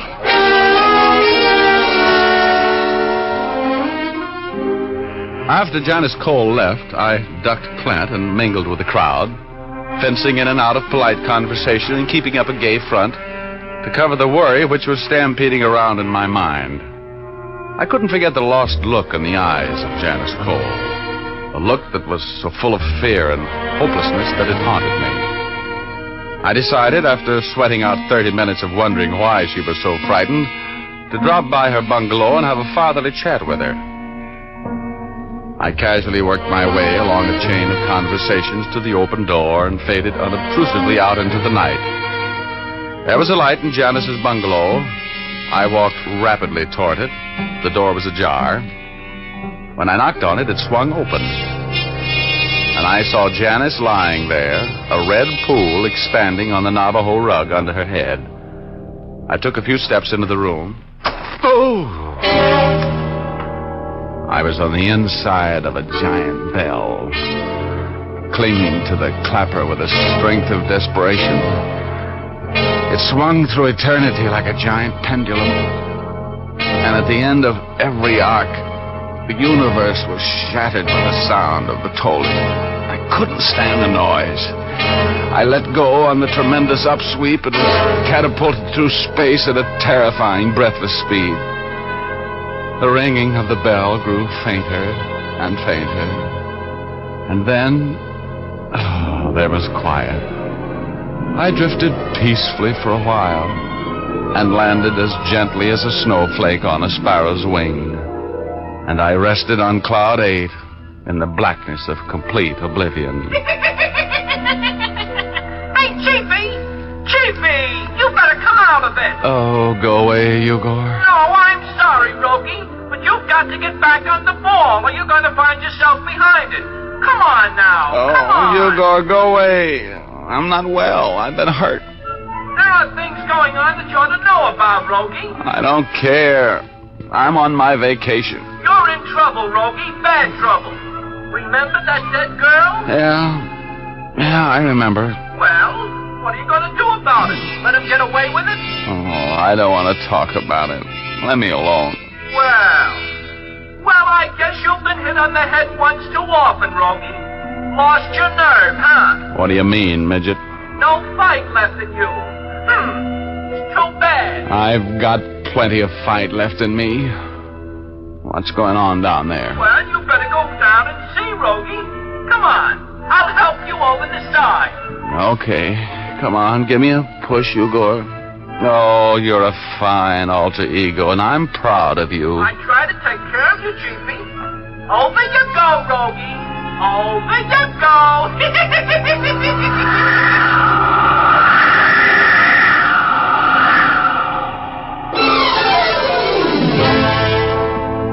I dreaded opening my eyes because I remembered that dead girl lying there.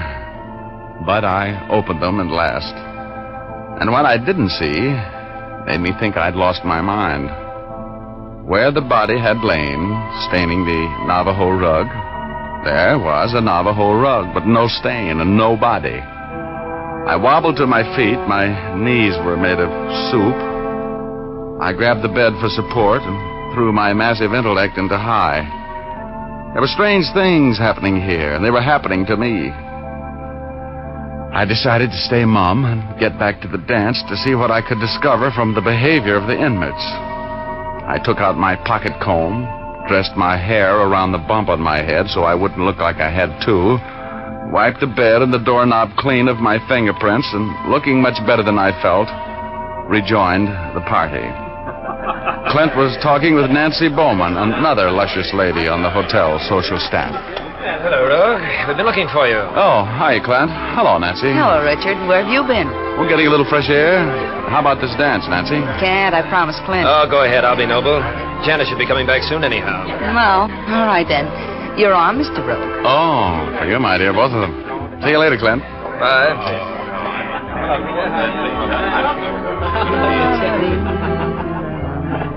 You know, Nancy, that Clint's a lucky man getting a girl like Janice. She's what the boys in the back room call a dish. I suppose Janice isn't lucky getting a man with $1 million. Not my type. Now, I don't have the million, but Well, then let's just dance. Oh. Now that Janice has her millionaire, I'm out to get mine. You girls old friends? Oh, I've worked up here with her summers for a couple of years. She's a grand girl. Everybody loves her. She's engaged to this creep with the millions? Yes, they're going to be married in 2 weeks. Don't you ever read the newspapers? Oh, guess it wasn't on the sport page. Probably not. Though the way Janice stalked him, it could have been. Kitty, kitty, kitty, kitty. May I cut in? Hi, Frank. That's up to you, Richard. Well, I never give up beautiful ladies to strangers. You don't know Frank, the ladies' home companion? That can be taken care of. Introduce me, Nancy. Mr. Rogue, this is Frank Pitts, friend of Janice. Oh, glad to know you, Mr. Pitts. Thank you, Mr. Rogue. Where is Janice anyway? She promised me some rooms tonight. Well, she wasn't feeling very well. She went to her bungalow to get a little rest. You insist on cutting in? Unless you have some very fine arguments against it. Well, I guess I haven't. Nancy, I hope I'll see you later. You will. This is a temporary thing, Richard. So, what happened to your dance, Rogue? A man cut in on me. Oh, that's Frank Pitts. He doesn't belong here, Rogue. He's all shoulders and no money. I understand that he and Janice are old friends. That's right. Frank Pitts has been in love with Janice for years. They're from the same town back east. No kidding. Oh, well, he was in love with her, too, huh? Desperately.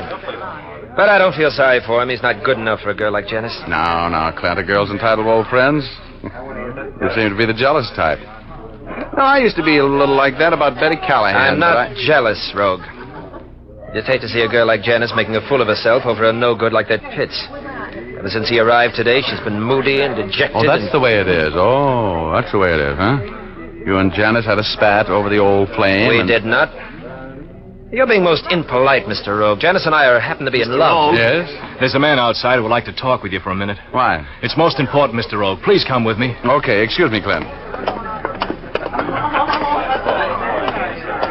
Well, you look a little upset. What's the matter? Oh, it's horrible. Horrible. May I ask what you're talking about? No, I can't tell you, Mr. Rogue. But in all my years in hotel management, this is the most terrible thing that's ever happened to me. Here he is, Mr. Mills. Mr. Mills is our district attorney, Mr. Rogue. Oh, well, I'm glad to know you, Mr. Mills. What can I do for you? You're Richard Rogue, the private investigator from Los Angeles? That's right. Why? Well, I'd like to talk with you, Miss Rogue, about a murder. Oh, yes. Why, sure, Mr. Mills. Always glad to lend my talents to law enforcement. That's nice of you, Mr. Rogue, because you can help a lot on this case. Why did you murder Janice Cole?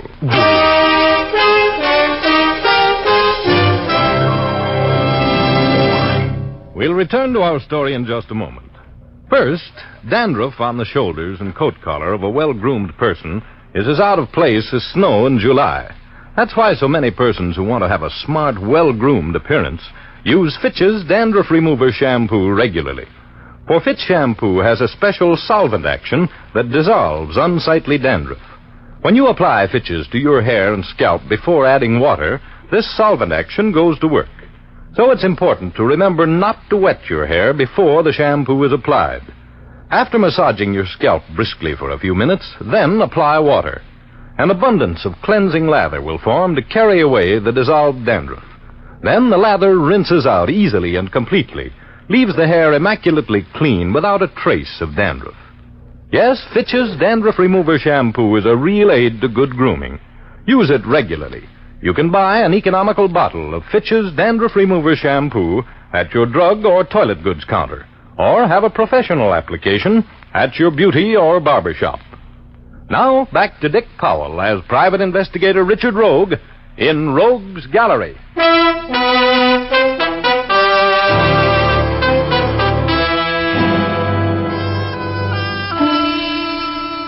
My guilty conscience was calling me names and giving me bad advice as I strolled out of the ballroom with the DA. He had accused me of murder. I knew who was murdered. I'd seen her in her bungalow, dead. Janice Cole. The DA was as quiet as a grave during that walk and not a bit more cheerful. I made a couple of abortive attempts at conversation, but I might as well have been talking to a totem pole. I couldn't understand why he was heading for my bungalow until he opened the door, and I saw Janice lying there on that blood-stained Navajo rug, just as I'd seen her a half hour before in her own bungalow. I tried to say something, but the words couldn't get by the lump in my throat. I just stood there, my mouth hanging open, and my stomach frozen in a hangman's knot. I could feel the DA's eyes boring into the back of my head. Well, Rogue, why'd you do it? Well, I didn't kill her. How do you explain the fact that she was killed here in your cabin? She wasn't. Now, look, Rogue, you better organize yourself, huh? You're supposed to be a smart investigator. Give me a gun. I haven't got it on me. It's in that drawer there. Yeah, we found that one. This girl was shot to death with a .25 automatic. Any prints on it? We're going to take yours for comparison. Am I under suspicion for this murder? At the moment, that's all you're under. I fondly hope you'll be under arrest for it the next half hour. Oh. You know, Mills, in a homicide, you usually have to have a motive. Hey, what's that? Why are you waving those newspaper clippings in my face? What are they? The motive. You were blackmailing Miss Cole, Rogue. We found these clippings in your briefcase. What do you mean I was blackmailing her? I didn't even know her. Now, look, Rogue, you're smarter than that. Here's a whole envelope full of clippings covering Miss Cole's trial for the murder of her first husband back in Passaic, New Jersey. Her name was Jane Sherman then, and she was released for lack of evidence. Remember the trial? Of course I do. Poisoning. But what's that? So you found out that this Jane Sherman, now known as Janice Cole, was all set to marry $1 million. And you've been blackmailing her. Oh, I don't know anything about it, I tell you. I don't know how those clippings got into my briefcase. It must have been planted there when I was knocked out in Janice's bungalow. It's a switch, Rogue. You were knocked out in her bungalow, eh? When?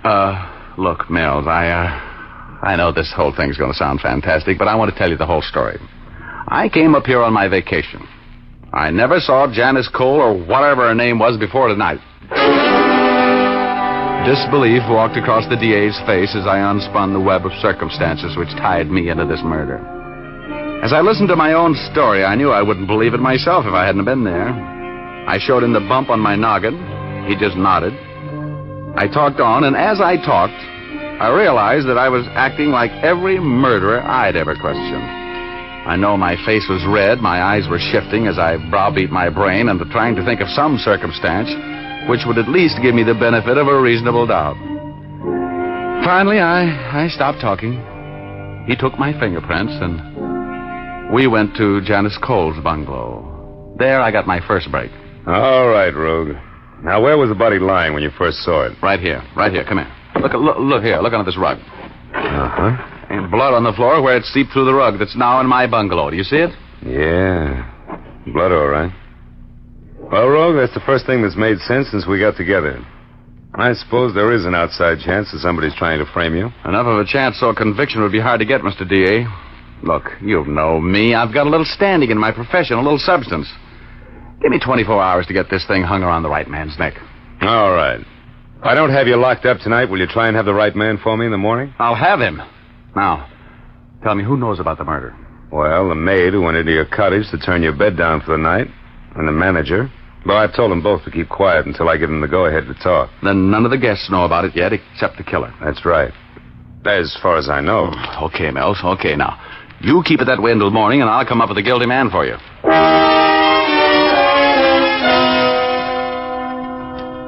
Big talk. I had been framed with loving care, like a sweetheart's picture. The DA shoved off to take care of the grisly details of moving the body from its temporary resting place on my bungalow floor, and I started shaking Janice Cole's bungalow down. There were particles of curved glass on the floor near where the body had been lying. I picked them up carefully and fitted the larger pieces together. They could only have been the crystal of a small, square wristwatch. It might be the clue to the killer. I went back to the main hotel building. The Saturday night party was still going strong. I rejoined the merry throng and looked for Frank. He seemed to me to be the logical suspect. He was from Janice Cole's hometown. He would have known about her trial for murder. I found him talking with Nancy in a corner, and he had on a large, round wristwatch. Nancy's watch was a dainty diamond and ruby affair, small and oblong. Hello, Rogue. Nancy's been beating the bushes looking for you. I have not.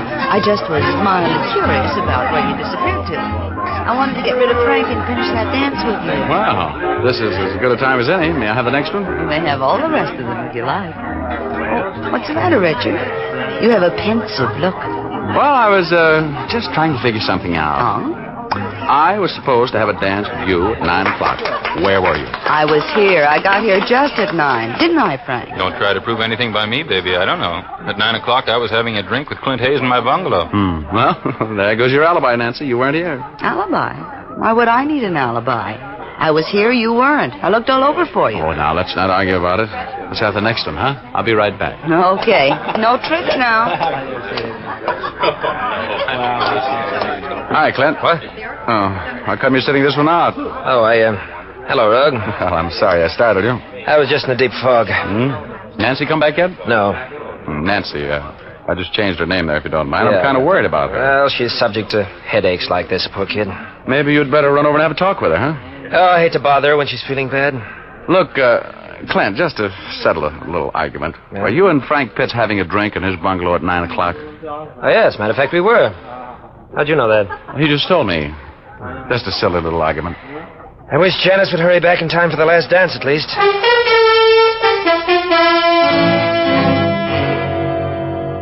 Clint Hayes had on a large, square wristwatch, and he and Frank had unbreakable alibis.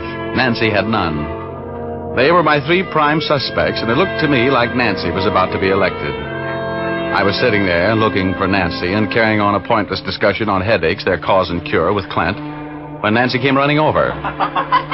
Come on, Clint. You too, Richard. We're all going down to the pool for a moonlight dip. And I don't think I want to, Nancy. Oh, come on. Just because Janice is feeling rocky tonight is no reason for you to be grumpy.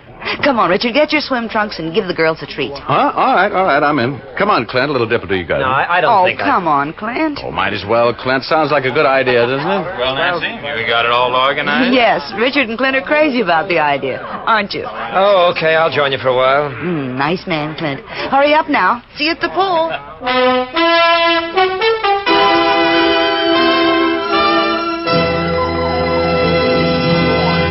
We'll continue our story in just a moment. First, a word to the ladies. Are you planning to have a new permanent to help you achieve that cool, crisp look this summer?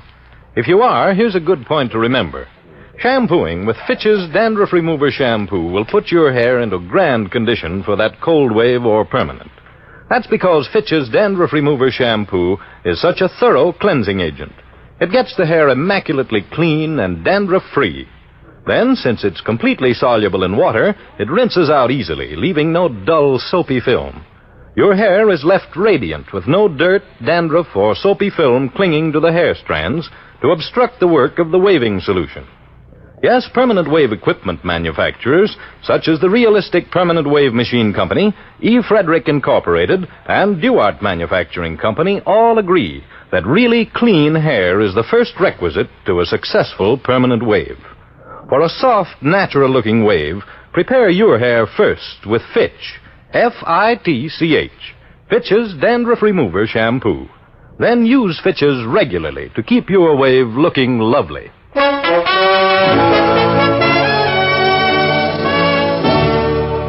back to Dick Powell as Private Investigator Richard Rogue in Rogue's Gallery.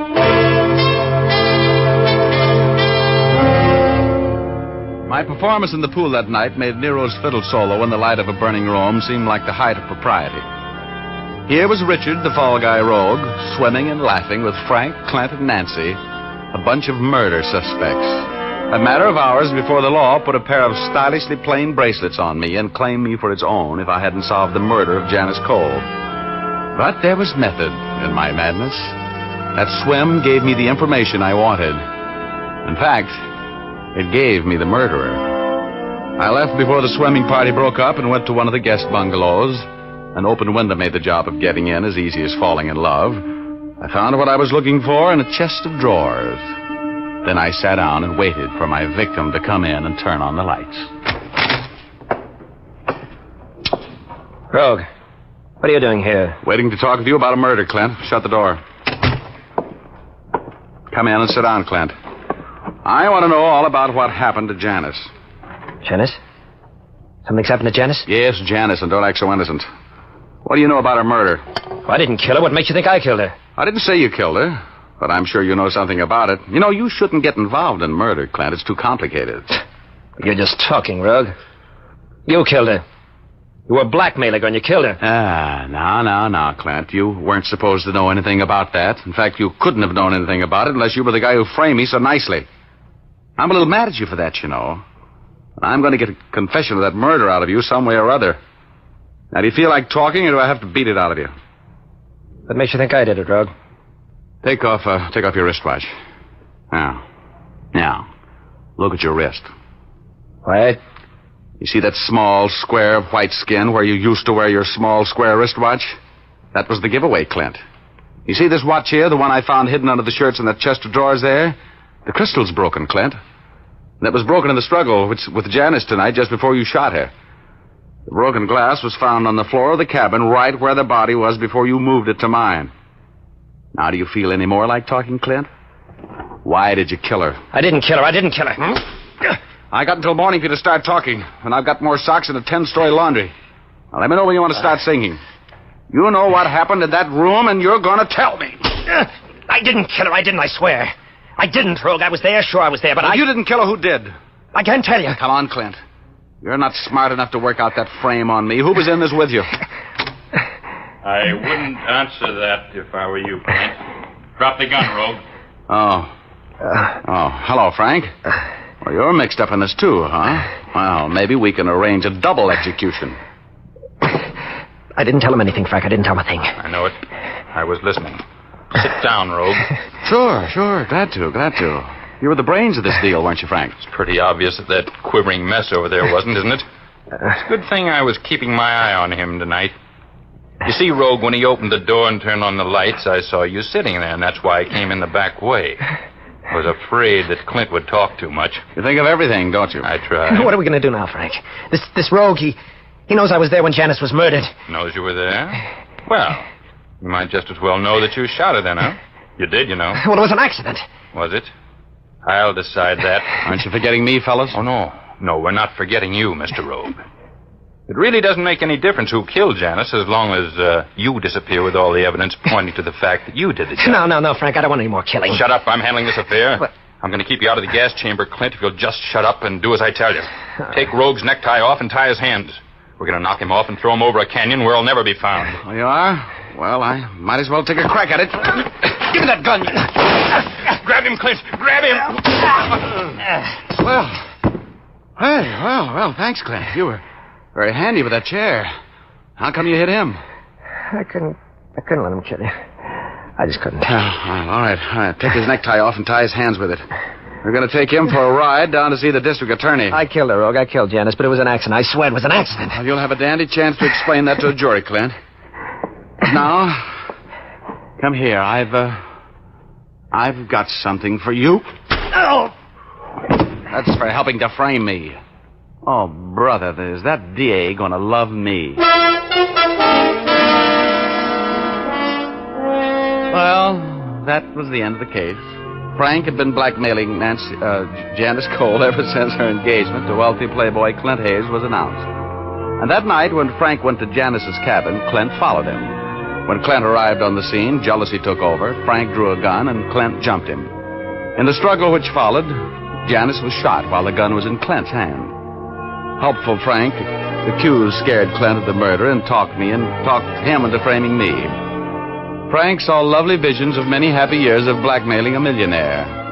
That broken watch crystal was the only thing that kept the frame from working. So I get my brains beat out. I put the arm on a killer and blackmailer. My vacation is broken up like a drop light bulb, and I didn't make a dime. Oh, well. Let's face it, if I hadn't been so clever, I'd be doing a life sentence instead of Clint and Frank. I would like that. No. I've heard that stone walls do not a prison make, nor iron bars a cage. But it's hard to illustrate the truth of that old saw to a guy who's behind the former looking through the latter. You know what I mean?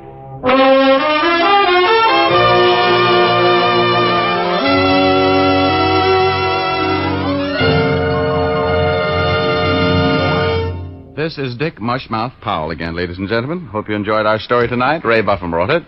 Leith Stevens composed and conducted the music, and Dee Engelbach produced and directed.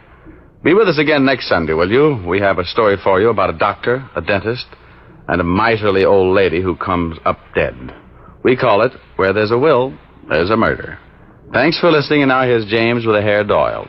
Listen again next week at this same time to hear Dick Powell as Private Investigator Richard Rogue in Rogue's Gallery. And by the way, Dick will soon be seen in his newest Columbia picture, Johnny O'Clock. Laugh a while, let a song be your style. Use Fitch shampoo.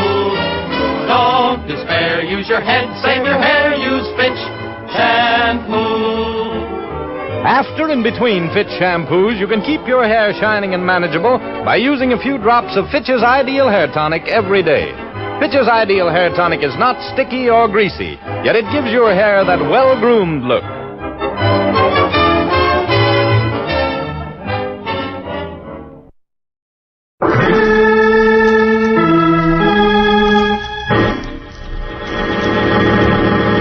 From New York City, the makers of Clipper Craft Clothes for Men and 1,036 leading retail stores from coast to coast present the world's most famous detective, Sherlock Holmes.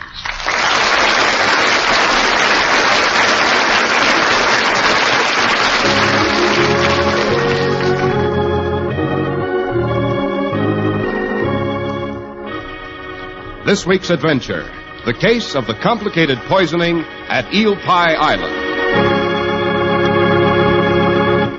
Well, here it is, time for our weekly visit to Dr. Watson, but hello, his study's empty. Say, don't tell us the good doctor has forgotten his appointment. Certainly not. I'm out here on the terrace. Oh, yes, now we see him on the other side of the French door, stretched out in that deck chair. Come on out. Thank you. There's another for you, Mr. Harris. Make yourself comfortable, and I'll divide a very superior sunset with you. Fair enough, Doctor. Hello, what's this you've got on? Joseph's coat of many colors certainly couldn't rival that one, Doctor. Don't tell me that's one of Clippercraft's new sport jackets. Well, no. This is what we called a blazer in my younger days. Oh, yes. The sort of outfit Holmes and I used to wear punting on the Thames. As a matter of fact, My wife was going through an old trunk and ran across it the other day. Puts me in mind of the adventure of the poisoning at Eel Pie Island. A case at once violent and diabolically complicated. Yes, having decided to tell that story this afternoon, I appropriately donned the old blazer for the occasion, don't you know? Well, what does Mrs. Watson think of it? Oh, she's threatened to leave me if I step off the premises in it. I see what she means, Doctor. It is a bit, shall we say, spectacular? Oh, that's the trouble with the rising generation, Mr. Harris. No individuality. No dash, no style. How do you expect to impress the young ladies of your acquaintance on summer picnics or beach parties and boating expeditions? Well, by wearing Clippercraft sport coats, of course, Dr. Watson. Yes, I seem to have led with my chin that time. Oh, not at all. Just you take Mrs. Watson along when you go down to look at the new Clippercraft tropical suits and sport jackets. She'll be pleased to take you anywhere in any of them, I'll bet you. And she'll be doubly pleased because they won't knock holes in the family budget either. The man who insists on Clippercraft clothes says goodbye to high prices insofar as his clothing budget is concerned, for Clippercraft clothes have never been anything but high in quality and low in price. And that goes for today, too, despite rising costs of materials and manufacturing. But great values like Clippercraft's would not be possible without the famous Clippercraft plan.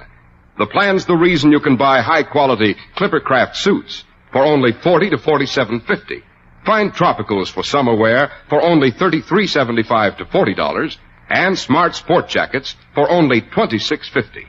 Yes, the great Clippercraft plan that concentrates the buying power of 1,036 of the nation's finest stores from coast to coast, provides steady year-round operation, reduces manufacturing and distribution costs, and delivers the savings to you. Now, for your own sake, we urge that you compare Clippercraft with clothes selling for many dollars more. See your Clippercraft dealer tomorrow.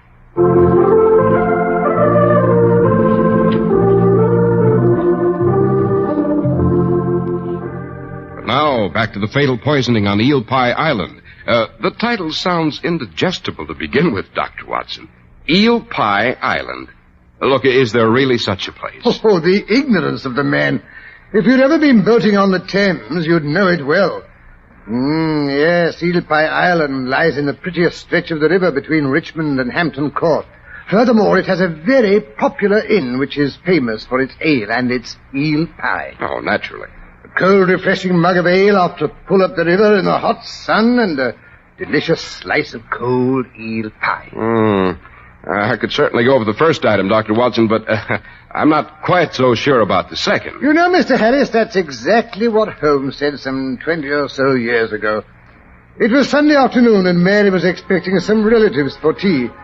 Noticing my agonized expression, she handed me this blazer and suggested Holmes and I go for our annual June boating expedition up the Thames.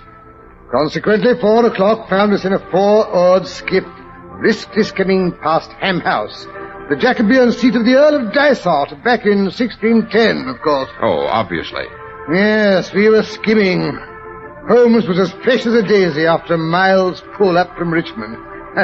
I'm afraid I had begun to melt.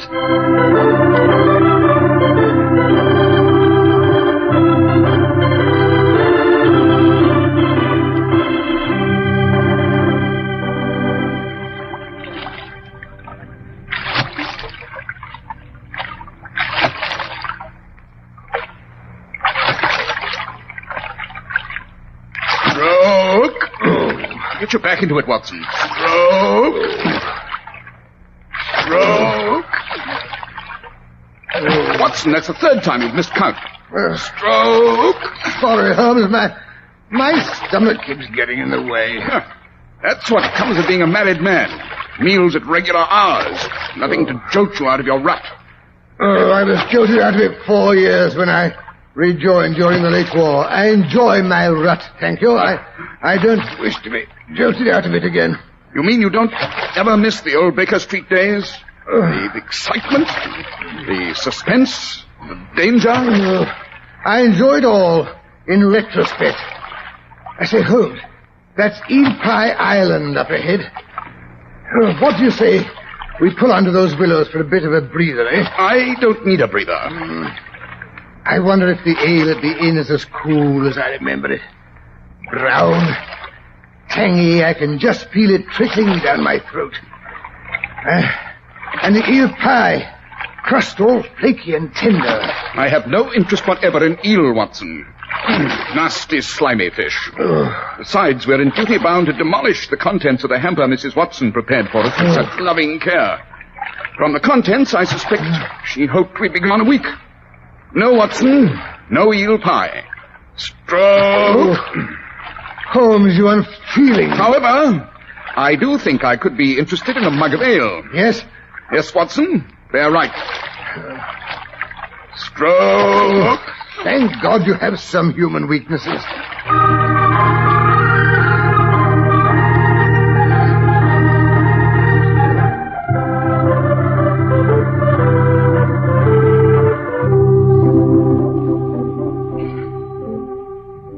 There we are, all tied up in shipshape.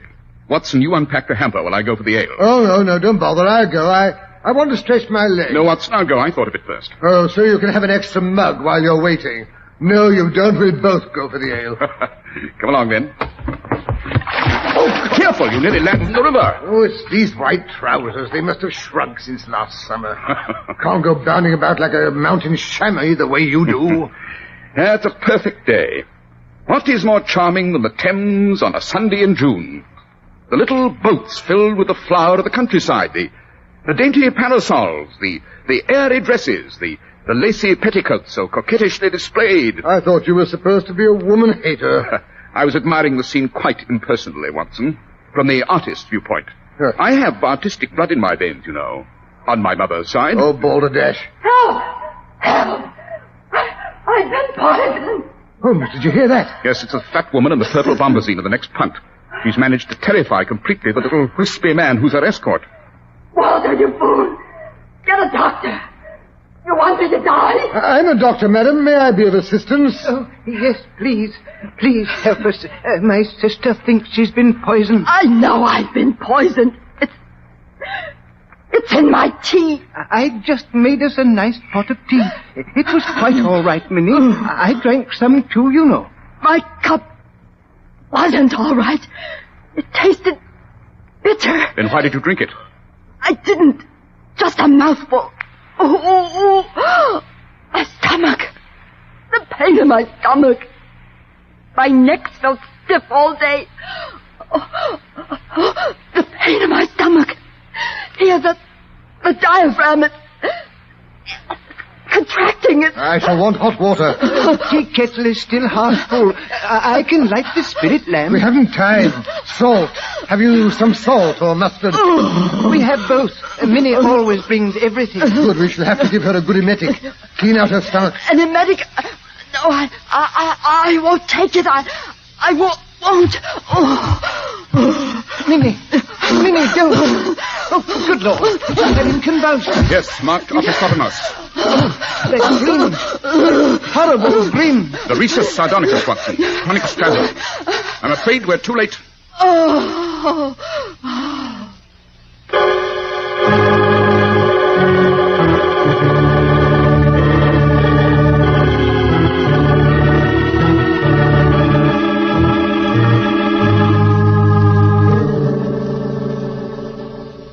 Oh, dear. I do wish the police or the coroner would get here. It seems so awful to leave poor Minnie stretched out in the boat. Oh, with that dreadful grin on her poor dead face. If only she hadn't suffered so before she died. She was very fortunate, Mr. Weatherby. Walter Weatherby. Minnie was my sister. Miss Weatherby was very fortunate, Mr. Weatherby. She died remarkably fast, all things considered. If she'd been a younger, stronger woman, death might have been delayed for hours, even days. I take it she had high blood pressure and a weak heart. Yes, sir. And diabetes, too. We all have it in our family. That is, all but Robert. Oh? Thank heaven she went quickly. I can't bear to see anyone suffer. I can't even bear to kill a fly. The only reason I keep that vermin killer in the potting shed is because the nasty things have been destroying my tulip bulbs, don't you know? Oh, so that's where the strychnine came from. What strychnine? The strychnine that made your sister's cup of tea taste so bitter. Of course, Holmes. That's what brought on those convulsions. Strychnine. They're quite typical. Were they, Watson? But of course. The gasping for breath, the protruding eyeballs, the rigidity and convulsions. But there couldn't have been any strychnine in the tea. I drank 4 cups myself. Tell me, Mr. Weatherby, did your sister have anything in her tea that you didn't share? Cream? A drop of rum? Bit of mint? No, nothing like that. We both took it weak with a lot of milk. Oh, Minnie did have strychnine, of course. That is saccharine, I should say. I prefer to go without sweetening myself. We aren't allowed sugar, you know, because of the diabetes. Saccharine, of course. She carried the pills in a box, a reticule? Oh, no, sir. She had a plain paper envelope. Here it is on the floor of the pantry. Don't touch it. Don't touch it, I say. Oh, no, sir. Not if you say not. Hand it to me, Watson, with your handkerchief. Very well, Holmes.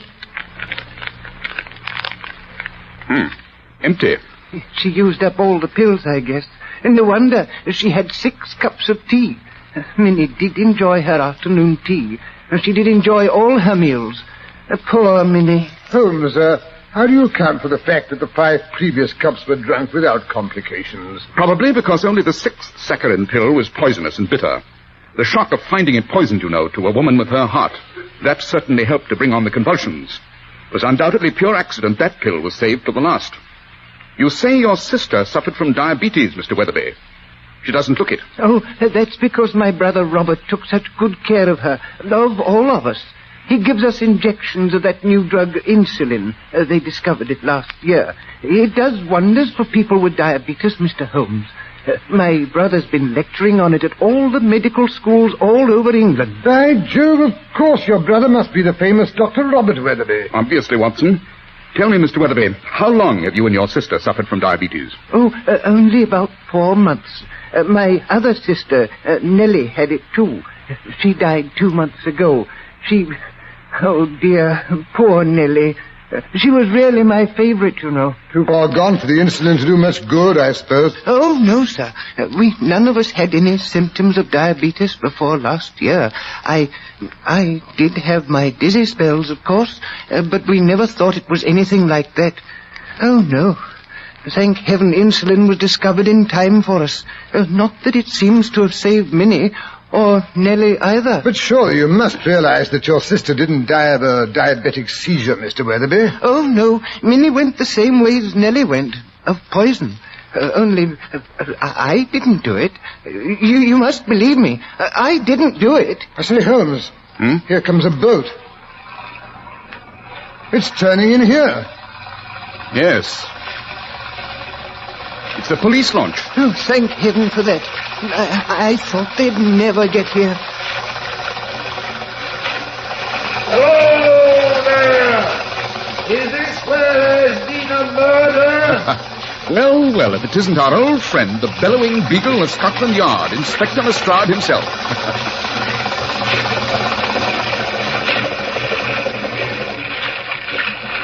Welcome, Lestrade. Welcome aboard. We have quite a cargo for you to inspect.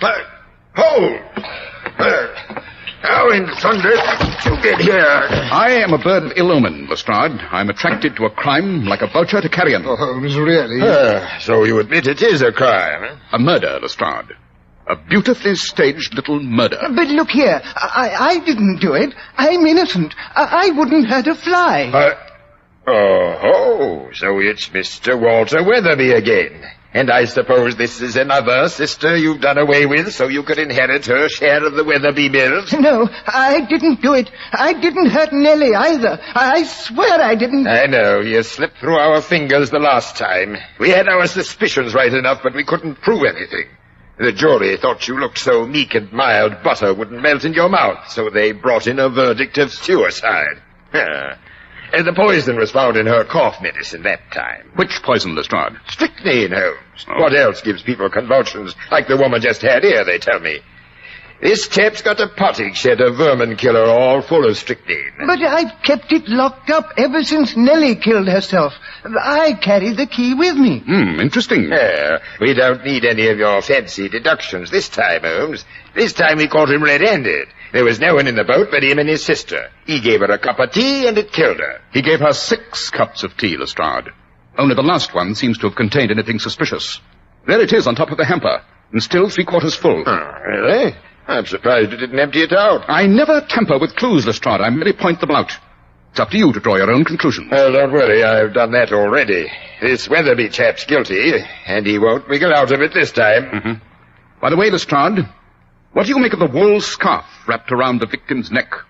It's a hot day, but Minnie's wearing a purple scarf. Next, I suppose you'll tell me she wasn't poisoned, she was strangled. Oh, no, I wouldn't. I mean, I'm not strong enough. Minnie was suffering from a stiff neck. It came on this morning. Robert suggested that I take her out on the river to see if the sun would bake it out. Nevertheless, the scarf is significant, Lestrade, and the violent contractions of the diaphragm. Don't forget those. I suggest you have your best surgeon perform the autopsy. We won't need any autopsy if we find strychnine in that teacup. Oh, you'll find strychnine, Lestrade, never fear.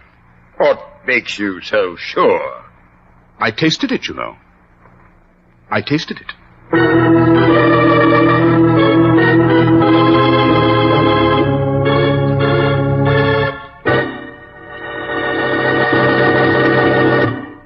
Talk things over with any of the millions of men who wear Clippercraft clothes, and you'll soon find out why Clippercraft clothes have won more friends than any other label in America. Well-dressed men are loyal to Clippercraft because Clippercraft is loyal to them. Clippercraft is devoted to just one thing, giving you the best clothing value in America. Through the famous Clippercraft plan, you get the benefit of tremendous savings made by concentrating the buying power of 1,036 of the nation's finest stores from coast to coast. Locally owned, independent stores. Stores you can trust.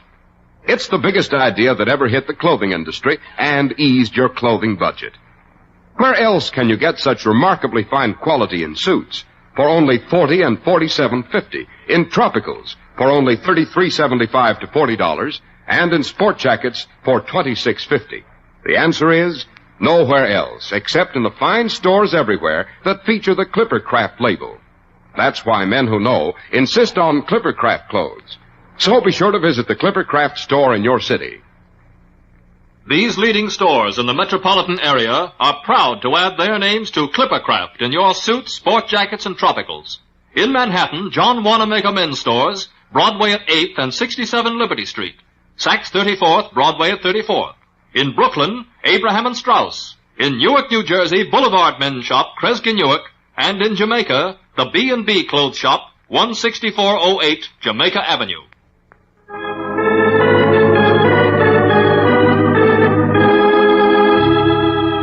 And now back to Sherlock Holmes and Dr. Watson.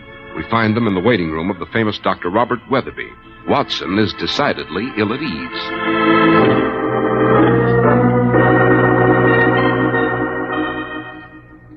Holmes, I don't know why you insisted on coming here. To present our condolences, of course. After all, we were in at the death, as you might say. Holmes, really? And to find out more about this new drug. What's it called? Oh, yes, insulin. Yes, I might have known it was your insatiable thirst for information that brought you. Not your humane instincts. Of all the cold-blooded... Quiet, Watson. Someone's coming. Mr. Holmes and Dr. Watson? Quite. The doctor will see you now. Step this way, please. Oh, thank you. After you, Holmes. This was your idea. Well, Mr. Sherlock Holmes. This is indeed an honor. I'm indeed grateful for your efforts on my poor sister's behalf. My colleague, Dr. Watson, was the physician on the case, Dr. Weatherby. That is, everything possible was done, you understand. I can't begin to express my regrets. Oh, please don't blame yourself, Doctor. I couldn't have done more for her myself, I'm sure. An overdose of strychnine is so violent and so sudden, don't you know? Then the autopsy showed strychnine. There was no autopsy necessary, Mr. Holmes. The contents of the teacup proved the case.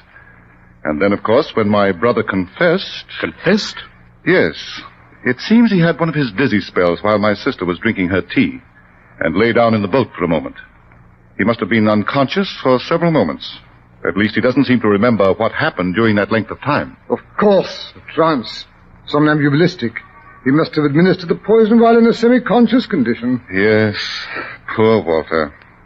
I've always known he subconsciously resented both his sisters. They were so big and robust. Walter was always rather frail. I suppose I should have had him committed after Nellie's death, but, well, somehow I couldn't persuade myself that he was really dangerous. I see. Would it shock you very much, Dr. Weatherby, if I were to assure you that your brother did not kill either of his sisters? But, Mr. Holmes, the evidence. The death struggle indicated strychnine. Now, strychnine was found in the teacup. He was the only person with her all afternoon.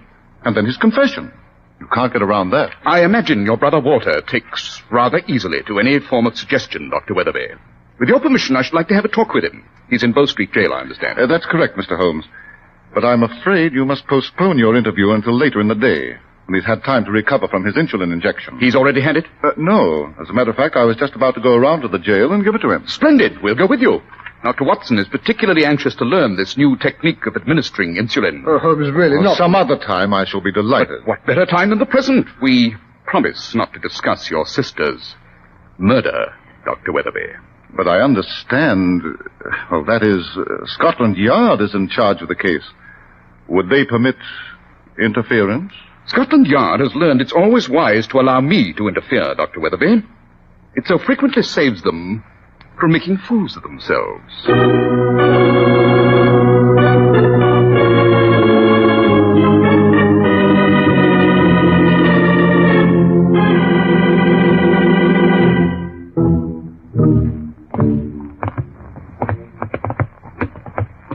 Right, this way, gentlemen, please. He's in here. Wait a moment till I unlock his cell. Step inside, please, gentlemen. Thank you. Well, Walter, we've come to see you. You remember us, Mr. Holmes and Dr. Watson?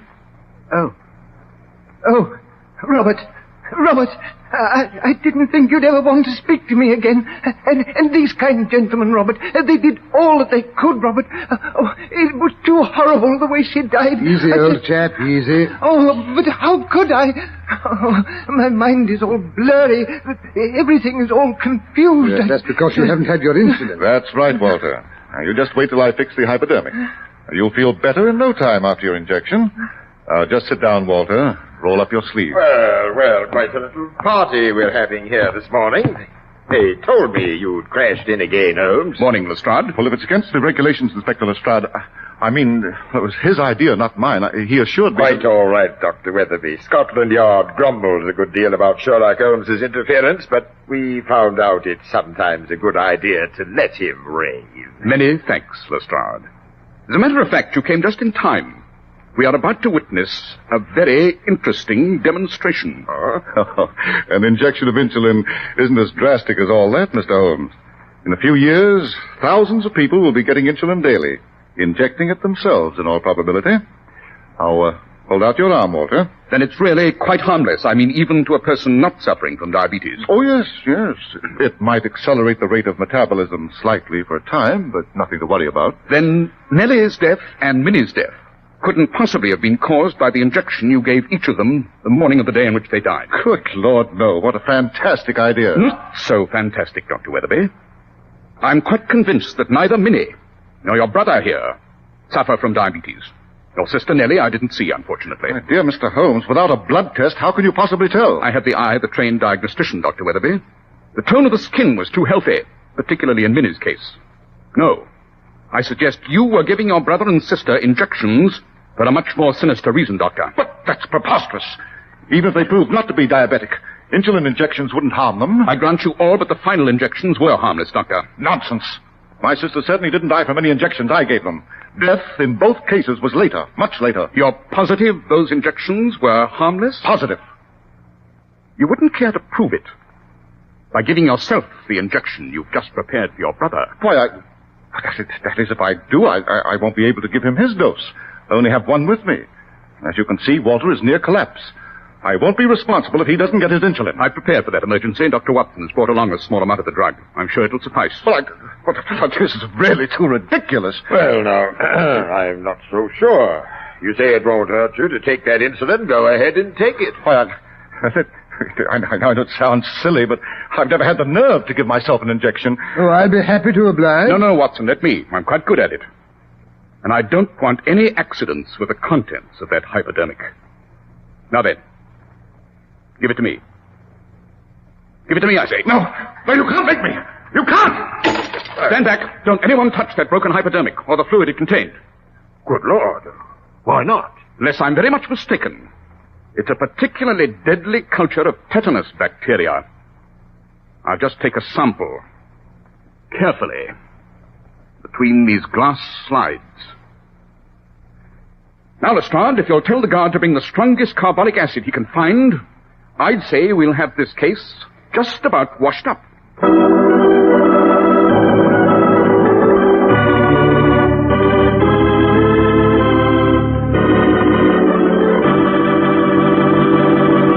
A nice fellow that Robert Weatherby turned out to be, eh, Dr. Watson? But look, why the strychnine in the first sister's cough medicine and the second sister's teacup? Because the symptoms of tetanus poisoning and strychnine poisoning are so remarkably similar. Tetanus takes much longer, of course, to develop. Robert could be sure of being at a safe distance when the death occurred. Diabolical, I'd say. Yes. Holmes suspected tetanus when he heard of Minnie's stiff neck and noticed the contraction of the solar plexus. Those symptoms do not occur in strychnine poisoning. Of course, I should have noticed them too, but what with the presence of strychnine in the cup, it's so easy to jump to the wrong conclusions, which is what Robert Weatherby had counted on. But again, why did Dr. Weatherby plant the strychnine? To implicate his brother, who was known to have a quantity in his possession. Nothing like killing off the whole family in one fell swoop. Yes, and he would probably have gotten away with it if Sherlock Holmes hadn't happened along. But now, isn't it about time for that suggestion about next week's story? It certainly is, Dr. Watson. Well, next week now, let me think. Suppose I tell you about a visit Holmes and I paid to Castle Mortlake, and how I was splattered with blood from a famous silver chandelier that was supposed to bleed whenever a catastrophe occurred in the family. It wasn't ordinary blood, however. Yes, that was an adventure in which Holmes' knowledge of bee culture came in very handy.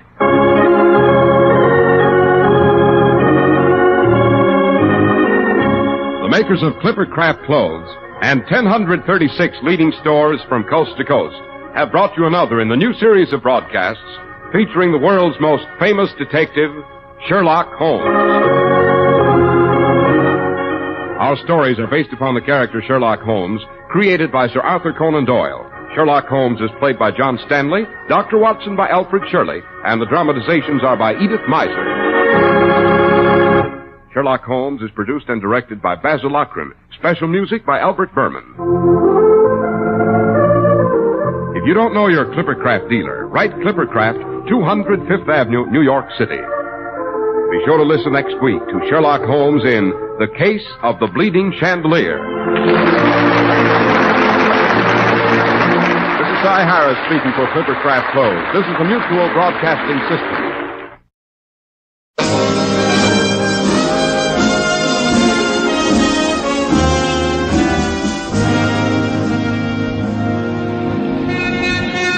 Broadway's My Beat, from Times Square to Columbus Circle, the gaudiest, the most violent, the lonesomest mile in the world.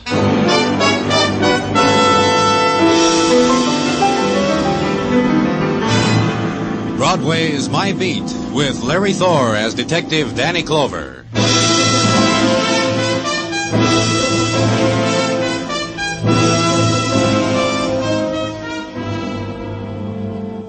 The summer evening flows gently over Broadway, and the carousel sounds of the street's carnival begin.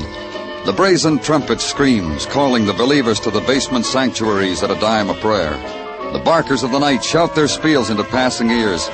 In the rustle of perfumed silk rides the June wind.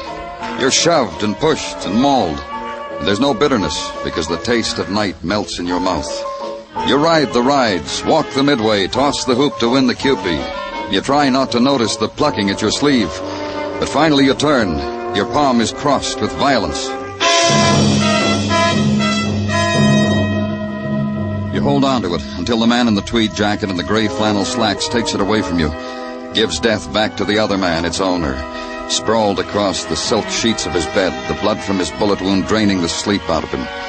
And because blood like that can stain the reputation of an exclusive apartment hotel, the man in tweed makes a suggestion. I offer it in all modesty, Mr. Clover. A mere suggestion. This can be... What, Mr. Tracy? What can it be? Handled discreetly, of course. You can do that. You have the power, the know-how.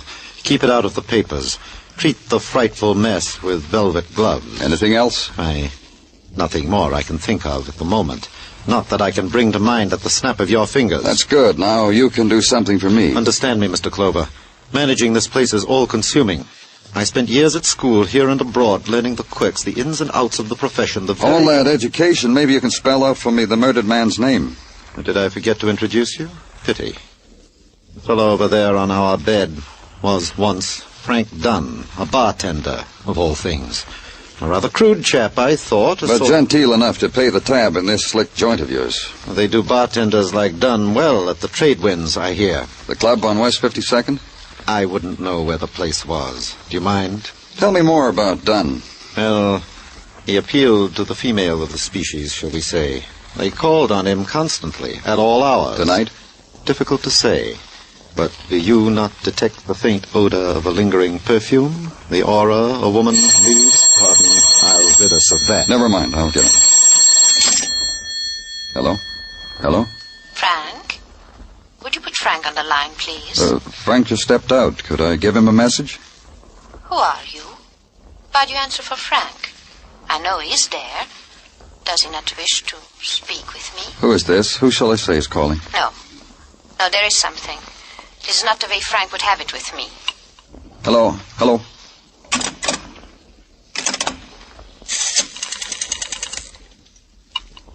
Yes, please? This is the police, operator. Trace that call.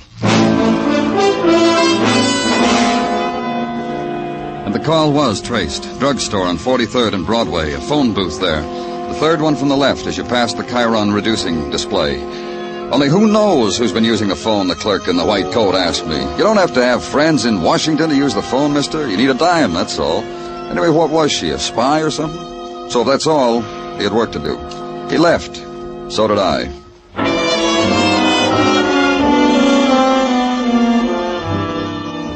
It was a short walk up to 52nd Street and the nightclub that's known as the Trade Winds. Outside, a beach boy in a custom-made loincloth said aloha and pointed inside. And inside, a beach girl said aloha and offered her nose to be rubbed, which came with a cover charge, the price of admission to tropical paradise. And it was. Even to the tropical birds playing tropical games and singing their sad songs in huge cages of gilded bamboo. And sitting in a fan-shaped wicker chair in the corner was Trader Milt Barker, wearing yellowed linen, his eyes bleary with the grandeur of it all. Until he saw me. Hey, Danny. Grab yourself a wicker and take a load off. Yeah. Quite a place you have here, Milt. Wait till you see the floor show, Danny. Got a dame here does a routine on a bed of hot coals. Milt, You try the authentic cuisine yet? You like fish? I got cold huma nuka hapawa. That would set you crazy. You sit still. I'll slice you some from the middle. Sit down, Milt. Huh? All right. So I'm sitting, so... About a bartender here, Frank Dunn. Frankly, he ain't showed up yet tonight. He commit something? He's been murdered. Kismet. Pure kismet. Fate, Danny. The way the department figures, it took a murderer to do it. Yeah, I guess. How'd he go out? Shot. Like I say, kismet. What are you talking about? A guy like Frank, it figures. It just don't make me surprised. Come on, Milt, talk to me. What's on your mind? Well, he served smiles with the tall, cool ones. When Frank wiped the bar in front of a female patronesses, it had a meaning all its own. Personality. Keep talking. Well, Danny, a guy like him... Well, a dame would be embarrassed leaving less than a fin or a phone number for a tip. Did he cause any trouble here? Frank? No. An operator with a head on him. Wait until the male escort was occupied elsewhere, then... Well, Frank would drop a small onion in a cocktail glass in such a way that patronesses would leave teeth marks on the bar. Like, for instance... Well, for instance, who? Louise Hathaway is current, Danny. You know, the dame who is Mrs. to Edward Hathaway, the guy who manufactures hardware. You know Hathaway's hardware, nails, hose. Yeah, tell me more about Mrs. Hathaway. She's current. That's all I know, honest. Come on, Danny. Eat some of my cuisine. I'll make you a regular lava.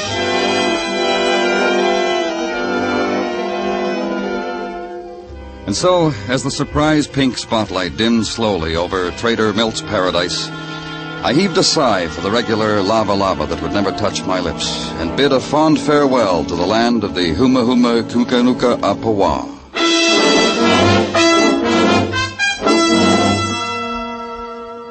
At the Park Avenue apartment of Mr. and Mrs. Edward Hathaway, a maid in gray silk and high-spiked heels told me they were out for the evening.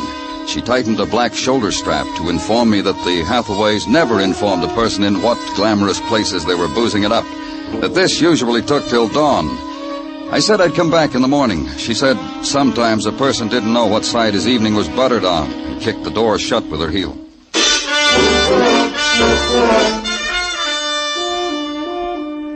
I guess I didn't wait the polite and proper interval after dawn, because the girl who opened the door to me this time was still yawning. Another thing, the long night had left no scar on her kind of beauty. Well, can't it wait? Whatever you want, can't it wait? You're Louise Hathaway? Uh-huh. Sleepy Louise. Tired Louise. If you weren't a stranger, you could rock me back to sleep. I need it so. I'm from the police, Danny Clover. Oh, you're the one Celeste told me about. Celeste the maid. What do you think of her? She thought much of you. Come on in. Tell me about it. Celeste's in bed. I let her stay because we dragged her out of it when we came in. Couldn't find the keys. You know how it is. But I'll drag her out again to whip up some eggs for us, if you like. No, thanks. Big night last night, huh? Ah, the biggest. You've built a lovely city here, officer. Lovely and fair. And at night, it glistens. Frank Dunn, was he a part of the night? You just played the only sad note there is, officer. Frank wasn't in it. Not anywhere. Why do you play a sad note like that to me? Because he's dead. Murdered. I don't think I'd ever let you rock me to sleep. You're cruel. And Frank, what about him? I wouldn't know about him, wise man. Once it got bad and I tried to... Frank winked, grinned, splashed whiskey on my dress. That's all, huh? Just a clumsy bartender. So much more you'll never know. Once I was at the Trade Winds having dinner with hubby mine, and there was a phone call for me, and I took it, and it was Frank calling me from the bar. And hubby mine didn't know why I suddenly turned happy. He had sense enough not to ask. Your husband knows how you felt about Frank? I don't know. I don't care. I always made him tip Frank a lot of money, take him with us after he was through work. Well, it's going to be cheaper for hubby mine with Frank gone. And for me, such a high price, I don't mind telling you. Will you wake your husband, Mrs. Hathaway? I want to talk to him. He's awake. You can talk to him at his factory. Hathaway's Hardware Incorporated. Always the first man there. Sleeps an hour after I've kept him up the night. And off to the factory. Off to make a bed of nails for me. Just stay here in case we want you, Mrs. Hathaway. So you can talk more to me about Frank? It'll be a pleasure. Deep and fair. A pleasure. Any time.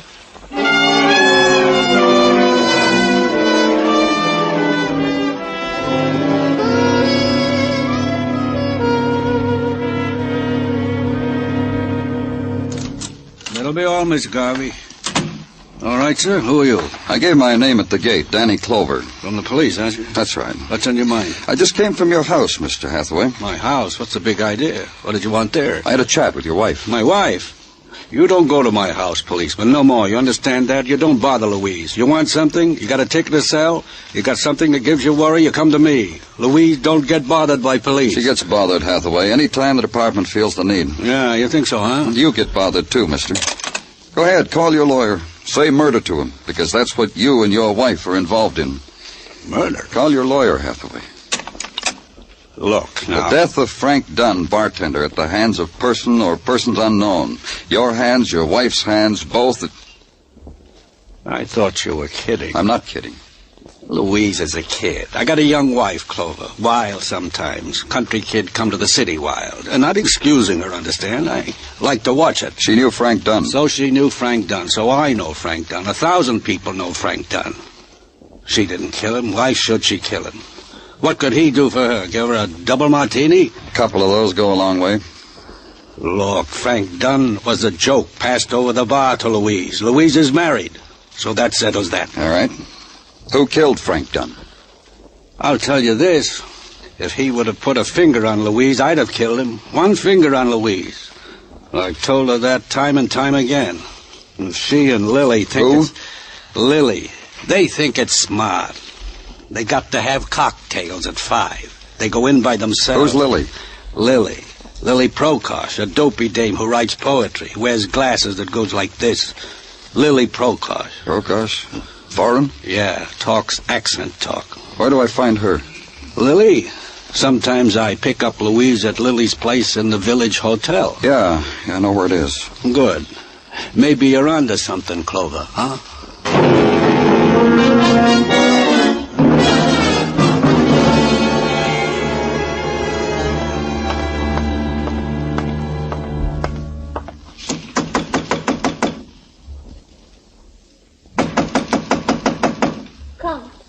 Come, please. Fell asleep here on the couch. I dreamed. Lily? It was painful. I opened my eyes and the knife was in me. Here. I say, open your eyes, Lily. It is still a dream. I can't feel my body. I can't move. Lie here. Look at the Operator, knife get me the house body. doctor, quick. Help me. Help me. Wait a minute, operator.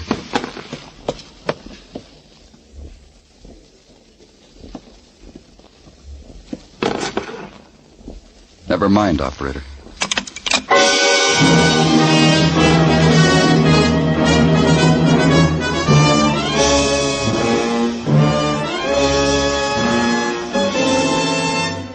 You're listening to Broadway's My Beat, written by Morton Fine and David Friedkin, with Larry Thor as Detective Danny Clover.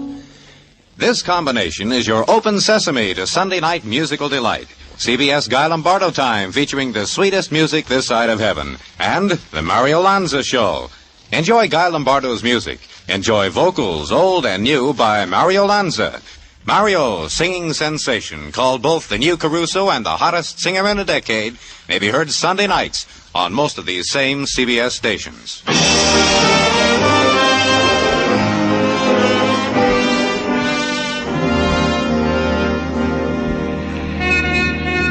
The nice thing about Broadway, the good thing, the reason why you run the rest of the way until you get there, is that Broadway never lets you down. It's all things to everybody. For the gourmet, the foot-long wiener with a seated roll. For the musically inclined, the rosette of loudspeakers over the slightly used record shop. For the art lover, the windy corner. And for those who just like to walk and be amazed, there are people who will be amazed right back at you. Walk it or wait it out. The day's 24 hours long, kid. Take that dream along. It'll happen to you, one way or another. But where I was going, there was no dream. Only the reality of a girl lying there frail against the decor of plump upholstery, the expensive drapes, the built-in silences, the lifeless girl, the stabbed-to-death girl. And talk to a man about it, the practice talk over the telephone, because a policeman speaks of death by formula. Apartment 612, huh? Yeah, I got it, Danny. The door to the suite was open when I got here. The girl's name is Lily Prokosh. Okay. The one who called Frank Dunn when I was in Frank's apartment. I'm pretty sure of that, Gino. Anyhow, coroner, lab boys, the works. I'll talk to you later, Gino. Lily? Lily, it's me. Lily. Oh. Oh, I didn't... Come on in. Oh, that's all right. I can come back later. I'm from the police. Come on in. Come on, come on. Who are you? Police? Why, I... Lily! What happened to you, Lily? What did they do to you? Are you somebody to her, husband or brother? I live across the hall. It's the first time I've ever seen her this close. The first time I've ever knocked on her door. I had a little speech. I was going to tell her what my name is. What do you know about her? I listened for her every day. Yesterday when she came in, What time was that? About 6 p.m. Did she go out again? No. I know because I spent all that time making up my mind to knock on the door and tell her I was a neighbor and what my name was. That's all you can tell me about her? Yes. Lily? Lily, listen to me. My name is Harry. Harry Lynn.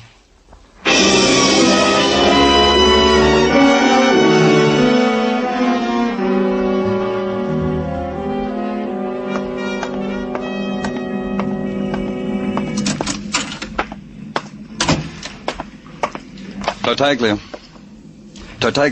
Huh? Oh, it's you, Danny. And the way I was standing here in the corner daydreaming, I'm not surprised I did not hear you come in. Dreaming? Because of the talent I discovered only last night in our little 6-year-old girl, Aida. Oh, tell me about the talent. Oh, Danny, the way my little Aida plays the piano. Plays good, huh? Oh, not only good, Danny, but she plays the piano underhand. What? And by ear. By ear. Gino. Yeah, Danny. Did you run down that stuff I asked for on the phone? Goes without saying. What'd you Danny, this is the only comment? It's not important. What did you get, Gino? Yeah. Well, Lily Prokosh, a writer of things that rhyme, gathered material nightly for her rhymes in the trade winds at the bar stool facing the station of the also deceased bartender, Frank Dunn. In the daytime, escorted said Frank Dunn to literary teas. Last night, came home at 6, an hour after the established time of Frank Dunn's murder. Nothing else? Only that the knife handle was wiped clean. I kept after the boys, Danny, but that's all they could dig up. Yeah. Underhand, huh? Yeah, Danny. You should see little Aida. I'd like to. I really would. Be sure to invite me sometime, Gino.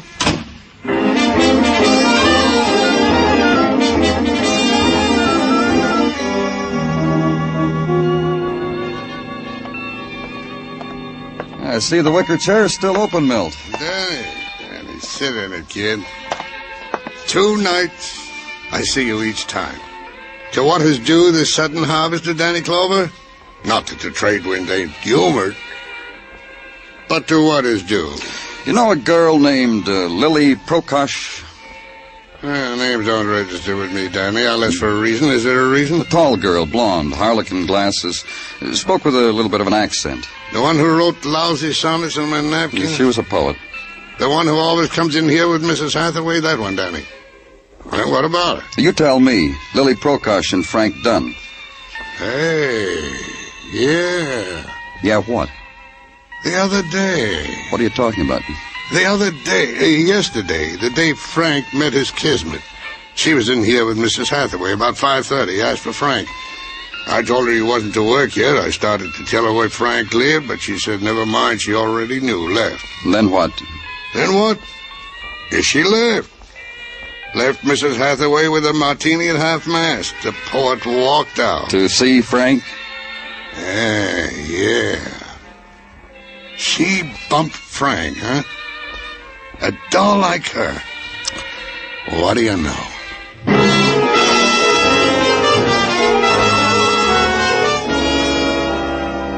And then start all over again. Back to the room where I'd first seen Frank Dunn with his blood on the monogrammed sheets.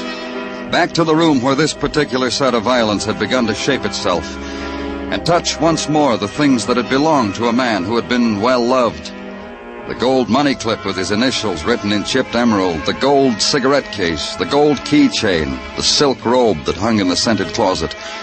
And on none of these things the mark of an identity, the whisper of a killer's name. And all of it with the man in tweed at your elbow, commenting, snickering, fingering the imagined price tag. This little trinket must have cost one of them a good deal of her rainy day savings. Put it down. Dead, don't touch. Is that it, Mr. Clover? Exactly that. There's an etiquette about these things, I've been wondering, Mr. Clover. My brow is furrowed with wonder. I noticed. Hardly touches me, though. Sorry, Tracy. I've been wondering why you asked me to partake with you of this, what shall I say, this chamber of horrors. Because you're a liar, Mr. Tracy. And I indulge myself on the proper occasion. What was the occasion of my doing it to you? Yesterday, when you showed me Frank Dunn. Oh, that. You mean when I didn't reveal to you who had been visiting the bartender at his siesta before death? Now's a good time for revealing. Sorry, but it's slipped my mind. There's nothing the police can do about a mind like mine. Is there, Mr. Clover? Correction, there is. Who was here, Tracy? Who was here? Else you'll beat me? You hardly make it worthwhile defending a dead woman's honor. Who? That foreign thing, with the wind in her hair and the mist on her eyeglasses. Lily Prokosh? I've heard her announce herself that strange way on the house phone. She stayed long enough with the bartender to read him her newest poem. But they had an interruption. You can reveal that, too. It'll cost me a dear little savings plan I had in mind. The interruption, who was it? Lovely, frolicsome thing. Never been here before. Knocked on the bartender's door, was waved away, it seems. Tapped on my office door. Asked if I had a deck of cards. Wanted to play away love's bitterness. Sympathized. Played against her. Won 40 cents. Would have won more, only... Only what? In the midst of a deal, I had a call from the bartender ordering me to whisk the Prokosh thing away by freight elevator. I did. When I got back, my card-playing lady was gone. You won 40 cents from her. That ought to make a girl like that unforgettable. Ever seen Louise Hathaway, Mr. Clover? I have, in society columns. And that evening, she played cards with me. She's precisely what you say. Unforgettable.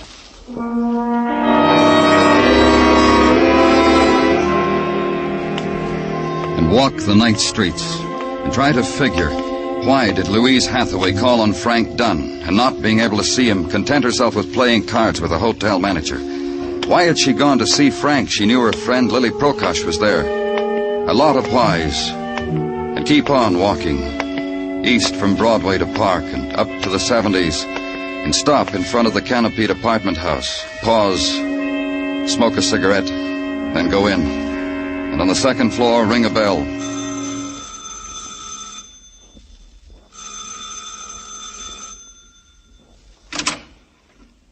What do you want? Hello, Mr. Hathaway. I told you before... Let's go inside. You can tell me all over again. Thanks. Who is it, Edward? That cop. Yeah, me. Oh, hi. See, Mr. Clover, I stayed as put can be. I'm glad you did. That'll make it easier. What are you two talking about? Oh, we've got secrets, Edward. Yeah. About Frank Dunn. Oh, Danny, Edward knows all about that. Look, Louise and I were playing chess. Chess, huh? You know a lot of games, don't you, Louise? All the ones that are fun. Did you have fun losing 40 cents yesterday to that hotel manager? What's he talking about? What am I talking about, Miss Hathaway? Louise. Stop it. Darling, listen to me. Let me handle this. Take your hands off me, Edward. Louise. You knew Lily was with Frank Dunn. Why did you go there, Mrs. Hathaway? Why? That's right. Lily was my friend. I didn't want to see her get into any trouble. I told you to let me handle it, Louise. Stop it. Stop it. You see, like I told you, Mr. Clover, she's wild. Louise, you're in a little trouble now. Let me handle it. Take your hands off me. Can't you understand? Take your hands off. Oh, I'm sorry. I lost my temper. I didn't mean to slap you. Hardware man, fat man, bald man, nothing man. Jump. Jump, Edward. Louise, don't make me lose my temper again. Why don't you jump for the man, Edward? You do everything else I want you to do. Tell the man what you did for me, Edward. Crazy. What are you talking about? About murder. About murder, Edward. You once told me something, Mr. Hathaway. You said you'd kill anybody who laid a finger on your wife. Yes, he told me, too, over and over again. That's why you always followed me, Edward. That's why you followed me to Frank Dunn's apartment house that night. Shut up. And Frank wouldn't even look at me. He sent me away, Edward. And you killed him all because I spent an hour playing cards with a hotel manager. I was never with Frank, Edward. Never. But you killed him for me. Go ahead. Jump for the man. I followed you. I always thought I couldn't stand it, Joe, going to see that man. Take the hardware man away, Mr. Clover. You too. What? For killing Lily. You couldn't have Frank. Lily was luckier. So you killed Lily. Oh, no, Edward did that for me, too. Didn't you, Edward? Didn't you, Edward? No, I didn't. I followed you to Lily. Her door was open, wasn't it? I saw Lily after what you did to her. Oh, you don't know what you're saying, Edward. Listen to me. You love Leslie. Truly, Edward. I love you. Jump, Louise. Jump. Jump.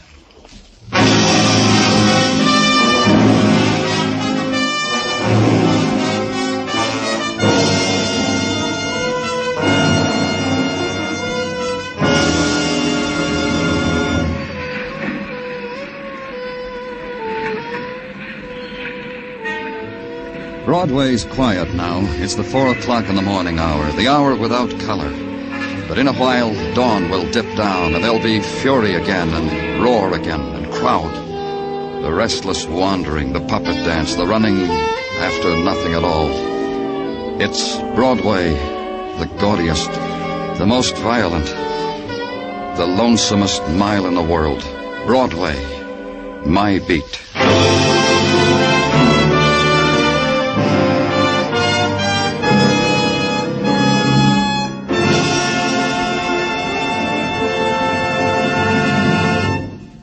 Broadway's My Beat stars Larry Thor as Detective Danny Clover, with Charles Calvert as Tartaglia and Jack Crucian as Muggavan. The program was produced and directed by Elliott Lewis, with musical score composed and conducted by Alexander Courage. In tonight's story, Mary Jane Croft was heard as Louise, Herb Butterfield as Edward, Joe Granby as Milt Barker, Edgar Barrier as Neil Tracy, and Gladys Holland as Lily Prokosh. Just once around the clock aboard the second hand for Singin' Again, an hour of comedy, music, and cash for the CBS listener who can identify the phantom voice. Jan Murray is your host, Judy Lynn, Allendale, the Riddlers, and Ray Block supply the music. Stay tuned now for Singin' Again, which follows immediately over most of these same CBS stations. Bill Anders speaking. This is CBS, the Columbia Broadcasting System.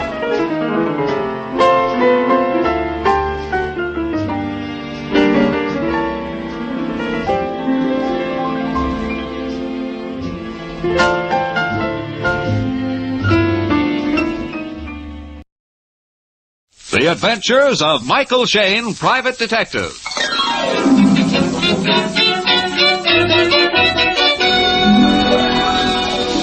The people who make 76 gasoline and Triton motor oil, Union Oil Company, present The Adventures of Michael Shayne, Private Detective, starring Wally Mayer and Kathy Lewis.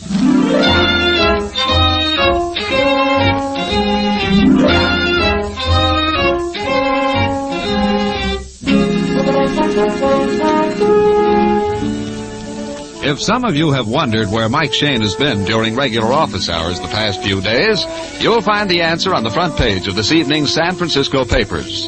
That's right, the murder trial of Jack Holmes. At this moment, which is along about 6:30, Phyllis Knight has one of those newspapers spread out on the desk before her. As she glares at the headlines, Mike is talking on the phone to Inspector Faraday. Yeah, Faraday, I just got back from court. Didn't take the jury long to decide. Less than 2 hours, Mike. That boy is no more guilty than I am. Sure, somebody killed the watchman, but not Jack Holmes. Now, don't take it so hard, Mike, just because his sweetheart hired you to investigate. All right. Maybe I'm sentimental about those two kids, but I say Jack Holmes isn't the killer type. And with a nice girl like Janet Miley, oh, Faraday, I let him down, and Janet was so certain I could help him. Take it easy, Mike. You did your best, but the evidence was against you. Yeah, sure it was. Is that unusual? Why, I've cleared dozens of guys when it looked like... Janet, what's wrong? Hello, Mike. I'll talk to you later, Faraday. The girls just walked in. Janet, are you sick? You're white as a sheet. Here, get her some water, honey, quick. Yeah. Mr. Shayne. Yes? Jackie. Yeah? Jackie. Oh, here, sit down, honey. Let me help you. Oh, the poor kid. She's all unstrung about the verdict. No, it's more than that. Her hands are like ice. He didn't do it. I just discovered what? The grocery. What? Janet, what are you trying to say, honey? My room. Somebody went through. Huh? Oh, just... Here, Janet, drink this water. Janet? 12:15. I just discovered I went and told him, thought he would... Mike, she's fainted. I'm going to call a doctor. Phyllis. Yeah? Call Inspector Faraday. She's dead.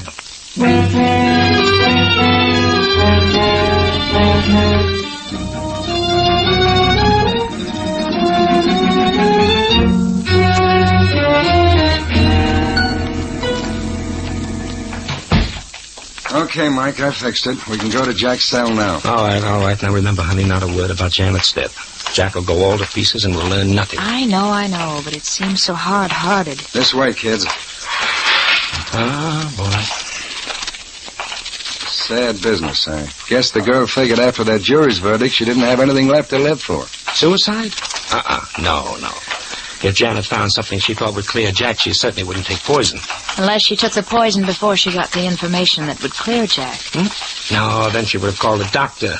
If we can believe her dying words, she went first to some man, told him her discovery, then came to us. She didn't even know she was poisoned. All right, but who did it? We only knew what she was trying to tell us. Better pipe down. That's Jack's cell with the jailer standing outside. Oh, yes, sir. Now let me do most of the talking.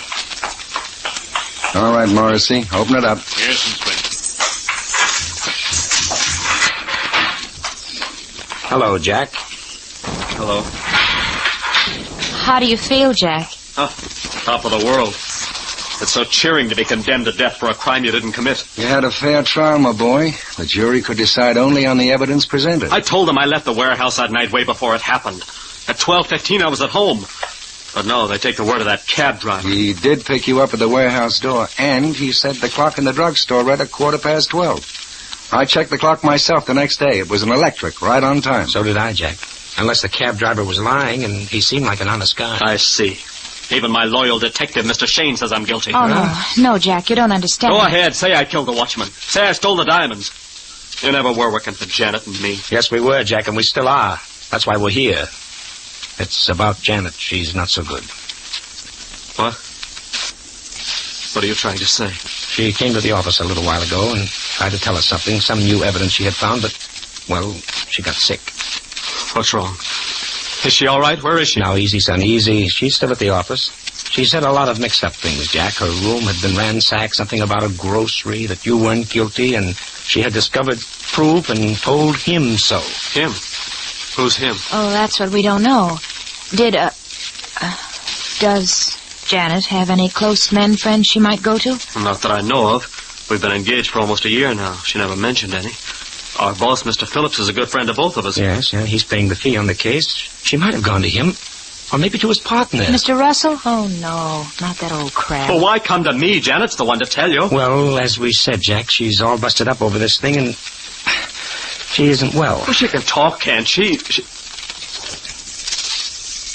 Can't she? Jack. I can see it in your faces. Something's happened to her. What is it? Tell me. She's dead, isn't she? We're awfully sorry, son.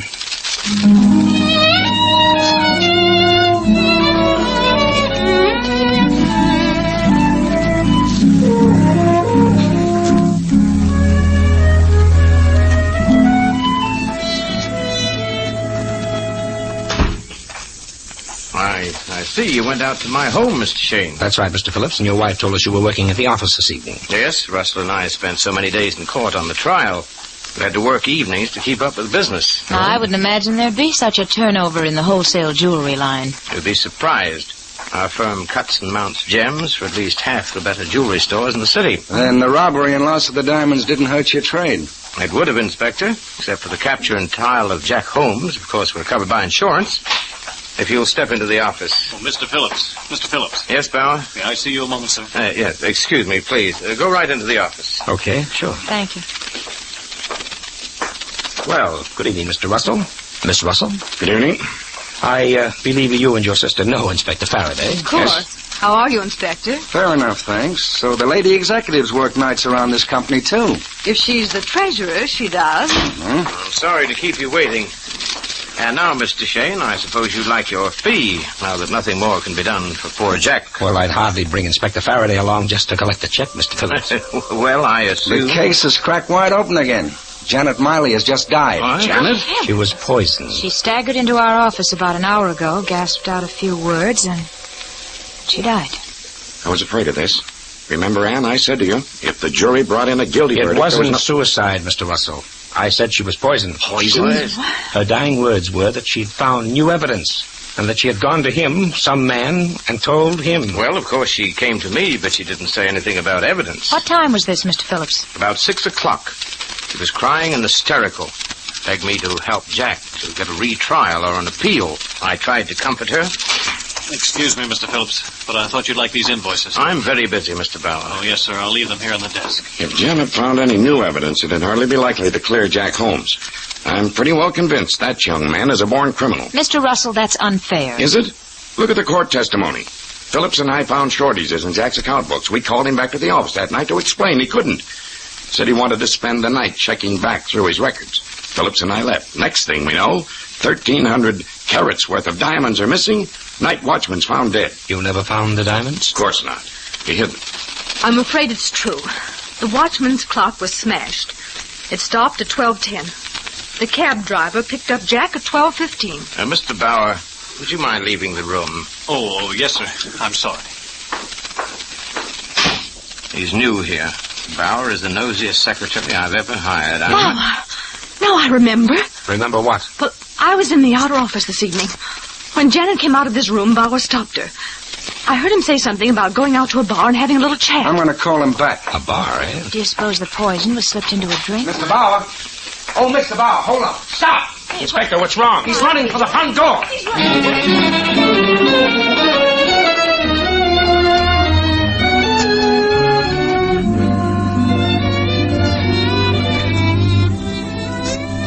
We'll return to Michael Shane and his adventures in just a moment.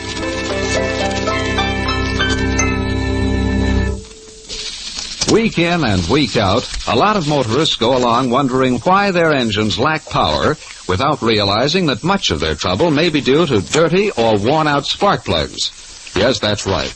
Defective or worn spark plugs are to blame for a great deal of poor engine performance. For example, engineering tests show that faulty spark plugs can waste 1 tankful of gasoline out of every 10, which not only cuts down your mileage, but causes your engine to lose power. So, friends, if it's been 3,000 miles or more since your spark plugs were checked, or if your engine has been losing power, it's a pretty safe bet that the Union Oil Minuteman Spark Plug Service can do you some good. Union Oil spark plug inspection is scientifically performed. The condition of each plug is carefully measured on a special machine, and you can see the results for yourself. If your plugs are dirty, the Minuteman will clean and adjust them. Or if new plugs are indicated, he can quickly install them. The cost of this service is only a few cents per plug, and you'll soon save that in extra mileage. You'll find Union Oil Minutemen ready to serve you wherever you see the sign of the big orange and blue 76. While Inspector Faraday hurries off in pursuit of the fleeing Secretary Bauer, Mike and Phyllis have set off on an errand of their own, and now in the hallway of a certain apartment house. Oh, here we are. 327. Well, that's Phillips. Mike, that Secretary Bauer, he's tied into this somehow. Snooping around to hear what we said and then running from the inspector. Well, leave that problem to Faraday, usual. Wow. Place looks all in order. Hey, wait a minute, honey. Her bed. It's not made up. It's cut to pieces. Yeah, the stuffing pulled out of the mattress. What on earth were they looking for? Let's go here. Let me see. Oh, the bathroom. Mike, look at the medicine cabinet. And the floor. Uh-huh. Bottles and jars scattered all over the place. Oh, every one of them with its top or this cold cream jar. Here, the cream's been scooped out and dropped all over the basin. Huh? Oh, that's an old trick, honey. Hiding gems in a woman's makeup. Mike, you don't think that she had the diamond? Well, somebody thought so. Maybe she did. No, that's too dizzy. Well, come on, let's check the other room again.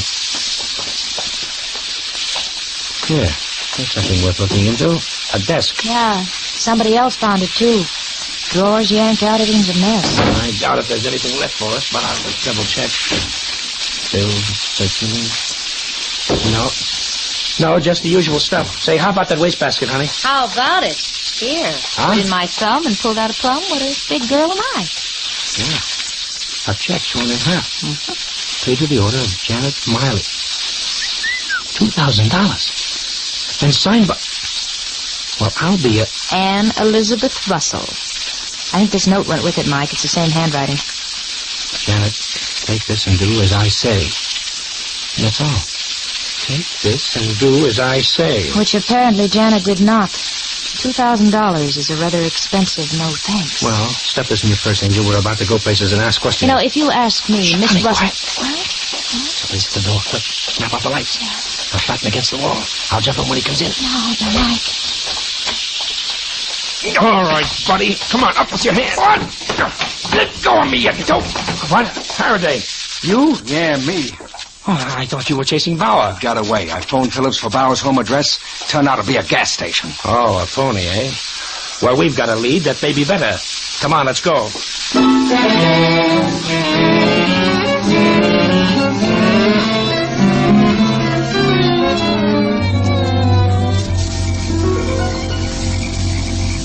Give the doorbell another push, Mike. You know, I wish these people would stay put. First we go to their homes, but they're working at the office. Now they're not at the office, they're home. Somebody's coming now. Yes? Oh, it's you again. Don't strain your enthusiasm, Mr. Russell. May we come in? Yes. Mr. Russell, we would like to talk to your sister. Anne? Oh, well, she's upstairs. Will you ask her to come down, please? Yes, if you'll go into the living room. Anne? Oh, Anne, will you come downstairs? May I ask what you people want? Oh, you'll hear it. Oh, by the way, sir, I believe your sister is treasurer of your company? He is. For how long? 6 or 7 years. How long was Janet Miley with your firm? Several years. She worked in the same department with Jack Holmes. Look here, I insist on knowing what this is about. Alfred? In here, Anne. Oh, so you're all back. Yes, these people say they want to talk to you, Anne. Phyllis, give me that check and note. Ready and waiting. Miss Russell, would you look at this note and check, please? So Janet gave them to you. What did she tell you? Right now, I'm more interested in what you told her. What was Janet to do for your $2,000? $2,000? And what's the meaning of this? I was merely trying to save you from yourself, brother dear. Save me? I've watched you for a long time, Alfred. What is... I saw the way you were mooning around Janet. I don't know what you're talking about. Oh, don't you? I know you proposed marriage to the girl. And now with Jack out of the way, you thought she'd say yes. But I'm not going to have another woman in this organization. I have trouble enough as it is. That doesn't explain the $2,000, Miss Russell. Of course it does. I offered her the money to get out of town and not come back. And what right had you? You're not running my life. Well, this puts a new slant on everything. Could be that Russell wanted Jack out of the way so he could have a clear track with Janet. Mm-hmm. The diamond robbery might have been conveniently arranged. That's a lie. If Miss Russell didn't want her brother to marry Janet, and the girl wouldn't buy off, then perhaps Big Sister thought of another way out. You mean the poison root, Phil? How dare you? You mustn't. I know some naughty names, too. Oh, surely, Mr. Shane, you've got some brains. You don't believe such insane twaddle. Are you referring to my colleagues, Miss Russell, or to your story? No. It could be possible you and your brother Alfred have been putting on a little act for us. I'll answer that remark, Mr. Shane, but right now you're wanted on the phone. What? Oh, thanks. Hello? Mr. Shane, this is Bauer. Yeah? I've got to see you at once. What? Where are you? Listen, I have the real dope on the murder. Meet me at the old Dutch windmill in Golden Gate Park. What time? Let's see, it's just about 10 o'clock. Make it 10:30. And come alone. Don't tell anybody. Okay, Bauer. So it's Bauer. Where is he, Mike? Quiet, Inspector. Well, Mr. Russell, I think we'll be running along. If we have any more questions, we'll be back. I'm sure you will. No, please. Don't bother to see us to the door. Mike, where are we going? Golden Gate Park. Bauer wants to talk to us secretly. A great secret for somebody listening on the line. What? Who's listening? Miss Anne Russell on the extension phone right in the hall here.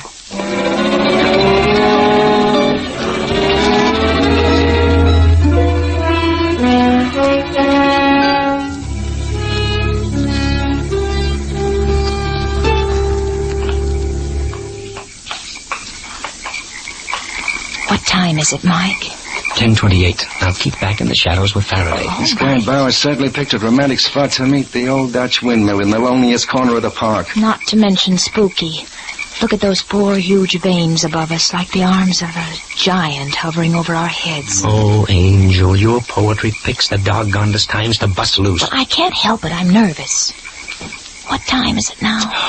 10:29. I don't know. This may be a trap. Bauer may be after you, Mike.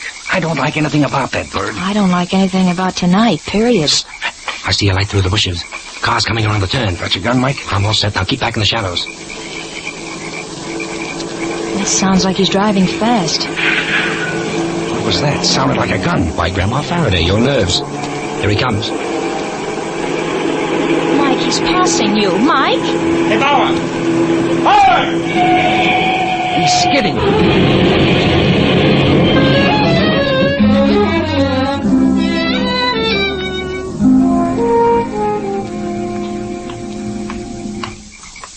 Is he hurt? Is he hurt badly? Can't tell yet. Open his shirt, Mike. Oh, it's a waste of time, Inspector. Look at the back of his head. Oh, guess I was right. We did hear a shot. But who would do it? Who knew he was coming here to Oh, that phone call. Yeah, Ann Russell. Well, I guess there's no mystery about this killing. Hey, Faraday, here's his wallet. Maybe it will answer a few things for us. Let's see. Well, what is it? What is it? I'm old enough to be told. Mr. Bauer wasn't any ordinary secretary. He was an insurance detective. Planted in that office to find the missing diamonds. Well, then maybe he ransacked Janet's apartment. Yes, he did. It says so here in his pocket notebook. Searched girl's room, no evidence, no jewels. Janet went in to see Phillips. Something's up. Took her to bar. Told me to check on mistake. 12:15. 12:15. Mike, remember? Huh? Janet tried to tell us something about that. 12:15. That was when Jack was picked up by the taxi driver. Yes, according to the clock in the drugstore window. Inspector, let's telephone the coroner and then... Then what? Go take a good look at that clock.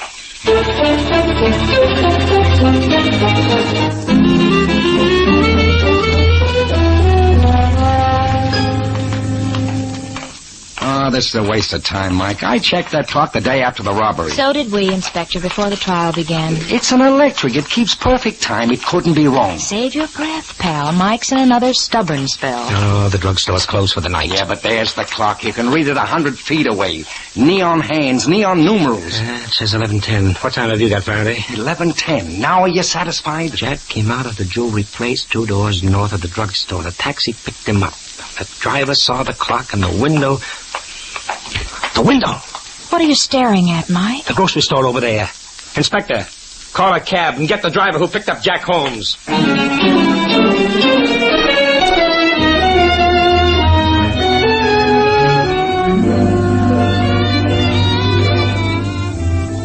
In just a moment, we'll return to Mike and Phyllis.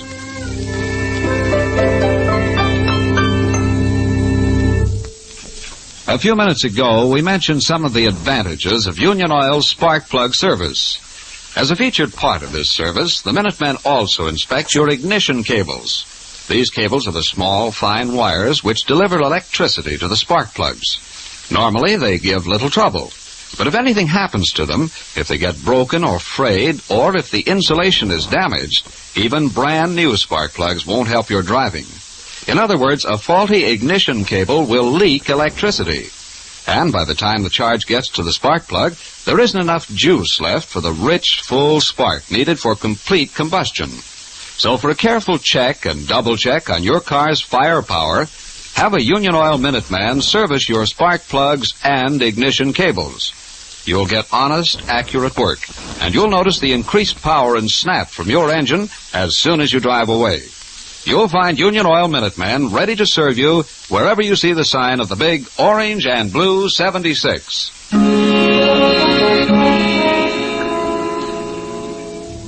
It's a few minutes past midnight. At a lonely street corner in the commercial district, Mike, Phyllis, and Inspector Faraday are talking to a scared little taxi driver. Look, fellas, it's just like I said in court. I'm cruising along here and I see this guy. The Inspector and I know that, Smitty. Now, we just want you to show us. Now, do exactly as you did that night. Yeah, cruise down the street and pretend you're picking up Jack Holmes. And we'll get in the back seat and ride along. Okay, climb in. Here, darling, come in. Thank you.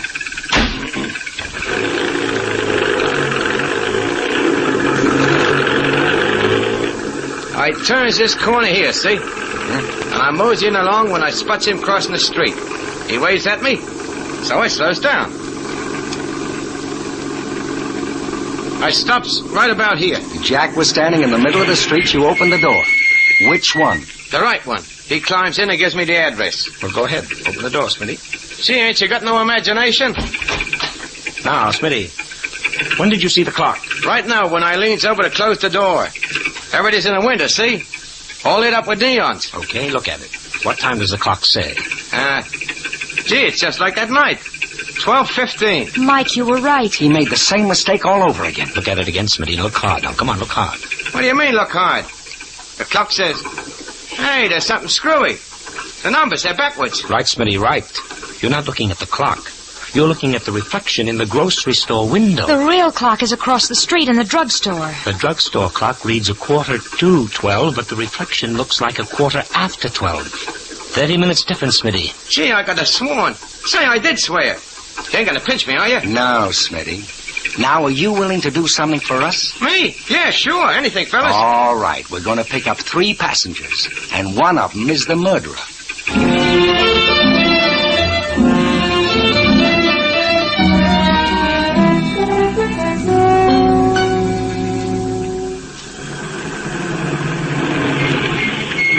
Here we are, folks. Here's the office. Right. Mr. Shane, I doubt we'll find anything in here that the police haven't already gone over. Well, they had the wrong slant, Mr. Phillips. You see, someone planned to steal those diamonds, but they needed a fall guy, Jack Holmes. So they faked the shortage in his account books. Then they called him that night, very indignant at discovering his dishonesty. Just a minute. I was the one who found him out. Shut up, Ann. Jack said he wanted to check back through his records. He didn't leave till 11:45. About midnight, the thief came here and stole the diamonds. The night watchman surprised the thief and was killed. Then the cab driver blundered about the drugstore clock, and Jack was really on the spot. For the killer, it was a beautiful out. Janet discovered the mistake this afternoon. She told it to Bauer. He checked her story.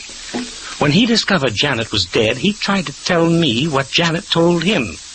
That's why he was killed. Oh, that's rubbish. Bauer ran away from the inspector. Why? He must have had a reason. He had. He wasn't ready to talk yet. You see, there's one detail we didn't tell you people. Bauer was a detective himself. He was what? Oh, yes, hired by the insurance company to find those diamonds. You mean that he was... Do you think he found the diamonds? I'm sure he didn't. If we can step inside the office, Mr. Phillips, I'll show you why. Now, Bauer had a suspect, but it was the wrong one. He did know, however, that Jack was innocent. And when he telephoned me, the same call you listened in on, Miss Russell, the killer knew he was trapped unless... I don't believe it. I didn't hear anything on that phone. Oh, yes, you did, Miss Russell. You ought to have recognized it. Now, perhaps you will now. Mr. Shane, stop this cat and mouse business. Please, please. That clock on the bookcase there, in 5 seconds, it's going to strike the hour. Now, listen. 1, 2, 3... This is fantastic. 4...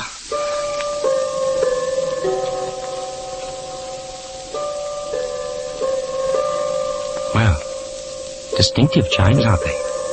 This is the same clock I heard strike while I was talking to Bauer on the phone. He called from this very room. There was only one man who knew where I was, who could tell Bauer where to phone me. Mr. Phillips. Me? You're insane. Am I? Bauer told you Jack was innocent. You sat there in your chair and heard him say to meet me at the old Dutch windmill at 10:30. So you killed him. He trusted the wrong person, just as Janet did. She came to you, told you about the drugstore clock. You had to stop her tongue. You poured her a drink from this water jug on your desk with poison in the glass. You anything to say to that, Mr. Phillips? No. No, nothing. I thought not. All right, Inspector.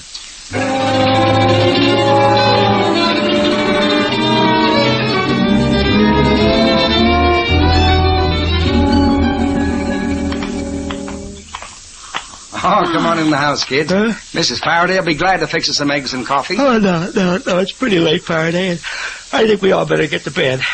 Look at Phil here. She's almost asleep. I am not. I was just thinking. How did you know, Mike, that the clock you heard over the phone was in Philip's office? Oh, I heard it the first time we went there, dear. It just took me a little while to get it placed in my memory. Clocks ran all through this case, didn't they? The watchman's clock stopped at 12:10, the drugstore clock that convicted poor Jack.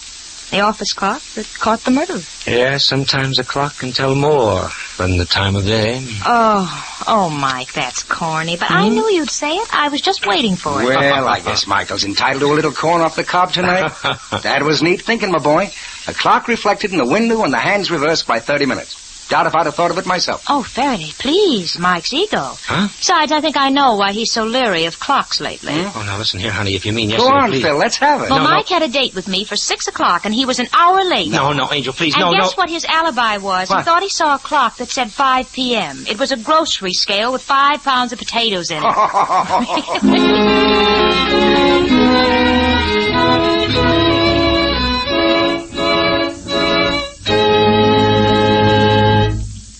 This is Mike Shane again. On June 4th, we come on the air 1/2 hour earlier. Remember now, that's not next Monday night, but the Monday following, June 4th.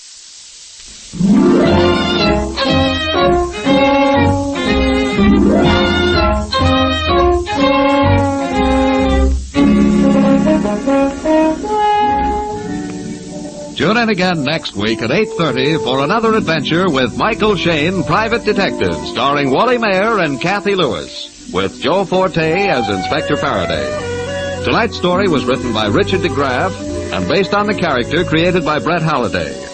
Music was composed and directed by Bernard Katz.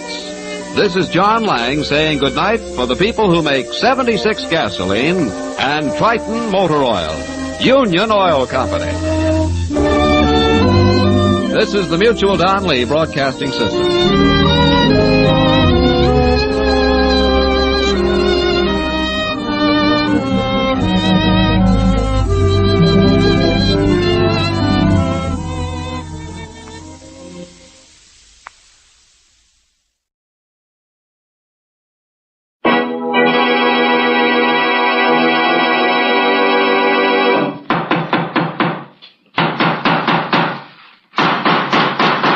What's the matter? What is it? It's another case for Nick Carter, Master Detective. Yes, it's another case for that most famous of all manhunters, the detective whose ability at solving crime is unequaled in the history of detective fiction, Nick Carter, Master Detective. Presented by the 3 great Linux home brighteners, Linux Clear Gloss, Linux Cream Polish, and Linux Self-Polishing Wax. Created by Acme, America's great producer of Acme quality paints. Today's curious adventure, Death in the Pool, or Nick Carter and the Mystery of the Mink Coat. In just a moment, we'll hear how an expensive mink coat helped Nick Carter solve the mystery of the dead man found floating in the lily pool. But first, here's something you'll want to remember. A home is a place to enjoy. That's why you keep it as lovely as you can. Thousands of American homemakers have discovered that Chemtone, the miracle wall finish, is the way to new wall beauty. Now, renewing the beauty of your floors, Linux Self-Polishing Wax gives a satiny luster without tiresome rubbing. And it resists wear, water, and dirt amazingly, for it contains real carnauba wax. You can actually clean with a damp cloth or mild suds. What's more, Linux Self-Polishing Wax, the non-skid floor finish, resists slip even when water is spilled on it. Get Linux Self-Polishing Wax at your paint, hardware, or department store. Headquarters for all 3 great Linux home brighteners and Chemtone, the miracle wall finish. And now for today's mysterious adventure with Nick Carter. As our story opens, Nick and Patsy, his assistant, are driving home a girl who is not feeling well. Where does she live, Patsy? In the Gray Bar Apartments, Nick. It's the one with the big lily pool in the court. Oh, that one. She would live in a place like that.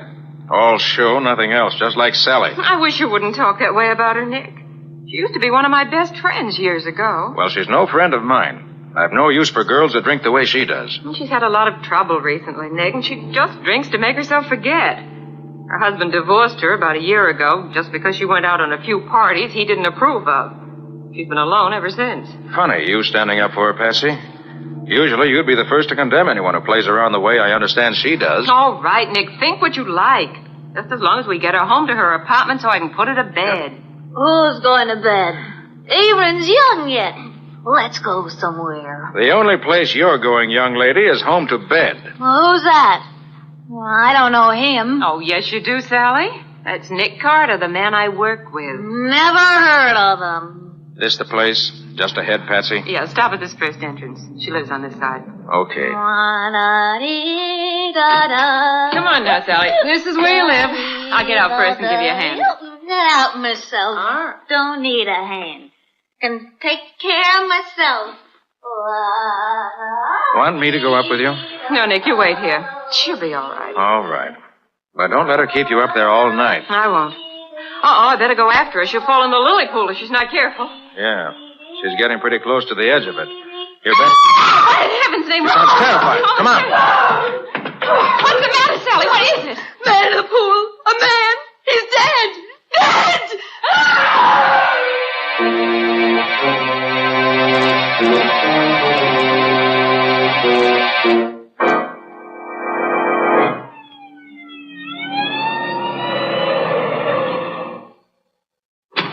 That's you, Nick? Yes, Riley, over here, by the edge of the pool. Patsy phoned me that you found a man's body in the pool. Drowned, was he? Flash your light this way, Riley. Okay. Holy smokes, Nick. Look in his back. Yes, a knife. Right between the shoulder blades. Did you find the body, Nick? Not exactly. It was Patsy's girlfriend who found it, really. What's her name? Sally Reeves. Oh, that one. Where is she now? Oh, Patsy's putting her to bed. She lives in this house. She's, well, slightly under the weather. How'd she happen to find him? Oh, Patsy and I were at a small friendly gathering having a quiet evening, and then she walked in. Got well lit up and wrecked the party. Patsy wanted to bring her home, so we did. As she went by the pool, she started screaming. I came over here and found this. Let's have a look at him. Nick, that's Arthur Reeves. What? That's Sally Reeves' ex-husband. And you say she found him? That's right. Very interesting. Maybe she found him because she knew just where to look for him.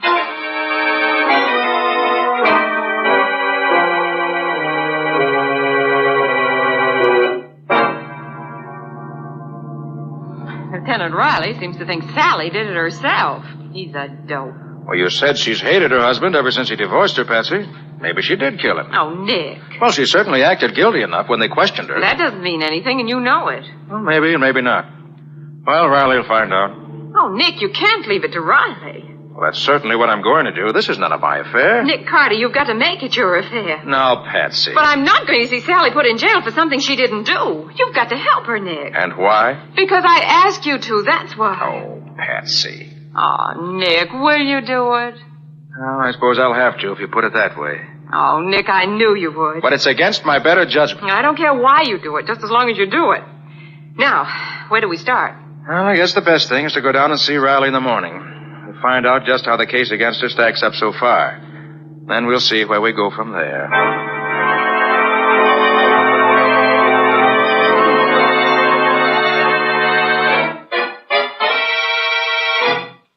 Good morning, Nick and Patsy. Hi, Riley. Well, Lieutenant, have you let Sally out of jail yet? Let her out. I should say not, Patsy. She's in for good the way it looks now. She did it all right. Riley, do you mind telling us just what the case is against her so far? No, I don't mind at all. Which side are you on in this, Nick? I'm on the side of the law, just as I always am. Should know me well enough for that by now. Oh, sure, Nick. Well, here it is. Reeves was Sally's ex-husband. He divorced her for seeing too much of other guys, and she hated him for it. In spite of the $500 a month alimony he was paying her, or supposed to be paying her. She said he hadn't paid her anything for the last 3 months. Exactly. You're proving my case for me, Patsy. Now, Reeves' partner tells me that Reeves was having a tough time making both ends meet, let alone paying his alimony. He spent too much on his second wife. And here's another thing. Reeves just took out a $50,000 insurance policy in this Sally's favor. Is that so? He had to. That was part of the divorce settlement. He should have done it before this. Yeah, I know. But that insurance policy is another swell motive for Sally to want Reeves dead. She wouldn't kill anybody. Well, here's another point then. She says she got to your party about 9:30 or 10 o'clock. Well, the medical examiner says the guy was killed at least by 9 o'clock, so she could have killed him and gone to your party for an alibi. Where does she say she was from, say, 8 o'clock? Up to the time she got to our party. She says Reeves called her and asked if he could see her about 8:30. So she said yes and sat in her apartment waiting for him, but he never showed up. So she says. It's a fine alibi, I don't think. It's no alibi at all. Who was the last one to see Reeves alive? Oh, his partner, Workman. He said Reeves was at the shop, but left to go to see Sally about something. Amazing how everything points to Sally, isn't it? Oh, it ain't amazing, Nick. It's natural. She did it. She didn't do it, and Nick's going to prove it. Oh, is he now, Patsy? Well, how's he going to get around the facts? Nick's going to dig up some new facts, Lieutenant. Then you'll see how wrong you are. Well, maybe, but I doubt it. Look, Lieutenant, can I see Sally? Oh, sure. I guess it'll be all right. Would you like to see her now? If I can. Okay, I'll fix it. You go ahead with your investigation, Nick. I'll go back to the office and wait for you when I'm through here. All right. I'll see you then in a little while. Think I'll go down and have a talk with Reeves' partner first.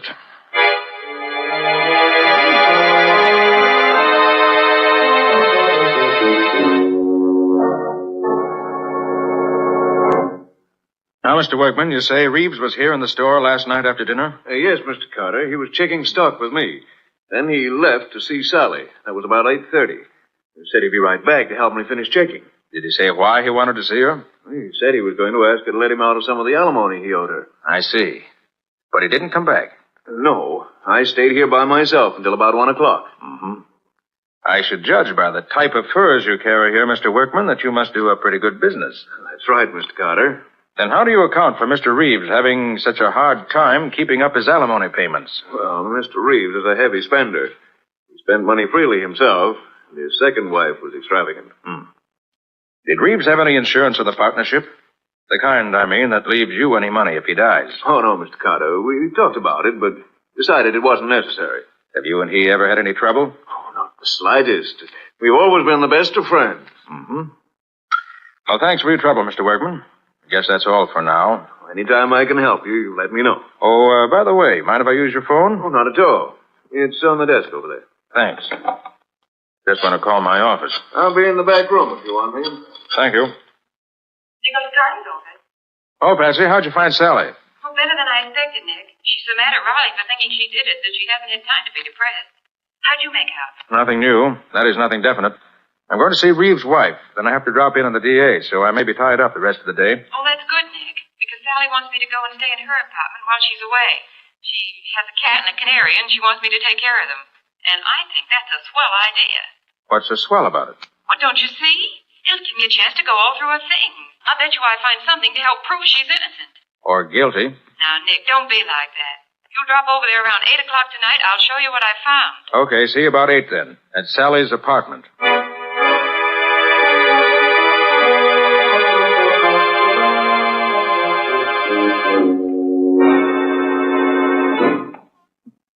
No wonder Sally couldn't afford to let any of the alimony installments be missed. Cost her plenty to live in this place. Right, stop. Patsy! Patsy! Patsy! Patsy, where? Patsy. What happened, Patsy? Patsy, can you hear me? That's you, Nick? Yes, what's the matter? A man. He tried to... Patsy.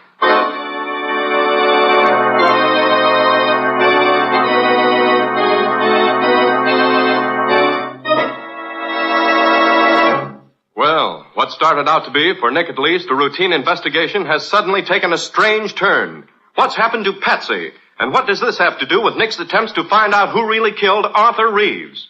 We'll see in just a moment. If you have furniture you treasure, you want to keep it handsome. And Linex Cream Polish will protect its beauty effectively. For Linex Cream Polish is designed to restore your furniture's original beauty in one quick, easy application.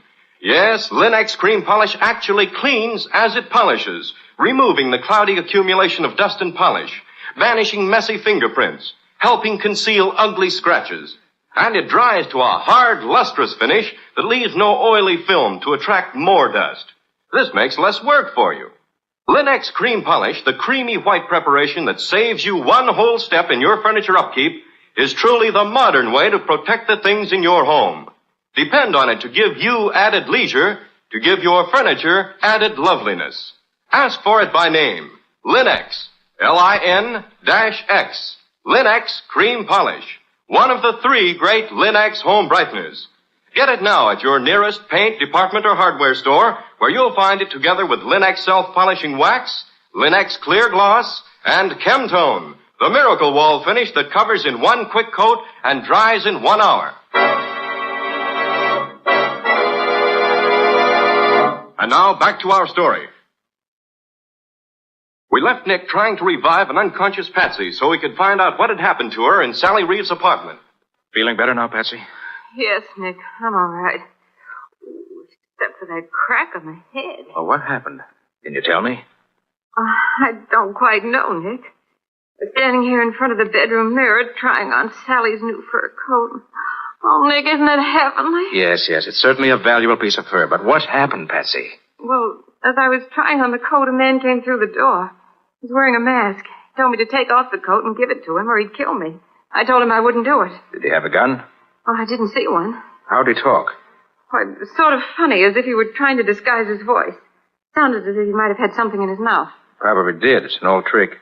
Without your best friend wouldn't recognize you. Then what? He tried to jerk the coat off me, so I scratched his face for him. Good for you. Not so good, Nick. Look at my fingernails. They're all broken. Oh, they'll grow in again. Then what happened?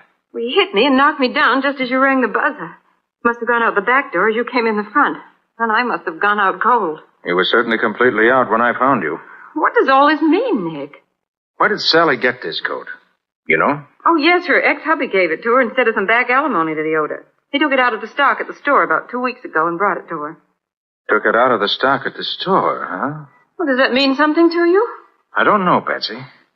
But either this coat is tied up with a murder, or it's an extraordinary coincidence. Well, how can you find out? Get the history of the coat, first of all. Well, how do you do that, for heaven's sake? I know a man who can tell me. Come on.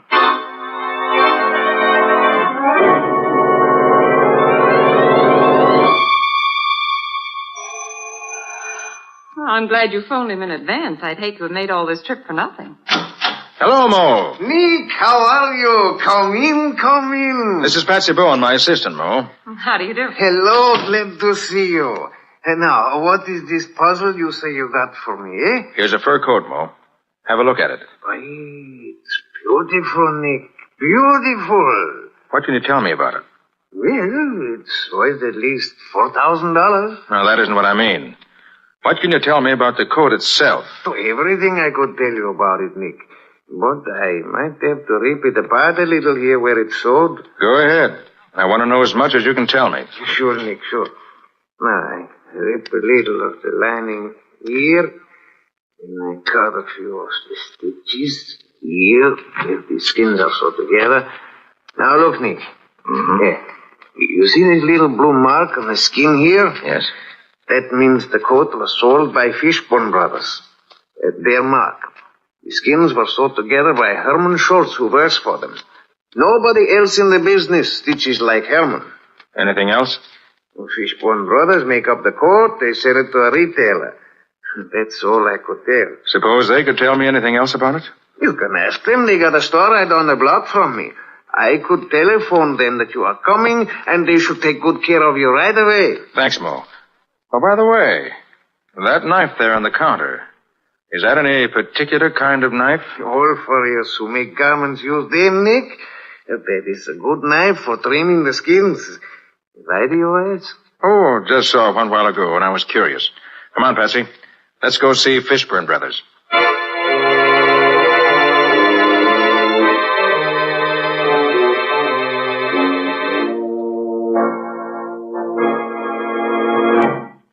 I'm sorry to keep you waiting, Mr. Carter, but I wanted to be sure of the facts. This coat was sold by us to Perilon. And Perilon sold the coat to a Mrs. Jackson Moody, who lives in Boston. But 3 months ago, she reported it stolen and offered $500 reward for its return. $500? Oh, Nick, we can claim that reward. We found the coat. You found it, Patsy. The reward's yours if you want it. Is that what you wanted to know, Mr. Carter? Yes, thanks. That's exactly what I wanted to know. Oh, Patsy, call Riley and tell him to meet us at Reeves and Workman's place. Well, what are we going back there for? I want to see if Workman can add anything to what we already know about this stolen coat. Goodbye. Oh, goodbye.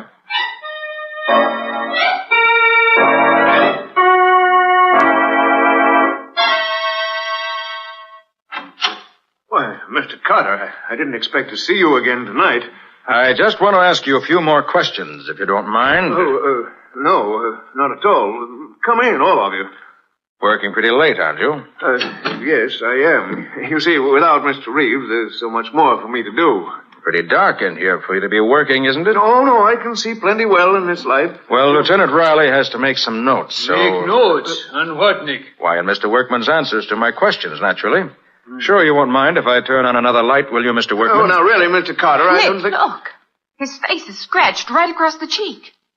Yes, there was a cat sleeping on a pile of furs a little while ago. I didn't see him, and when I tried to move the furs, he jumped at me and scratched me. What an alibi. Now, what was it you wanted to ask me? Well, first, Mr. Workman, I'd like your permission to look around your shop a bit. Oh, now, see here, Mr. Carter, I don't see what right you have to come in here and... See that Mr. Workman stays where he is while I take a look around the place. Now, look here, you can't come in here and do Sit where this. you are, Workman. Nick knows what he's doing. But I don't understand Just sit tight. Nick will tell you when he's ready. Well, this is an interesting package, Workman. Addressed to some firm out in San Francisco. Seems to be full of pieces of fur coats, some odd neck pieces, and other odd pieces of fur. All expensive fur, too, if I'm not mistaken. That's just some pieces I had left over. I don't think so, Workman. What do you think they are, Nick? I think Workman is a receiver of stolen furs. Ridiculous. He cuts them up and ships them to the West Coast. His accomplice out there ships his stuff east.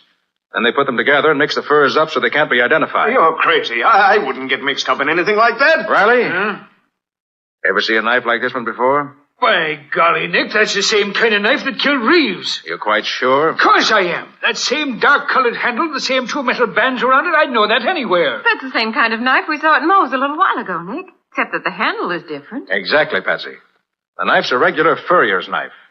But I imagine at some time in the past year, Mr. Workman had new handles put on all his old knives. Right, Mr. Workman? Say, now look here. If you're trying to connect me with Reeves' murder, you're all wrong. I didn't kill him. Ever see this fur coat before? No. And I suppose you weren't the man who tried to take it away from Patsy tonight at Sally's apartment. No, of course not. Hey, what's that about, Nick? You didn't tell me about anybody trying to rob Patsy. Reeves gave Sally a very expensive fur coat out of the stock here at the store instead of paying her some back alimony. But Reeves didn't know it was stolen. Then when you arrested Sally, Workman knew he had to get that coat back before you found it, recognize it from the description that's been sent out, and trace it back to him. So he tried to steal it from Patsy tonight in Sally's apartment. Lies, all lies. Hey, Nick, I'm beginning to see what you're leading up to. Do you, Riley? I'll say I do. Reeves finds out that Workman is dealing in stolen furs. They get into a fight about it. Workman tells Reeves the coat he gave to Sally was stolen. Reeves is sore and starts for Sally's house to get it back. That's where he was headed when he was killed last night. I'll bet that's it. Go on, Riley. Doing well so far. But when Reeves leaves, Workman gets scared. He doesn't want Reeves to tell anybody he's selling stolen furs. But the only way he can stop him is to kill him.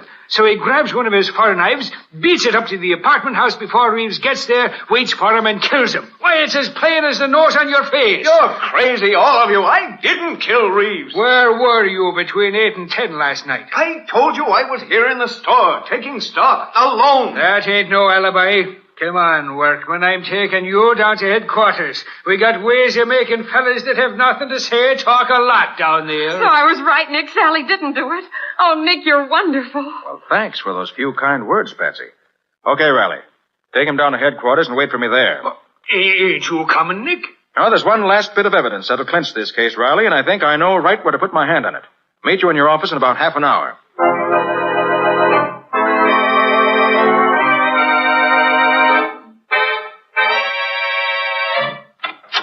Oh, there you are, Nick.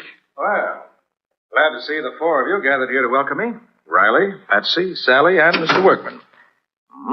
Now let's sit down and be real cozy. What's all this about, Mr. Carter? They won't tell me anything except that you've got some news for me. Okay, Nick. Okay, Riley, go right ahead. Well, Sally, it's like this. Mr. Workman here is the man who killed your ex-husband, Arthur Reeves. That's a lie, Riley. Oh, no, it ain't. Selling stolen furs, your knife, Sally having a fur coat that was stolen, and you trying to get it back, it all adds up. Just wait till the jury gets it. Then, you know I didn't do it. Of course we know it. And I'm apologizing right here and now to both you and Patsy for being such a dumb idiot as I was. I should have known you wouldn't kill him. Isn't it wonderful, Sally? You're free. And Nick did it. I knew he would. Now I can collect the $500 reward for recovering the stolen fur coat. Oh, it's just super, Patsy. You collect that money, and I'll collect the $100,000 on the insurance that Arthur took out for me. I don't think you will, Sally. But, Mr. Carter, why not? Yes, Nick, why can't she get that money? Sally, Yeah? you told me Reeves never got to your apartment last night.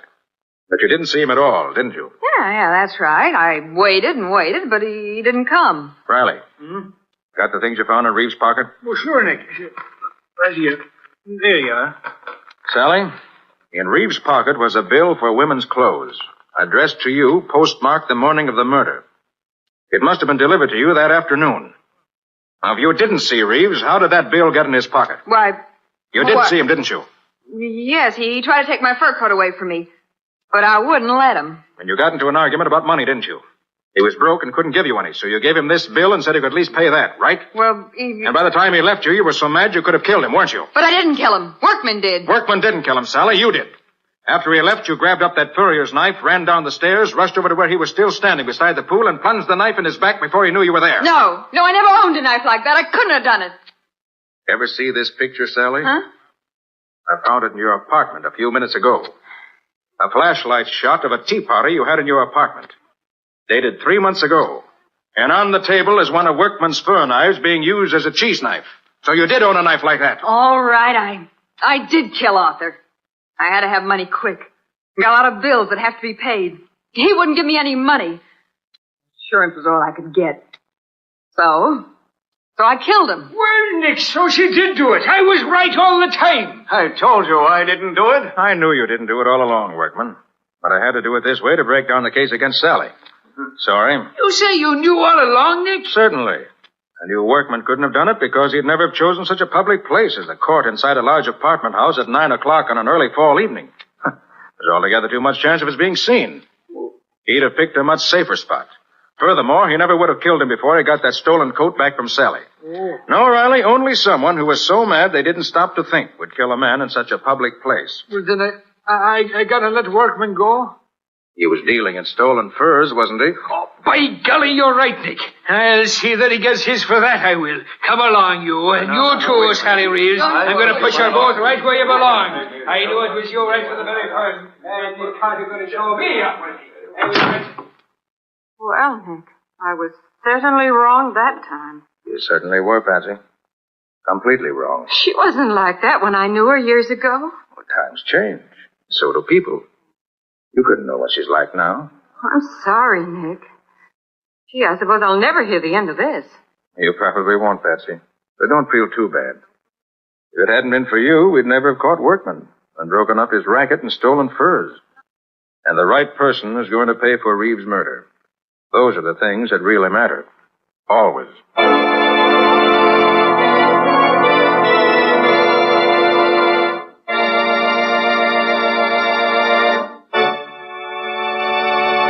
In just a moment, Nick and Patsy will bring you a preview of next week's exciting case. But before they do, a word to the wise. When you use Linex Clear Gloss on your floors, linoleum, furniture, and woodwork, they look as though you'd spent hours polishing them.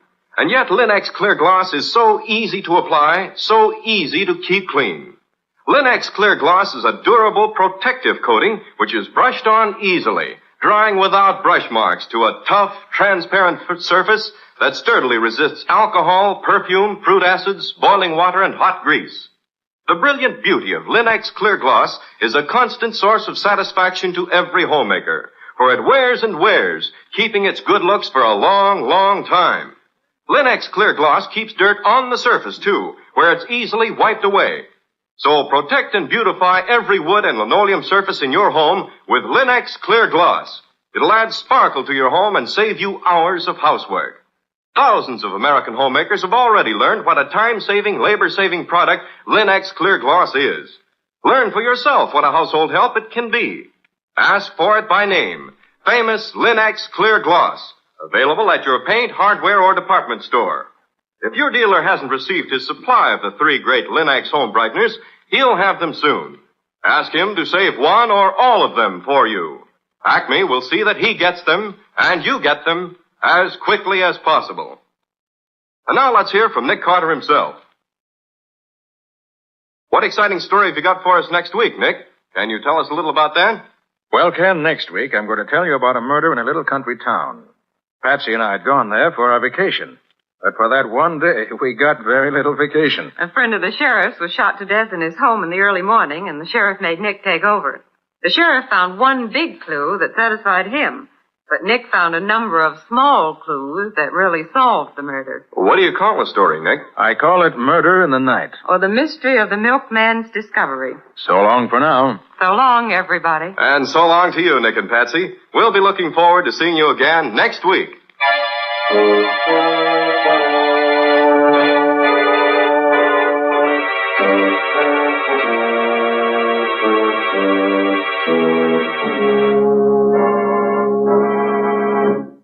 Next week at the same time, listen to another curious experience of Nick Carter, Master Detective, entitled Murder in the Night. Or Nick Carter and the Mystery of the Milkman's Discovery.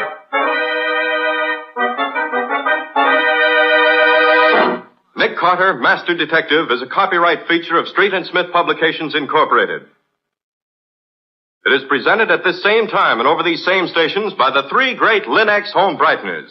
Linex Clear Gloss, Linex Cream Polish, and Linex Self-Polishing Wax. Created by Acme, America's great producer of Acme quality paints. In the Nick Carter Adventures, Lon Clark is starred as Nick. Helen Choate is featured as Patsy. Original music is played by Lou White. The programs are written and directed by Jock McGregor. This is Ken Powell speaking for the thousands of Linex dealers all over America and saying so long until next week. This is Mutual.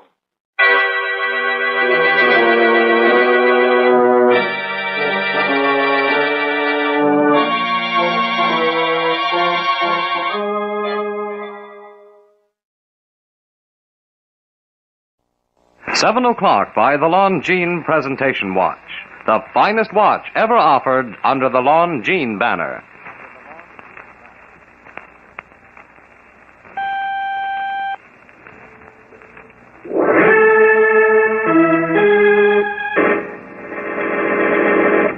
From New York City, the makers of Clipper Craft clothes for men and more than 1,200 leading retail stores from coast to coast presents Arthur Conan Doyle's immortal character, the world's most famous detective, Sherlock Holmes, starring John Stanley.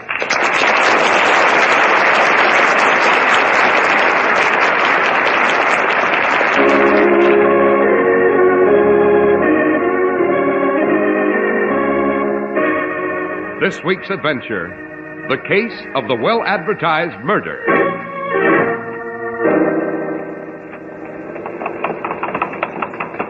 By Jove, Holmes, there's Park Road and it's blocked. Our carriage can't pass. Quite so, Watson. The road's being repaired. Turn around, driver. We will have to take the long way around. It'll cost us quite a bit of time, Holmes. Yes, and meanwhile, Christine Blakely is alone with her husband. And he hasn't the remotest notion that she means to kill him at any moment.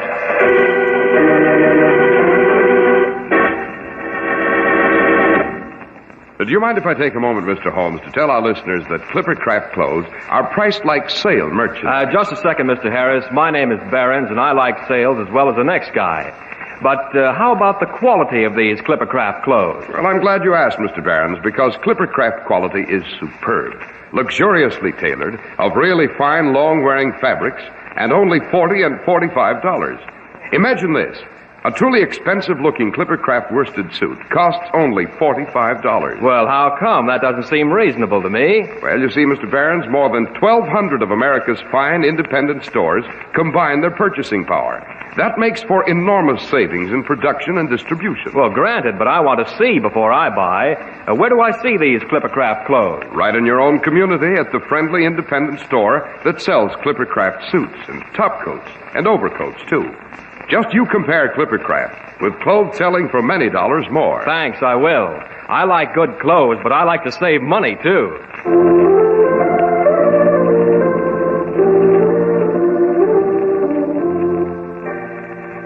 Well, Dr. Watson, you've called this adventure with Mr. Holmes the case of the well-advertised murder, but who on earth would want to advertise a murder? Ah, Mr. Harris, the medium of advertising was not quite what one might expect.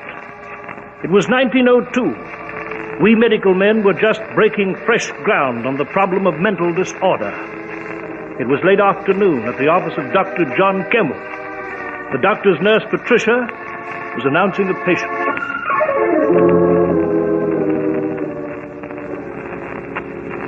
Mrs. Richard Blakely to see you, Doctor. I filled out a card for her. Oh, do bring her in, Patricia. Yes, Doctor. This way, please, Mrs. Blakely. Thank you. Sit down, Mrs. Blakely. That's it. Now, what seems to be disturbing you? Doctor, I realize that medical ethics require the presence of your nurse, but this is so confidential. Might we be alone? Well, I'm terribly sorry. The nurse must remain. Patricia's a very understanding girl, Mrs. Blakely. Dr. Campbell and I have worked together for many years, ma'am, on every conceivable type of case, so you needn't feel embarrassed. Go on, Mrs. Blakely. Well, I haven't an ordinary illness. I have an illness, I should say, of the mind. Oh, Doctor, I haven't got the courage to speak of this, to face it. Won't you try? I can't help you if you won't try, Mrs. Blakely. Very well, I'll try. I'm Mrs. Richard Blakely. Notes, Patricia. Yes, Doctor. My marriage to Richard was a marriage of impulse. I became infatuated with him. Richard was handsome and well-bred and gallant. He was my Lochinvar come out of the West. Of course, after a few years of marriage, the first ecstasy died. The inevitable erosion of time began. Our marriage assumed the standard pattern of inertia, and I grew bored. And then I grew to dislike Richard. Doctor, I can't bring myself to say this. Now, please try, Mrs. Blakely. I'm sure you can. I disliked Richard in a petty way. It was a desire to avoid him more than anything else. He traveled because of business. I'd hoped he'd be delayed, giving me more time without him. I began filling the house with guests so that we shouldn't be alone. How did your husband react to this? Oh, he became irritated. Richard is jealous and possessive. He wants to be with me constantly. Then I thought of a divorce. Uh-huh. And what did you decide? Oh, it would be hopeless. He'd never grant one. Besides, even if I succeeded, he'd follow me and haunt me and use every device imaginable to bring me back. Now, why have you come to see a physician? Well, I began reading about the new theories of that doctor in Vienna, Sigmund Freud. Ah, yes, an astounding development. Brilliant craftsman of the human psyche. I became obsessed with what sort of demons might be lurking in my own unconscious. You shouldn't be alarmed, Mrs. Blakely. Each of us has skeletons in the closet whose rattling is sometimes terrifying. Well, perhaps you can dismiss it, Doctor, but I can't. I've made a horrible discovery about myself. Well, what is it, Mrs. Blakely? I want to kill my husband. Really? That's why I've come to you. I'm afraid of going out of my mind. I've read every word of Freud's. I have the symptoms. I've constant headaches and pressure at the back of my head and sudden palpitations of the heart. I can't sleep and my hands tremble. They're abnormally cold. And I find myself exhausted suddenly for no apparent reason. You haven't been exerting yourself physically? No. Shall I prepare for a physical examination, Doctor? In a moment, Patricia. Mrs. Blakely, this desire to murder your husband. Tell me more about it, can you? Well, in the morning, when he's having his breakfast coffee, I think how easily I might poison the cup. And when we're in the underground, I think how simple it would be to push him before the train and say it was an accident. I'm on the road to insanity, Doctor. There's no doubt of it. And always, after I think of murdering Richard, I have spells. Breathing is difficult for me. I feel faint. Now, easy, Mrs. Blakely, easy. Must be something you can do. I mustn't go through with this awful thing. Bromide, Patricia, in hot water immediately. Yes, Doctor. Mrs. Blakely, have you told your husband of this? Oh, no. He'd ridicule me. I couldn't tolerate that. I'm losing my sanity, Doctor. I shall be a hideous, gibbering creature tied to a bedpost in coney hat or bedlam. Mrs. Blakely, we medical men still have pitiable spears with which to fight the dragon of insanity. But I shall try. I shall do everything possible to help you.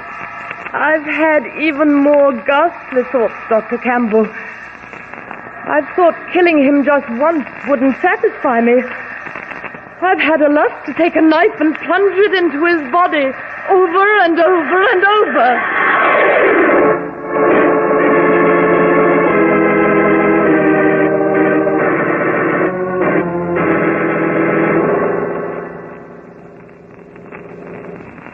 You've sent Mrs. Blakely home, Dr. Campbell? Yes, Mr. Holmes. I administered a bromide and told her to go home and rest. I didn't want to strain her any further today. Very advisable indeed. She had no idea you were coming to see me. Oh, no, none whatsoever. I'm shocked you should think I would tell Mrs. Hall.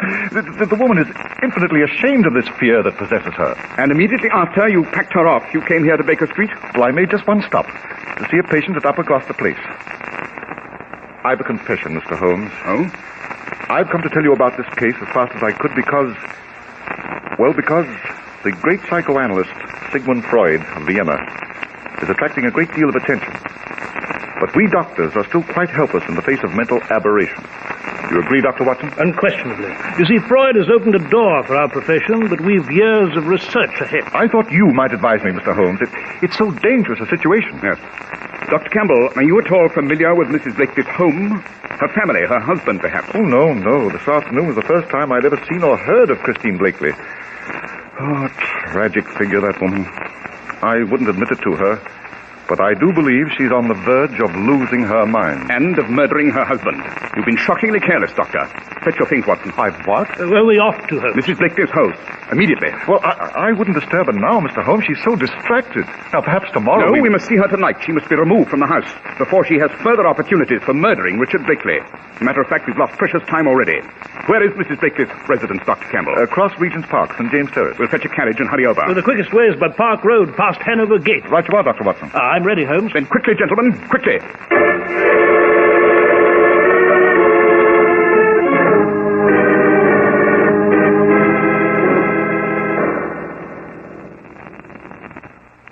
Where were you this afternoon, Christine? Richard, if you're going to assume that impossible role of prosecuting attorney again, Where were you?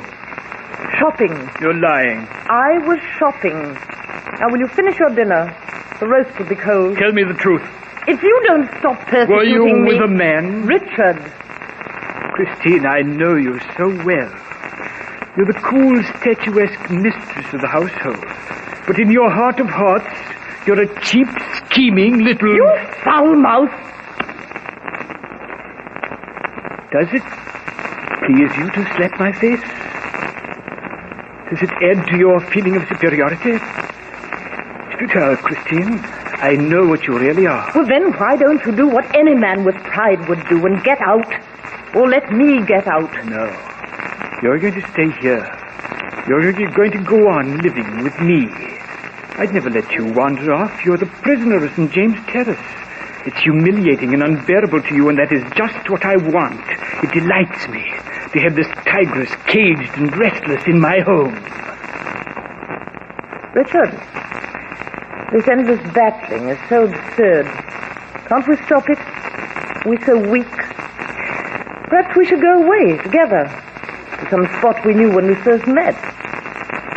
Do you think so? No, I'm never sure whether you're being sincere or if you're just play-acting to amuse yourself. No, I'm not play-acting. Oh, let's talk sensibly. Now sit back and relax and enjoy your dinner, and then we'll stroll in the park and we'll talk. Good, sensible talk. All right, Christine. I'll try it. That's better. Now let me cut a fresh piece of that roast for you. Hand me the carving knife, will you?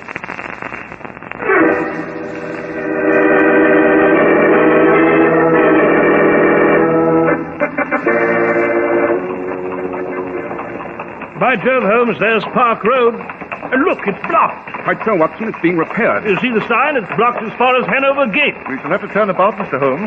We'll have to take Marylebone Road to York Gate and cross the park on the outer circle. Yes, Dr. Campbell. Turn around, driver. Make for Marylebone Road. Hurry. It'll cost us quite a bit of time, confound it. Yes, and meanwhile, Christine Blakely is alone with her husband. And he has the remotest notion that she means to kill him at any moment.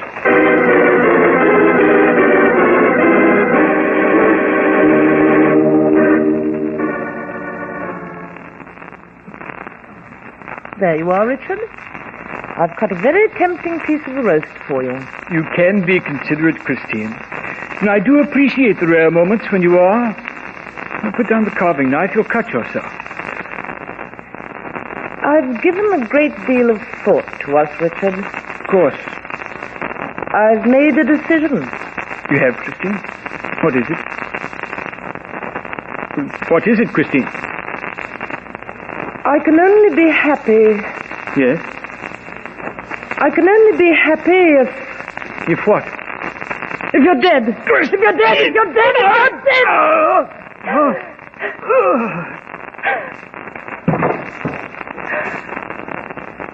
I feel much better now, Richard. I feel much better now.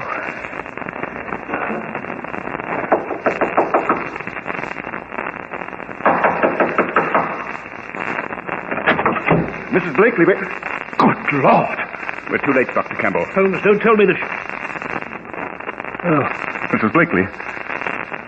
Who are you? I'm Dr. Campbell. You must recognize me. You visited my office late this afternoon. Apparently she's lost all sense of orientation. Mrs. Blakely, you do know who I am, do you not? I've never seen you before. I've never seen any of you before.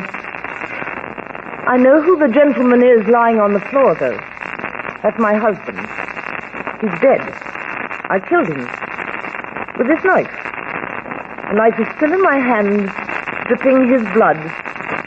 That's the way I wanted it. I feel much better now. I'm afraid she's gone mad, Mr. Holmes. I'll fetch her things. I must turn her over to the police immediately. For her coat. It's in this cupboard. We hope the police won't detain her for long. Miserable creature. She should be turned over to a mental hospital. Now come, Mrs. Blakely. You must come with us. I must come with you? Yes. You see, we must notify the authorities. And Holmes, what are you doing with the body? Examining it, Watson, obviously. Yes, the police will tend to that. They tend to all the details. There's one detail that may escape them, my dear Watson. One amazing, bloody detail.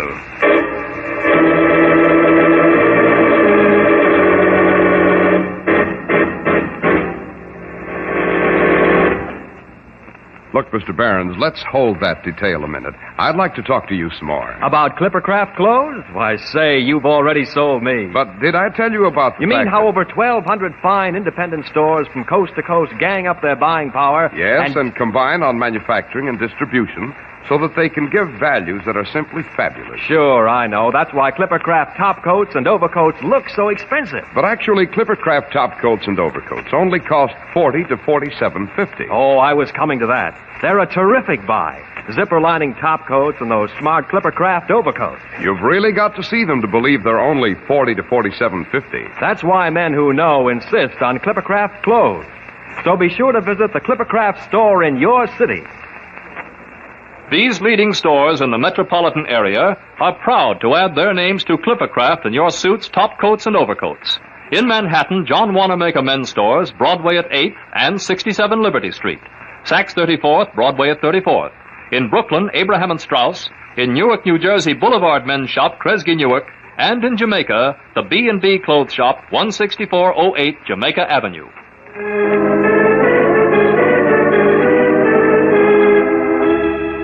Well, Dr. Watson, we're terribly anxious to learn what the astonishing detail was that Mr. Holmes thought might escape the police.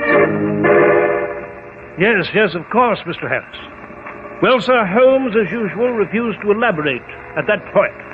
We notified the police. They removed Richard Blakely's body. Mrs. Blakely, now clearly deranged, was conducted to a prison cell. There was a careful investigation.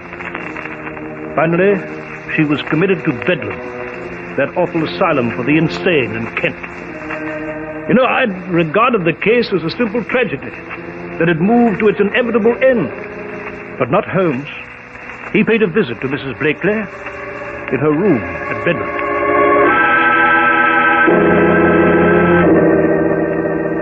Although we've met, Mrs. Blakely, you won't recognize me.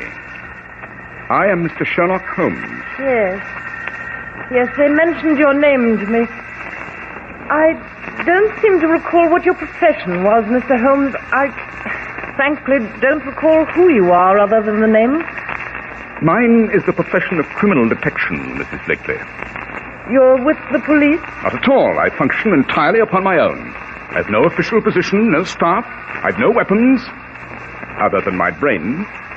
A more than satisfactory arsenal, I find. And is there something I can do for you, Mr. Holmes?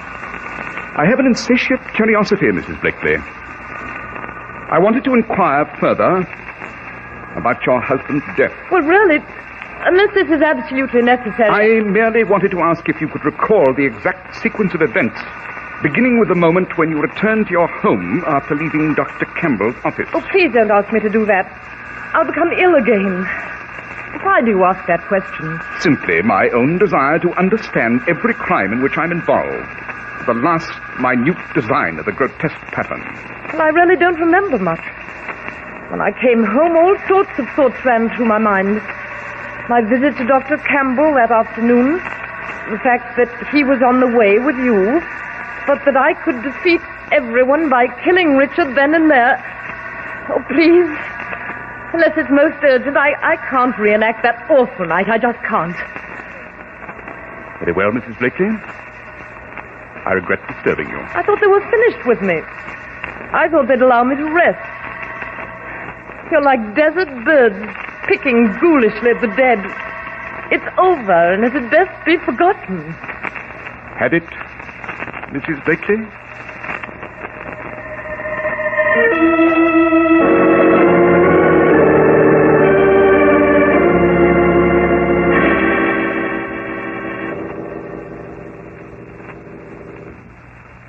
Oh, I'm pleased that you dropped by to my office, Mr. Holmes. Are you, Dr. Campbell? Yes, I was afraid that after the Blakely case had ended, our acquaintance might end with it. I hardly thought so, Doctor. Oh, sit down, won't you? Thank you. Is there some matter on which I may be of assistance, or is this just a social call? I do not pay social calls, Doctor. My time is much too valuable to be dissipated upon the amenities of more conventional men. And what is wrong, Mr. Holmes? I've just come from a visit to Mrs. Blakely at the hospital. Oh, how is she? Just as sane as ever. I don't quite know what you mean. Mrs. Blakely is just as sane as ever. She never was insane, Doctor. Oh, that's fantastic. I refuse to believe it, sir. Mrs. Blakely has been presenting the world with a melodramatic performance simulating insanity. A performance that proved most convincing to everyone. Except to me.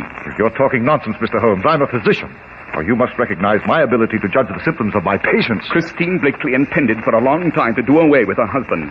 The sudden popularity of Dr. Freud in Vienna gave her just the situation she desired. Oh, what situation? She required a technique for avoiding the penalties of homicide so that she might be rid of her husband, so that she might ultimately join the man with whom she was secretly in love. The man with whom she was secretly in love? Oh, did I neglect to mention that before, Doctor? You're the man, Doctor. You plotted with Christine and helped her to commit the murder. I warned Christine time and again that you should be our sole concern, Mr. Holmes. She insisted, though. She wanted her insanity well established with someone of unquestionable repute. So I went to you. I've been prepared for you, though.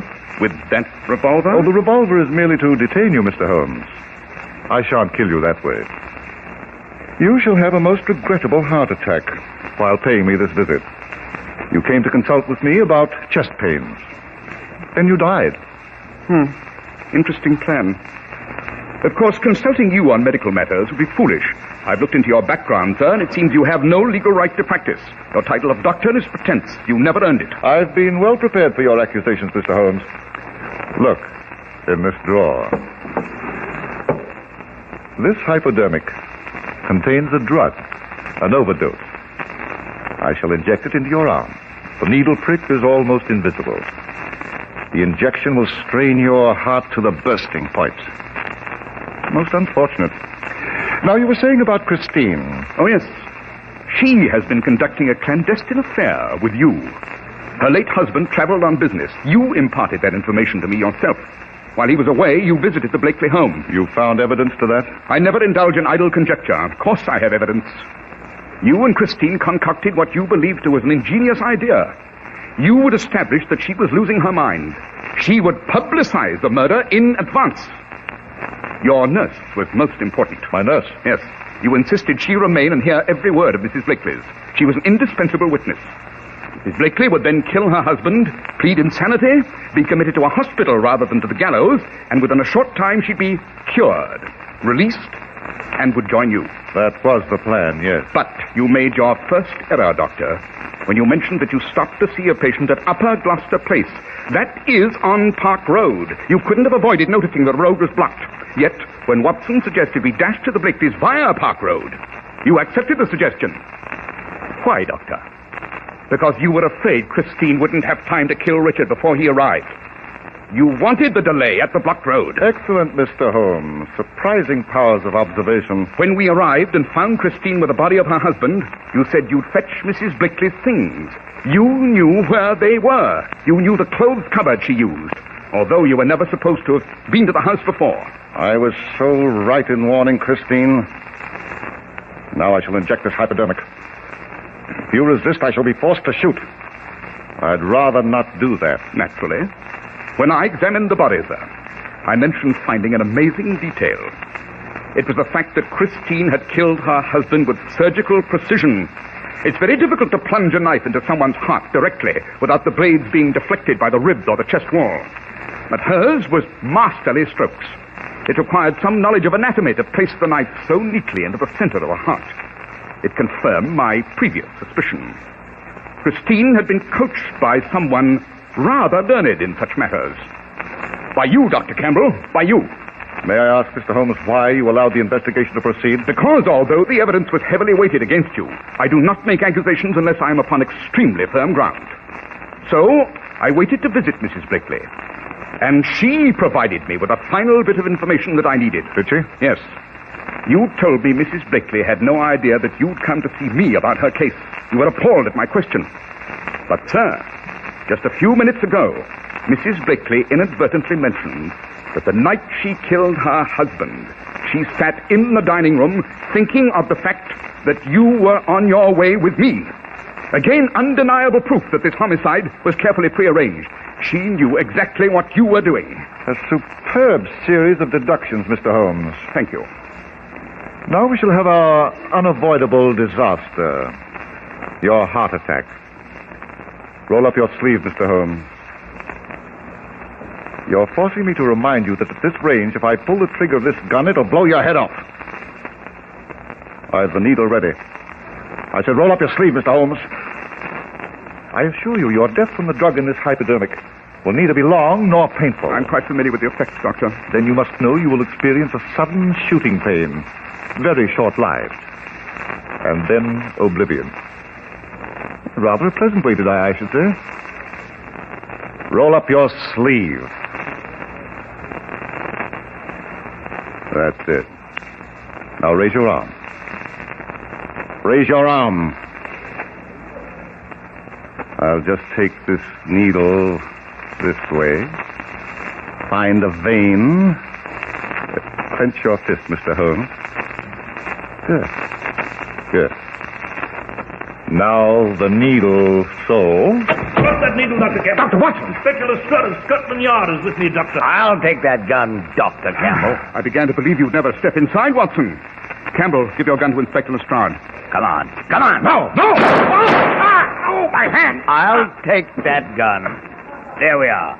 I took the precaution, Dr. Campbell, of posting Watson and Lestrade just outside your door. Did you overhear every word, Lestrade? Every word, Holmes. I'll have plenty to tell him in the courtroom. The police should be very grateful to you, Holmes. Very grateful. As always, Lestrade. As always.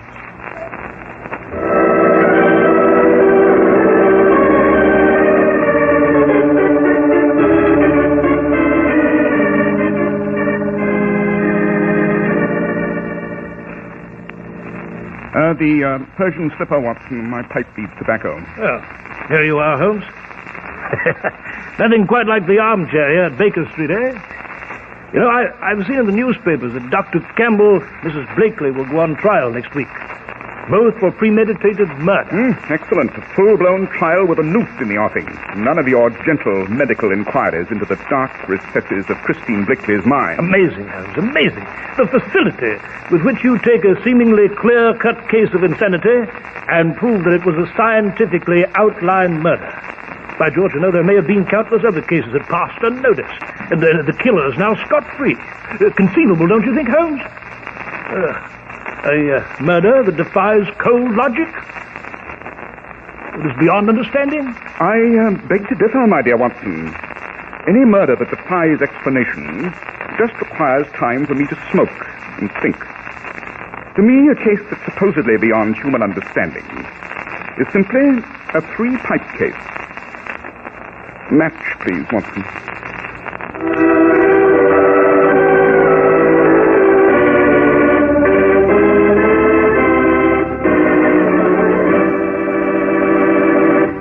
Well, Dr. Watson, the well-advertised murder deserved the attention it received. It was fascinating. I'm delighted that you enjoyed it, Mr. Harris. And I do believe you'll enjoy the adventure I've planned for next week equally as well. It's an adventure I've called The Island of the Dead.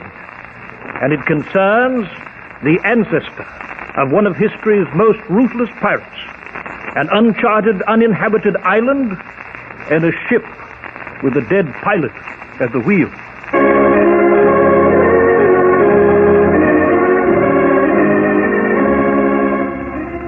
The makers of Clippercraft clothes and more than 1,200 stores from coast to coast have brought you another in the new series of broadcasts featuring the world's most famous detective, Sherlock Holmes. Our stories are based upon the character Sherlock Holmes, created by Sir Arthur Conan Doyle, and the program is produced and directed by Basil Loughlin. Sherlock Holmes is played by John Stanley, Dr. Watson by George Spelton. Christine was played by Rita Vale. This week's story was written by Howard Merrill with special music by Albert Berman. If you don't know your Clippercraft dealer, write Clippercraft, 200 Fifth Avenue, New York City. Be sure to listen next week to Sherlock Holmes in the Island of the Dead.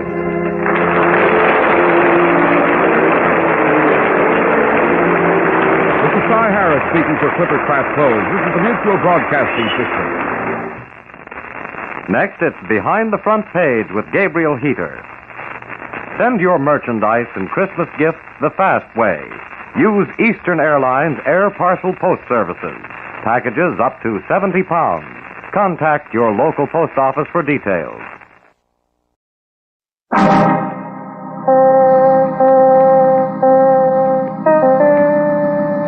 My name's Regan. I get 10 a day on expenses from a detective bureau run by a guy named Anthony J. Lyon. They call me the Lion's Eye. With Jack Webb as Jeff Regan investigator, stand by for hard-boiled action and mystery and thrilling adventure in tonight's story of The Too Many Mrs. Rogers.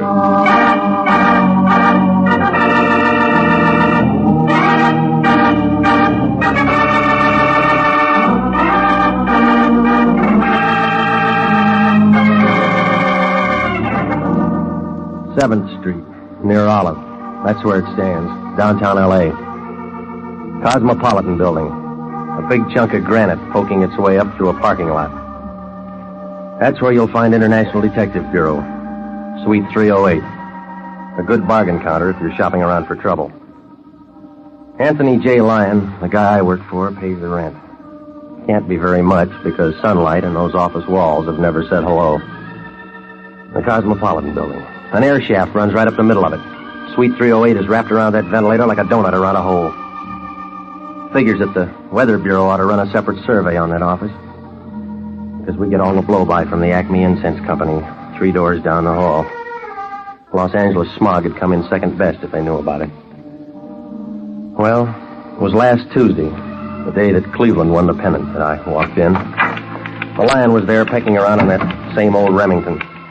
Somebody had broken the period key, but he didn't seem to mind. He talks in commas anyway. I don't know who he was writing to, but there were a couple of cereal box tops at his elbow and a contest blank. He was writing something about why I feed my children your breakfast food. The Lion's a bachelor. Regan, who do you know in Battle Creek, Michigan? Jack Armstrong. I may win this contest. Here's one for you to fill in. No, I don't eat breakfast. This is different. I got it as a case. Here's the address. Hinkle and Hinkle. Well, they make pills. It's a funeral parlor, one of the best in town. I'm healthy. I want you to be very careful how you talk to these people.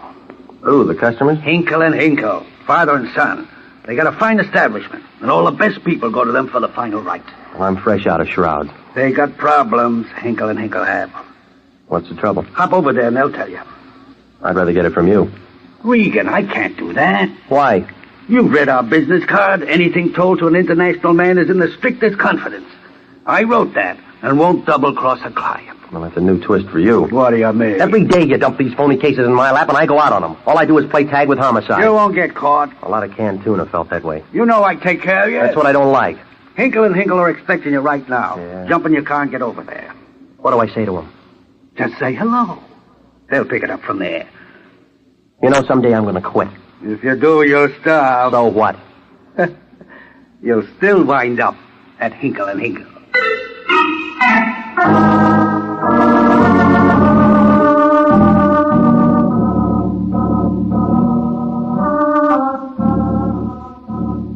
Well, the place was on Hope Street near Washington Boulevard. You couldn't miss it. A two-story building, painted a battleship gray that sort of crouched at the curb. It had a square pimple for a door and flanked on each side by a brass angel. They were a dirty green color, and I figured that one of the Hinkles could have been a little more eager with the metal polish. The glass door was draped with white satin, and it fluttered as I walked in. The hall was quiet. There was enough marble inside to make the Bank of America jealous. Another angel, this time with the wings folded back, was pointing toward the reception room. I followed directions and moved on. It smelled like the bargain matinee at the Roxy. Over in one corner was a vase of tired-looking flowers, trying real hard not to be cheerful. A little guy in a black serge suit was floating around the room with an atomizer filled with perfume. The whole place was about as inviting as a maiden aunt's kiss. The little man didn't even look at me. He just kept squirting. He couldn't put the perfume people out of business, but I figured he had them working nights. Your name, Hinkle? As soon as I finish. Yeah, well, that might take months. That's a big bottle. Don't you just adore this scent? What's the matter? Aren't the flowers working? They're paper. Now then, sir. I asked first. Yes, I am Jason Hinkle. Aren't there two of you? Gerald? Did you call, Pa? Just showing this man the other Hinkle. Oh, hi. Now then, I believe that you'll find we can make all the necessary arrangements. Save the commercial. Nobody's dead. Oh, that's too bad. This week we're having a special at a greatly reduced rate. Well, I figure I got a few more years. Now, look, didn't you want to see me? Oh, you from Atlas. Who? Atlas Casket Company. We have plenty on hand. Penicillin has practically ruined our business. My name's Regan. I'm with International. Oh, of course. You're the Lion's Eye. I'm glad you got here. Well, tell me, and we'll both be happy. Hey, Pa, he don't look so tough. Well, you do, Buster. You scare me. I'll bet I could break you in the middle. Never mind, Gerald. I'll have to apologize for him. He lifts weights. He'd have to carry that head around. Just say the word, Pa. Gerald. Now, Mr. Regan, if you'll step in the back room. All right. I have to be careful about Gerald. He's just a junior partner. He ought to be the silent one. He didn't learn to talk till he was almost 9. I paid him for 6. Drink, Mr. Regan? No, thanks. I stopped drinking that stuff in 32. Oh, you mean the formaldehyde label. Yes, I have to hide it from Gerald. All right, now we've been through the family album. What's the job? Do you know a Mrs. Rogers? The phone book's full of them. Mrs. Rogers has been most unfortunate. Poor dear woman, they were married such a short time, and they were ecstatically happy. Her husband died? Mm-hmm. She lost him 3 days ago. Hinkle and Hinkle are handling the last rites. Poor Mrs. Rogers. She's so young. She want a shoulder to cry on? Mrs. Rogers wished her husband taken to the family plot in La Jolla. We are furnishing the limousine, and she's requested someone to accompany her. I'll try a Pullman Porter. They like to travel. This whole thing has most unusual aspects. Mrs. Rogers thinks she needs protection. We could send Gerald. She'd still need protection. No, Mr. Regan, she wants you. She paying for this? I believe Mr. Lyon has her check. Okay, that all you got to tell me? Mr. Regan, we only handle the dead. Well, they don't need protection. That's what they said about King Tut.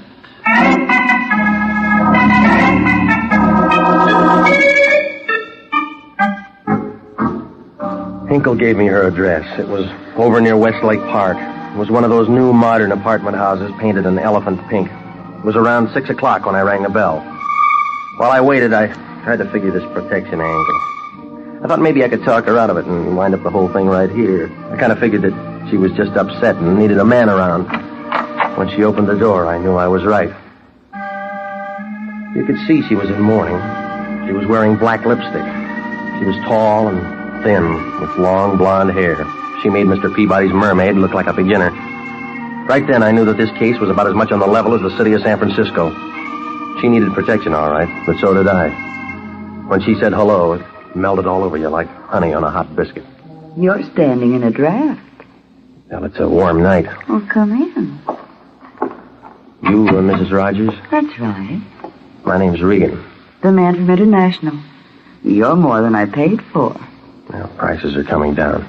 Come over here where we can talk. I got a big voice. Sit down. You act like you're afraid of me. Well, I didn't think it showed. Oh, yes. You're just exactly what I wanted. I used to be with an escort bureau. Well, then this should be part of your service. I'll bet the bureau went broke when you quit. No, but I left them in a hole. Relax, Mr. Regan. It's early. Now, look, lady, we can play musical chairs some other time. What do you want? Why worry? You're getting paid? Yeah, but this kind of stuff won't buy food. I'm lonely. Do your act in the Coliseum. It'll be a sellout. You're practically a crowd. That's what they say about 3. No, it's just you and me. With a dead man in between. Never mind Victor. He's my problem. Not anymore. Come on, lady. This is a fat blister. Let's break it. Slow down, Mr. Regan. Maybe that's what happened to Victor. All right. If you don't want to play my game, let's play yours. That's why you hired me. You know about my husband's coffin? Hinkle's having a sale. In the next room now. The limousine will be here in the morning at 8 sharp. We're going to La Jolla. Hinkle knows that much. And that's all you need to know. All I need or all I get. Light up, lady. I don't like the dark. It's a simple job. You go with me on the trip. Not enough. All right, I'll give you a bonus. How much? $1,000. Just a whisper. That's $10 a mile between here and La Jolla. I get car sick. Now, what has to get there besides Victor? A star sapphire as big as the moon. That good? Need sunglasses to look at it. Well, why didn't you tell me? I want that ring to get there on his finger. Don't worry, I don't have a fence. Victor's will said he must be buried with it on. Oh, yeah, you got tears in your eyes. That's what he wanted, and that's what he'll get. Other people know about that ring. Victor wouldn't want to lose it this late in the game. I'm the nursemaid. That's right. When I said I'd do to Victor in Yuma 1946, I promised him. The trip to La Jolla? I'll see you tomorrow morning at 8. Until then, get out. That bonus still good? If that ring gets to La Jolla? I'll see that it does. Aren't you afraid somebody might steal it? No, Eddie. You'll ride with me.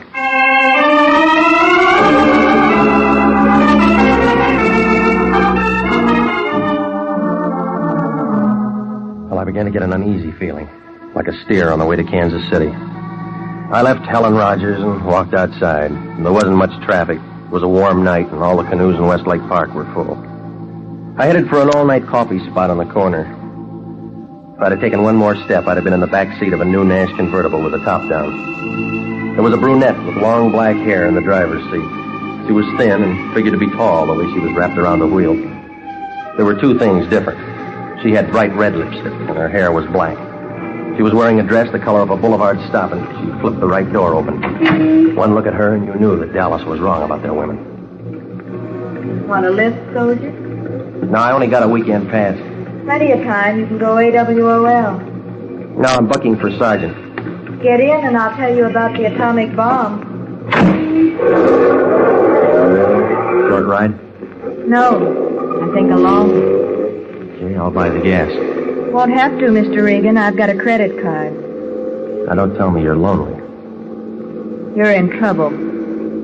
What kind? Bad client. Why? You should be working for Mrs. Rogers. That's who signed the check. I'm Mrs. Rogers. That blonde's got a license to prove it. Yuma, 1946. I've got priority, Mexico City, 1942. No divorce? Victor was a poor Boy Scout. He could only tie 1 knot. He went for the chorus line. And played for Keith. But I loved him. Helen didn't. How do I know? I don't care if you do. All right, what do you want with me? I'm his wife, his first one, his real one. We had some sort of life together before the scenes changed. It's my job to bury him. That all? That's all.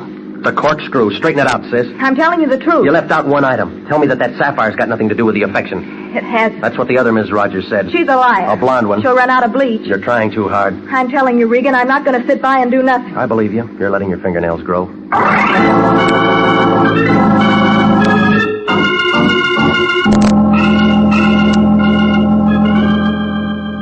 Well, the brunette's name turned out to be Catherine Rogers. She gave me her number, but I wasn't buying. I felt kind of confused, like a polar bear in Palm Springs. Catherine didn't have any more, so she let me off in a corner, and I doubled back to the first Mrs. Rogers' place.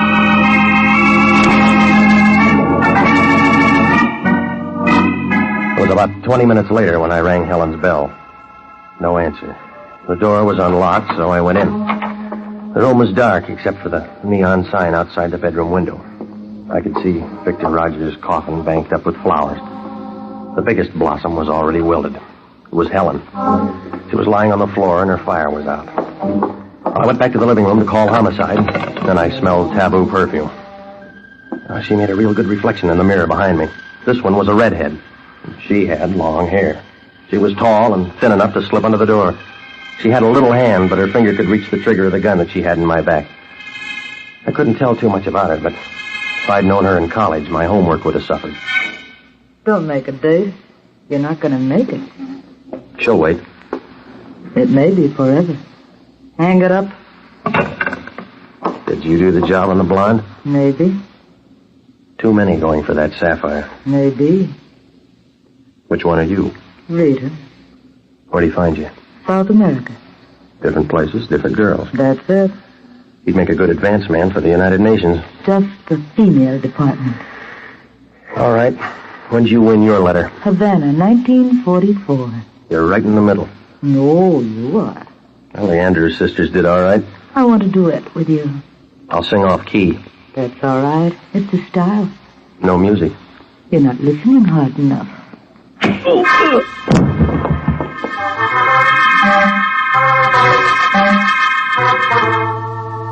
Well, South America took it away.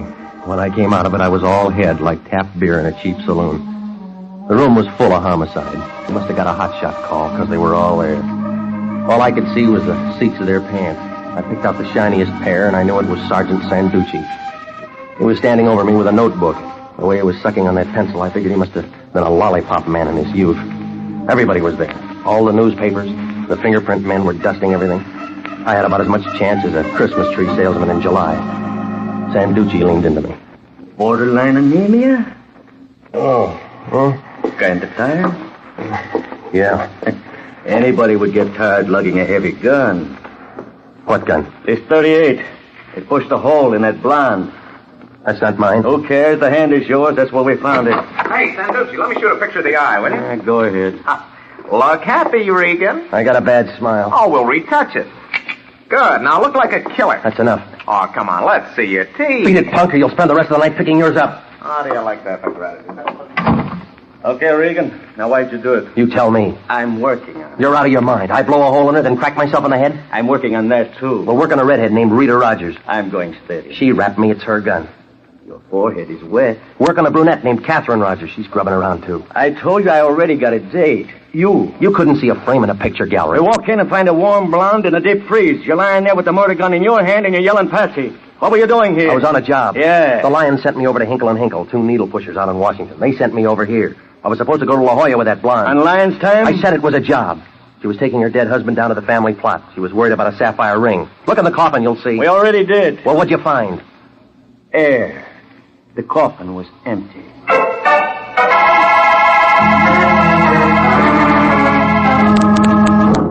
You are listening to the story of the too many Mrs. Rogers, tonight's adventure with Jeff Regan, investigator.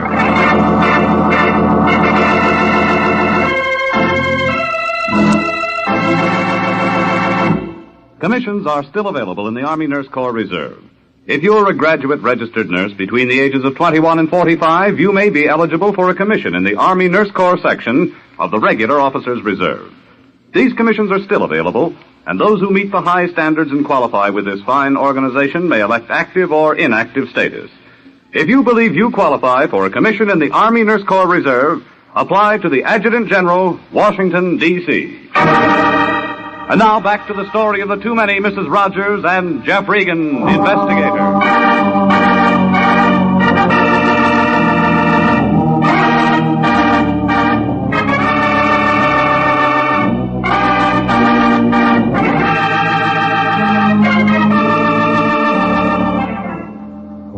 I had about as much chance as a snowball in a Turkish bath. The Lion sends me to a funeral parlor run by two guys named Hinkle and Hinkle. They bank me off to a blonde, Mrs. Rogers, who wants protection taking her husband's body to La Jolla. He's being lowered with a star sapphire on his finger. Everybody's scrambling for it. But Victor Rogers was a collector of long-legged ladies, and the blonde turns out to be just a single in the crowd scene. There's two other Mrs. Rogers, a brunette and a redhead. You can't tell one from the other without a program. The next thing I know, the blonde is dead. I'm holding the murder gun, and an alibi is full of as many holes as a piece of cheesecloth. There's no star sapphire, no body in the coffin, and Sanducci of homicide is pounding away at me. Well, the police finished in the blonde's apartment. The prints were lifted, the gun was wrapped. It was Sanducci all the way. Come on, Regan, say why. You're pressing. I just work hard. You got nothing. You'll be saying that in the chamber. You're bluffing. How you figure? The setup's so strong, even you can smell it. I got sinus. Well, you're not taking me in. Well, who said I was? Okay. We'll be around for you when we're ready. Retirement will set in first. I'll sign for another hitch. Look, if you gotta keep beating your head against the wall, come over to my place. What for? It's brick.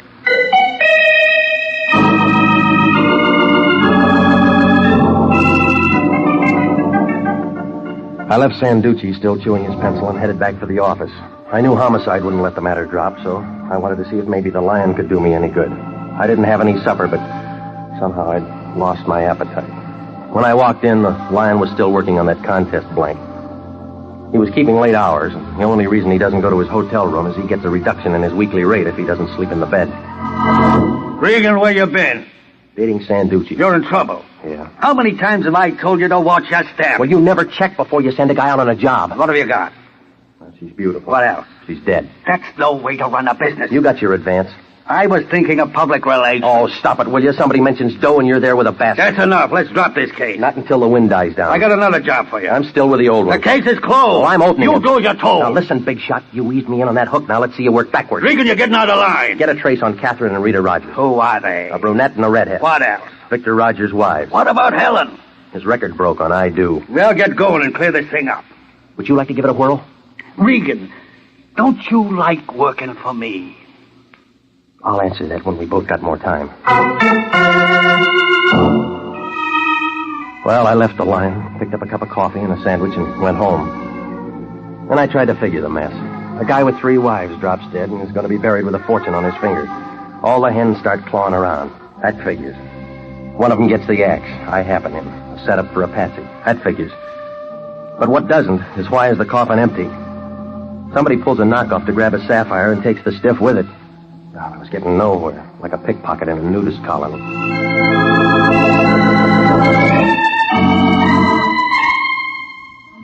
The next morning, I was back on Embalmer's Row, Hinkle and Hinkle. I went inside. The little guy in the black suit and his son were standing in the entrance hall. Old Hinkle came toward me kind of slow, like an ant with a super chief in tow. You're back so soon, Regan. Everything all right at Mrs. Rogers? Your business is picking up. I don't understand. Neither do I. You fill it in. Now, there's no use taking that belligerent attitude. Now, listen, you. I played Patsy long enough. Hey, Pa, shall I mash him? You heard Gerald, Regan. Now get your paws off of me, quick. Oh, we're backstage now. Your grease paint's off. I don't know why you came back here. We don't know anything about it. That's your version. Look, Regan, I'm going to try to let you down easy, so pay attention. You were called on a routine job. We played our part, now you play yours. Take that trip to La Jolla. We're going to need a bigger car now. I told you all I know. Now beat it. Homicide wants somebody. I'm going to give him you. You're on a treadmill. That's all right. It's slowing down. I'm tired of this small talk, Regan. Now get out of here before I sick Gerald on you. That all you got to offer? That's it. Now blow. Okay. Next time I'll bring homicide. Just won't give up, will you? Gerald? Yeah. How do you want him, Pa? Broken too? You handle it. I'll be in the back room. Fist or gun butt, Pa? Hold still. You should be glad Pa didn't say fist. It's harder. See? I dreamed about you last night, Regan. Must have been something you ate. I dreamed I broke you in two. You're still walking in your sleep. You say funny things, Regan, but your face don't go with it. Get away from me, you big ape. I seen a clown in a circus once. He had a big red nose like this. And he didn't have no teeth. And he had little teensy eyes way back in his head. Yeah, you make a swell clown now. I was getting nowhere, like a skyrider in a high wind. Gerald must have got tired. He stood over me grinning like a Notre Dame gargoyle. I tried to get up a couple of times, but it would have been easier to get to Ohio on a pogo stick. I kept wondering if he'd ever quit when the front door opened and Catherine, the brunette Mrs. Rogers, came in. She had a .32 in her hand and she leveled it at Gerald. Stop it! We're going to the circus. Stop it or I'll kill you! All right, you heard her. What about the circus? Come here, you. There ought to be a place for you in the sideshow. I got tired waiting for you to come to me. Yeah, thanks. Shall we go where we can talk? What do you want? You. So did Junior here. My hands are softer. Your gun isn't. You can hold it. It's not good enough. Still don't trust me? No. We'll go in your car. Well, it gets better. We'll go to your place. Okay. You won't be sorry. Why? Because I'm going to help you, Regan. You just did, lady.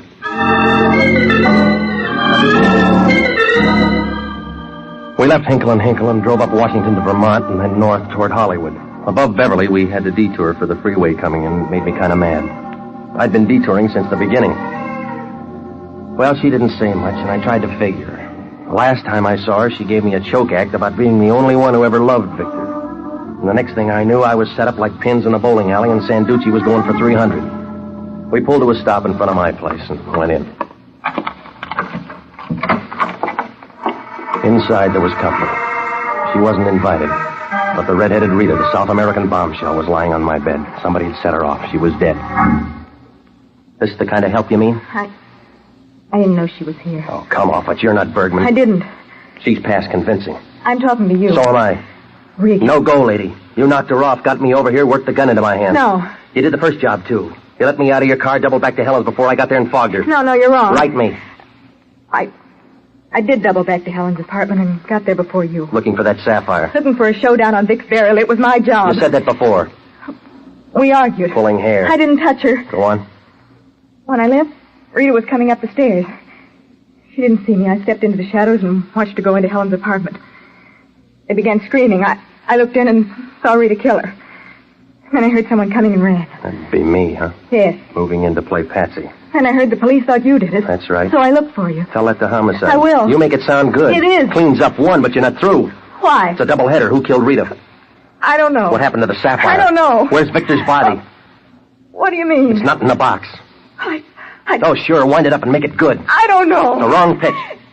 You still don't trust me. Not until you clean up the rest, no. She can't, Regan. I've got the broom. Victor. Nice of you to remember, Catherine. How do you remember? I got a card file. You can throw away some pages. That's what I figured. I've been tagging after the two of you for some time. So you're Victor. Well, it's beginning to clear. You got Hinkle to help you play dead. Tell me why. You tell me. I'm moving up in society. I have to unload. Oh, yeah, it all figures. You're dead. The wives start working for the loot. In the scramble, they take care of each other. The redhead gets the blonde. You get the redhead. And take care of what's left. Now let's close the book.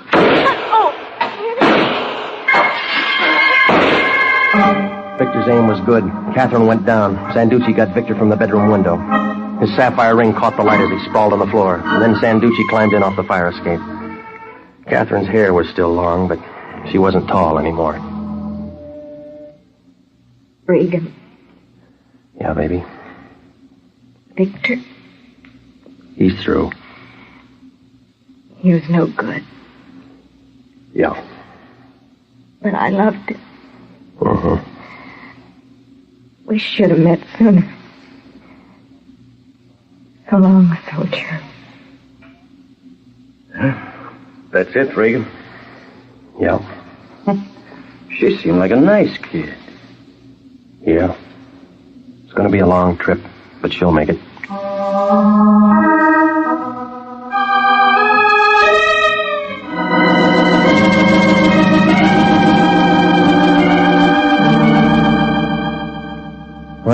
That was it. Victor was ambitious. He was moving up in society and couldn't stand a bigamy scandal. His brain worked overtime cooking up that dish. He rigged it with the blonde Helen at first, but she got it right off from the redhead, and that didn't make him cry. Took care of one. When the redhead came over to my place, Victor tagged her and put her away there. 2 down, and I'm the fall guy. Then he waited for the brunette so he could finish the game. Oh, yeah. Vic was a busy fella, but he ran out of breath. Well, Sanducci put my place back in order, and nothing was left of the girls with the long hair but dandruff. I called the Lion, and he was mad. A whole day shot without adding a mark to his bank account. Well, Sanducci and I both came up with the same question. All 3 of those women were beautiful. I wonder if they'd all gone for Victor if they really knew. That star sapphire was a phony.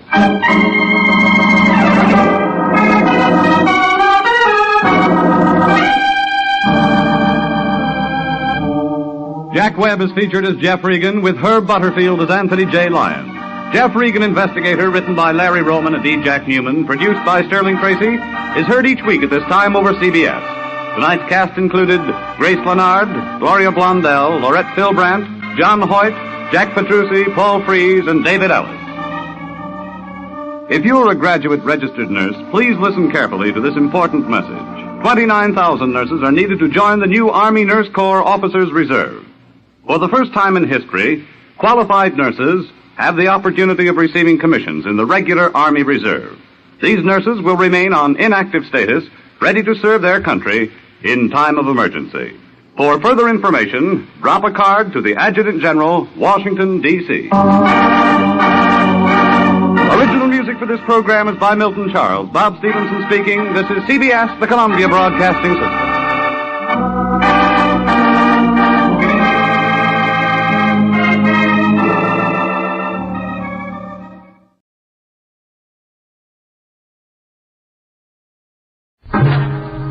Time now for Rocky Jordan.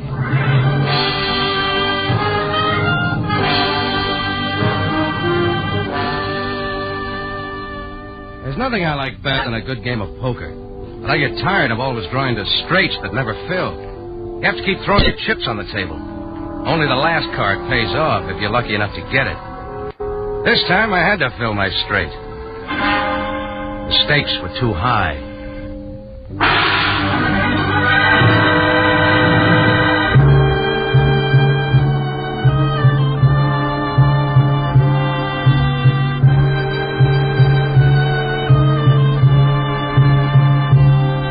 Again, we bring you a story of adventure with Rocky Jordan, proprietor of Cafe Tambourine, which stands in a narrow street off Cairo's native quarter within sight of the Mosque Sultan Hassan. The Cafe Tambourine, crowded with forgotten men from the world's waterfronts, alive with the babble of many languages.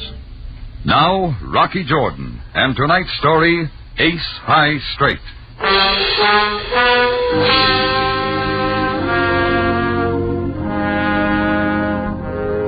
I'd spent half the night before in a poker game, and I always kept drawing straights that didn't fill. Finally, I cashed in what chips I had left, wrote out an IOU for plenty, and went home to the tambourine to bed. Even in my sleep, I kept drawing to inside straights and outside straights that never filled. I got up late the next morning, and knowing my gambling friend would soon be around for his dough, I took a bag of money out of the safe in my office. I had just sat down at my desk to count it out when Chris, my bartender, came in. Hey, Rocky. Guy named Jack wants to talk to you on the front payphone. Jack who? I don't know. Just said Jack wants to talk to you. Yeah, you said that. Why'd he call me on the payphone? Oh, shall I give him your office number? Smart thinking, Chris. Do that. Sure, Rocky. Oh, and there's a man been asking to see you out front. I told him he was busy. What's his name? Mr. Queen. Jack and Queen. Not bad with the first 2 cards. Cards, Rocky? Skip it. I still got poker on the brain. You want me to send him away? No, I'll see what he wants. Might as well take the phone call while I'm out there. I'll watch the money on my desk till I get back, huh? Sure, Rocky. Don't I want to see the manager, not in there. Bring him to me. Bring him to me at once. As I stepped out into the cafe, it sounded like business was starting a little early. The big voice came from the big mouth of a swarthy, well-dressed Egyptian sitting at the rear end of the bar. I sidetracked over his way. I will not be treated this way. I demand respect. Where is the manager? Bring him to me. Right on tap, mister. Who are you? Name's Rocky Jordan. I own the tambourine. What's the trouble? The trouble? Everything, sir. I ask for food, and what do they bring me? Garbage. Oh, specialty. Now listen. The drinks are abominable. And where is your bartender? The service is unspeakable. Then try the Hotel Shepherd. Why come slumming here? No, you are insulting. Do you know who I am? I am Tom King. Tom King. Never heard of you. Take my advice and get some sleep. This is no time. Not, sir. I will show you what I think of the Cafe Tambourine. Okay, Kingpin. Now we go bye-bye. Come on. Stop it, sir. Get your hands off me. I am warning you. I twisted Tom and King's arm behind him, escorted him the full length of the bar, out the front door, and discarded him with a shove 2 doors down. He retreated, still shouting insults. I brushed my hands and strolled back into the cafe. It's routine. I was about to take the call on the payphone when a smiling man of uncertain nationality and thick glasses stepped up. Pardon. Are you Mr. Jordan? Yeah. I am Mr. Queen. Milton Queen. Oh, sure. I'd forgotten about you. I am a visitor in your city, Mr. Jordan. A chance acquaintance, a Mr. Willoughby, told me to look you up when I came to Cairo. Willoughby? Oh, well, have a good time. Oh, thank you. I am to meet my nephew, Junior Queen. He should be here now. We are especially interested in the mosques of Cairo. Could you direct me to the Sultan Hassan? Oh, right down the street. Say, I've got a phone call waiting. So... Oh, well, just one more thing. Perhaps you can also tell me how to get to the Mosque El Azhar. Oh, sorry, I lost my tourist book. Did you know the Mosque El Azhar is the first known Egyptian use of the pointed arch? Interesting? Oh, very, very. Look, what you need's a guide. You'll find at least 3 hide behind every lamppost. Oh, yes. Perhaps you are right. But you being a resident here, my friend suggested that you might... If you'll excuse me, that phone call... Oh, of course. Thank you very much, Mr. Jordan. You have been most kind. Most kind. I dragged myself away from Queen and went over to the payphone. Whoever Jack was, he must have gotten tired of waiting and hung up. I didn't blame him. Before the smiling tourist with the thick glasses could buttonhole me again, I headed for my office. I couldn't help thinking how well my poker hand was filling out. A jack, a queen, and now a king. Then I opened the office door. Lying face down on the floor, an ugly lump the size of an ostrich egg just behind his left ear, was Chris, my bartender. The money was gone from the desk, and the back door to the alley swung open. I ran out into the alley and up to the narrow side street. There was no one in sight except a native woman. Her somber brown eyes gave me a startled look. She quickly drew a veil over her face and limped away. I've been around Cairo long enough to know not to look at a native woman twice. So I got back to the office, and while the help tried to bring Chris to his senses, I called the police and reported the robbery. It took 6 pitchers of water and a gin sling, but Chris finally sat up.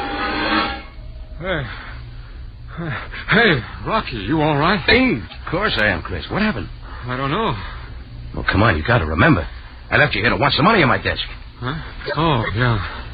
Well, I heard the yelling out front, so I thought you needed help. So I put the money in the safe. In the safe? Sure. Then I heard somebody come in the door behind me. I stood up and somebody grabbed me. I stepped back on somebody's foot, I think. Hard. Did you see who it was? No, I guess that's when I got slugged. You sure you put the money in the safe? Oh, ain't it there? We'll have a look.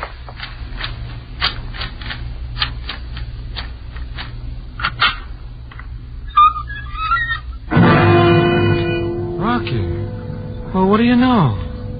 The money was all there. Every cent of it. We had a look around the office, but so far as we could tell, nothing had been touched. There was a knock at the door, but before I could answer, in walked Sergeant Greco of the Cairo police. The usual sour look on his face. What's this all about, Mr. Jordan? Greco. Where's Captain Sabaya? Captain Sabaya is busy. He sent me to get the details of the robbery. I'm sorry to disappoint you, Greco, but it was all a mistake. One moment. I must make a full report. Now, how much money was involved? Oh, a few £100, more or less. But it's all here. Then what has been going on here? Nothing. Forget it. We do not take slugging so lightly, Mr. Jordan. Chris stumbled over his own foot, or somebody didn't like his ugly face. Those things happen around here. Yeah, I didn't get a chance to turn around, but if you please. I will question you one at a time. Look, Greco, I'll put in a good word for you to Sabaya. Now, if you'll just... Now, Mr. Jordan, Did you strike? No, I told you there's no complaint. Now, for the last time... I will take it. Get away from that phone, Greco. It's for me. Sergeant Greco speaking. Oh? Oh, Captain Sabaya. Yes, yes. Oh, by all means, sir. Yes, yes. Jordan is here. Yeah, I'll take it. He is not at all cooperative. What? So? Yes, I will ask him, of course. You can depend on me completely. Yes, I will handle everything at once. Don't hang up that phone. Let me talk to him. Well, Jordan. What did Sabaya want? Jordan, when did you last see Ace Warner? Well, don't tell me I drew an ace. Answer my question. I played poker with him till about 3 o'clock this morning. Remind me not to send him a greeting card this year. Why not? No, you won a little too easily, I thought. But I asked for it. I'll pay him off. You won't, Jordan. Ace Warner was just found in his casino, shot to death. Maybe somebody will give me a black tie for Christmas. I believe you own a .45 caliber automatic, Jordan. Now, look, Greco, you can do better than that. I am instructed to conduct a routine investigation. Let me see the gun. Okay. I keep it in my desk drawer. Haven't touched it in 6 weeks.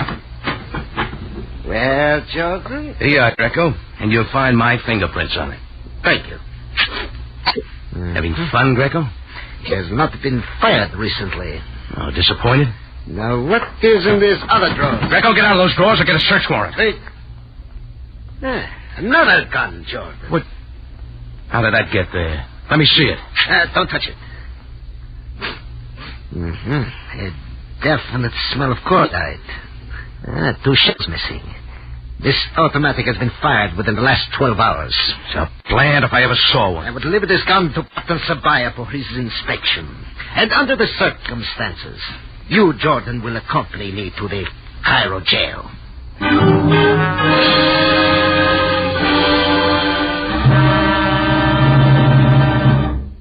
Rocky Jordan will be back in just a moment.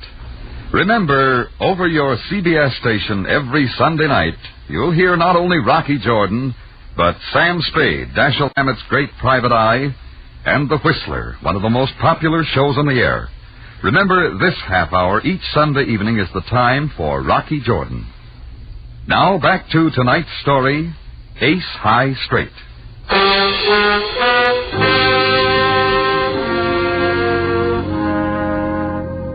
I was on my way to an Ace High Straight. A phone call from a guy named Jack who didn't wait for me to answer. A loud Egyptian named King and a smiling tourist named Queen. And finally, a murdered gambler named Ace. I wondered when the 10 would show up to fill my straight. It was no secret that Ace Warner had my IOU for plenty of money, won in a poker game the night before. But when a .45 automatic, recently fired, turned up in my desk drawer, I was taken to headquarters. Captain Sam Sabaya sent the gun to ballistics 2 doors down, kept me in his office. Jordan, I had hoped there would someday be a murder in Cairo in which you were not involved. Just keep trying, Sam. Now, you were about to give me one of your fantastic theories. Nothing fantastic about it. The killer knew I owed Ace Warner too much dough after that poker game last night. So he planted his gun in my desk to throw the blame on me. You seem quite certain that gun killed Ace Warner. What's your idea, Sam? Never mind. Go on. Somebody contrived to get me out of my office while his accomplice entered it from the alley. He didn't count on finding Chris. Where was I? Calm yourself, Jordan. Ballistics must fire the gun to compare bullets. Sure. Jordan, supposing you are right, can you suggest who contrived to get you out of your office? It could be any one of 3. Somebody named Jack called me on the front payphone just before this happened. Jack who? I don't know. By the time I answered, he'd hung up. Then a swarthy Egyptian named Tom King started a phony one-man riot in the cafe. I had to throw him out. Tom King. And the third? Well, after I got rid of King... Sam, how many times do they have to... Go on, Jordan. Well, a tourist with thick glasses named Milton Queen buttonholed me at the door. I had trouble getting rid of him. Any one of those 3 could have given the accomplice plenty of time to get in the alley door to my office. One moment. Sabaya speaking. You are sure? No, not at present. That will be all. Caught him out, Sam? Jordan, Ace Warner was killed with the gun found in your desk drawer. I'm surprised. Now suppose you continue your story, all of it. I told you everything, Sam. How about talking to Chris? For one thing, he thinks he stepped on somebody's foot. He's a big fella. I have his statement. Jordan, I will release you to the president. In the meantime, let me suggest... Did I give up a weekend at my country estate? Sure, Sam. I'll stay in Cairo. Watch me. I got out quick before Sam could change his mind and was on my way back to the tambourine. Now all I had to do was find a 10 spot to fill my straight. I also wanted a better look at a couple of cards named King and Queen. As I walked into my cafe, Chris nodded his head painfully toward a man sitting at a front table.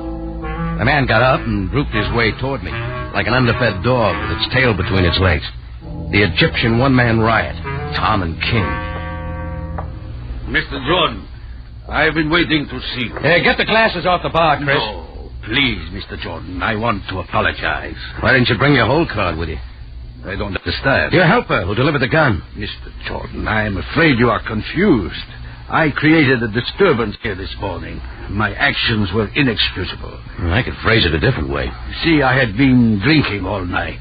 There have been things on my mind. Like murder? Oh, please, worries. Why I came to the tambourine, I do not know. A lot of people wonder that. Mr. Jordan, I am a respectable person. It's one man's opinion. You can understand why I would not want a disgraceful affair like this to reach the papers. I did considerable damage. I wish to pay for everything. Would £100 be sufficient? 100? That's your last offer? I realize that I am in no bargaining position. Well, give me your card. I'll send you an itemized bill. Ah, you are very kind, Mr. Jordan. And you will tell no one? Well, that depends. Keep in touch with me, King. He handed me his card and backed out the door, bowing all the way. I asked Chris if the guy named Jack had called again. He hadn't. There was a chance I could learn something about Ace Warner to help me find my 10. So I taxied over to his gambling joint on the other side of town. A lone policeman was on guard out front, but he let me in. One of Ace's boys was in a back room testing a roulette wheel. Hello, Maxie. Hi, Rock. Watch your 13 coming up. Watch it. See? 13. What'd I tell you? Yeah, I see. Worked something like that poker game I was in last night. Yeah, Rock. Sorry about that. We had to fix to clean out a couple of the other boys. They had some tricks, too. There was too much dough on the table. Ace couldn't afford it. You know Ace is dead? Yeah. 23 this time. Watch it. What do you know about the killing? I tell you, Rock. Watch it now. 23 coming up. 23, just like I said. Come on, what do you know about the killing? Nothing, Rock. Not a thing. Who were his enemies? Who's the angel behind this affair? Angel? It's funny. How do you know? Know what? That was his girlfriend. Ace met her in France or someplace. Quite a dish, Rocky. He was getting rid of her dough. Why? He got most of it anyhow. She's too jumpy. Scared her husband show up. You know what the husband's name was? Let's see, no, I forgot it.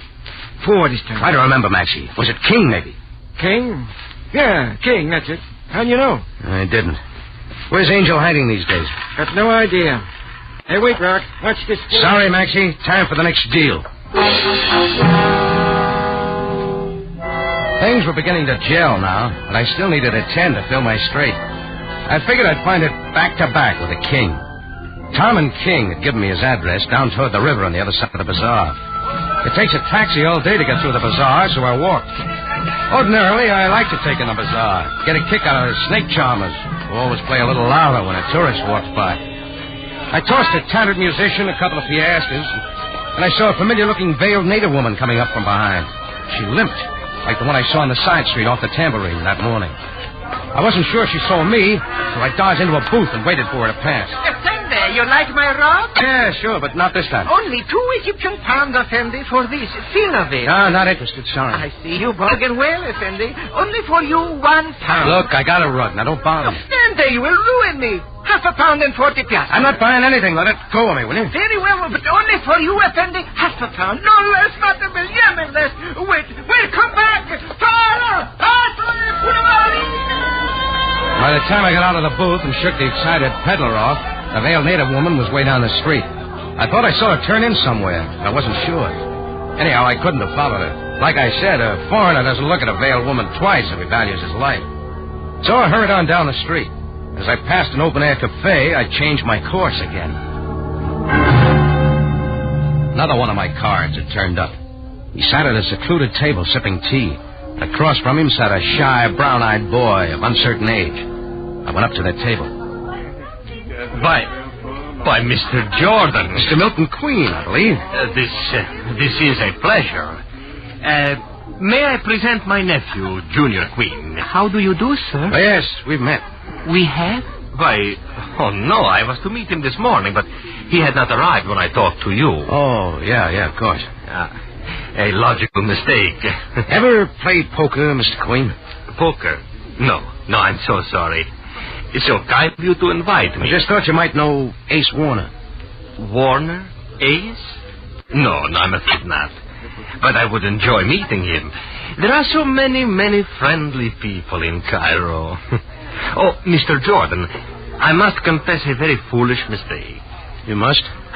You will recall I said the Mosque El Azhar was the first Egyptian example of the pointed arch? Mm-hmm. I was wrong. It was the Ahmed Ibn Tulun. Stupid of me. Oh, but think nothing of it. See you later, Mr. Queen. You too, Junior. Goodbye, sir. Oh, won't you have some tea with us, Mr. Jordan?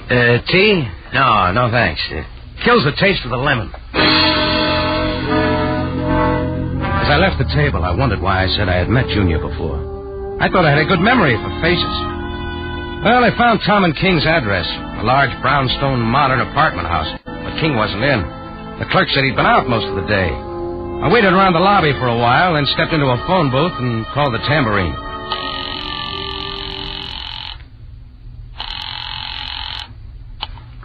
Cafe Tambourine. Chris, this is Rocky. Did that fellow named Jack ever call me back? No, never did. But somebody else called. Who? I don't know. Hey, bartender, surveys. Just a minute. He said if you wanted to find Angel, try 10 dahabir. 10 dahabir? What else? That's all. He hung up. Oh, great. Now you can do something. What, Rocky? Hang up. Well, it looked like I finally had that 10 to fill my ace high straight. I remembered the paddle streamers along the Nile are known as dahabirs. Then I thought again. Swank little houseboats anchored along the Nile are called the same thing. A 5-minute walk from King's place took me to dahabir number 10. I walked up the narrow awning-covered gangplank that led to the little deck and knocked at the door. Who is it? The name's Jordan. I don't want to see anyone. Wait, Sorry, Blue Eyes, I gotta talk to you. Who did you say you were? Rocky Jordan. I was a friend of Ace Warner's. Oh. Well, how did you find me here? Oh, I just filled a straight, and there you were. I don't understand. Straight. Oh. Well, if you mean you want a drink, it's on the side cabinet. Go ahead.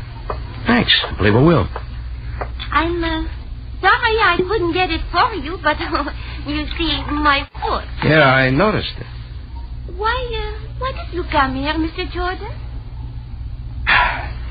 To find your husband. My husband? Did you know you had one? Well, I have not seen him since I left Bordeaux. You had better go, Mr. Jordan. Oh, sure. But the next time you see Mr. King, tell him I said hello, huh? Mr. King? Who is he? Isn't that his name? I don't know what you are talking about. Now, kindly get out of here. I'm going. Oh, one more question, Angel. What happened to your foot? A camel stepped on it. Well, it seemed almost too easy. But just in case Sam Sabaya hadn't already found the answer, I figured I'd throw in my 2 bits.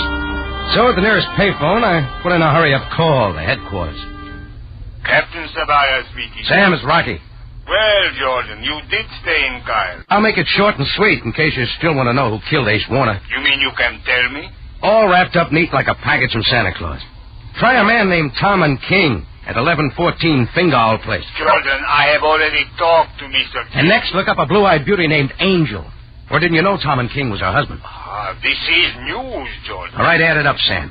While King got me out of my office at the Tambourine with his drunk act, Angel put the gun in my desk.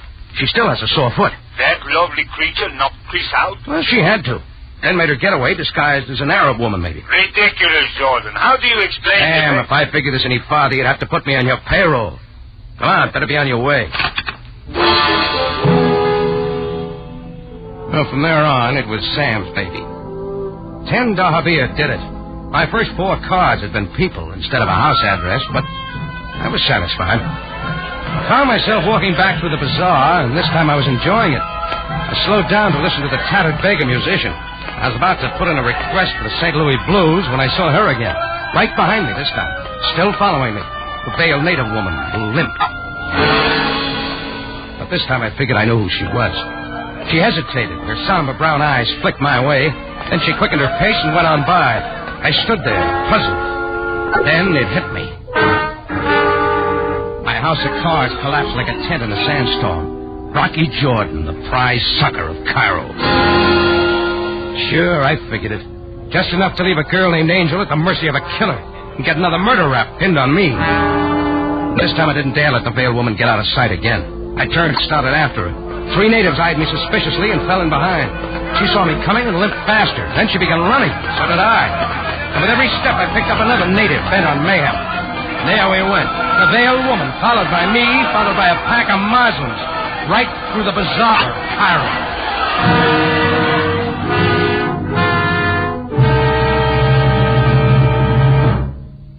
Rocky Jordan returns in a matter of seconds with the ending of tonight's story. Here's a note of importance to you listeners who like top-flight adventure mysteries. Rocky Jordan joins Sam Spade and the Whistler to make this CBS threesome the best mystery adventure listening on the air. Remember that this is the time you'll hear Rocky Jordan every Sunday night.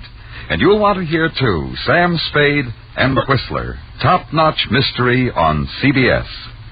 Now for the ending of tonight's story, Ace High Straight.